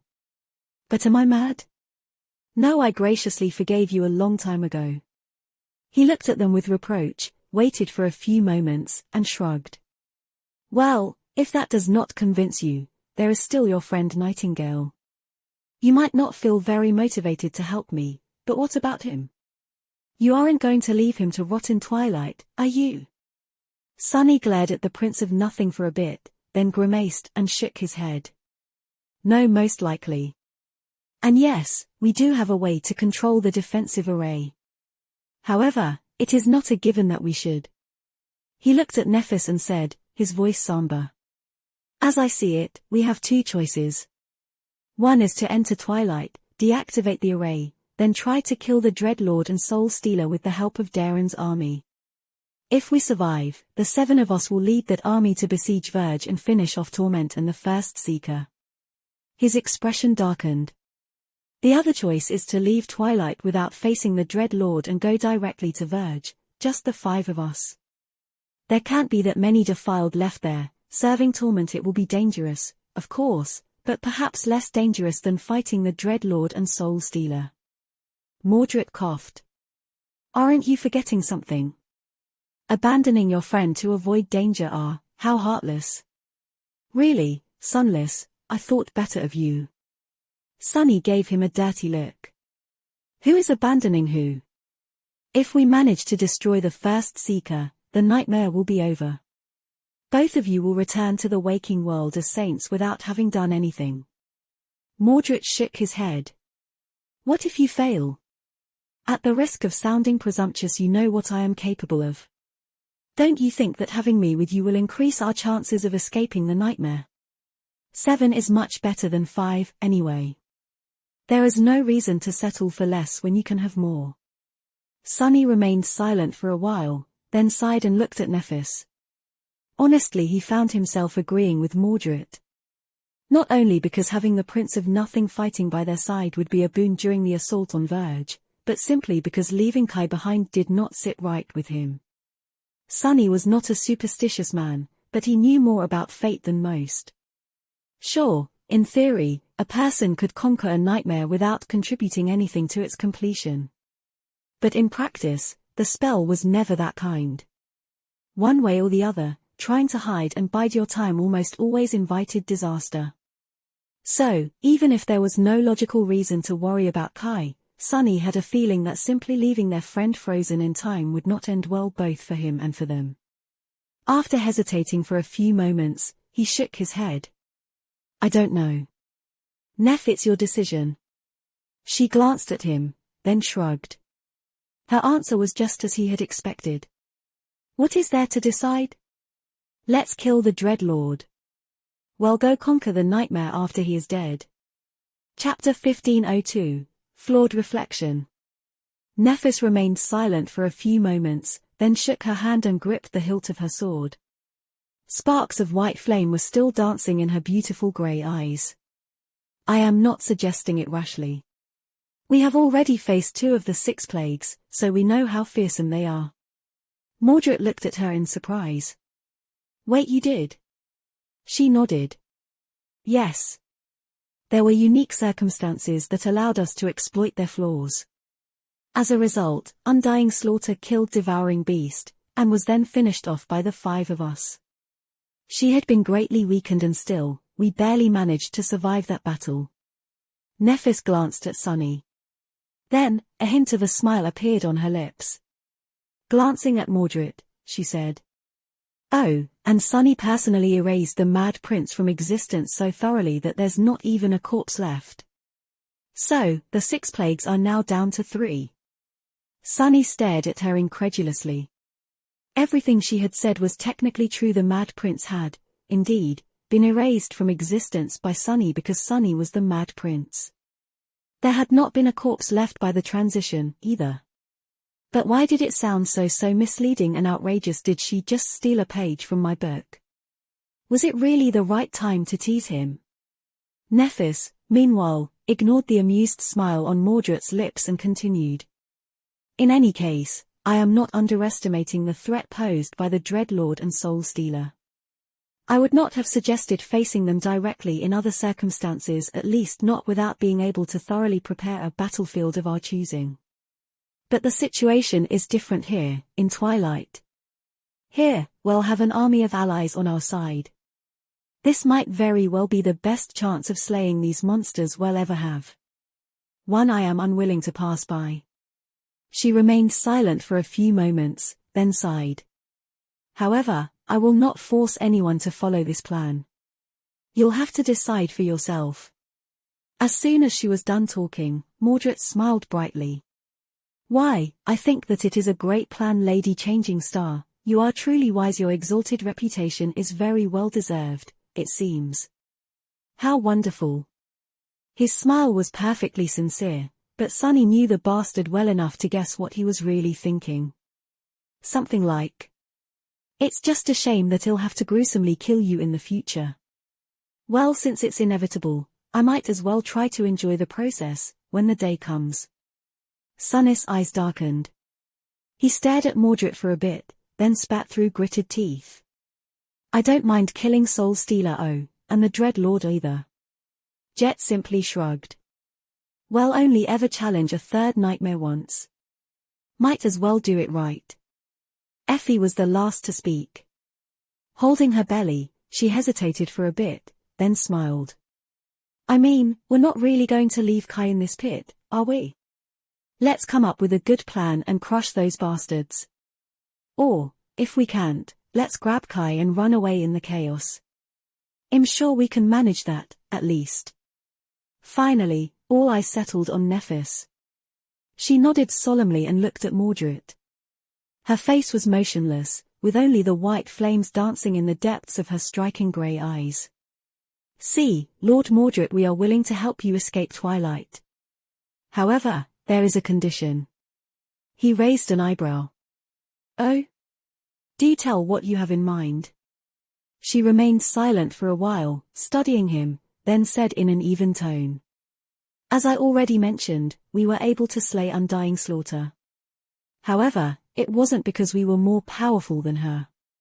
Instead, it was because we managed to exploit her flaw. Since the plagues are defiled versions of ourselves, the knowledge of their flaws is the best weapon we possess.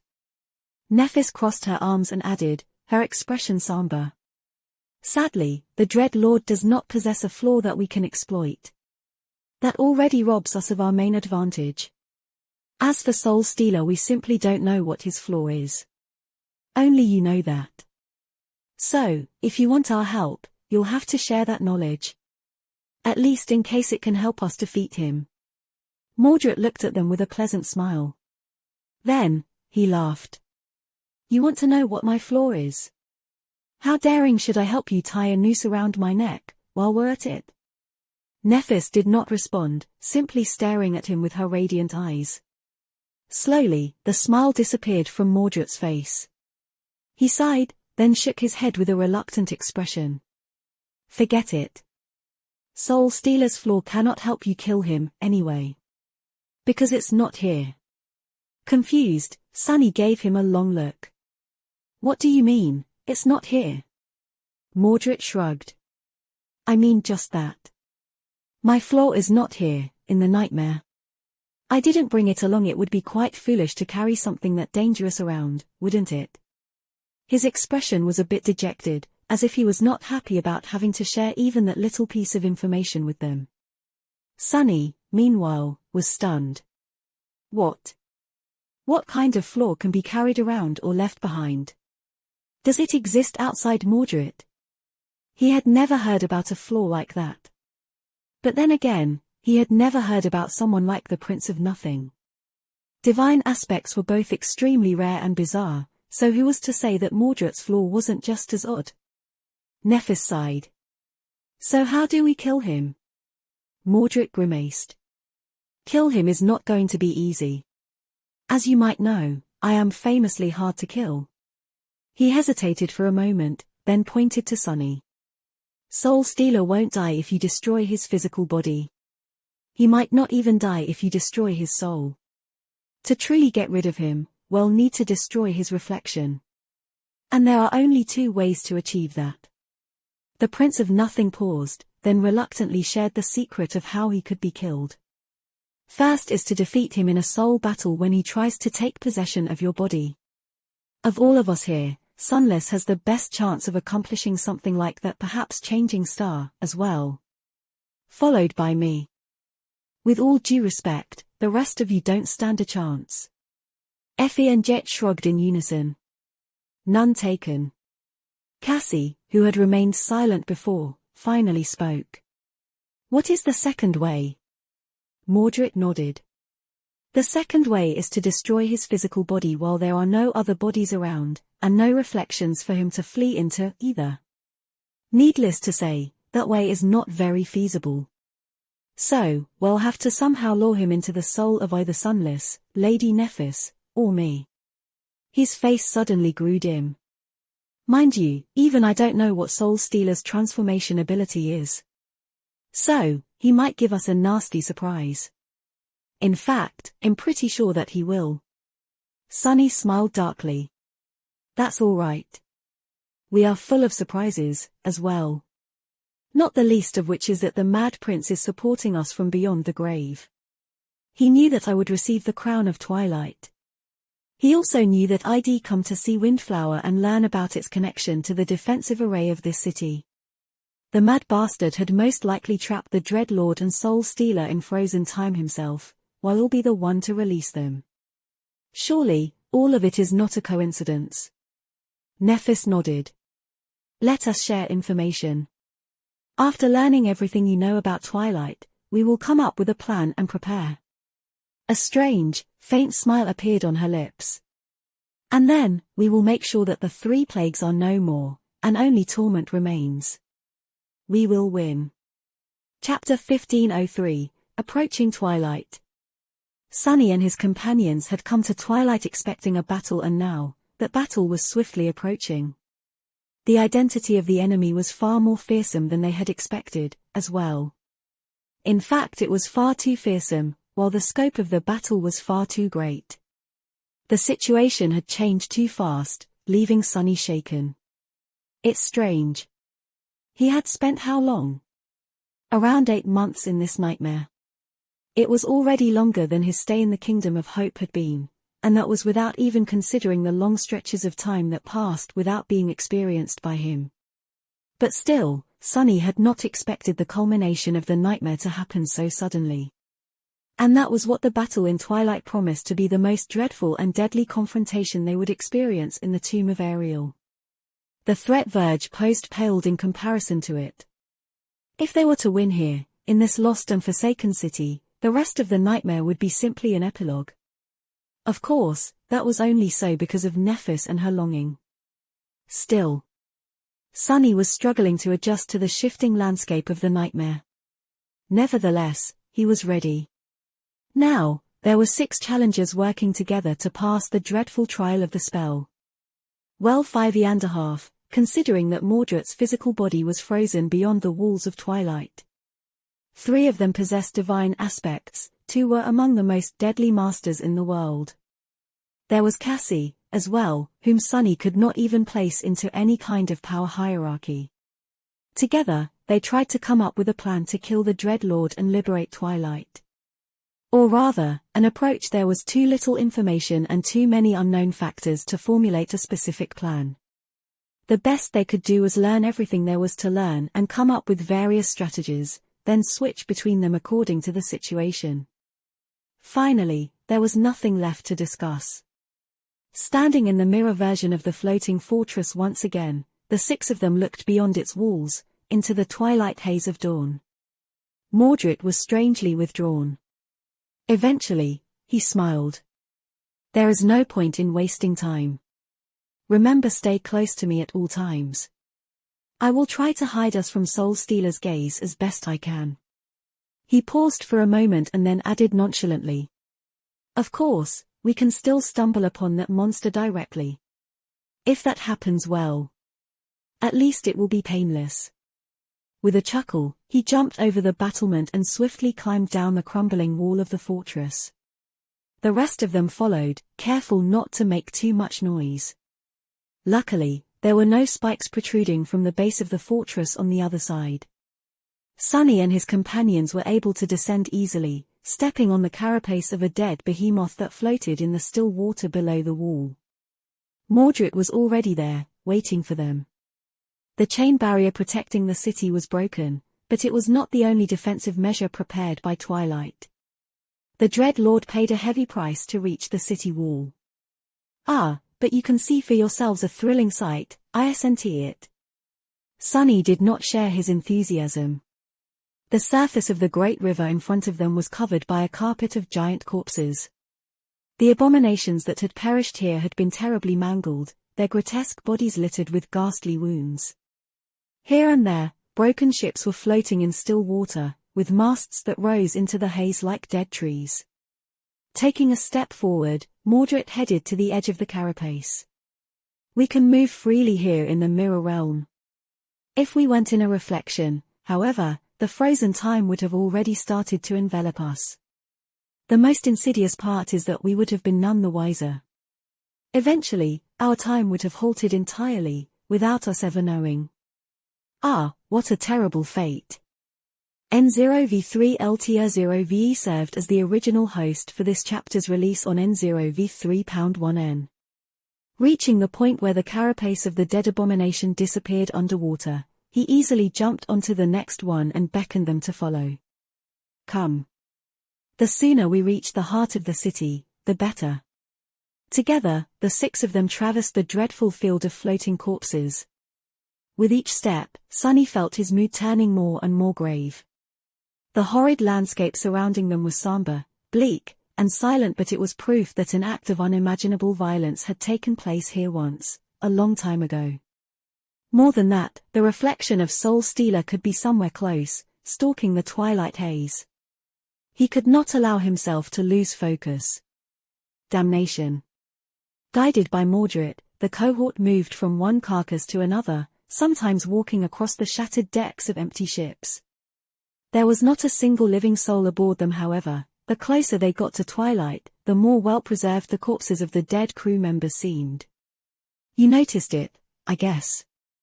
Mordred lingered for a moment, glancing at one of the dead warriors. The man looked as if he had only died a few days ago. The Prince of Nothing walked past. This close to the city wall, time is already very slow. It will stop completely beyond it. Just as he said that, they finally saw the walls of twilight. Unlike Weave and Fallen Grace, which were built by connecting a scattering of island ships, Twilight had been built on a single, vast landmass. Or rather perhaps, landmass was not the right word to describe it. Instead, a carapace of an unfathomably immense nightmare creature served as its foundation. Sunny felt petrified when he realized just how enormous that abomination must have been, once. It was far greater than anything he had even seen, incomparable to even the gargantuan black turtle. And yet, it was dead now, its colossal bones supporting a sprawling city. Makes sense. Unlike Twilight, the other settlements on the Great River had not been ruled by a sovereign. Daeron had been capable of slaying a colossal horror like this, but not the Sibyls. Therefore, their cities had to be composed of individual island ships, while his did not. There was one thing that became painfully obvious when Sunny witnessed Twilight. The bestial Serpent King he had fought was a pale shadow of his former self. If they had clashed when Daeron was at his peak, Sunny would have been obliterated before even knowing what happened. And yet, he lost this battle. Sunny shivered. Were they all mad, to think that they had a chance to prevail where a supreme demigod had failed?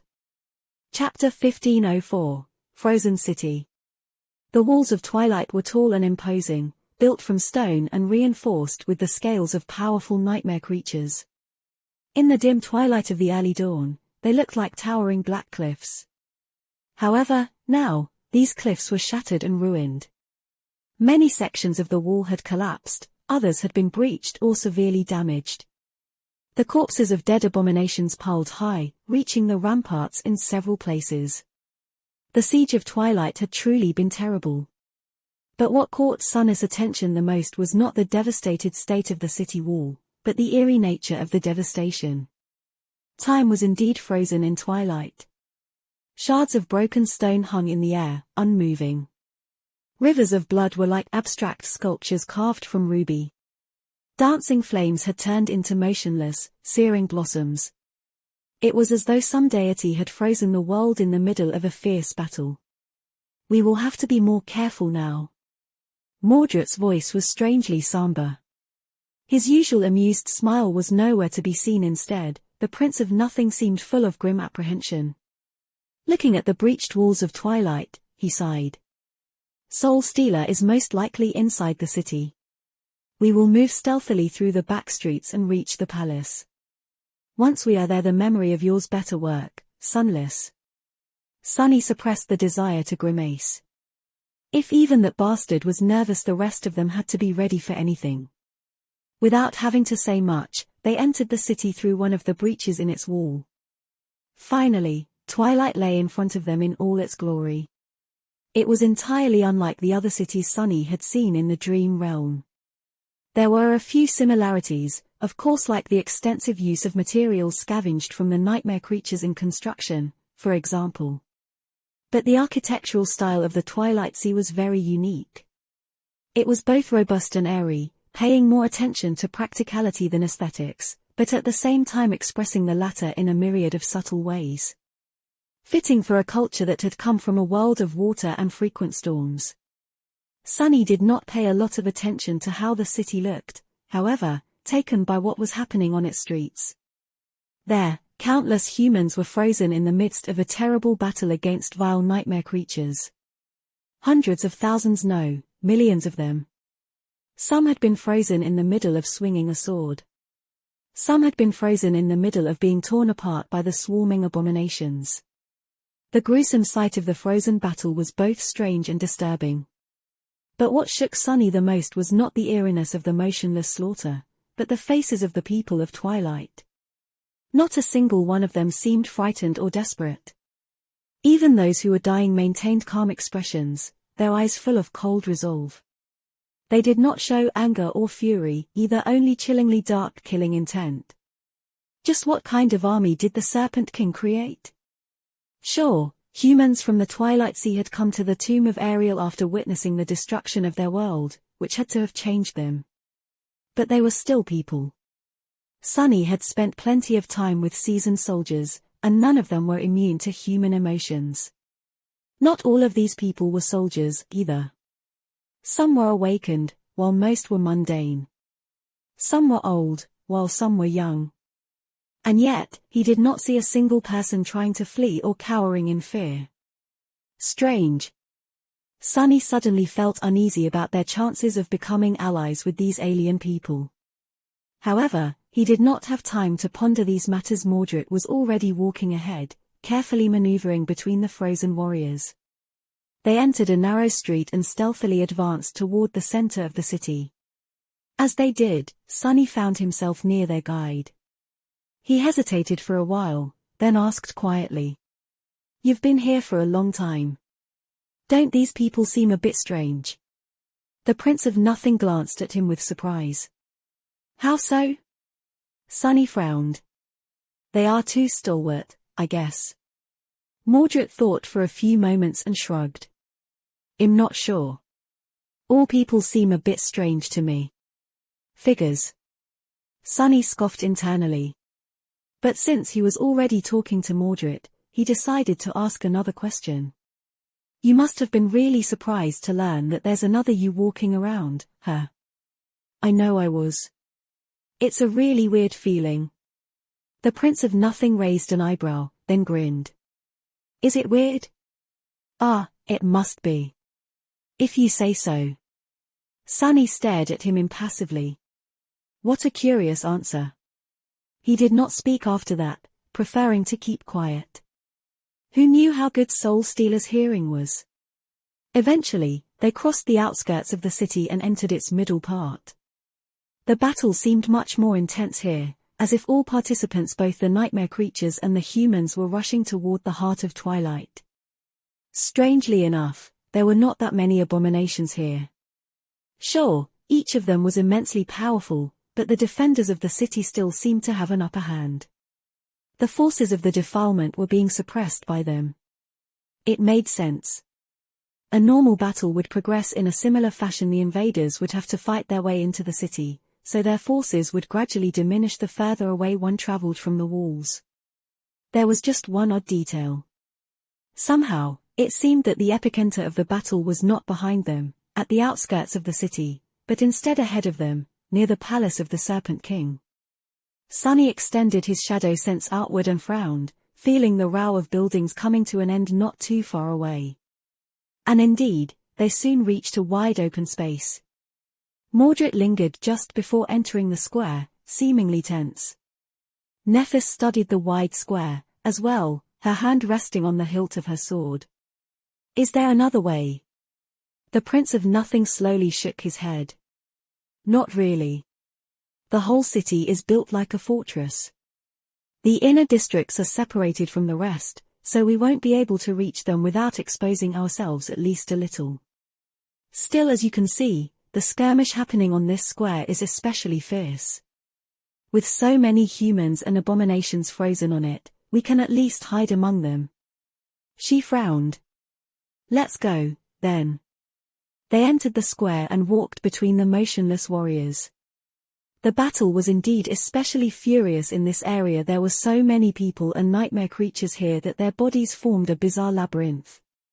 Sometimes, Sunny found it hard to squeeze between their frozen figures. Crouching, he crawled beneath a sword that was being plunged into the neck of a repulsive abomination. Standing up, he had to twist his body to avoid touching a frozen fountain of ruby blood. Then, he came face-to-face with a warrior whose arm was being severed by the fangs of a towering nightmare creature. Sunny shivered. The humans and the abominations were not statues or lifelike mannequins. They were entirely real. He could see every hair, every bead of sweat, every drop of blood on the fangs of the frenzied monsters that surrounded him. All of them were simply frozen in time, and although Sunny knew that it could not happen, he found it hard not to feel as if these warriors would start moving any moment now. The swords would come down, the frozen blood would flow, and the hungry maws would snap shut, turning the silent square into an inescapable hell of bloodshed and violence. Just keep moving. He forced himself to ignore the ominous feeling and advanced forward, step by step. Very soon, however, Sunny collided with Mordred's back. The Prince of Nothing had chosen that moment to stop walking, for some reason. What's the matter? Annoyed, Sunny looked up and froze, noticing how grim Mordred was. His mirror-like eyes were reflecting the frozen world, full of blood and darkness. A moment later, the Prince of Nothing looked back at them and smiled. Then, he said in a perfectly calm tone, "Stay absolutely still." Chapter 1505, Shape of His Soul. All of them froze, fading into the chaotic scene of the motionless battlefield. Surrounded by unmoving warriors and nightmare creatures, the six masters were nearly indistinguishable from them. Sunny and Mordred were next to each other, while Nephis was a few steps away. Effie and Jet were right behind her, separated from the rest of the group by a few meters. They held their breaths. Soul Stealer is near. Sunny did not see or sense the defiled saint, but there was no other reason for Mordred to warn them. The Prince of Nothing looked too tense. A pleasant smile was playing on his lips, but his eyes were full of cold darkness. Sunny saw his own pale reflection in them, and then, he saw something else there, as well. A cold shiver ran down his spine. Did something move at the edge of the square? He did not dare to speak aloud, but there was the blessing of dusk. Activating the enchantment of the Shroud of Graceless Dusk, he established a mental connection between himself and Mordred. What is happening? The Prince of Nothing remained as motionless as a statue. Even his eyes continued to stare at the same spot. However, his answer arrived shortly. Why, what else? Soul Stealer is here. He must have sensed us. Sunny suppressed a strong desire to grit his teeth and calmed his heart. Making sure that it wasn't beating too loudly, he asked. How? Didn't you say that you would hide our presence from him? A hint of dark amusement appeared in Mordred's eyes. Did I? No, not quite. I only said that I would try to hide it, remember? Which I did. He paused for a moment and added in a dejected tone. Soul Stealer's mirror realm encompasses the entire city. Therefore, he can perceive everything that happens here, all at once. I've been manipulating countless reflections to mask our presence: every puddle of water, every shard of glass, every polished sword, every pair of eyes. Forgive me for making it sound like an easy task, but it's not. Regardless, we've only come this far because of me, but now, it seems that our luck has run out. Sunny forced himself to remain calm. It was a bit hard, considering that an even more sinister, more evil version of the Prince of Nothing could have been following their scent. So, what now? Mordred shifted his gaze slightly. Now well. Might I suggest praying? Perhaps that monster won't notice us. After that, he fell silent. Damn it. With no other choice, Sunny continued to stand in place, pretending to be one of the frozen warriors. They had discussed the possibility of something like this happening, of course, but only as the worst-case scenario. To think that their plan would be at the risk of being derailed before the battle even began, this step had been supposed to be the easiest one. The true hardship would arrive when the array was deactivated, and the battle against the defiled legion resumed. A few moments passed in absolute silence. And then, Sunny felt the ground beneath his feet shaking subtly, as if something terribly heavy was approaching them with measured steps.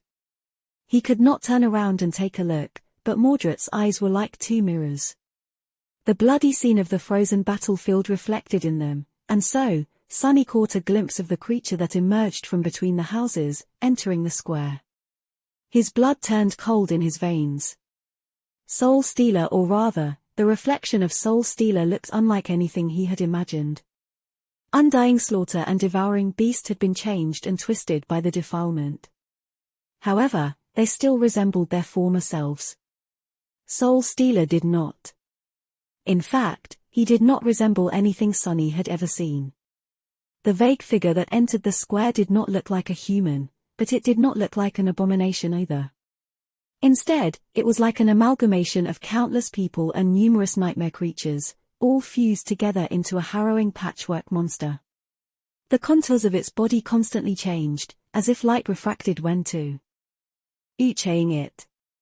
Or maybe they were indeed changing, shifting from one shape to another. With each of its steps, the ground shook. Gods, what the hell is that thing? Sunny was appalled and more than a little bit rattled. Not only because of how eerie and alien the reflection of the creature looked, but also because there were 7 nodes of vile darkness permeating its monstrous body. Soul Stealer was a corrupted titan. Sunny shifted his gaze and stared at Mordred for a moment. It was the source of this horror, standing next to him with a pleasant smile on his lips. Using that smile to cover the eerie, unnerving wrongness hiding behind it. Should we really be helping this bastard transcend? He hesitated for a moment, then threw these thoughts out of his head. Here in the nightmare, it was good to have Mordred on their side. It was infinitely better, at least, than having him as their enemy. What kind of a weird transformation ability is this? What is he capable of in this form? The Prince of Nothing lingered with an answer. It's not a transformation ability, per se. It's simply the shape of his soul. His physical body looks differently, hidden somewhere in twilight. I've never been able to find it. He paused for a moment. Becoming defiled did a real number on me, didn't it? Bar so unsightly. With that, Mordred's eyes shook a little. That's not what we should be concerned with, though. The real problem is that the monster is moving straight for us. By then, the quaking of the ground had grown more pronounced. Sunny cursed inwardly, but still remained motionless. Surrounded by frozen warriors and abominations, with his back turned to the approaching titan, needless to say, every cell in his body was screaming of danger, pushing him to move. So, what do we do? I guess it's time for desperate measures. How unfortunate. It's up to you now, Sunless. As soon as Mordred moved, there was a chilling sound from behind them, and something swift tore through the air in their direction. A massive, terrifyingly deep shadow fell on Sunny, making him feel as if he was drowning in it. Mordred remained silent for a few moments, then suddenly turned his head and looked directly at Sunny. There was no humor left in his cold, mirror-like eyes.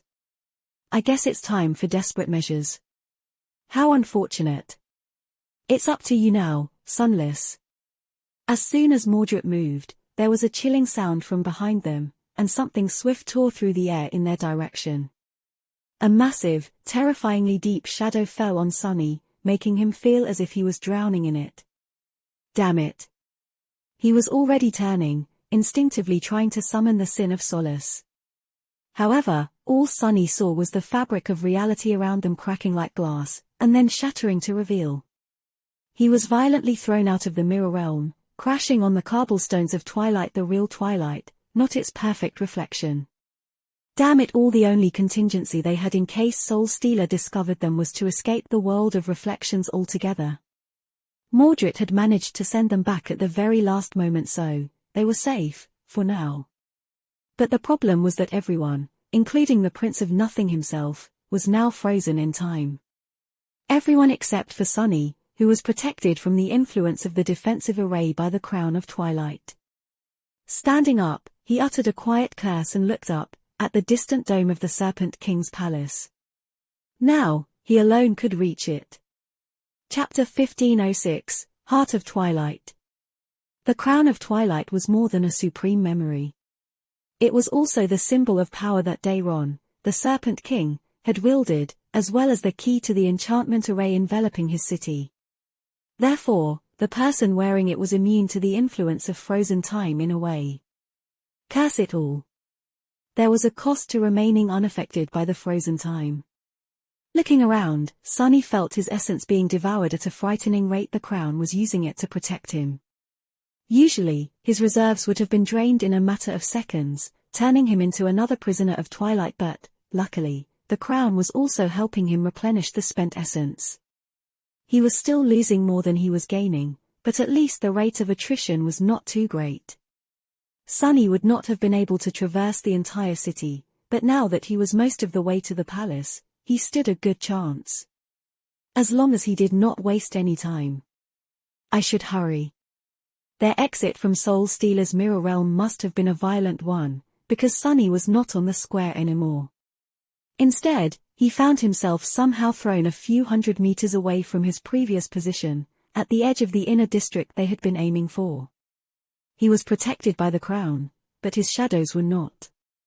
Therefore, Sunny had kept them tightly wrapped around his body in advance, just in case disaster struck. Now that it had, he did not dare send them to search for his companions. Mordred had to have sent everyone into the real Twilight. Here in the true version of the Lost City, Soul Stealer was just as powerless as the rest of the frozen abominations, but the rest of the cohort had become frozen in time, as well. So had the Prince of Nothing himself. It was all up to Sunny. We'll find each other when I deactivate the array. Turning his back to the frozen battlefield, Sunny dashed forward. He ran as fast as he could, barely dodging the motionless figures of the warriors of Twilight, who all seemed to have been moving in the same direction as him. Here in the inner districts, there were very few rampaging nightmare creatures. However, the signs of destruction were everywhere, as if the city had withstood a devastating bombardment. Many buildings had been entirely shattered, and numerous people had perished under the rubble. Blood was flowing like a river, frozen in time like the rest of Twilight. Sunny was an ascended terror, and so, his running speed was far past being superhuman. He navigated the frozen city as best he could, but it was hard to maintain that speed on the crowded streets. On more than one occasion, he failed to react in time and collided with the frozen warriors of Twilight or pieces of shattered stone hanging in the air. Each time, he was tossed back, as if hitting an indestructible wall. The people and objects frozen in time were completely immune to outside influence, and so, he could only avoid them. Ah, damn it. Finally, he was forced to slow down. This close to the palace, there were too many people for him to run, and too many destroyed buildings to try moving across the rooftops. Using Shadow Step was only going to rob him of precious essence, so he had to continue on foot. After struggling for several minutes, Sunny finally pushed his way through the crowd of frozen warriors and entered the heart of Twilight. In front of him, separated from the buildings by a vast, ravaged park, stood the Serpent King's palace. However, Sunny did not pay any attention to its magnificent grandeur and unique architecture. Raising his gaze, he looked at the grandiose dome of the palace and shuddered. What the hell? A harrowing, beautiful creature was perched on top of the cracked dome, its talons piercing the crumbling stone. Its glistening scales were the color of the midnight sky, appearing entirely black in the dim twilight of the early dawn. Its vast wings were open, obscuring the heavens. Its sinister eyes burned like distant, cold stars, full of malevolent will and merciless fury. It was a dragon. The dragon's terrifying maw was wide open, frozen in the middle of a deafening roar. Porcelain fangs glistened in the dismal darkness, each resembling a sharp mountain peak. The tyrant of the night sky was beautiful. No, it should have been. But, instead, it somehow appeared dreadful and utterly hideous. A vile, tyrannical aura emanated from the giant creature, suffused with festering madness. Even unmoving, it instilled Sunny with cold terror. That dragon was the target of the countless warriors who were rushing toward the palace. They assaulted him like a sea, only to be broken, mutilated, and thrown back. Blood and mangled bodies were falling down like rain, frozen in the air by the halted time. Sunny allowed himself to remain still for a moment, enthralled by the eeriness of this harrowing scene. The Dread Lord. So, the Dread Lord had attacked the heart of the city directly. Daren's palace was already partially destroyed, its dome on the verge of collapsing. It was unclear if the throne room even existed anymore. Sunny gritted his teeth and rushed forward. There is something eerie about this scene. The hideous dragon made for an ominous and startling sight, but the warriors of Twilight were equally haunting. The way they threw themselves into the maws of death without a hint of doubt or agitation made Sunny feel uneasy. There were mundane humans among them, as well. Surely, they realized that nothing they could do would harm the defiled saint. Did they really know no fear? Throwing the unnecessary thoughts out of his head, Sunny climbed over the rubble and entered the palace. He did not have a lot of essence left, so there was little time to find the throne room. Once there, he would also have to figure out a way to use the Crown of Twilight and deactivate the defensive array. Sadly, it did not come with an instruction manual. Damn it, damn it, damn it all. Sunny followed the widest of the corridors, hoping that they would lead him to the throne room. Daron had been a sovereign, and brought a cohort of saints with him into the tomb of Ariel. Surely, he would have built his palace to accommodate their transformation abilities. Most of the areas within the palace were only meant for humans, but the truly important places had to be large enough for saints. Otherwise, if an enemy suddenly attacked, they would not be able to show their strength. The throne room would, without a doubt, be one of these important places. At least Sunny hoped so, knowing that he did not have enough time left to scour the entire palace. Soon, a huge gate appeared in front of him, now broken and turned into a pile of debris. Behind it was an enormous hall. Stark rays of light fell through the cracks in the dome above it, plunging it into twilight. At the center of the hall was a tall dais, with an imposing throne on top of it. The throne was cut roughly from stone. More precisely, it was cut from a single slab of lusterless black stone. Sunny stared at it for a brief moment. Found it. Daren's throne, all of it had been cut from a fragment of the estuary. It was the lock of the defensive array of Twilight, while his crown was its key. Chapter 1507, Twilight Throne. Sunny stared at the black throne. The grand hall of the Serpent King's palace was empty and dim, stone debris littering the floor and hanging in the air, dust particles frozen in the stark rays of light. Despite the cataclysmic battle happening outside, it was perfectly silent except for the hoarse sounds of his breathing. Right. Let's do this. He felt a complicated mix of relief, anticipation, and dread. Relief and anticipation because he had made it in time, dread because the battle against the Horde of the Defilement would resume the moment he accomplished his task. The monstrous Soul Stealer, the harrowing Dread Lord, they were going to have to fight these beings. Sunny still remembered the terror of facing a corrupted Titan in battle. The Winter Beast alone had been enough to wipe out the remains of the first evacuation army and the millions of refugees in Falcon Scott. The deathly frost of that dark day had seeped into his bones. But today was going to be different. All the members of the cohort were here. Mordred was here, too, and a vast army of warriors from a distant realm, all seasoned veterans of the Nightmare spell. Sunny had grown much stronger, as well. Well, kill them both. Shaking off the momentary hesitation, he walked toward the black throne. As he did, Sunny noticed something behind the dais. The throne room was not entirely empty. After all, someone was standing there, frozen in the middle of looking up at the crumbling dome. A tall and elegant figure wearing ivory armor, which was tied at the waist with a burnt umber sash. Auburn hair, green eyes. Sunny froze for a moment. Kai. So, this was where the spell had sent his friend. Kai had been in the throne room all along, frozen in time and not even aware of what was happening around him. All the long months that had passed were like a moment to him. Sunny did not even know whether to feel jealous or sad for his friend. Looking away, he put his foot on the first step of the dais. Hang in there, buddy. I'll release you really soon. His essence was getting dangerously low. Climbing on the dais, Sunny stopped in front of the black throne, unsure what to do. The first idea that came to his mind was to sit on it, like Daeron must have done when he held court in the past. But, somehow, Sunny did not like that idea. He never aspired to be a king of anything, let alone of a city whose former king he had killed. Magnificent thrones were not really his thing. He was already plenty happy with his handy shadow chair. Whatever. Feeling a sense of urgency, Sunny took a step closer and suddenly noticed a circular groove carved into the back of the throne. Its size and depth seemed just about right. Cassie had destroyed the time enchantment of Alethea's island by inserting the key into a slot carved into the estuary fragment. Following an impulse, Sunny took off the crown of twilight and brought it to the circular groove. As soon as he did, an invisible force pulled the band of dark metal out of his hand. The crown fitted the groove perfectly, merging with the black stone of the throne.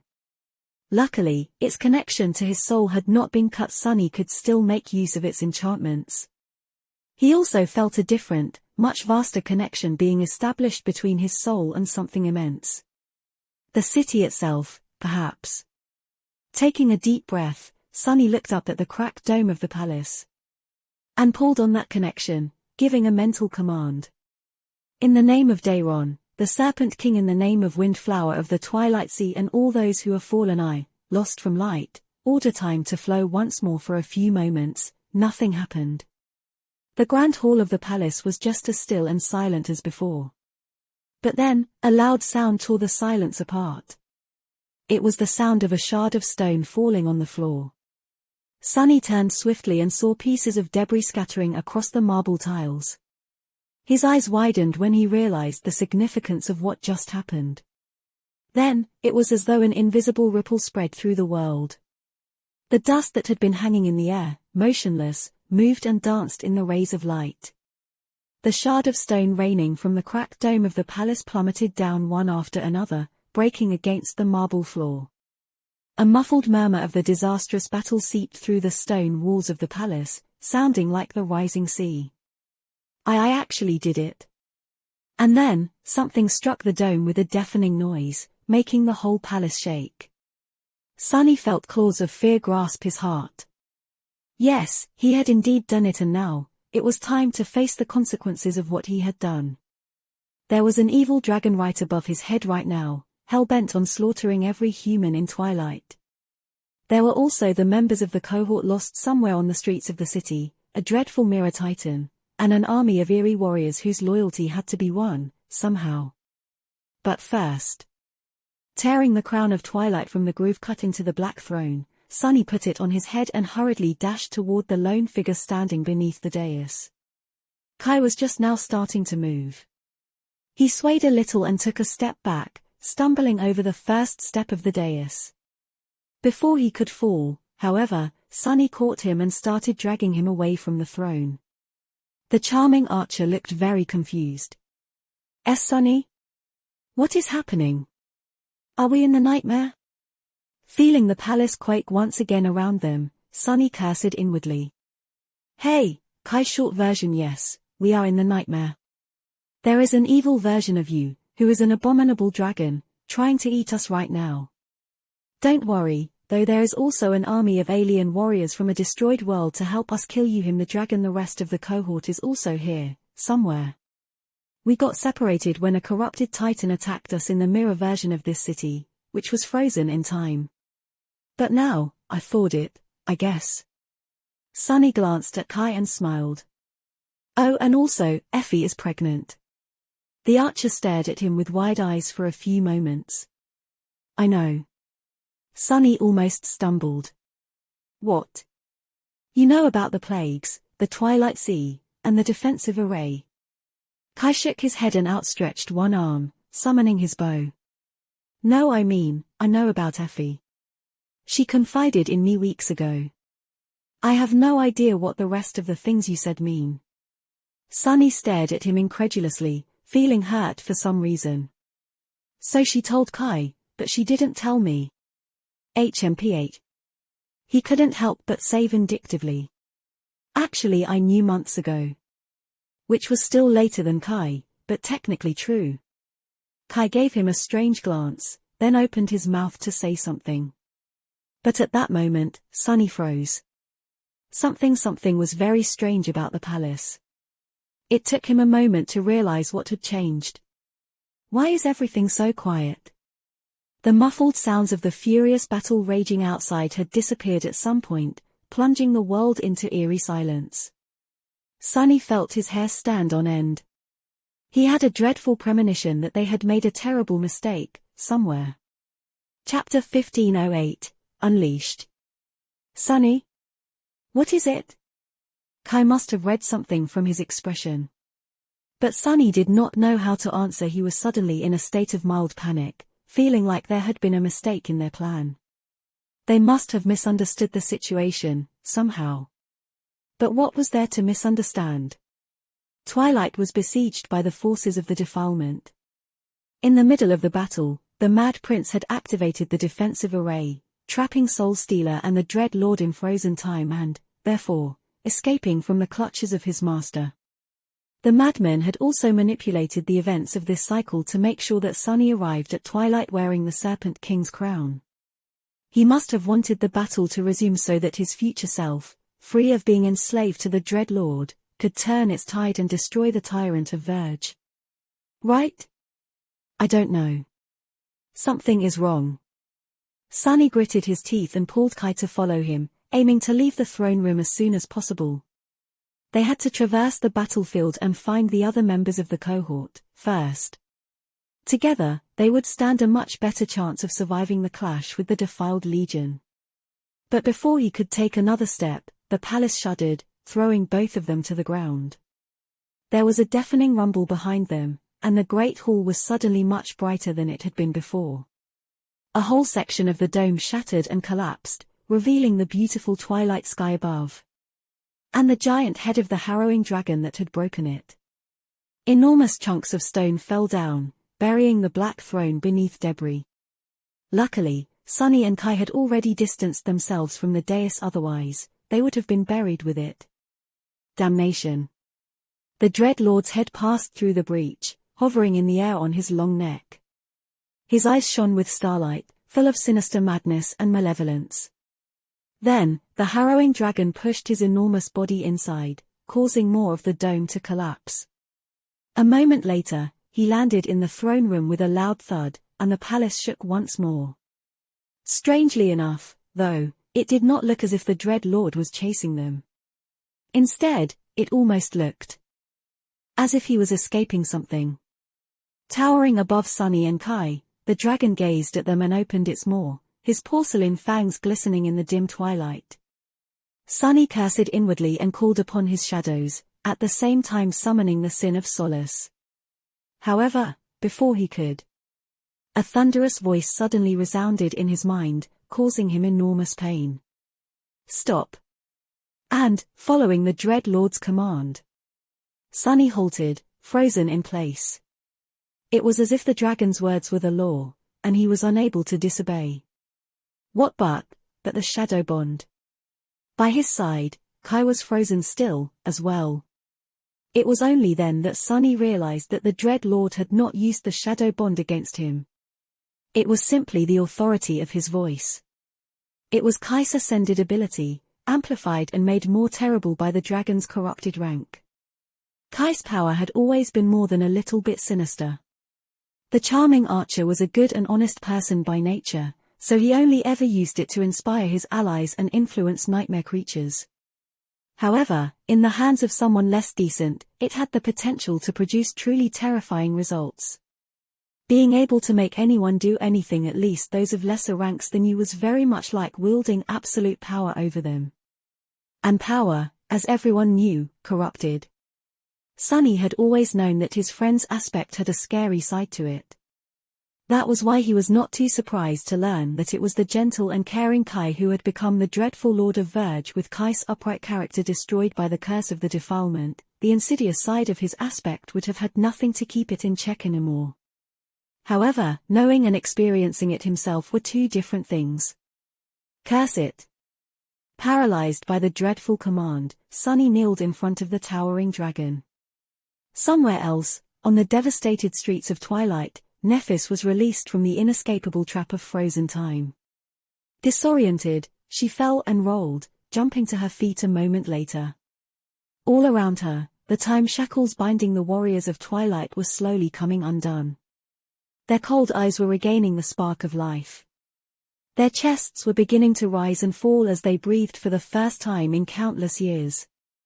Their weapons glistened as they reflected the light of dawn. Sunny was gone. Considering that the defensive array had been deactivated, he must have reached the palace already. Mordred of Valor was nowhere to be seen. He had returned to his physical body, which was lost somewhere in Twilight.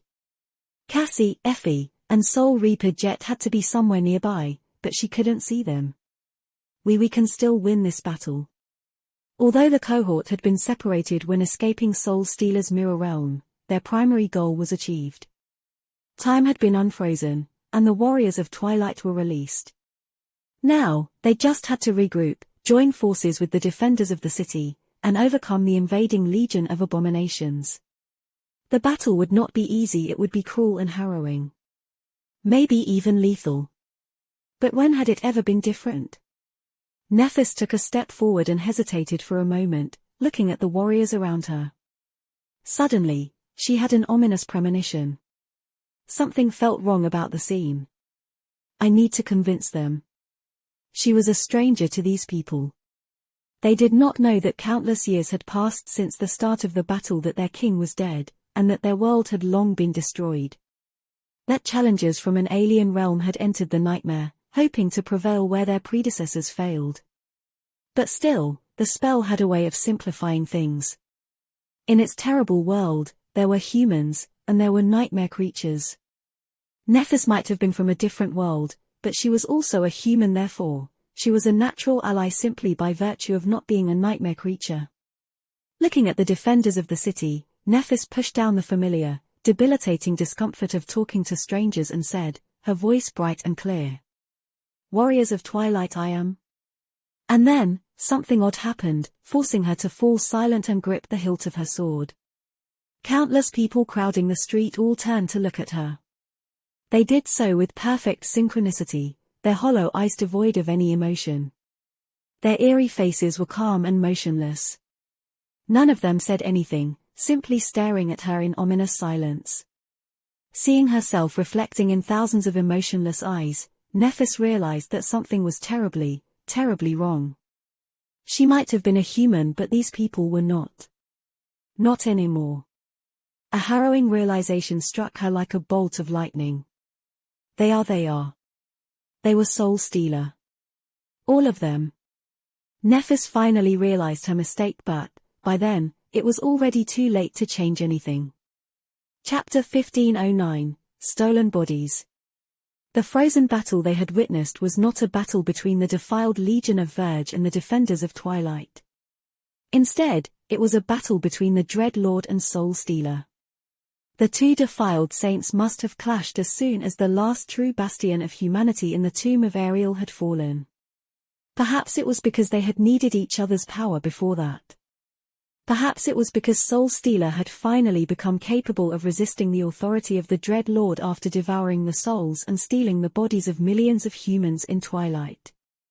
Can it be his transformation ability? To split his soul into countless shards, all beholden to one sinister will.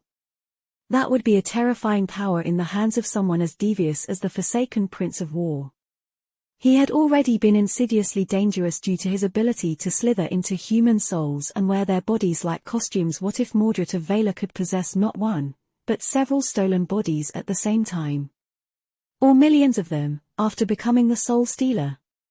Surrounded from all sides, with countless hollow eyes looking at her with an eerie lack of human emotions, Nephis took an involuntary step back. However, there were countless taken warriors standing behind her, as well. There was nowhere to retreat. No path to salvation. Except for the impossible one she could try and cut for herself. She gritted her teeth. At least Sunny is not here. As numerous humans moved toward her, Nephis looked at them with cold resentment and unsheathed her sword. Not too far away, Effie, Jet, and Cassie found themselves inside a half-collapsed building. The blind girl was the first one to regain her senses, catching the tall huntress before she could fall. Pieces of rubble rolled on the cracked floor, the noise of their fall sounding thunderous in the eerie silence of the frozen city.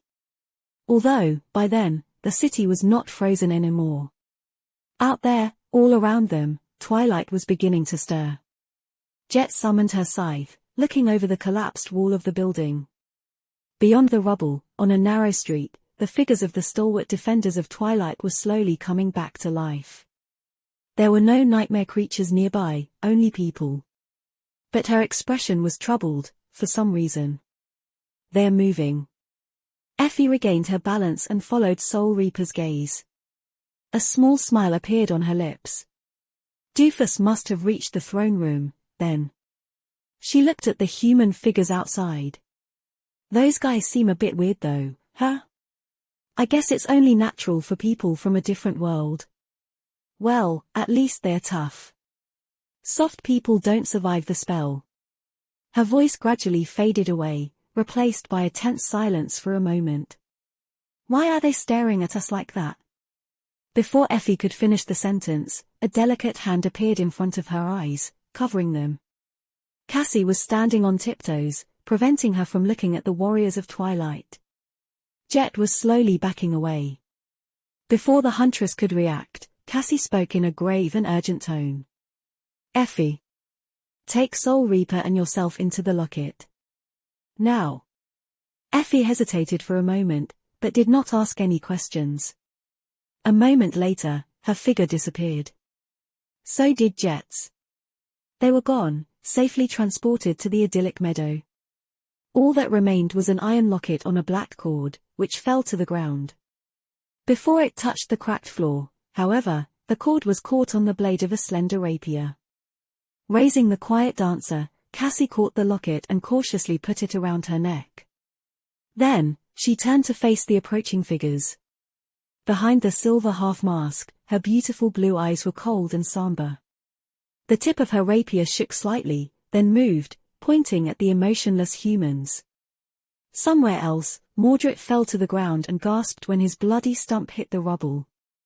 A pained groan escaped from his lips, then a stifled chuckle. Looking up, he observed the ruined street.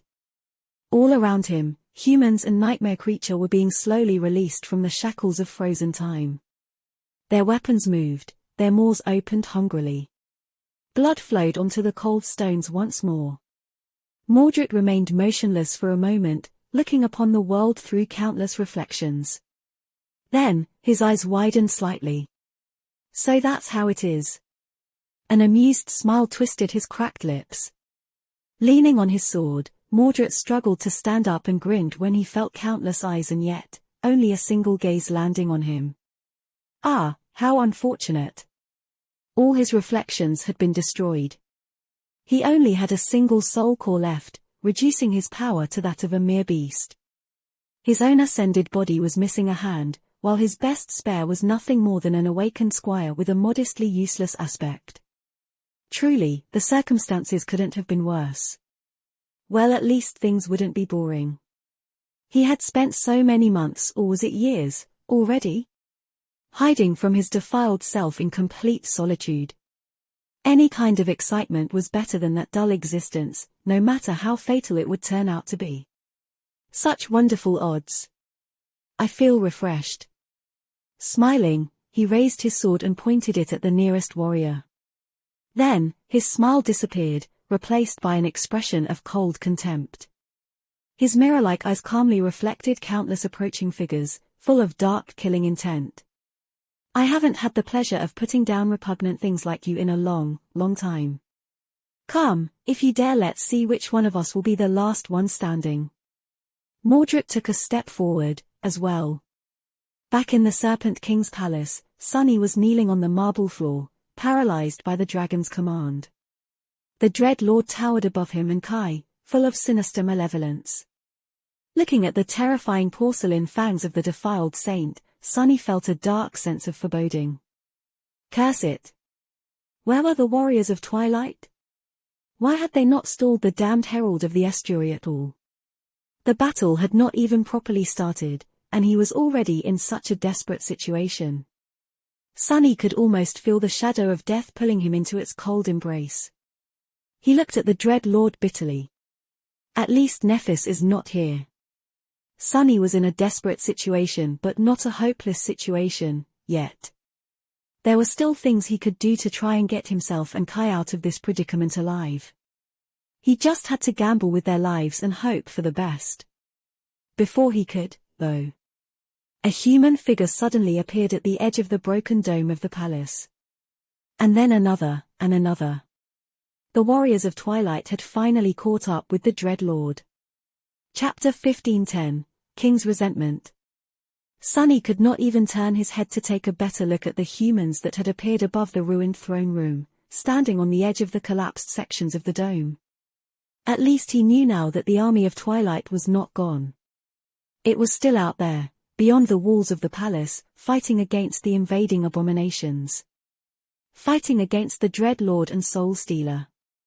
Thank the dead gods.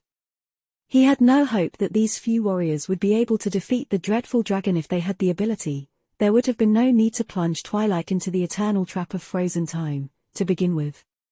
But they could at least distract the Dread Lord for a few moments, which would give him an opportunity to somehow rid himself of the command perhaps. Once Sunny was free and reunited with the other members of the cohort, they would join the defenders of the city and help them slay the defiled saints. He was already planning his next actions when something strange happened. The people who had climbed the dome of the palace jumped down into the throne room without hesitation. Which wasn't that strange in and of itself except for the fact that not all of them were equally powerful. The few masters among them landed easily, ready to attack the next moment. The awakened warriors were less graceful, crashing heavily on the marble floor. Most frightening of all was that there were mundane humans among them, as well. The height of the dome was too great for them to survive the fall. They hit the floor with repulsive sounds, painting it with their blood. Dying senselessly. What are they doing? Witnessing the dreadful scene, Sunny felt horrified. Dozens of people were emotionlessly jumping to their deaths, not even hesitating before taking the fatal plunge. It was so appalling. So meaningless. So inhuman. His eyes widened as a terrible suspicion surfaced in his mind. As those of the warriors who were strong enough to survive the jump dashed forward to attack their enemy, the harrowing dragon simply swiped his tail, pulverizing their bodies into puddles of blood. A crimson haze spread through the dim twilight of the great hall. Sunny was suddenly nauseated. Soul Stealer. Those people were taken by Soul Stealer. The strangeness that he had felt from the moment the cohort entered Twilight, the eerily emotionless faces of the defenders of the city, their cold, empty eyes. The morbid revelations that Nephis had experienced moments before flooded Sunny's mind, forcing him to shudder or at least try to. The Dread Lord's command held his body firmly in place. Impossible, impossible.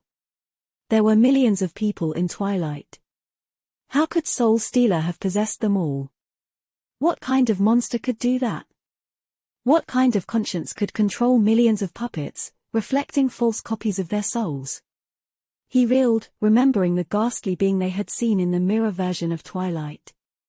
That being, the reflection of Soul Stealer's own twisted soul, had looked like a repulsive amalgamation of countless humans and nightmare creatures, all joined together into an abominable patchwork monster. A demented, fractured monster like that probably could Sunny felt utter despair, but also a strong desire to curse. That goddamn Mordred, even when Hes on our side, Hes still such a disaster. How could a person be such a bad omen? Whenever the Prince of Nothing appeared, something utterly terrible was bound to happen. Calm down. There was no point in seething with anger at Mordred. There was no point in wondering how Soul Stealer could have devoured all of Twilight, or why he and the Dread Lord were fighting each other. None of that would help Sunny survive the current situation. It was also not going to help him salvage that situation. But could it even be salvaged? Weren't all of them already doomed?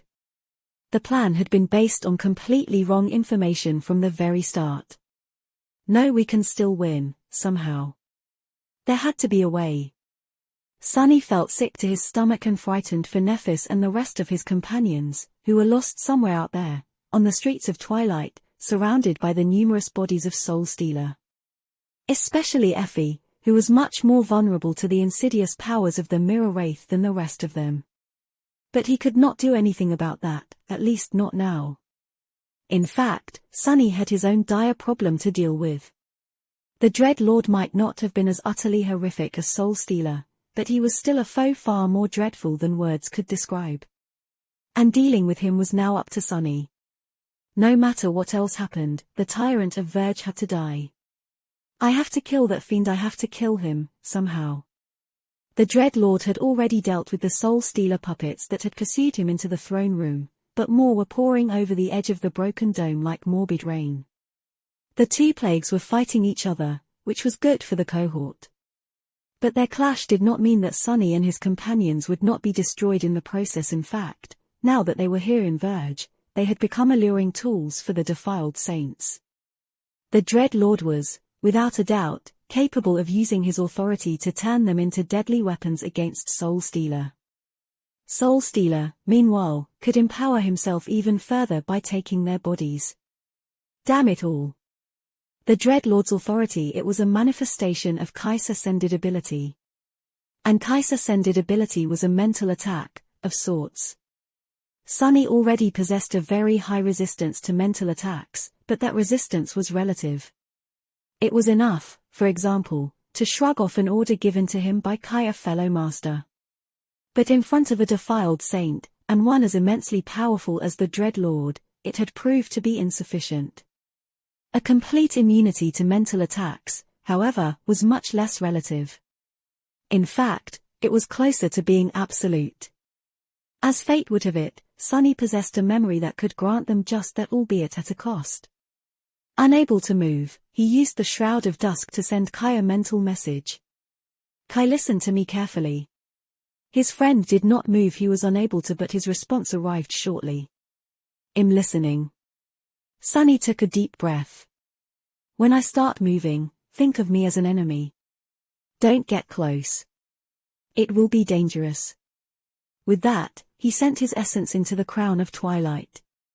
King's Resentment enchantment description. This memory grants the wearer complete immunity to mind attacks, but plagues them with irresistible wrath instead. The next moment, Sunny felt the invisible shackles holding him in place shattering. And at the same time, he felt a fury so vast that it couldn't be described with words, shattering his mind. His thoughts were incinerated by the terrible, mad, boundless ire. He lost awareness of who he was, what he had to do, what he hoped to achieve. All he knew was that he had to destroy, kill, hurt, annihilate everything. Everyone. All of them. Lost from light. Some small vestige of his sanity remembered to utter his true name, hoping that it would anchor his crumbling mind. But it didn't work. All it did was remind him of the tools he had at his disposal to visit utter devastation upon the world. A low, bestial growl escaped from his mouth.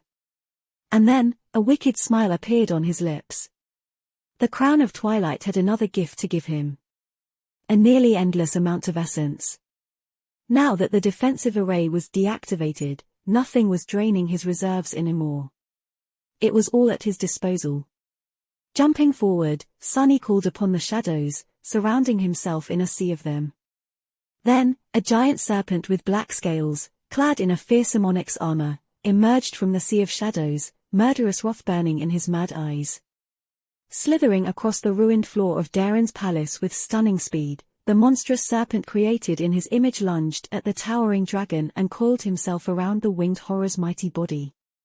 Without wasting a single moment, Sunny opened his terrifying maw and tried to sink his fangs into the dread lord's neck. Volume 16. Chapter 1511, Drowning Star.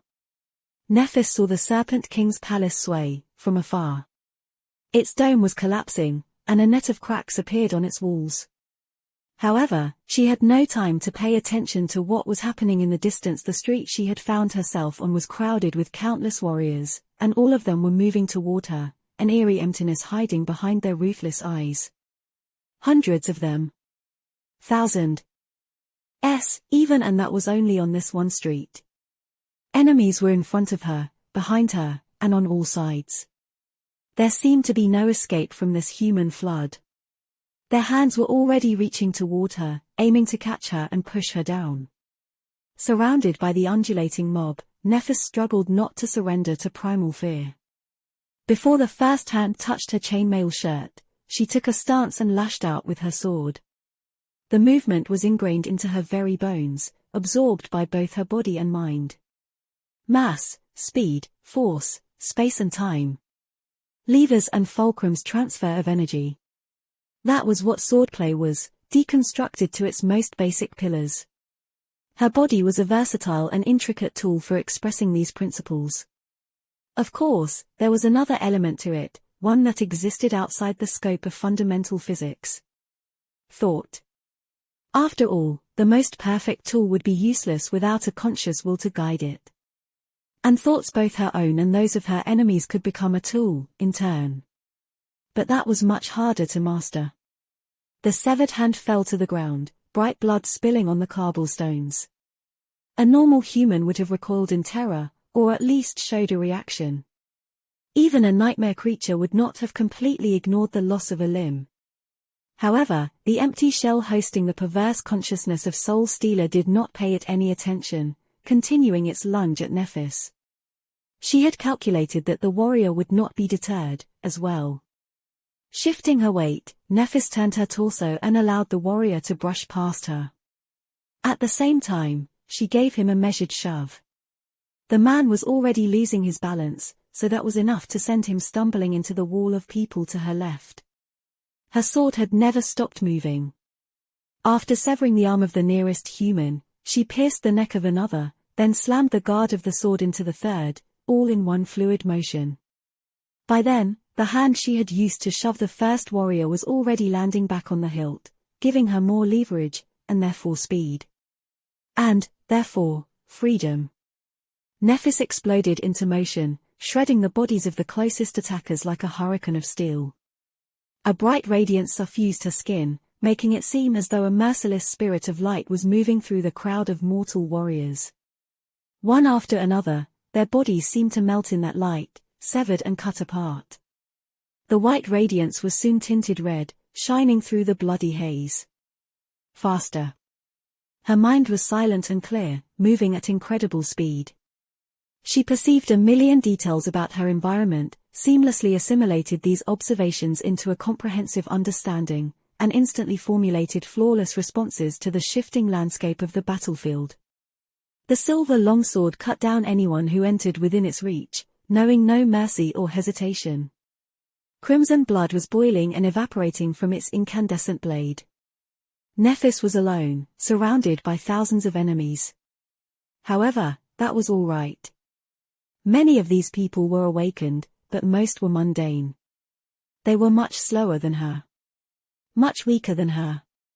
Much more fragile than her. More than that, numerical advantage had a limit to how much it could help them. After a certain point, it did not matter. The bodies of these warriors all took up a certain amount of space.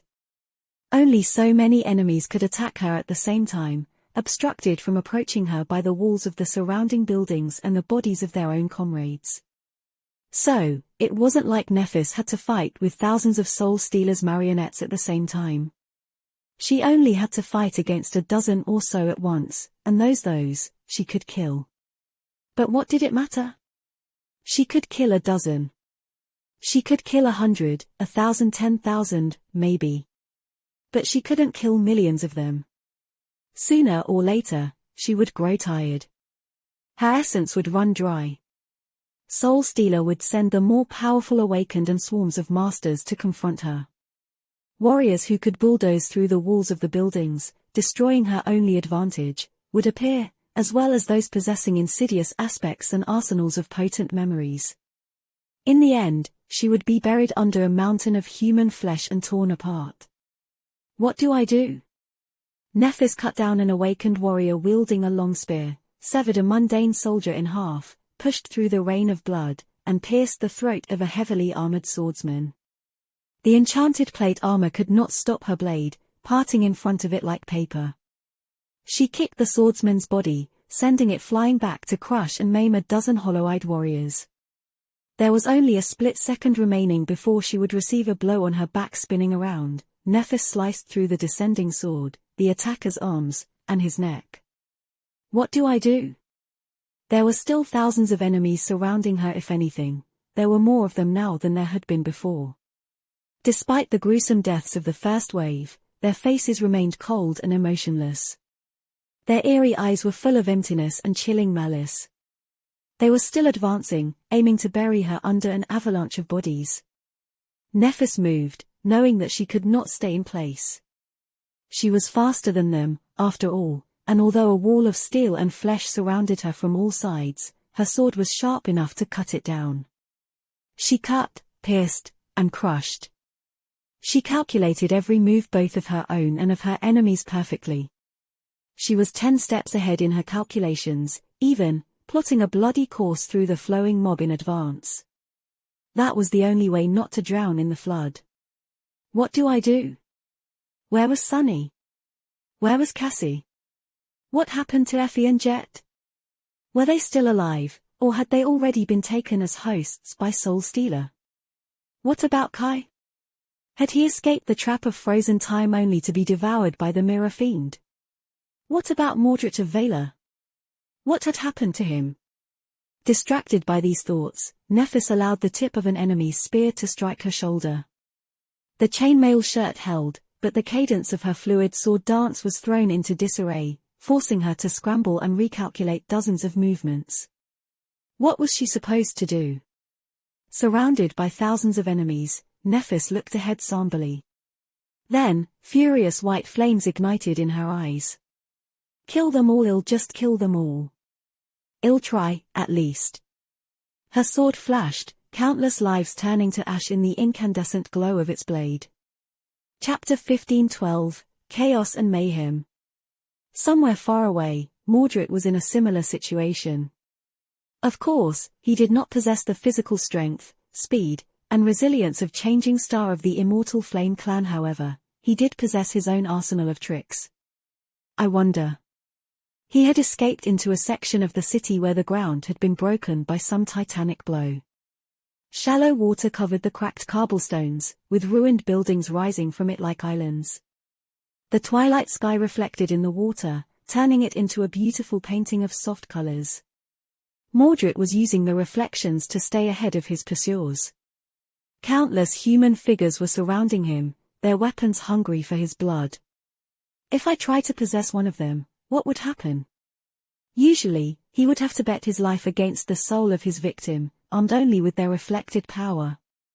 But these warriors had no souls, they had long been destroyed by Soul Stealer, that imposter. So, would Mordred have to battle against the soul of the defiled saint? Or the reflection of the dead victim's soul? Whose power would he be able to reflect? He was both curious and reluctant to find out. Not just yet, at least. Dodging a swift sword, Mordred pierced the attacker's throat, dodged another strike, and jumped back. A subtle frown appeared on his face. Inconvenient. The worst part about slaughtering these hollow vessels was that they were just that, vessels. There were no souls inside the bodies of the taken warriors, and so, he was not growing stronger from killing them. Otherwise, Mordred would have been able to slowly restore his monster core, maybe even the demon core, if he was diligent and lucky. With those, he could create a new reflection or two. Without them, things were proving difficult. He would have preferred slaughtering actual people, instead. What was it that Sunless likes to say? He emotionlessly cut down a young woman wearing an archaic garment and sighed.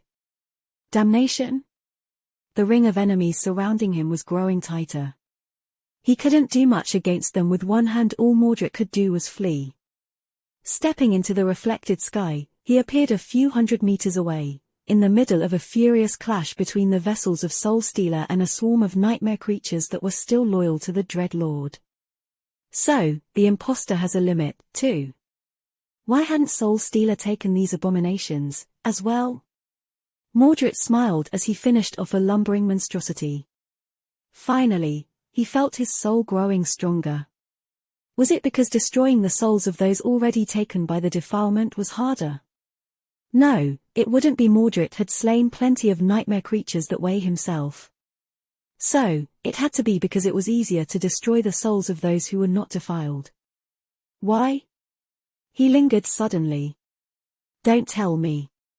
Was it because those following the path of ascension could be infected by the defilement during the soul battle, all but dooming them to lose? Suddenly, he lost all curiosity about facing Soul Stealer. Becoming defiled? Mordred wanted none of that. Because it ran contrary to his goals, of course, but mostly because the imposter was rather pathetic. Sure, Soul Stealer was mighty. Sure, he had reached the level of power that Mordred struggled to fathom. However, he was also a bit brainless. None of the warriors Mordred had killed showed a tenth of his skill with the sword. Gone were his cunning, his foresight, his resolve, and those were much more valuable than control over a million clumsy flesh puppets. It seemed that corruption, or perhaps splitting his soul between countless beings, both humans and abominations alike, had rotted Soul Stealer's mind, turning him into a madman. And not even a brilliant madman, at that, just a dull monster. Mordred would have loved to continue pondering the undeniable inferiority of his monstrous twin, but at that moment, his sword failed to penetrate the carapace of another nightmare creature. He had killed a few already, using the rest to stall the Soul Stealer's vessels, but this one had turned out to be more powerful than he thought. Ah! As a sharp claw tore his chest open, Mordred grimaced and thrust his hand into the water. Then, he pulled a human body out of it, that of an awakened warrior wearing the colors of Clan Valor. The next moment, Mordred's eyes grew empty, while the warrior's eyes ignited with sinister intelligence. A moment after that, Mordred's own body plunged into the shallow water, disappearing from sight. Wearing the familiar body of Squire Warren, and wielding his aspect, he dove under the abomination's body and cut open its unprotected belly. A few dozen more, and he'll become a monster again. Mordred dashed away, escaping before the dying nightmare creature crushed him with its weight. It was okay if Warren's body was destroyed. He had plenty more to choose from, some of which he had hidden from Changing Star and her cohort. He could take the bodies of these abominations, as well. But what was the point? As Mordred continued to coldly kill the defiled, his expression grew dim. So what if he killed them? So what if he regained a few soul cores? The situation was still inescapable. For once, he saw no way to survive, let alone win. Even his usual path of escape was cut off, since Soul Stealer was perfectly capable of haunting the reflections, as well. Are we all going to die here, in this godforsaken city? Wasn't it a bit too ironic? Poetic, even. To die by his own hand. One thing kept Mordred's spirit up, though. It was that girl, Cassia's Song of the Fallen. She might have had others fooled, but he knew that the blind witch was not as simple as she looked. Someone like her had to have something planned. Without a doubt she wouldn't have led her companions here otherwise. But then again, Soul Stealer had gone through the same ritual as Mordred. Neither of them was easy to perceive through divination. How else would that monster have escaped Torment's gaze and rebelled against the Dread Lord? Oh, I don't know. Mordred pushed an old man in weathered leather armor into the maw of a hideous nightmare creature, then pierced the creature's eye while it was busy devouring the poor fool. His expression was somber. At this point, we'll need a miracle to pull through. But when had the world been generous with miracles? If something truly astonishing happened, it was always a curse, instead. Some distance away, Cassie had fled toward the breached walls of Twilight. Here, there were more nightmare creatures fighting against the vessels of Soul Stealer, and therefore, more mayhem and chaos. Using that chaos, Cassie was still struggling to keep herself alive. Blood was pouring from a deep wound on her neck. Pressing her hand against it, she moved through the terrible jumble of human and monstrous bodies, somehow avoiding all the swords, claws, and fangs. Sometimes, she was only a split second away from death, but each time, that split second was somehow enough to save her. Her face was pale and bleak. An iron locket rested on her chest, wet with blood. How much time do I have left? She didn't know exactly. Far away, the Serpent King's palace shuddered, coming undone. There, in the ruins of the throne room, Sunny coiled his giant serpentine body around the Dread Lord, trying to crush his bones. His fangs were scratching the impenetrable midnight scales, leaving deep grooves on them. Die, die, you worm. Losing all reason, he could only think about tearing the odious dragon apart. However, killing a defiled saint was not an easy task. Chapter 15:13 Furious Shadow. Sunny had transformed himself in the image of the Serpent King. However, he was not as powerful as Dayron. His onyx body was giant, compared to a human, but it was still much smaller than the Azure Serpent had been. Much more importantly than that, it did not possess the power of a great beast. Sunny was merely an ascended, after all, and even though the shadows he had used to form the onyx serpent were more powerful and ancient than him, the essence that had manifested them was that of a master. 6 shadows were augmenting his shell, this time, but Nephis was not here to grant him the blessing of her flame, and although the Dread Lord was weaker than the Azure Serpent had been, the dragon was also not littered with gruesome wounds and nearing death. None of it mattered to Sunny, though. Consumed by frenzy, all he knew was the mad desire to rip his enemy apart. Kill you, I'll kill you. His fangs pressed down on the impregnable dragon scales, leaving deep grooves on their dark surface. His mighty body coiled tight around the Dread Lord, restraining and crushing him. I'll kill you no matter what. However, the harrowing dragon was full of ire and murderous will, as well. Even though his most dreadful power, the tyrannical authority of his voice, had proved to be futile when used against Sunny, he still had plenty of means to destroy the insolent slave. A furious roar shook the dim throne room. And, at the same time, an insidious whisper resounded in Sunny's clouded mind. All that effort to escape, and yet here you are. Sunny vaguely realized that the Dread Lord was confusing him with the Mad Prince and doubled his effort to tear open the vile worm's throat. At that moment, however, his enemy finally moved. Its tail whipped across the great hall once again, crushing countless Soul Stealer vessels. At the same time, he strained his wings against the coils of Sunny's giant armored body, causing cracks to appear on the surface of the mantle. Much worse than that, the Dread Lord lowered his head and bit into Sunny's own neck. His porcelain fangs pierced the onyx armor plates and sank into the shadows, tearing them apart. It did not matter, though. Hidden deep within the onyx serpent, Sunny let out a mad laugh. More shadows flowed from the open gate of the shadow lantern, mending the wounds delivered to his shell by the odious dragon.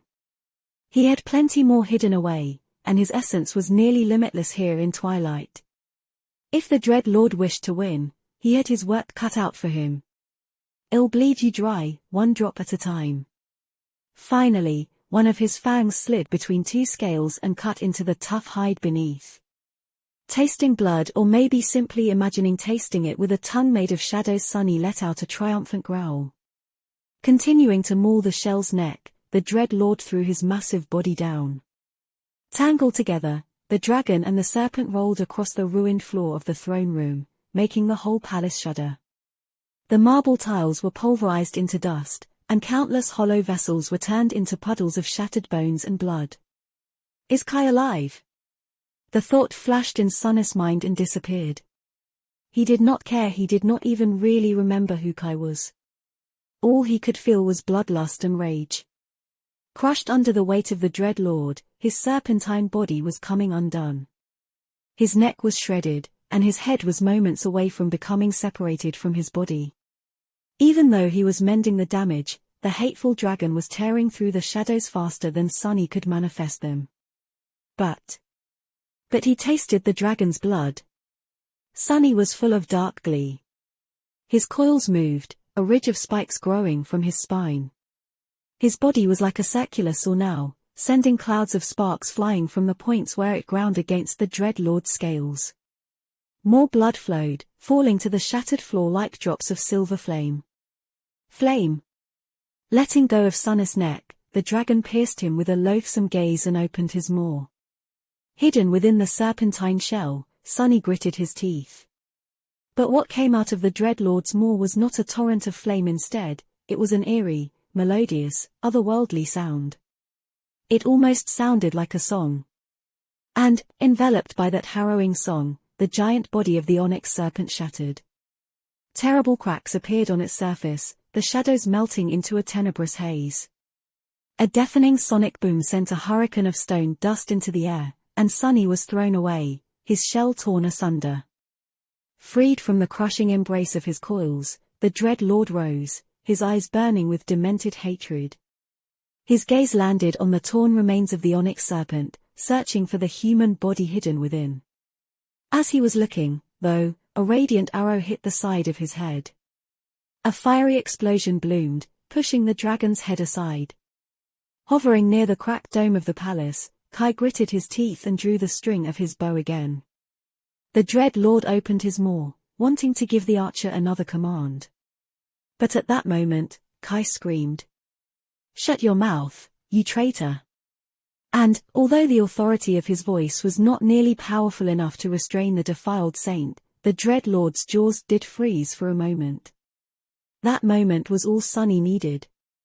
The two parts of his severed body slithered across the shattered floor like snakes and connected, almost instantly growing back together. His ravaged head rose, baring its fangs, and sank them into one of the harrowing dragon's wings. There, the scales were much thinner, and easier to pierce. More soul stealer vessels were already pouring into the throne room. These were not as weak as the previous ones. Very few of them died from the fall, which meant that there were much more awakened and ascended among them. Kai let another arrow loose. The Dread Lord looked around in fury and let out an infuriated growl. Then, his wings moved, raising a hurricane. The bastard was trying to fly away. Or so Sunny thought. Unwilling to let the enemy go, he tried to hold on to the dragon's wing, but it was of no use. He was thrown aside, crashing heavily on the ground. The walls of the throne room were falling now, unable to withstand the battle of two giant beasts. Soon, the whole palace was going to collapse. Surrounded by hurricane winds and dust, the Dread Lord was rising into the air. He was already reaching the broken dome, ready to break through it and cause the entire thing to crumble. Sunny looked up in fury. No, you won't escape. Coiling his massive body like a spring, he sent it flying into the air. His leap produced a shockwave that shattered the walls of the throne room and made the palace quake. His head collided with the Dread Lord, sending the dragon crashing through the remains of the dome. But then, gravity pulled him down. Sunny howled in fury. And, responding to his wrath, his tenebrous body flowed and shifted, changing form. Giant wings sprouted from his back and struck against the air, sending him flying up. Wreathed in darkness, a grotesque figure pursued the harrowing dragon into the sky. A moment later, the 6 chitinous legs of a giant, monstrous butterfly made of shadows struck the Dread Lord's scales. Chapter 15:14, Burning Rust. The dome of the Serpent King's palace entirely collapsed, falling under its own weight in a colossal cloud of dust. 2 enormous, dark figures rose from the cloud, vaguely visible as they tangled together in a furious struggle. Down on the streets of the city, Nephis was making her way to the crumbling palace. She was fighting against the human flood, the radiance of her skin shining brightly in the dim twilight of the early dawn. Her incandescent sword had turned into a blur, followed by a trail of crimson haze. She had long lost count of how many enemies she cut down, how many bodies she sundered, and how much time had passed since the start of this nightmarish battle. No matter how many vessels of the Soul Stealer she destroyed, their number never decreased. Instead, it only grew. More and more of them flooded from all sides, rushing to pierce her flesh with their swords, their spears, their arrows, their nails and teeth. Their power had grown, as well. There were more awakened warriors surrounding her now, and more ascended.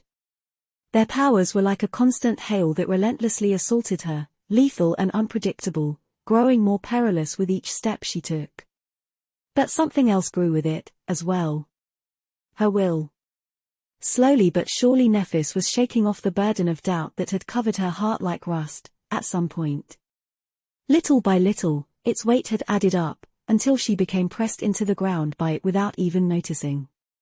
Here, in the throes of this macabre slaughter, there was no place for doubt.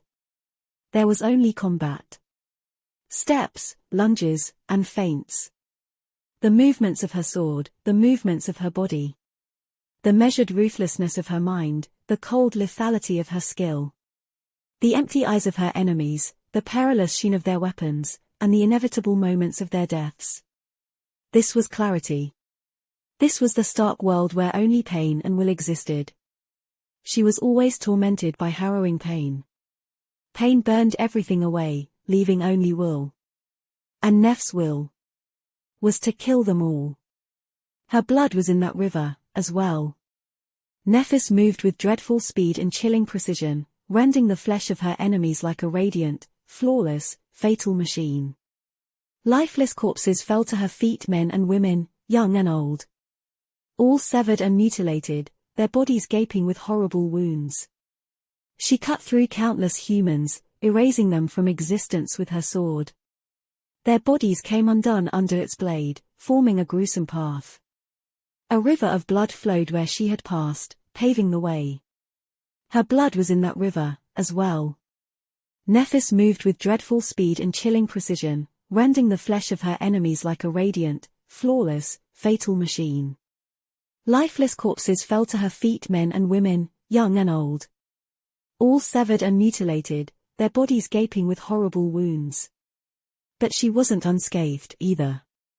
Just then, an awakened warrior used a strange aspect ability and bypassed the steel wall of her defense. His cleaver landed on her shoulder, biting into the chainmail. Her armor held, and her bones held, as well. But the impact slowed her down, allowing an ascended champion to ram a spear into her back. The chainmail broke. The white tunic beneath it was pierced. The spear had plunged into her flesh. Snarling, Nephis sent the awakened flying with a kick and twisted, her sword cutting through the shaft of the spear and the ascended's head. The blooded spearhead dissolved into a rain of sparks, and the radiance suffusing Neph's skin dimmed a little. Instead of blood, white flame flowed from the wound on her back, mending the torn muscles and broken skin. A moment later, the wound was gone. Only the pain remained. Nephis gritted her teeth, the same flame burning in her eyes. "Come, all of you." She plunged into the frenzied mob, calling upon the fires of her soul. Soon, a hurricane of incinerating flames spread through the human river, devouring all who could not resist it. Those who could were cut down by the spirit of light dancing in the midst of the blinding inferno, her sword merciless and unrestrained. The distant palace drew nearer. Nephis had unleashed the flames to burn her enemies, but she couldn't maintain the blaze around herself constantly. Her reserves of essence, no matter how deep, would run out too fast that way. In the end, she released the control of the flame, leaving a burning street in her wake. The hungry fire spread, devouring the broken buildings. The endless, relentless assault of the hollow-eyed vessels continued, unchanged. More and more enemies broke through her defenses, leaving terrible marks on her body. Her bones were broken. Her flesh was cut. Her armor became shattered and torn, full of holes until it crumbled completely, disappearing into a whirlwind of sparks and leaving only a tattered tunic to cover her radiant body. A sharp sword slithered its way to her chest, piercing her heart. Nephis swayed slightly and stared at the man who was holding the sword, a white inferno burning in her eyes.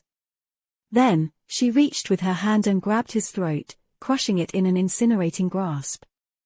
The sword slid out of her chest, followed by a gust of flame. At the same time, a battle axe landed on her shoulder, cutting deep, and a beak of a warhammer struck her head. But no blood poured out of the fatal wounds. Only fire. Nephis moved, severing the bodies of everyone around her. She did not fall, did not stagger. She did not even slow down. If anything, it seemed as though she had become even faster, even brighter, even deadlier. Washed by the white flame, the harrowing wounds disappeared in the beautiful radiance. Nephis was not going to die yet. No, perhaps, she was only getting started, losing all restraint and not caring about the pain and the damage dealt to her body anymore. She lunged at her enemies, forcing them to reel back. Her sword tore through their bodies, leaving only death and scattering ash in its wake. We'll show you. Terrible blows rained on her body, but all the gruesome damage they dealt was washed away by the white radiance. The horror. All around her, the streets of Twilight were being devoured by the spreading blaze of the immortal flame. Nephis was like an undying, insatiable monster of flame that had taken the form of a slender young woman. Now that she had discarded her doubt and her fear, the true horror of her aspect was finally unleashed.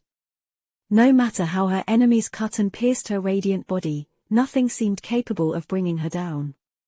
Her own sword, however, was like an incandescent omen of destruction and ruin, inevitable and inescapable, cutting down everything that stood in its way. Countless lives were melting in front of her merciless blade. Her mind was like a white void. Pain had become will. Will had become flame.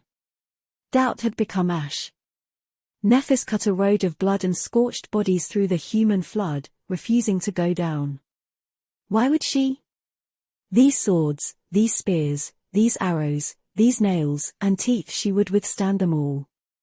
Using her dormant ability did not diminish her essence, and so, she would continue to kill, and maim, and burn until Soul Stealer came in person to put a stop to her. As long as there was fire, she would light herself on fire. She would endure its harrowing blessing.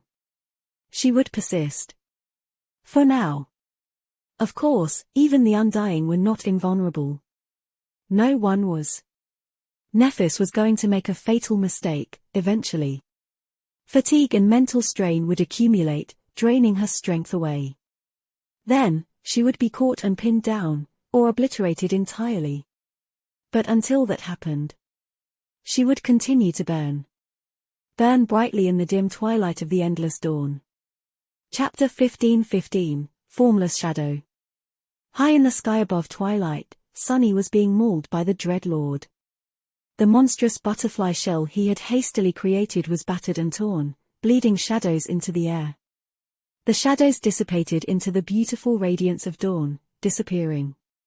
He had spent months on Alethea's island, fighting against and being killed by all kinds of harrowing creatures. Of course, he had learned a lot about his killers during that time. The hollow butterfly was harder to fathom because it lacked a soul, though, and so its shell was rough and unstable.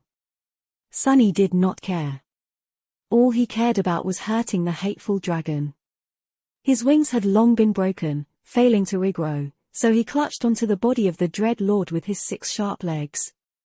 His giant eyes were facete, consisting of thousands of smaller ones, and so, thousands of harrowing dragons reflected in their dark surface, filling him with boundless rage.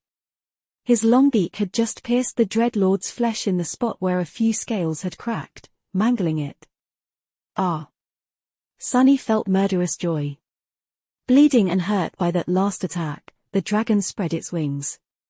His maw opened, and another melodious call escaped from it, battering the monstrous butterfly like a devastating ram.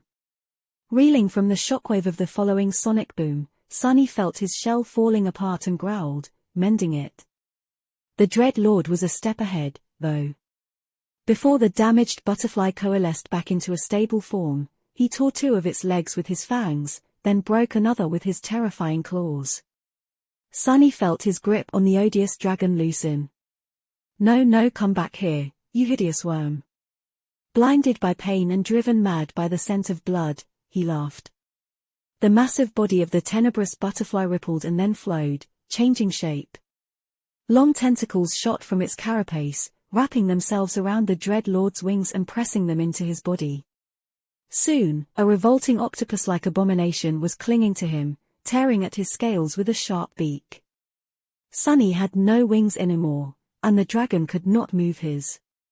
They plummeted from the sky slower than they were supposed to, considering that Kai and, by extension, the Dread Lord could fly even without wings. But still fast enough. The moment the two of them hit the ground, shattering a dozen buildings and sending cracks running through the carapace of the inconceivable carcass Twilight stood upon, Sunny was thrown off the body of the dreadful dragon. He rolled away, his shell already shifting. By the time the Dread Lord rose, a giant leopard of decaying flesh was already lunging at him, aiming to bite into his throat. Their frenzied battle continued. When they fought on the ground, Sunny assumed the form of a land predator. When the Dread Lord tried to rise into the sky, he assumed the form of a flying monstrosity. When the dragon threw him underwater, he turned into the onyx serpent, relentlessly attacking his loathsome enemy in the murky depths. He was crazed and relentless, but his enemy was both powerful and vicious. Even robbed of his most insidious weapon, the Dread Lord was still a harrowing foe. His mighty body, his sinister mind, and his profane voice were all fearsome, capable of visiting unimaginable devastation upon the world. Sunny was suffering much more than the odious dragon, his shadow incarnation receiving more and more soul damage despite being hidden inside an armored shell. But the dragon was hurting, as well. Although the wounds littering his body were not deep, they were numerous, seeping with silver blood. And that was all Sunny wished for. Bleed for me, worm. There was an annoying fly trying to intervene in their battle, hovering around them and sending one arrow after another at the Dread Lord. That fly wanted to steal his vengeance from him, and so, Sunny swiped at it with his claws, sending the pest plummeting down. It soon returned, though, drowning him in rage. Just wait a little, it'll kill you too. Everyone, he was going to kill everyone. But the dragon would be first. Even if Sunny had to rip his own soul apart to murder the loathsome worm, he would see him dead. Die, die, die. Even with nearly endless reserves of essence and the boundless fury of the king's resentment fueling him, Sunny was struggling to deal severe damage to the Dread Lord. He vaguely remembered that there was someone else he had to kill, a vile amalgamation of countless beings hiding in the reflections, but he couldn't even slay this winged fiend. Indignant, Sunny broke through the barrier of corpses floating in the water and slithered onto one of the carcasses. Before he could even change his shape, the harrowing dragon bit into his shell, tearing it, and dragged him into the sky. Facets of terrifying claws slashed at him, shattering the onyx plates of the shell and maiming his serpentine body. A hateful voice boomed in his head, making him dizzy. You have returned to the source. I see. She is back too, then. Ripping into the crumbling shell with his maw, the Dread Lord laughed. Laughed at him. Sunny roared in fury. Shall we kill her again? Yes, I will devour her. Right after I am done with you. Nephis. He was talking about Nephis. Deep in the crumbling embrace of his shell, Sunny went absolutely mad. Forgetting everything else except for his rage, he allowed the shell of the onyx serpent to dissolve into a torrent of shadows, and escaped their embrace. Landing on the shoulder of the harrowing dragon in his fragile human form, Sunny grasped the hilt of the Sin of Solace and plunged it between the impregnable scales. Or at least, he tried to. As if sensing the cursed blade, the Dread Lord finally showed a reaction. The massive body of the dragon recoiled, sending Sunny flying. He fell through the air with terrible speed, plummeting down there were no shadows for him to safely land into. Before Sunny was splattered against the cold stones, someone caught him, slowing his fall. The two of them hit a stone wall and shattered it, rolling into the courtyard below. Sunny landed on something soft and bounced away. Ah! Leaning on the Sin of Solace, he rose and looked around with bloodshot eyes. The weathered corpses, the battlements, he knew this place. He was back in the floating fortress where Mordred had welcomed them to twilight. So the worm is afraid of my sword. A twisted grin appeared on his lips, and Sunny finally noticed another figure struggling to stand up from the cold stones near him. It was that annoying fly.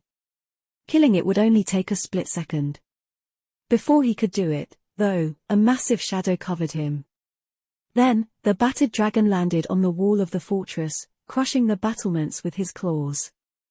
With silver blood streaming down his midnight scales, the Dread Lord gazed down at him, starlight burning in his malevolent eyes. His gaze shifted slightly, crushing down on the annoying fly like an invisible force. You. Chapter 15-16, Consuming Wrath. Using the fact that the loathsome dragon had been distracted by the fly, Sunny considered his enemy for a moment. His mind was aflame with insatiable anger, so it was hard to stay still and contemplate the way to kill his enemy better, even though that was his one and only goal. Somewhere deep down, Sunny knew that he had surrendered his most lethal weapon, his cunning, to the scorching temptation of wrath. But that thought, too, was obliterated by the ocean of boundless rage. That worm is strong. Sunny had called upon his most primal, most destructive power, the Shadow Shell. He had ravaged the Dread Lord as a ferocious sea serpent, a dreadful butterfly, a decaying leopard, and many more revolting shapes. His attacks had dealt some damage to the enemy, but none of them had made the dragon real. The only thing that had was the Sin of Solace. Sunny glanced at the beautiful Jade Gem. He knows that sword. The Mad Prince had wielded the Sin of Solace, and so, the Dread Lord would be familiar with the sinister power of the cursed blade. Even if it had never been used against him, he would know and fear it. That was because while Sunny could mutilate the dragon's flesh, the Sin of Solace could shatter his mind. It had been created from the whisper of Ariel, the demon of dread, after all. And there was no one more familiar with the terror of Ariel's secrets than the Dread Lord, who was similarly burdened by the knowledge of truth due to his flaw. There was a problem, though. Sunny could only wield the Sin of Solace in a human hand, but his human body could be destroyed by one bellow from the dreadful dragon. Or maybe not. Grinning madly, Sunny dismissed the Jade Gem. At the same time, he called upon the shadows once again. They surged from the open gate of the Shadow Lantern, enveloping him like a dark tide. And then, a towering figure rose from that tide. This time, Sunny did not create the shell of a serpent, a butterfly, or a fearsome leopard. Instead, he borrowed a page from the Devouring Beast's book and created the shell that was a perfect replica of himself, only on a much larger scale. Of course, he couldn't compete with the feral plague, who had stood 100 meters tall.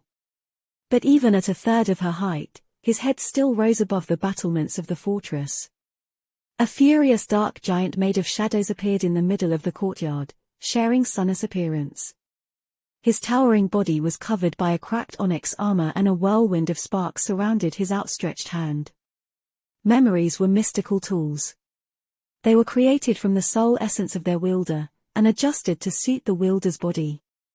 That was why Awakened did not need to fit and tailor their armor, or mold the hilts of their weapons to their grip. However, things changed once an Awakened reached transcendence. The body of a saint could transform, taking an entirely different shape. It was only then that the limit to how much a memory could be adjusted to fit its wielder revealed itself. Different memories had different limits.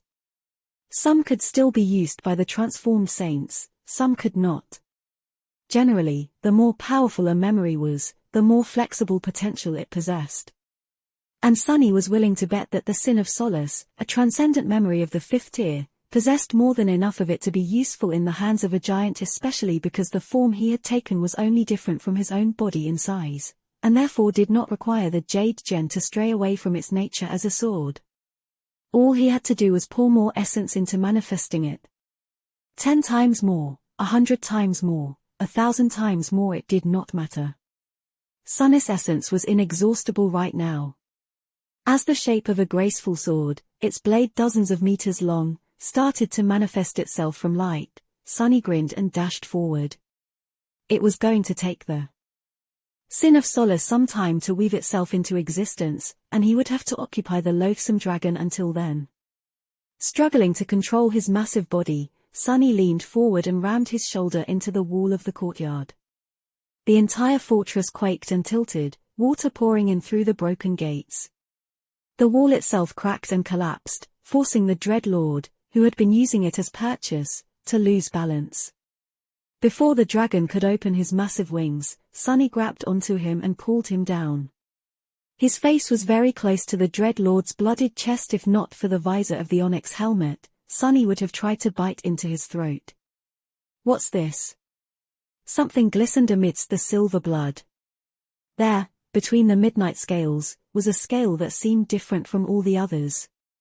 It was dull grey, as if forged from iron, and had a peculiar shape.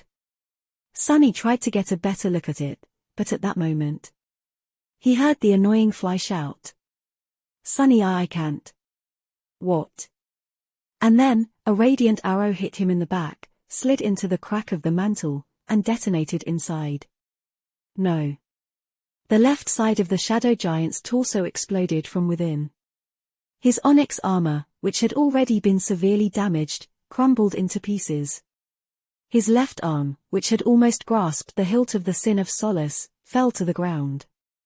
At the same time, the dragon's maw closed on his neck, shredding it.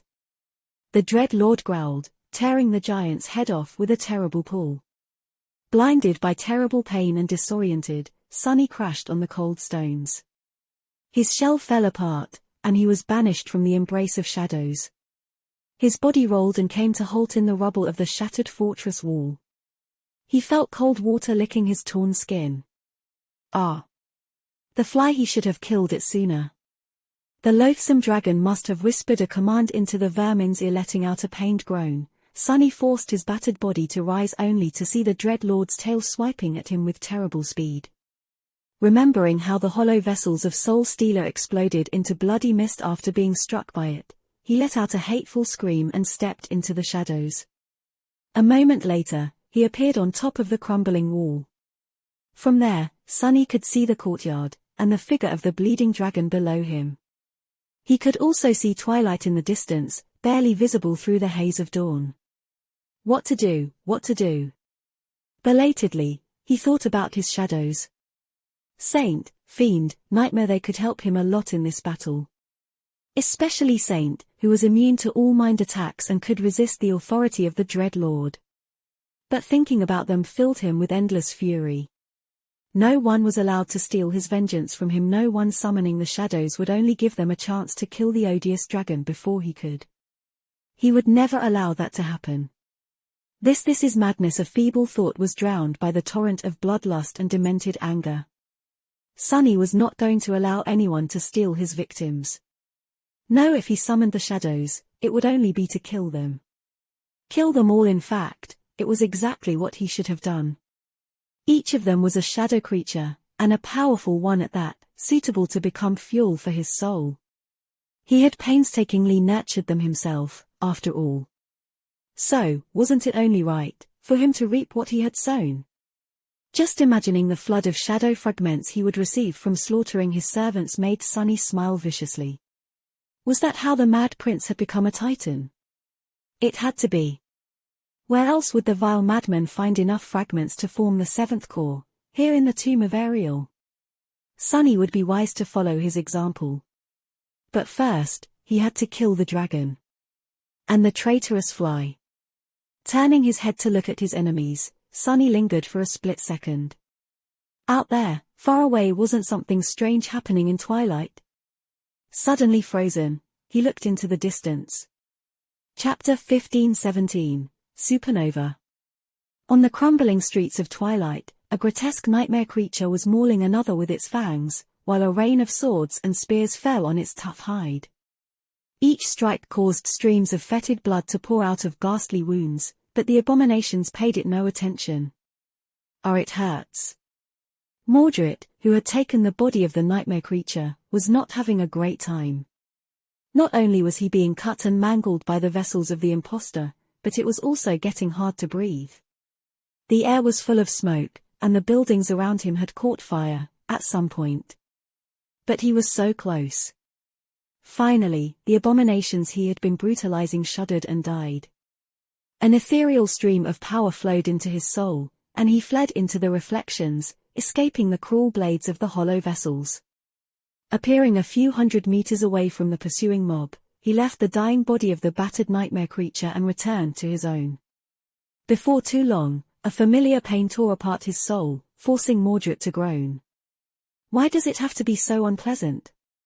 A new core was being born in the depths of his soul. He was becoming a monster once again. This will give me some breathing room. The human flood was already surrounding him, seemingly endless. Mordred had only a few seconds of reprieve before the puppets of Soul Stealer would assault him again. His perception spread far and wide, jumping between countless reflections to observe the world.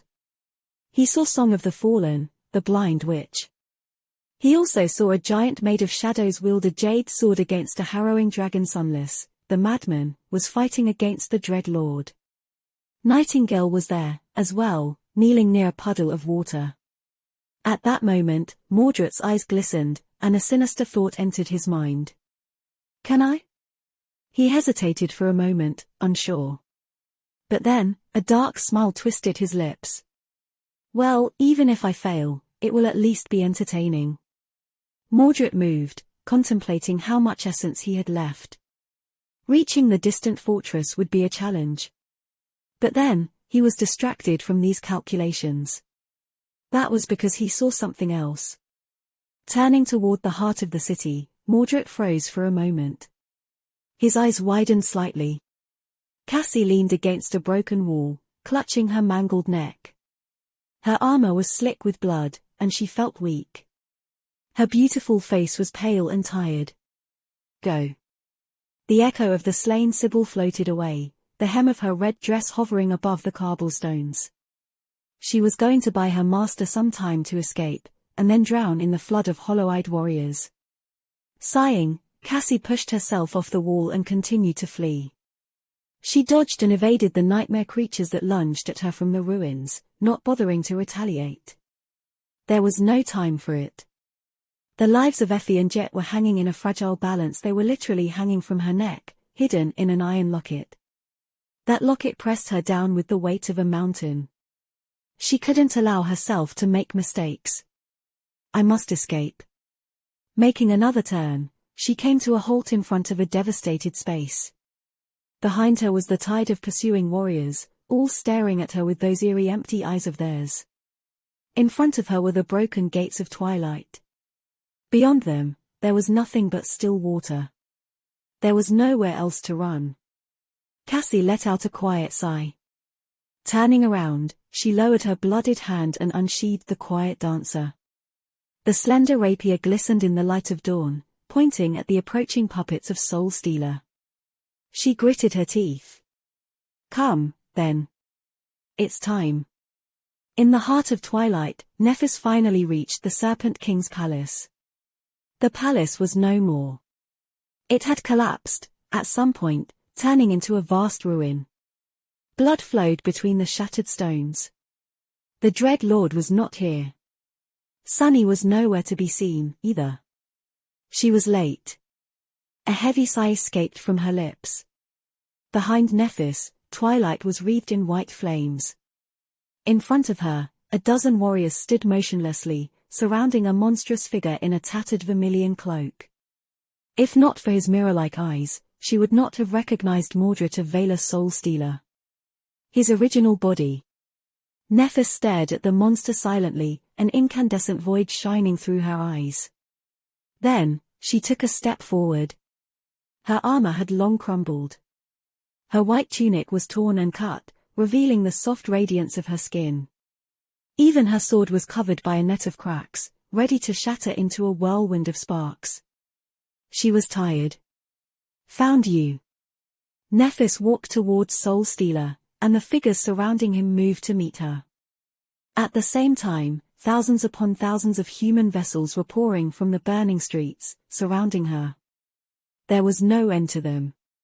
She had killed so many, but no matter how many she killed, the flood of bodies never ceased. It only grew. The first figure reached her, summoning a long spear. Nephis raised her sword and met its strike. The second figure was already lunging from the side. The third, the fourth, she tried to block, evade, and deflect them all. A few moments later, her sword broke. Even then, Nephis continued to move forward. Step after step, wound after wound, she slowly, tortuously made her way towards Soul Stealer. She almost made it. There were only a few meters left between her and the monstrous creature now, but those several meters were like an insurmountable abyss. Pushed down, Nephis fell to her knees. 7 spears were piercing her radiant body, nailing it to the ground. She couldn't heal these wounds until the spears were gone, but those holding them had no intention of retrieving their weapons. Impaled on them and held down, Nephis couldn't move. Sensing a movement ahead, she raised her head and looked at the approaching monster. Her radiant image was reflected in his mirror-like eyes. Soul Stealer stopped a couple steps away, looking down at her with an empty gaze. His pale lips twisted into a strange smile. Sister. His inhuman voice sounded like shards of broken glass. Nephis looked down. The radiance suffusing her skin dimmed a little. A tormented sigh escaped from her lips. Kneeling just like she had at the end of the second nightmare, Nephis said, "I came into this world as a sharp blade." She raised her head slightly and looked at the monstrous creature with a tired gaze. "But with every step I took, my edge was dulled." Her face slowly became impassive, devoid of all emotion. Her voice was like a whisper. "I've made compromises, learned how to act reasonably, and forced myself to move with restraint." Nephis took a deep breath and remained silent for a moment. When she spoke again, her voice had grown steady and loud. A hint of an indescribable emotion appeared in her radiant eyes. Glaring at the monstrous creature, she said, "I am tired of compromises. I am tired of being reasonable. I am tired of being restrained." Nephis looked into the eyes of Soul Stealer, furious flames igniting in the depths of her own. "I am changing star of the immortal flame clan." Her gaze was suddenly full of cold contempt. Her even tone trembled with incinerating passion. "Who dares to stop me?" And when she spoke those words, the soft radiance suffusing her skin exploded with brilliant light. A hurricane wind rose, stirring the fire devouring the streets of twilight. The 7 spears impaling Nephis to the ground caught aflame, melting in its scorching white heat.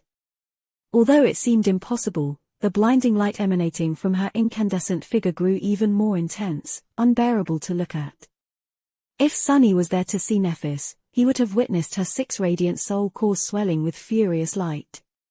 He would have also seen one of them becoming covered by a net of fiery cracks. Soul Stealer moved, reaching forward, but he was too late. In the next moment, all the flames burning across the ruins of twilight were suddenly absorbed by the incandescent figure kneeling in front of him. For a split second, the world was still and silent. There was a whisper. And then, everything dissolved in white radiance. Chapter 15:18, Ruin. Standing on the crumbling wall of the floating fortress, Sunny saw the light grow dim above twilight. For a moment, everything was still. And then, the entire world was suddenly drowned in white radiance, blinding him. Stunned, he raised a hand to cover his eyes and saw a pristine star ignite in the heart of the distant city. It swelled, growing into a massive sphere of furious flame. Everything happened in an instant. The buildings nearest to the white star simply dissolved in its pure light, evaporating. Those further away exploded into dust and were erased from existence by an obliterating shockwave. Those behind them were flattened and melted, turning to ash from the immolating heat. A wave of incinerating fire, taller than the towering walls of the city, spread outward at lightning speed, consuming everything in its path: buildings, trees, cobblestones, even air itself, and all the tiny human figures flooding the crumbling streets. Behind it, the furious star rose and deformed, slowly turning into a mushroom cloud of incandescent white flame. The pillar of fire supporting it dwarfed everything, reaching toward the sky. What? Even driven into madness by fury, he was momentarily paralyzed by the harrowing splendor of that inconceivable sight. Twilight was being destroyed in front of his eyes. That was when the invisible shockwave reached the fortress, shattering its walls and throwing him down. The deafening roar of the explosion came next, shaking the world. Sunny plummeted from the broken wall and hit the cold stones with a sickening sound. Bouncing off the hard surface, he rolled and then instinctively covered his head with his hands. In the next moment, a rain of stone debris fell down, pummeling him like crushing hail. Who dares? Deaf from the cataclysmic roar of the blast, he screamed furiously and tried to stand up. Something hit him on the head, but Sunny did not care. Hunched, he rose from the ground and peered into the dust that had enveloped everything around, searching for the massive figure of the dragon. So what if all of Twilight was devoured by flame? So what if it seemed like the sky had been shattered and fell down? He was still going to kill the hateful worm. Why is it so dark? The colossal pillar of flame had reached the heavens and collapsed on itself, torn apart by the wind. The furious light of the pure white star had dimmed and disappeared, plunging the world into darkness. A vast cloud of ash rose into the air and obscured the seven suns, turning the twilight of dawn into a lightless gloom of dark devastation. Far away, in the scorched desert that had been twilight, ash fell from the sky like snow. In the heart of the ruined city, nothing but darkness remained. Even the air itself had been burned away by the inconceivable heat of the obliterating explosion, and so there were no flames burning on the blackened stones. The only source of illumination in that dark abyss was a radiant figure that stood amidst the destruction, surrounded by ashen ruins. It was slowly coalescing back into the shape of a beautiful young woman from pure light. Her brilliant skin did not have a single blemish on it, and her shining hair flowed like incandescent silver, emanating a blinding white radiance. Her pristine light reflected in the boiling water, creating a small island of light in the sea of searing darkness. Twilight was still and silent, with nothing but water moving on its vast, smoldering expanse. The numerous human bodies of Soul Stealer were all gone, devoured by the merciless flames and turned to ash. The nightmare creatures who had battled against them were gone, too. Only Nephis remained, illuminating the darkness with her light. And because she was the only one left, the indestructible reflection of the sinister mirror fiend had nowhere to go but into the depths of her radiant, harrowing eyes. Nephis was standing on the surface of a calm ocean. The world around her was suffused with sunlight, and the perfectly still water below her bare feet glowed beautifully, reflecting the brilliance of heaven. It was as if she was standing on a sea of golden clouds, awash in breathtaking light. 7 suns shone brightly above her head. She looked at them impassively. She had felt the terrible agony of one of her soul cause the terror core destroying itself before. But so many defiled abominations had been consumed by the unleashed flames of her soul that it was reformed anew. With it, the 7th core was born. The last core. The pain of its creation had already passed, and Nephis was a titan now. She looked away from the 7 suns and gazed silently at the only spot of dirt and darkness in her perfectly radiant world. Out there, some distance away, a repulsive creature stood, staring at her with mirror-like eyes. It did not look like a human, nor did it look like a nightmare creature. Instead, it was like a revolting amalgamation of countless people, countless abominations, all joined together into a monstrous patchwork being that shifted and changed form with every move, every breath, every moment that passes.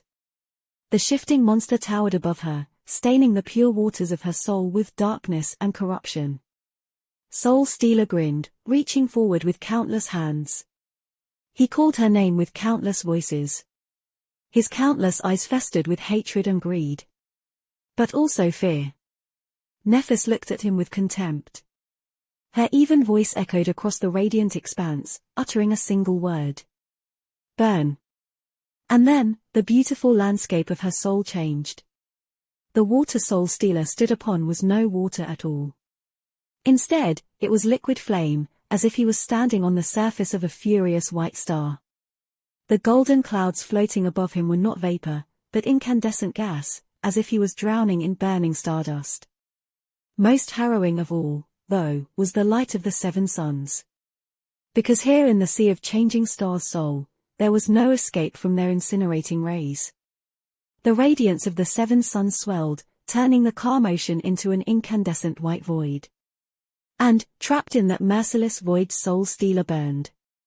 Chapter 15:19, Reverse Scale.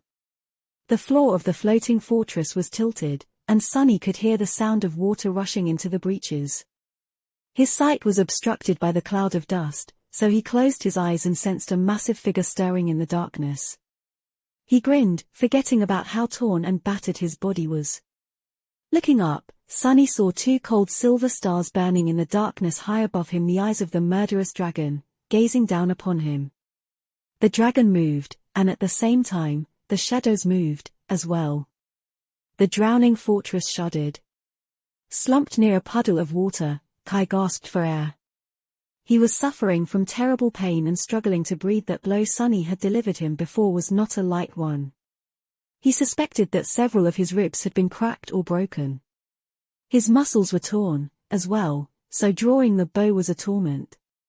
This really is a nightmare. More than anything, Kai felt lost and confused. The battle the government forces were supposed to observe had already been a disaster.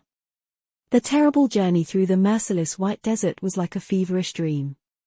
Before he knew it, they were standing in front of a towering block of black stone, preparing to enter a seed of nightmare. Kai had thought that he had prepared himself mentally for the dreadful trial of the spell, but he had been wrong.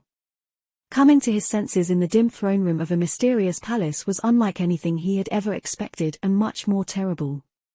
Sunny was there, pulling him away from the falling debris.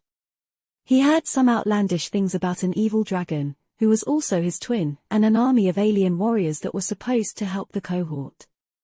A few moments later, the dark dragon was in front of them, commanding them to kneel. Kai knew that Sunny never lied, of course. But hearing that voice and feeling the irresistible authority contained within it, he fully realized that it was all true. The abominable dragon was, indeed, a copy of him. A much more powerful, vile, and corrupted version of Kai, who had betrayed his friends and was now trying to kill them. How could he turn on Sunny, Effie, Cassie, Nephis, and Colonel Jet? Kai did not know, but the truth was undeniable. Learning that truth hurt much more than having his ribs broken. Things had moved very fast from that point, not giving him an opportunity to process the bitter revelations and make sense of what was happening. Sunny warned him to stay away and suddenly turned into a giant serpent, attacking the dragon furiously. Had his friend somehow become a saint, already? Kai did not know. Why did he have to stay away? He did not know that, either. There were many things Kai did not understand, but then, there was no real need to. At the core of it, the situation was clear. The cohort was up against a dreadful foe, and the lives of his friends were hanging in balance. That was why Kai tried to help Sunny fight the dragon, as best he could. The three of them rose into the sky and he saw a strange city built on a vast island, illuminated by the light of 7 rising suns. The streets of the city were flooded with people. Those people were fighting against a legion of nightmare creatures, but somehow seemed more sinister than the abominations they fought. Kai only caught a glimpse of them, though, engrossed by the battle against the vile dragon against himself. Sunny seemed to have lost his mind, for some reason, shifting between the forms of various harrowing creatures. Consumed by fury, he wasn't able to differentiate between friend and foe. That was how Kai ended up being battered and suffering grievous wounds from his own friend. He should have listened to Sunny's warning better. But even if he had, he wouldn't have left Sunny to fight against the abominable dragon alone. Eventually, the three of them ended up away from the city, across the vast expanse of water littered with dreadful corpses, in the ruins of a fallen fortress. There was a bright flash, and the deafening roar of a distant explosion. And now, Kai was surrounded by darkness. Cold water was licking his skin. Using his awakened ability, Kai could see through the darkness. He could also see through the billowing dust, and even through the stone debris. All around him, the world had gone mad. The shadows were surging, turning into numerous dark hands. Those hands, each possessing 7 fingers, tore at the dreadful dragon with sharp claws. At the same time, Sunny was trying to build another giant around himself, his attempts failing time after time. The dragon seemed wary of the enormous white sword that lay on the cold stones, partially buried in rubble, and so destroyed the giant ruthlessly, each time, before it could take shape. Slowly but surely, Sunny's body became tattered and broken. Even though he did not bleed, Kai could see that his condition was deteriorating swiftly. Sunny did not seem to care, consumed by the strange derangement, but Kai did. I have to do something. Even though Kai was not as powerful as his friends, he was not at all weak. He was an ascended, too. He had led soldiers into battle and killed dreadful nightmare creatures, survived impossible odds, and triumphed where most other people would have perished. He had burned alive in the dragon's flame, and lived to slay the dragon. The problem was that Kai could not really move. His head was full of dreadful whispers, and the remnant will of the abominable dragon was forcing him to do things he never wanted to do. Simply resisting that call was taking all of his strength, and that was with the dragon not paying him any attention, as well. His thoughts were not his own. Betrayed you, poisoned you, made you into an abomination, Lord, you abandoned you, traitor, traitor, traitor. Kai groaned and grabbed his head, but the whispers only grew louder. The worst part about them was that, because of his flaw, Kai knew that it was all true. He had indeed been betrayed, corrupted, used, and abandoned. By none other than Sunny, the person he trusted the most, the other Sunny, perhaps. At least that was what the dragon believed. Hurt him, kill him, punish him, take his hope away, take his will away, take his crown away. Kai gritted his teeth, refusing to listen. He knew himself very well. That wasn't him. That wasn't them. Luckily, Sunny was attacking the dragon so fiercely that it had no time to turn its gaze at Kai. And so, the insurmountable authority of its command was slowly growing weaker. Groaning, Kai turned to the puddle of water and looked at the one who was hiding in the reflections. His lips moved. Be ready. With that, he slowly picked up his bow and raised it with trembling hands. His bow was a transcendent memory of the 5th tier, and there were plenty of enchanted arrows in his soul arsenal. The problem was that, despite that, Kai had failed to deal substantial damage to the abominable dragon. Ironically, the most damage he had dealt was to the shadow giant Sunny created, just before the explosion. However, with his supernatural sight, Kai had long noticed a special scale hidden on the dragon's chest. It was of a different color than all others, as if forged from iron, and had a peculiar shape. Looking down, he looked at the iron amulet in the shape of an anvil hanging from a string on his neck. That amulet had been with him since the 2nd nightmare, given to him by Sunny. And so his evil copy must have possessed it, as well. Ignoring the pain, Kai gritted his teeth and rose, then strained his muscles, and drew his bow. The string was heavy. One shot. Sunny seemed to be moments away from death, so there would be no time for another. He couldn't miss. He wouldn't miss. Silencing the deafening whispers that drowned his mind, Kai did what he was best at: aimed his bow, held his breath, and allowed his fingers to slip from the string. A sinister red arrow flashed through the darkness and hit the small iron scale hidden among countless others on the chest of the lunging dragon.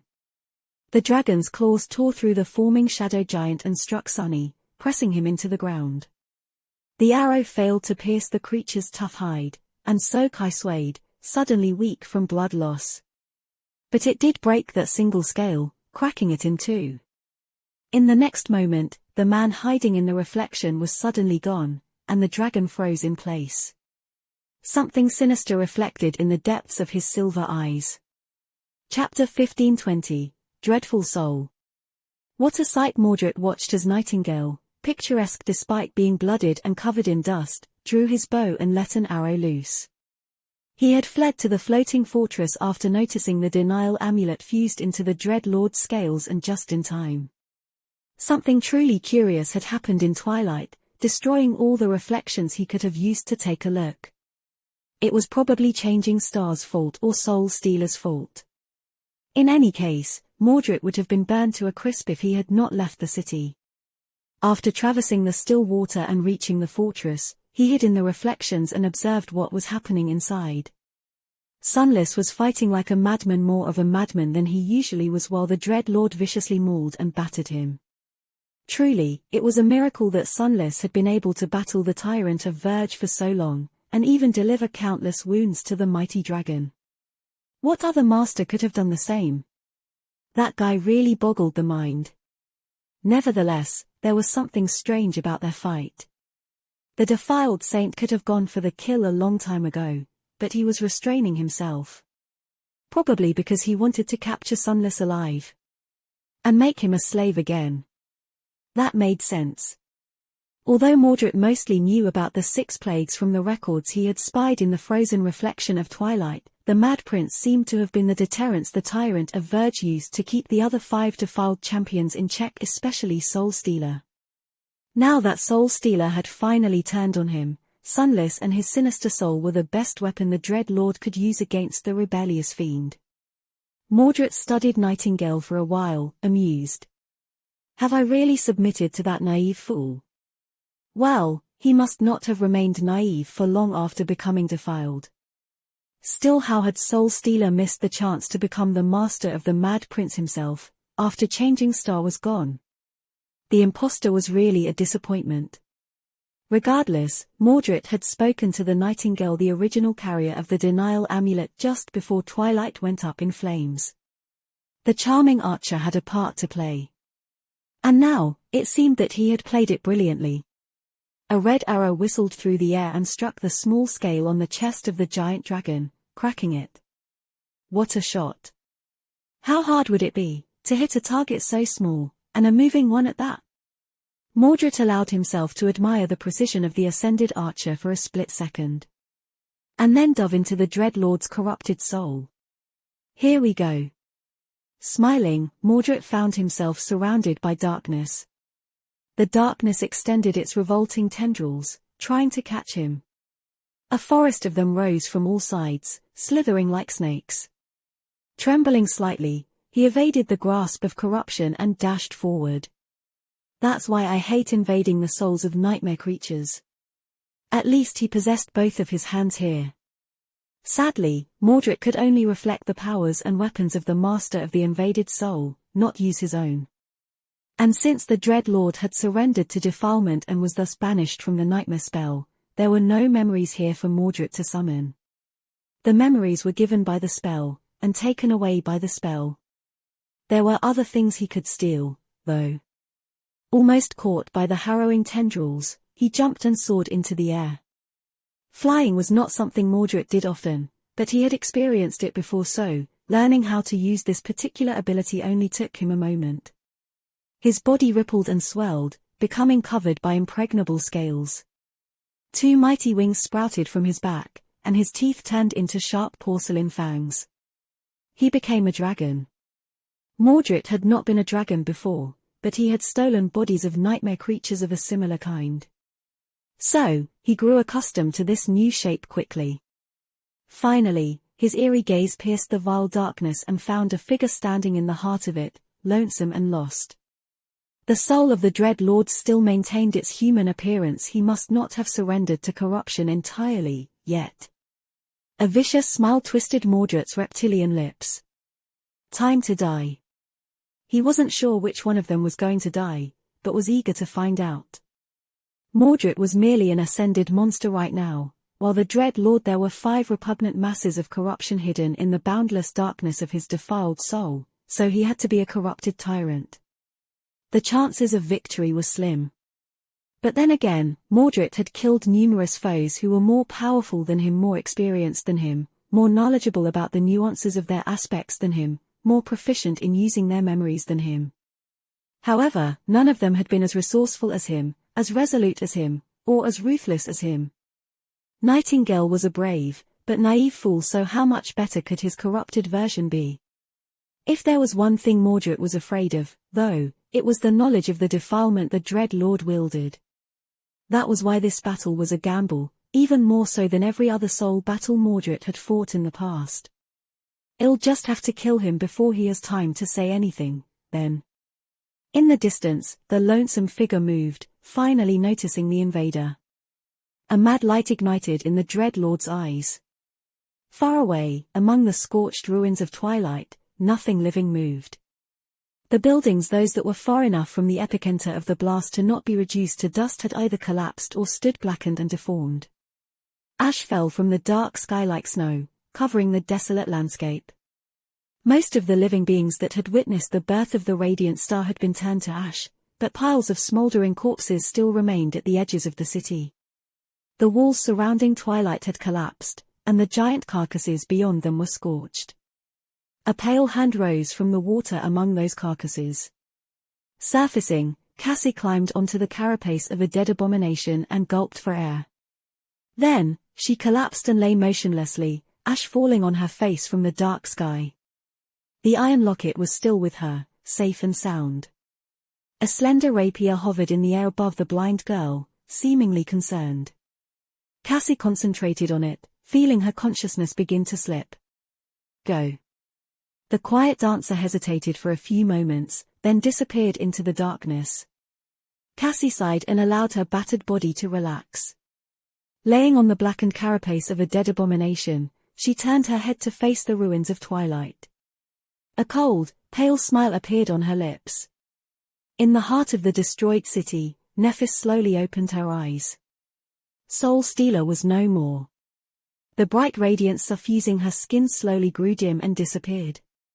The white flames dancing in her eyes were extinguished. Her silver hair, which had been flowing in an ethereal wind, fell down. Standing naked amidst the scene of utter devastation, she shivered and looked around. Her mind was empty. After a while, Nephis realized that her tunic had been destroyed, and summoned another memory. The familiar weight of the Starlight Legion armor, the only one she had left, settled on her shoulders, making her feel comforted. That armor. It felt as if she was forgetting something. Twilight Soul Stealer, the Dread Lord. As she remained motionless, considering her thoughts, a slender rapier fell from the dark sky and hovered in front of her, trembling slightly. Nephis looked at it impassively. The rapier turned, its tip pointing into the darkness. You want to lead me somewhere? Quiet dancer, that was Cass's echo. The rapier trembled again, and then flew forward. Frowning slightly, Nephis followed. Chapter 1521, Sharpest Arrow. In the courtyard of the drowning fortress, a harrowing dragon growled and took a step back, its massive body shuddering.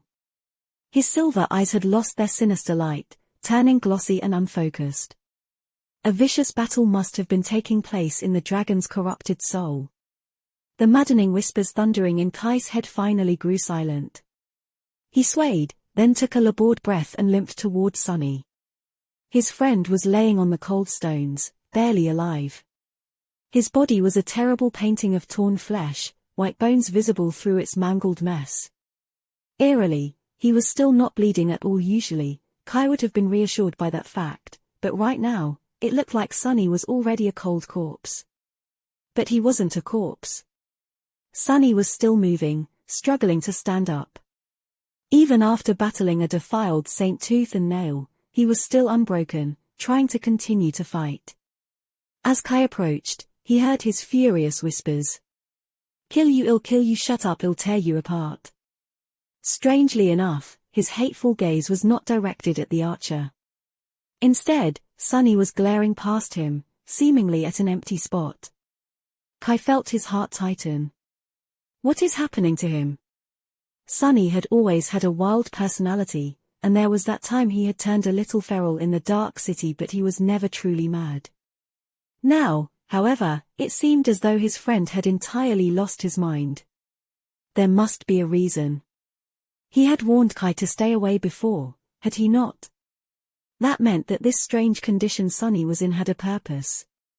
To resist the authority of the Dread Lord, most likely somehow. It had to be a part of some cunning scheme. He would deal with it later. For now, Kai had a more serious problem to solve. The abominable dragon was still alive. And while that man, Mordred, seemed confident in himself, there was no telling who would prevail in their dire fight. The result would be clear in seconds. But Kai looked at the dragon with a lost expression. The Dreadlord, Mordred, both of them were monsters.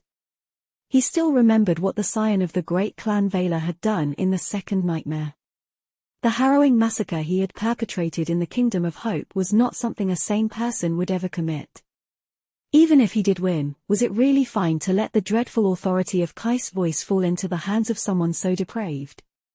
Wait a little more, Sonny. I'll come back for you, soon. Turning away from his friend, Kai gritted his teeth and pushed himself off the ground. Soaring into the air, he strained his core muscles to draw the string of his bow, and at the same time, summoned the sharpest arrow he had in store. That one was not capable of producing devastating blasts, or robbing nightmare creatures of their strength. Its enchantment was rather simple. It burrowed much deeper than other arrows would, piercing flesh and bone like butter. The drawback was that the arrow was flimsy and fragile. It was disobedient and slow, too, so hitting anything with it was a tough task. More than that, its tip would shatter against any kind of armor. Therefore, it wasn't easy to make use of the insidious enchantment. But now that the abominable dragon was nearly paralyzed by the battle happening within its soul, Kai had a chance. Of course, the battle could end at any moment. It could even end right now, leaving him defenseless in front of the terrifying dragon. Nevertheless, he brought himself right to the dragon's maw, and looked into the dragon's silver eyes. Then, Kai activated his ascended ability and uttered a command. He wasn't addressing the Dreadlord, however. He was addressing himself. Kill him. Suddenly, a fierce strength filled his broken body, and a cold, frightening will flooded his mind. Raising his bow, Kai aimed carefully and sent an arrow flying straight through the Dreadlord's radiant eye. The distance was too short for it to stray off course, and there was no armor in the way to make the tip break. The insidious arrow slid into the dragon's eye, pierced through it, and burrowed deep into the creature's brain. It had been shot from a transcendent bow of the 5th tier by the hand of a master, and so the havoc it wreaked inside the Dreadlord's head was truly gruesome.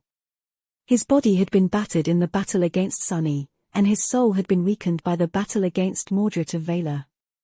The dragon shuddered and let out a terrible groan. Blasted by that groan, Kai was thrown back and crashed into the pile of stone rubble far below. Above him, the Dreadlord convulsed, a fountain of silver blood shooting from his open maw. His head drew an arc in the air. And then, the mighty dragon toppled and fell heavily to the ground, his silver eyes growing dim. This time, forever. Barely conscious, Kai heard the spell whisper into his ear. You have slain a corrupted tyrant, hideous ruler of the empty sky. You have.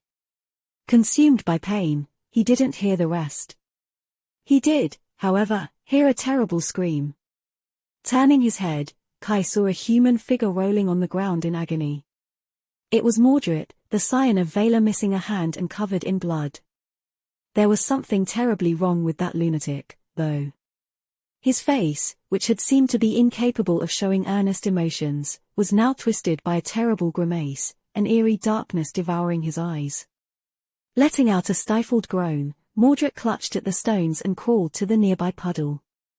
Reaching it, he thrust his hand into the water, into his own reflection, and tore something from within Kai's chest, then threw it away. The thing looked like a soul shard, a piece of a mirror. Hitting the ground, the mirror shards suddenly rippled and turned into a vague figure. That figure then turned into a perfect copy of Mordred. A reflection, created by ripping one of his cores out of his soul. There was something terribly wrong with that reflection, though. As Kai watched, stunned, the visage of Mordred was twisted and deformed, tendrils of vile darkness sprouting from within it. The ghastly creature suddenly looked incredibly threatening and sinister, a frenzied smile blooming on its blooded lips. It was as though he was watching a seed of corruption bloom, turning the human into a nightmare creature right in front of his eyes. Still on the ground, Mordred whispered a quiet curse. Ah, that was truly unpleasant. He did not look capable of fighting the defiled reflection, though, in that wretched state. Kai was laying in the rubble, his body broken and mangled, so he was not much better. Sunny was still writhing on the ground, trying to stand up, but he was the most corpse-like of them three. I must protect him. Kai tried to move, but a surge of pain sent him crushing back down on the sharp stones. A short yelp escaped from his lips. With unwanted tears in his eyes, he looked up and saw the vile reflection walking toward his friend. Its missing hand had sprouted terrible glass claws, and its jaw was unhinged, twisted fangs growing through the mangled flesh. No. Before the creature could reach Sunny, though. A slender rapier pierced its chest, and a radiant hand grasped its head. In the next moment, the reflection was illuminated from inside by a pure white light. Smoke rose from its open mouth and charred holes where its eyes had been just a moment ago, filling the air with the revolting stench of burned flesh. Then, a net of cracks covered the creature's body, and it shattered like a glass sculpture. Behind it, the figure of Changing Star was revealed, looking down with an emotionless expression. Sparks of pure white flame danced in her cold grey eyes, and she somehow seemed both the same and different from the last time Kai had seen her, back in the Nightmare Desert. Turning her head slightly, Nephis looked at the corpse of the harrowing dragon and remained motionless for a few moments. Then, she said, her voice strangely devoid of feeling. We won. Chapter 1522, Break of Dawn. Driven to madness by wrath, Sunny was forcing his mangled body to move. His mind was muddled by fury and pain, and no matter how hard he tried, he couldn't stand up, for some reason. An inferno of dark, malignant rage was consuming his aching heart. No, no, no. The dragon, the hateful worm, was laying dead on the wet stones, stolen from him. Silver blood was pouring from his opened maw and obliterated eye, slowly spreading across the ruined courtyard. If only there had been more time, if only no one had interfered in their fight, Sunny would have been able to slay the dread lord himself. He knew he would. But the dragon was gone. And now that he was gone, Sunny's suffocating fury needed a new target. Kill them all, I'll kill them. He could sense several shapes through the shadows. The loathsome fly that had stolen his prey, the crippled fiend who had come from the water, and a macabre abomination that had been spawned by a tainted shard of the fiend's soul. And the most odious of them all, a pale young man wearing a nebulous black mantle, who was looking at him mockingly with a derisive smile. Look at you, fool. Mad as a hatter. How pathetic, how familiar, how distasteful. Sunny growled. The abomination was staggering toward him, piercing him with the demented gaze of its rotten eyes. Glass claws were growing from its stump, and twisted fangs were growing from its bloodied maw. He grinned. Good, good. He couldn't stand up, for the moment, so the creature was graciously delivering itself to him. Sunny was going to enjoy tearing it apart. But before he could, a slender rapier pierced the abomination's chest, and a radiant hand grasped its head. The creature glowed with incandescent light, being incinerated from within, and then shattered like a broken mirror. He howled, his hoarse voice full of indescribable rage. No, no. Another, they stole another from him, thieves, traitors. He had to kill them, rip them, savage them, break them. As Sunny growled and tried to push his mangled body up, someone approached and halted a mere step away. He looked up and saw a breathtaking young woman looking at him silently from above, her beautiful face devoid of emotion. Her silver hair was moving slightly in the wind, and radiant sparks were dancing in her cold grey eyes. I'll destroy you. Sunny tried to summon the shadows to rip the young woman's body apart, but his muddled mind failed to contain the intricate patterns of the manifested forms. The vicious shadow hands crumbled and dissolved before taking shape. The young woman studied him for a few moments, then kneeled and put a hand on his head, caressing his hair. Her touch made Sunny shudder. I have to kill her. The visage of the smoke streaming from the abomination's burned eyes flashed in his mind and disappeared, drowning in the sea of madness. But, somehow even though Sunny wanted nothing more than to see the young woman die, he hesitated for a moment. It was then that she spoke, her voice sounding both strange and familiar. "Sunny." He gathered his strength, preparing to lunge at her. "Dismiss your crown." He had not thought that a more profound rage existed, but when he heard those words, his entire being ignited with a harrowing fury. The thought of surrendering his crown filled Sunny with a boundless ocean of frenzied wrath, deep and dark enough to be unfathomable. That wrath was far more scorching than the rage he had felt toward the odious dragon, and vaster than even the hatred he felt toward the thieves who had stolen his prey. However, the authority contained in the voice of the young woman was absolute. It was nothing like the cold commands of the dragon, which had been oppressive and domineering to the point of being irresistible but only nearly so. There was a boundless abyss between nearly and absolutely. Drowning in fury and at the same time filled with horror, Sunny felt his very soul respond to the young woman's order, following it obediently, as if he had no will of his own. He felt broken and violated, which only made his bloodlust and desire to kill explode more. Despite that, though, he still could not even attempt to disobey. She ordered me." The crown of twilight dissolved into a whirlwind of sparks. And with it, Sunny's frenzied wrath disappeared as well, leaving behind only horror, confusion, too, and pain. Finally, the pain he had been ignoring caught up with Sunny, making him shudder and let out a tormented groan. He was consumed by agony. But then, the hand resting on his head ignited with a soft glow, and its comforting warmth chased the pain away. A wave of cleansing white flame spread through his body, mending his broken flesh and healing his harrowing wounds. The sense of relief it brought was overwhelming, which only added to Sunny's confusion. Soon, he was left laying on the ground, disoriented and feeling lost. Everything that had happened since he activated the king's resentment enchantment of the Crown of Twilight was like a blur, but the memory of it remained, etched into his mind. What happened? Sunny felt incredibly tired, but he forced himself to raise his head. Nephis was kneeling in front of him wearing the Starlight Legion armor, for some reason. Her striking grey eyes were calm and cold. Behind her, the corpse of the Dread Lord towered above the ruined courtyard of the floating fortress. Kai was laying on a pile of rubble, heavily wounded. Mordred was there, as well, staring at the dead dragon with a grim expression.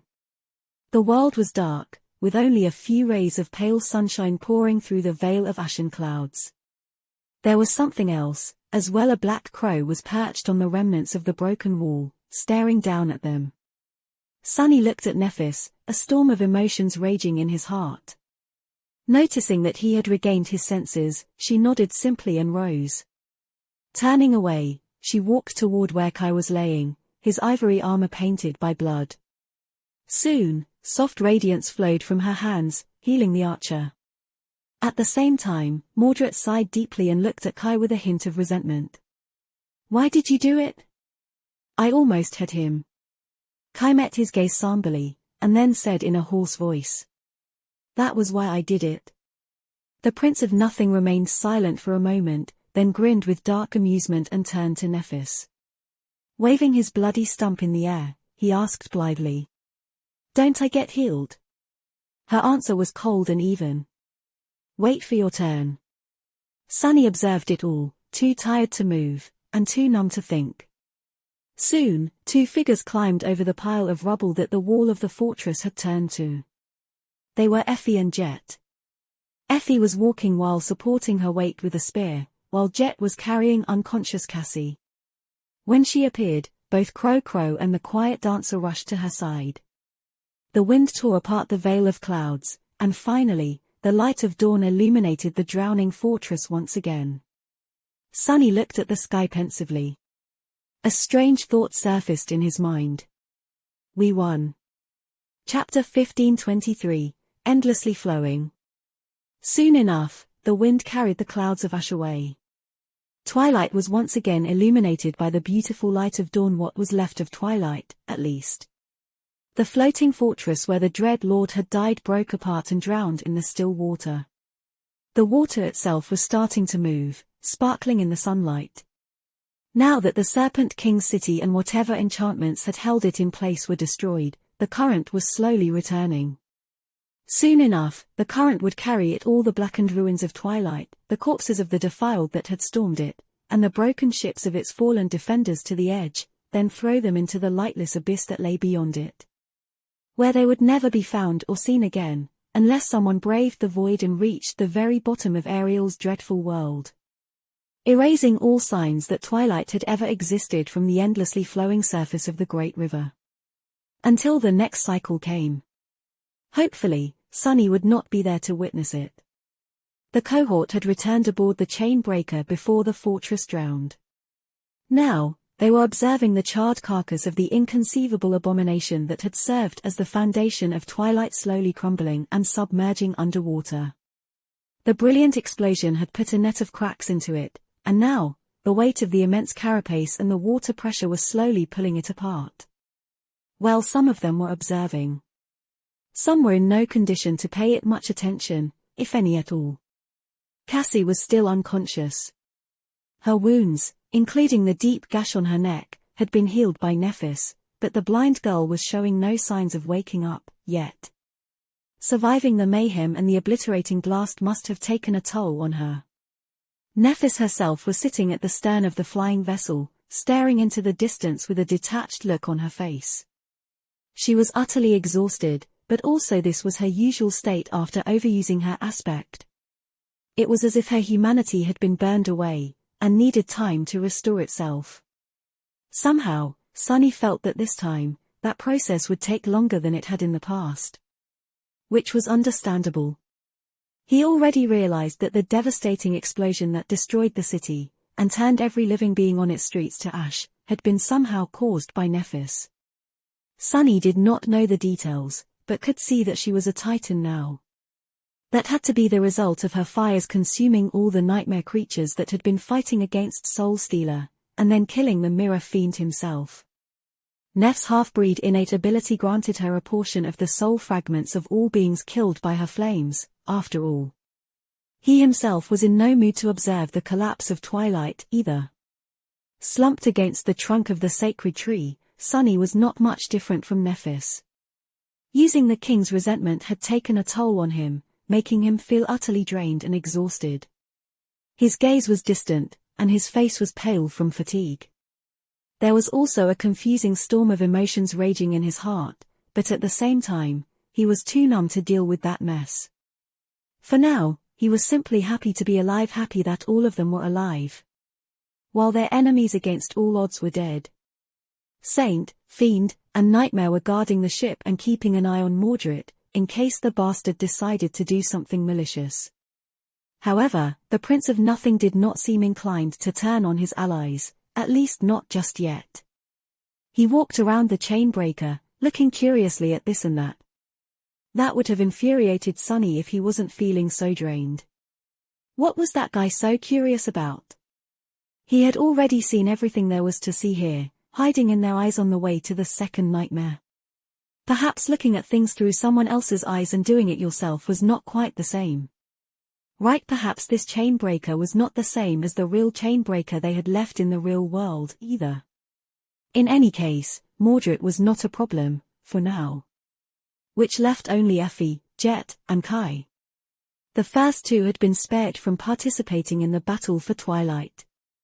Cassie had apparently saved them from being taken by Soul Stealer with the help of the Black Beast locket, and then carried the locket out of the city before the obliterating blast. Kai, meanwhile, was full of questions, but too polite to ask them all at once. The poor guy must have been utterly confused out of all of them. The start of his nightmare was perhaps the most dreadful.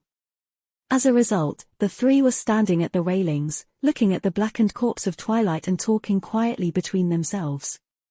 Kai's expression constantly changed between stunned, expressionless, and mortified. Look at him, emoting so much weight. He was the one who killed the Dread Lord, wasn't he? Damn. If I had a credit for every time Kai killed a dragon, I would have 2 credits now. Strange.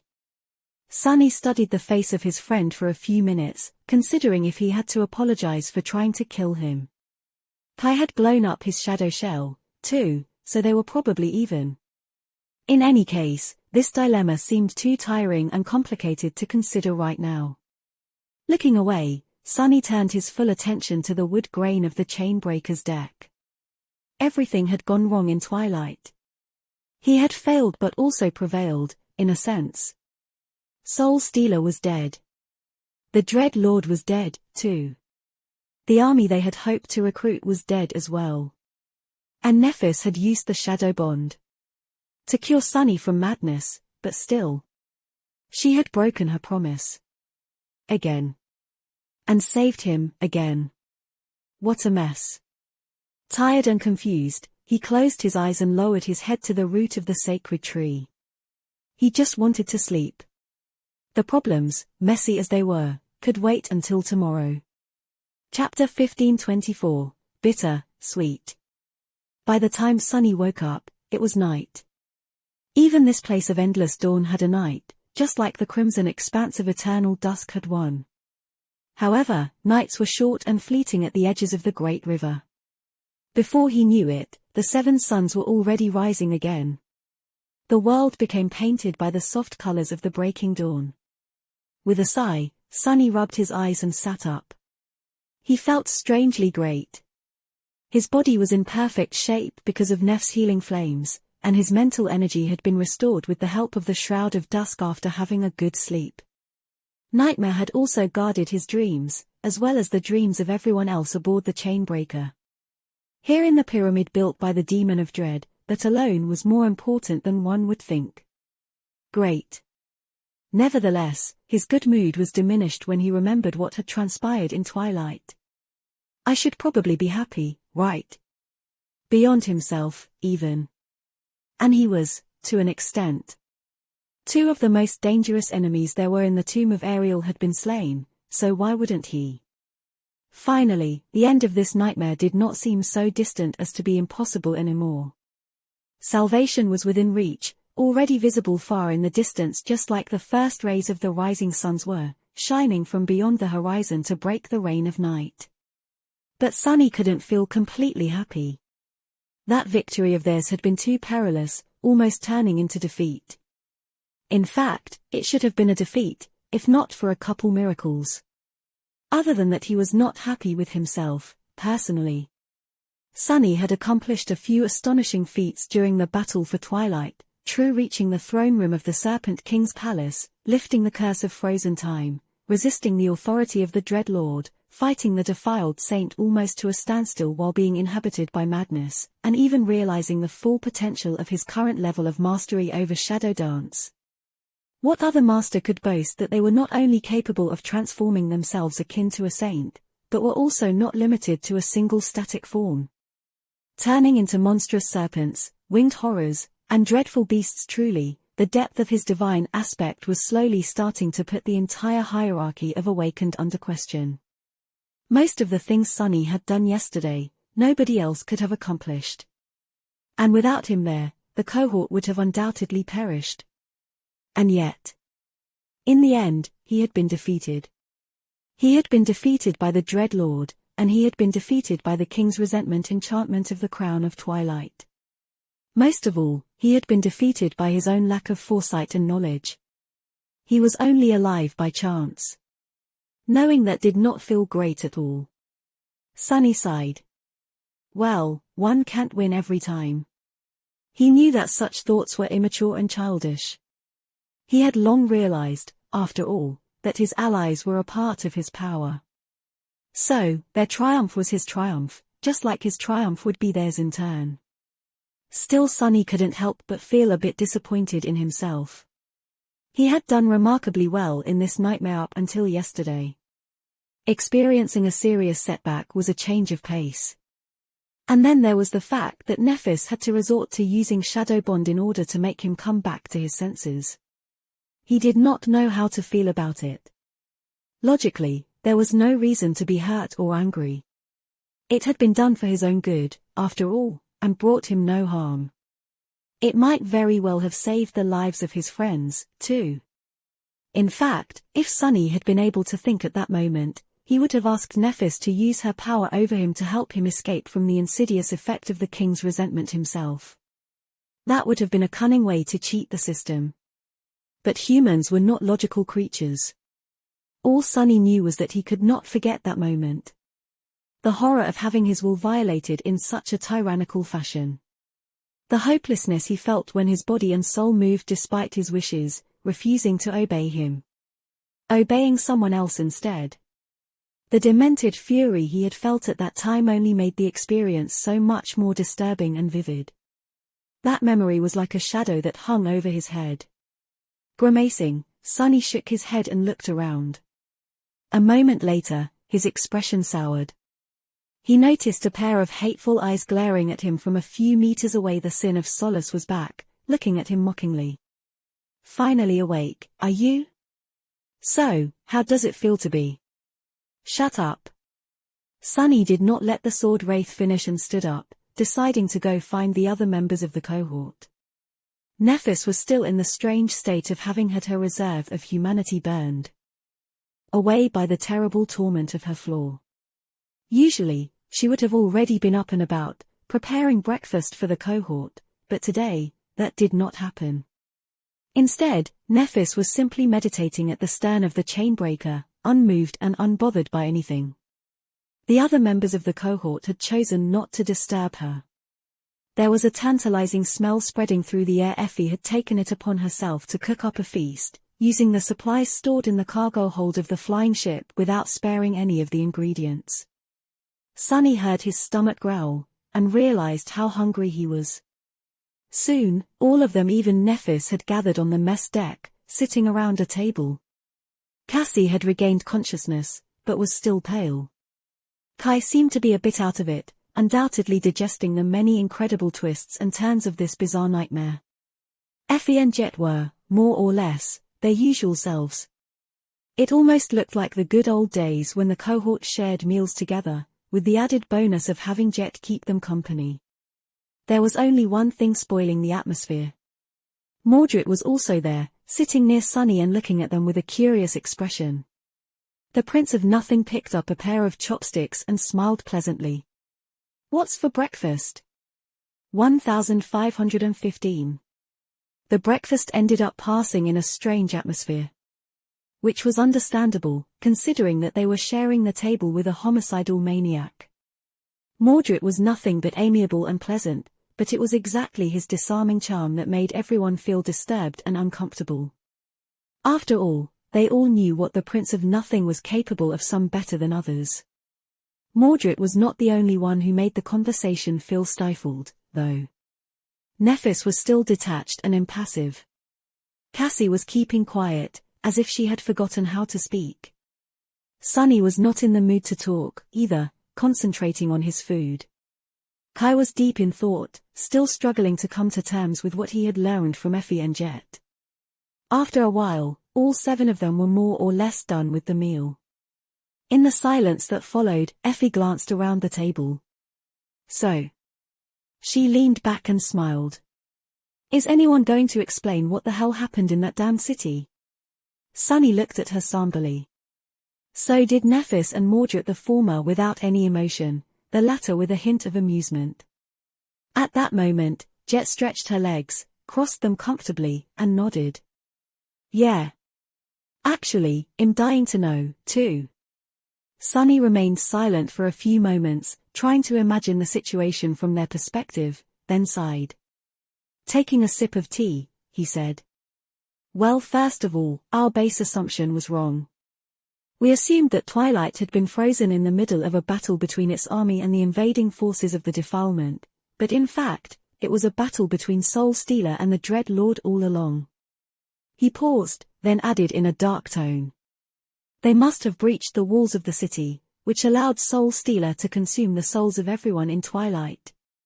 That was when he turned on the Dread Lord and tried to consume him, as well, and when the Mad Prince made use of the situation to activate the defensive array and trap them both. So, when I deactivated the array, both of those fiends were unleashed. Across the table from him, Cassie suddenly spoke. Some of us have a good chance of resisting Prince Mordred's power, but some don't. That was why you two had to be hidden from Soul Stealer. She turned slightly, facing Mordred. He smiled innocently. I don't like it at all. Sunny stared at the Prince of Nothing silently for a moment, then looked away. Don't worry. You don't have to be wary of him too much. We are currently allies, after all, and he knows that if something untoward happens, this nightmare will become his grave.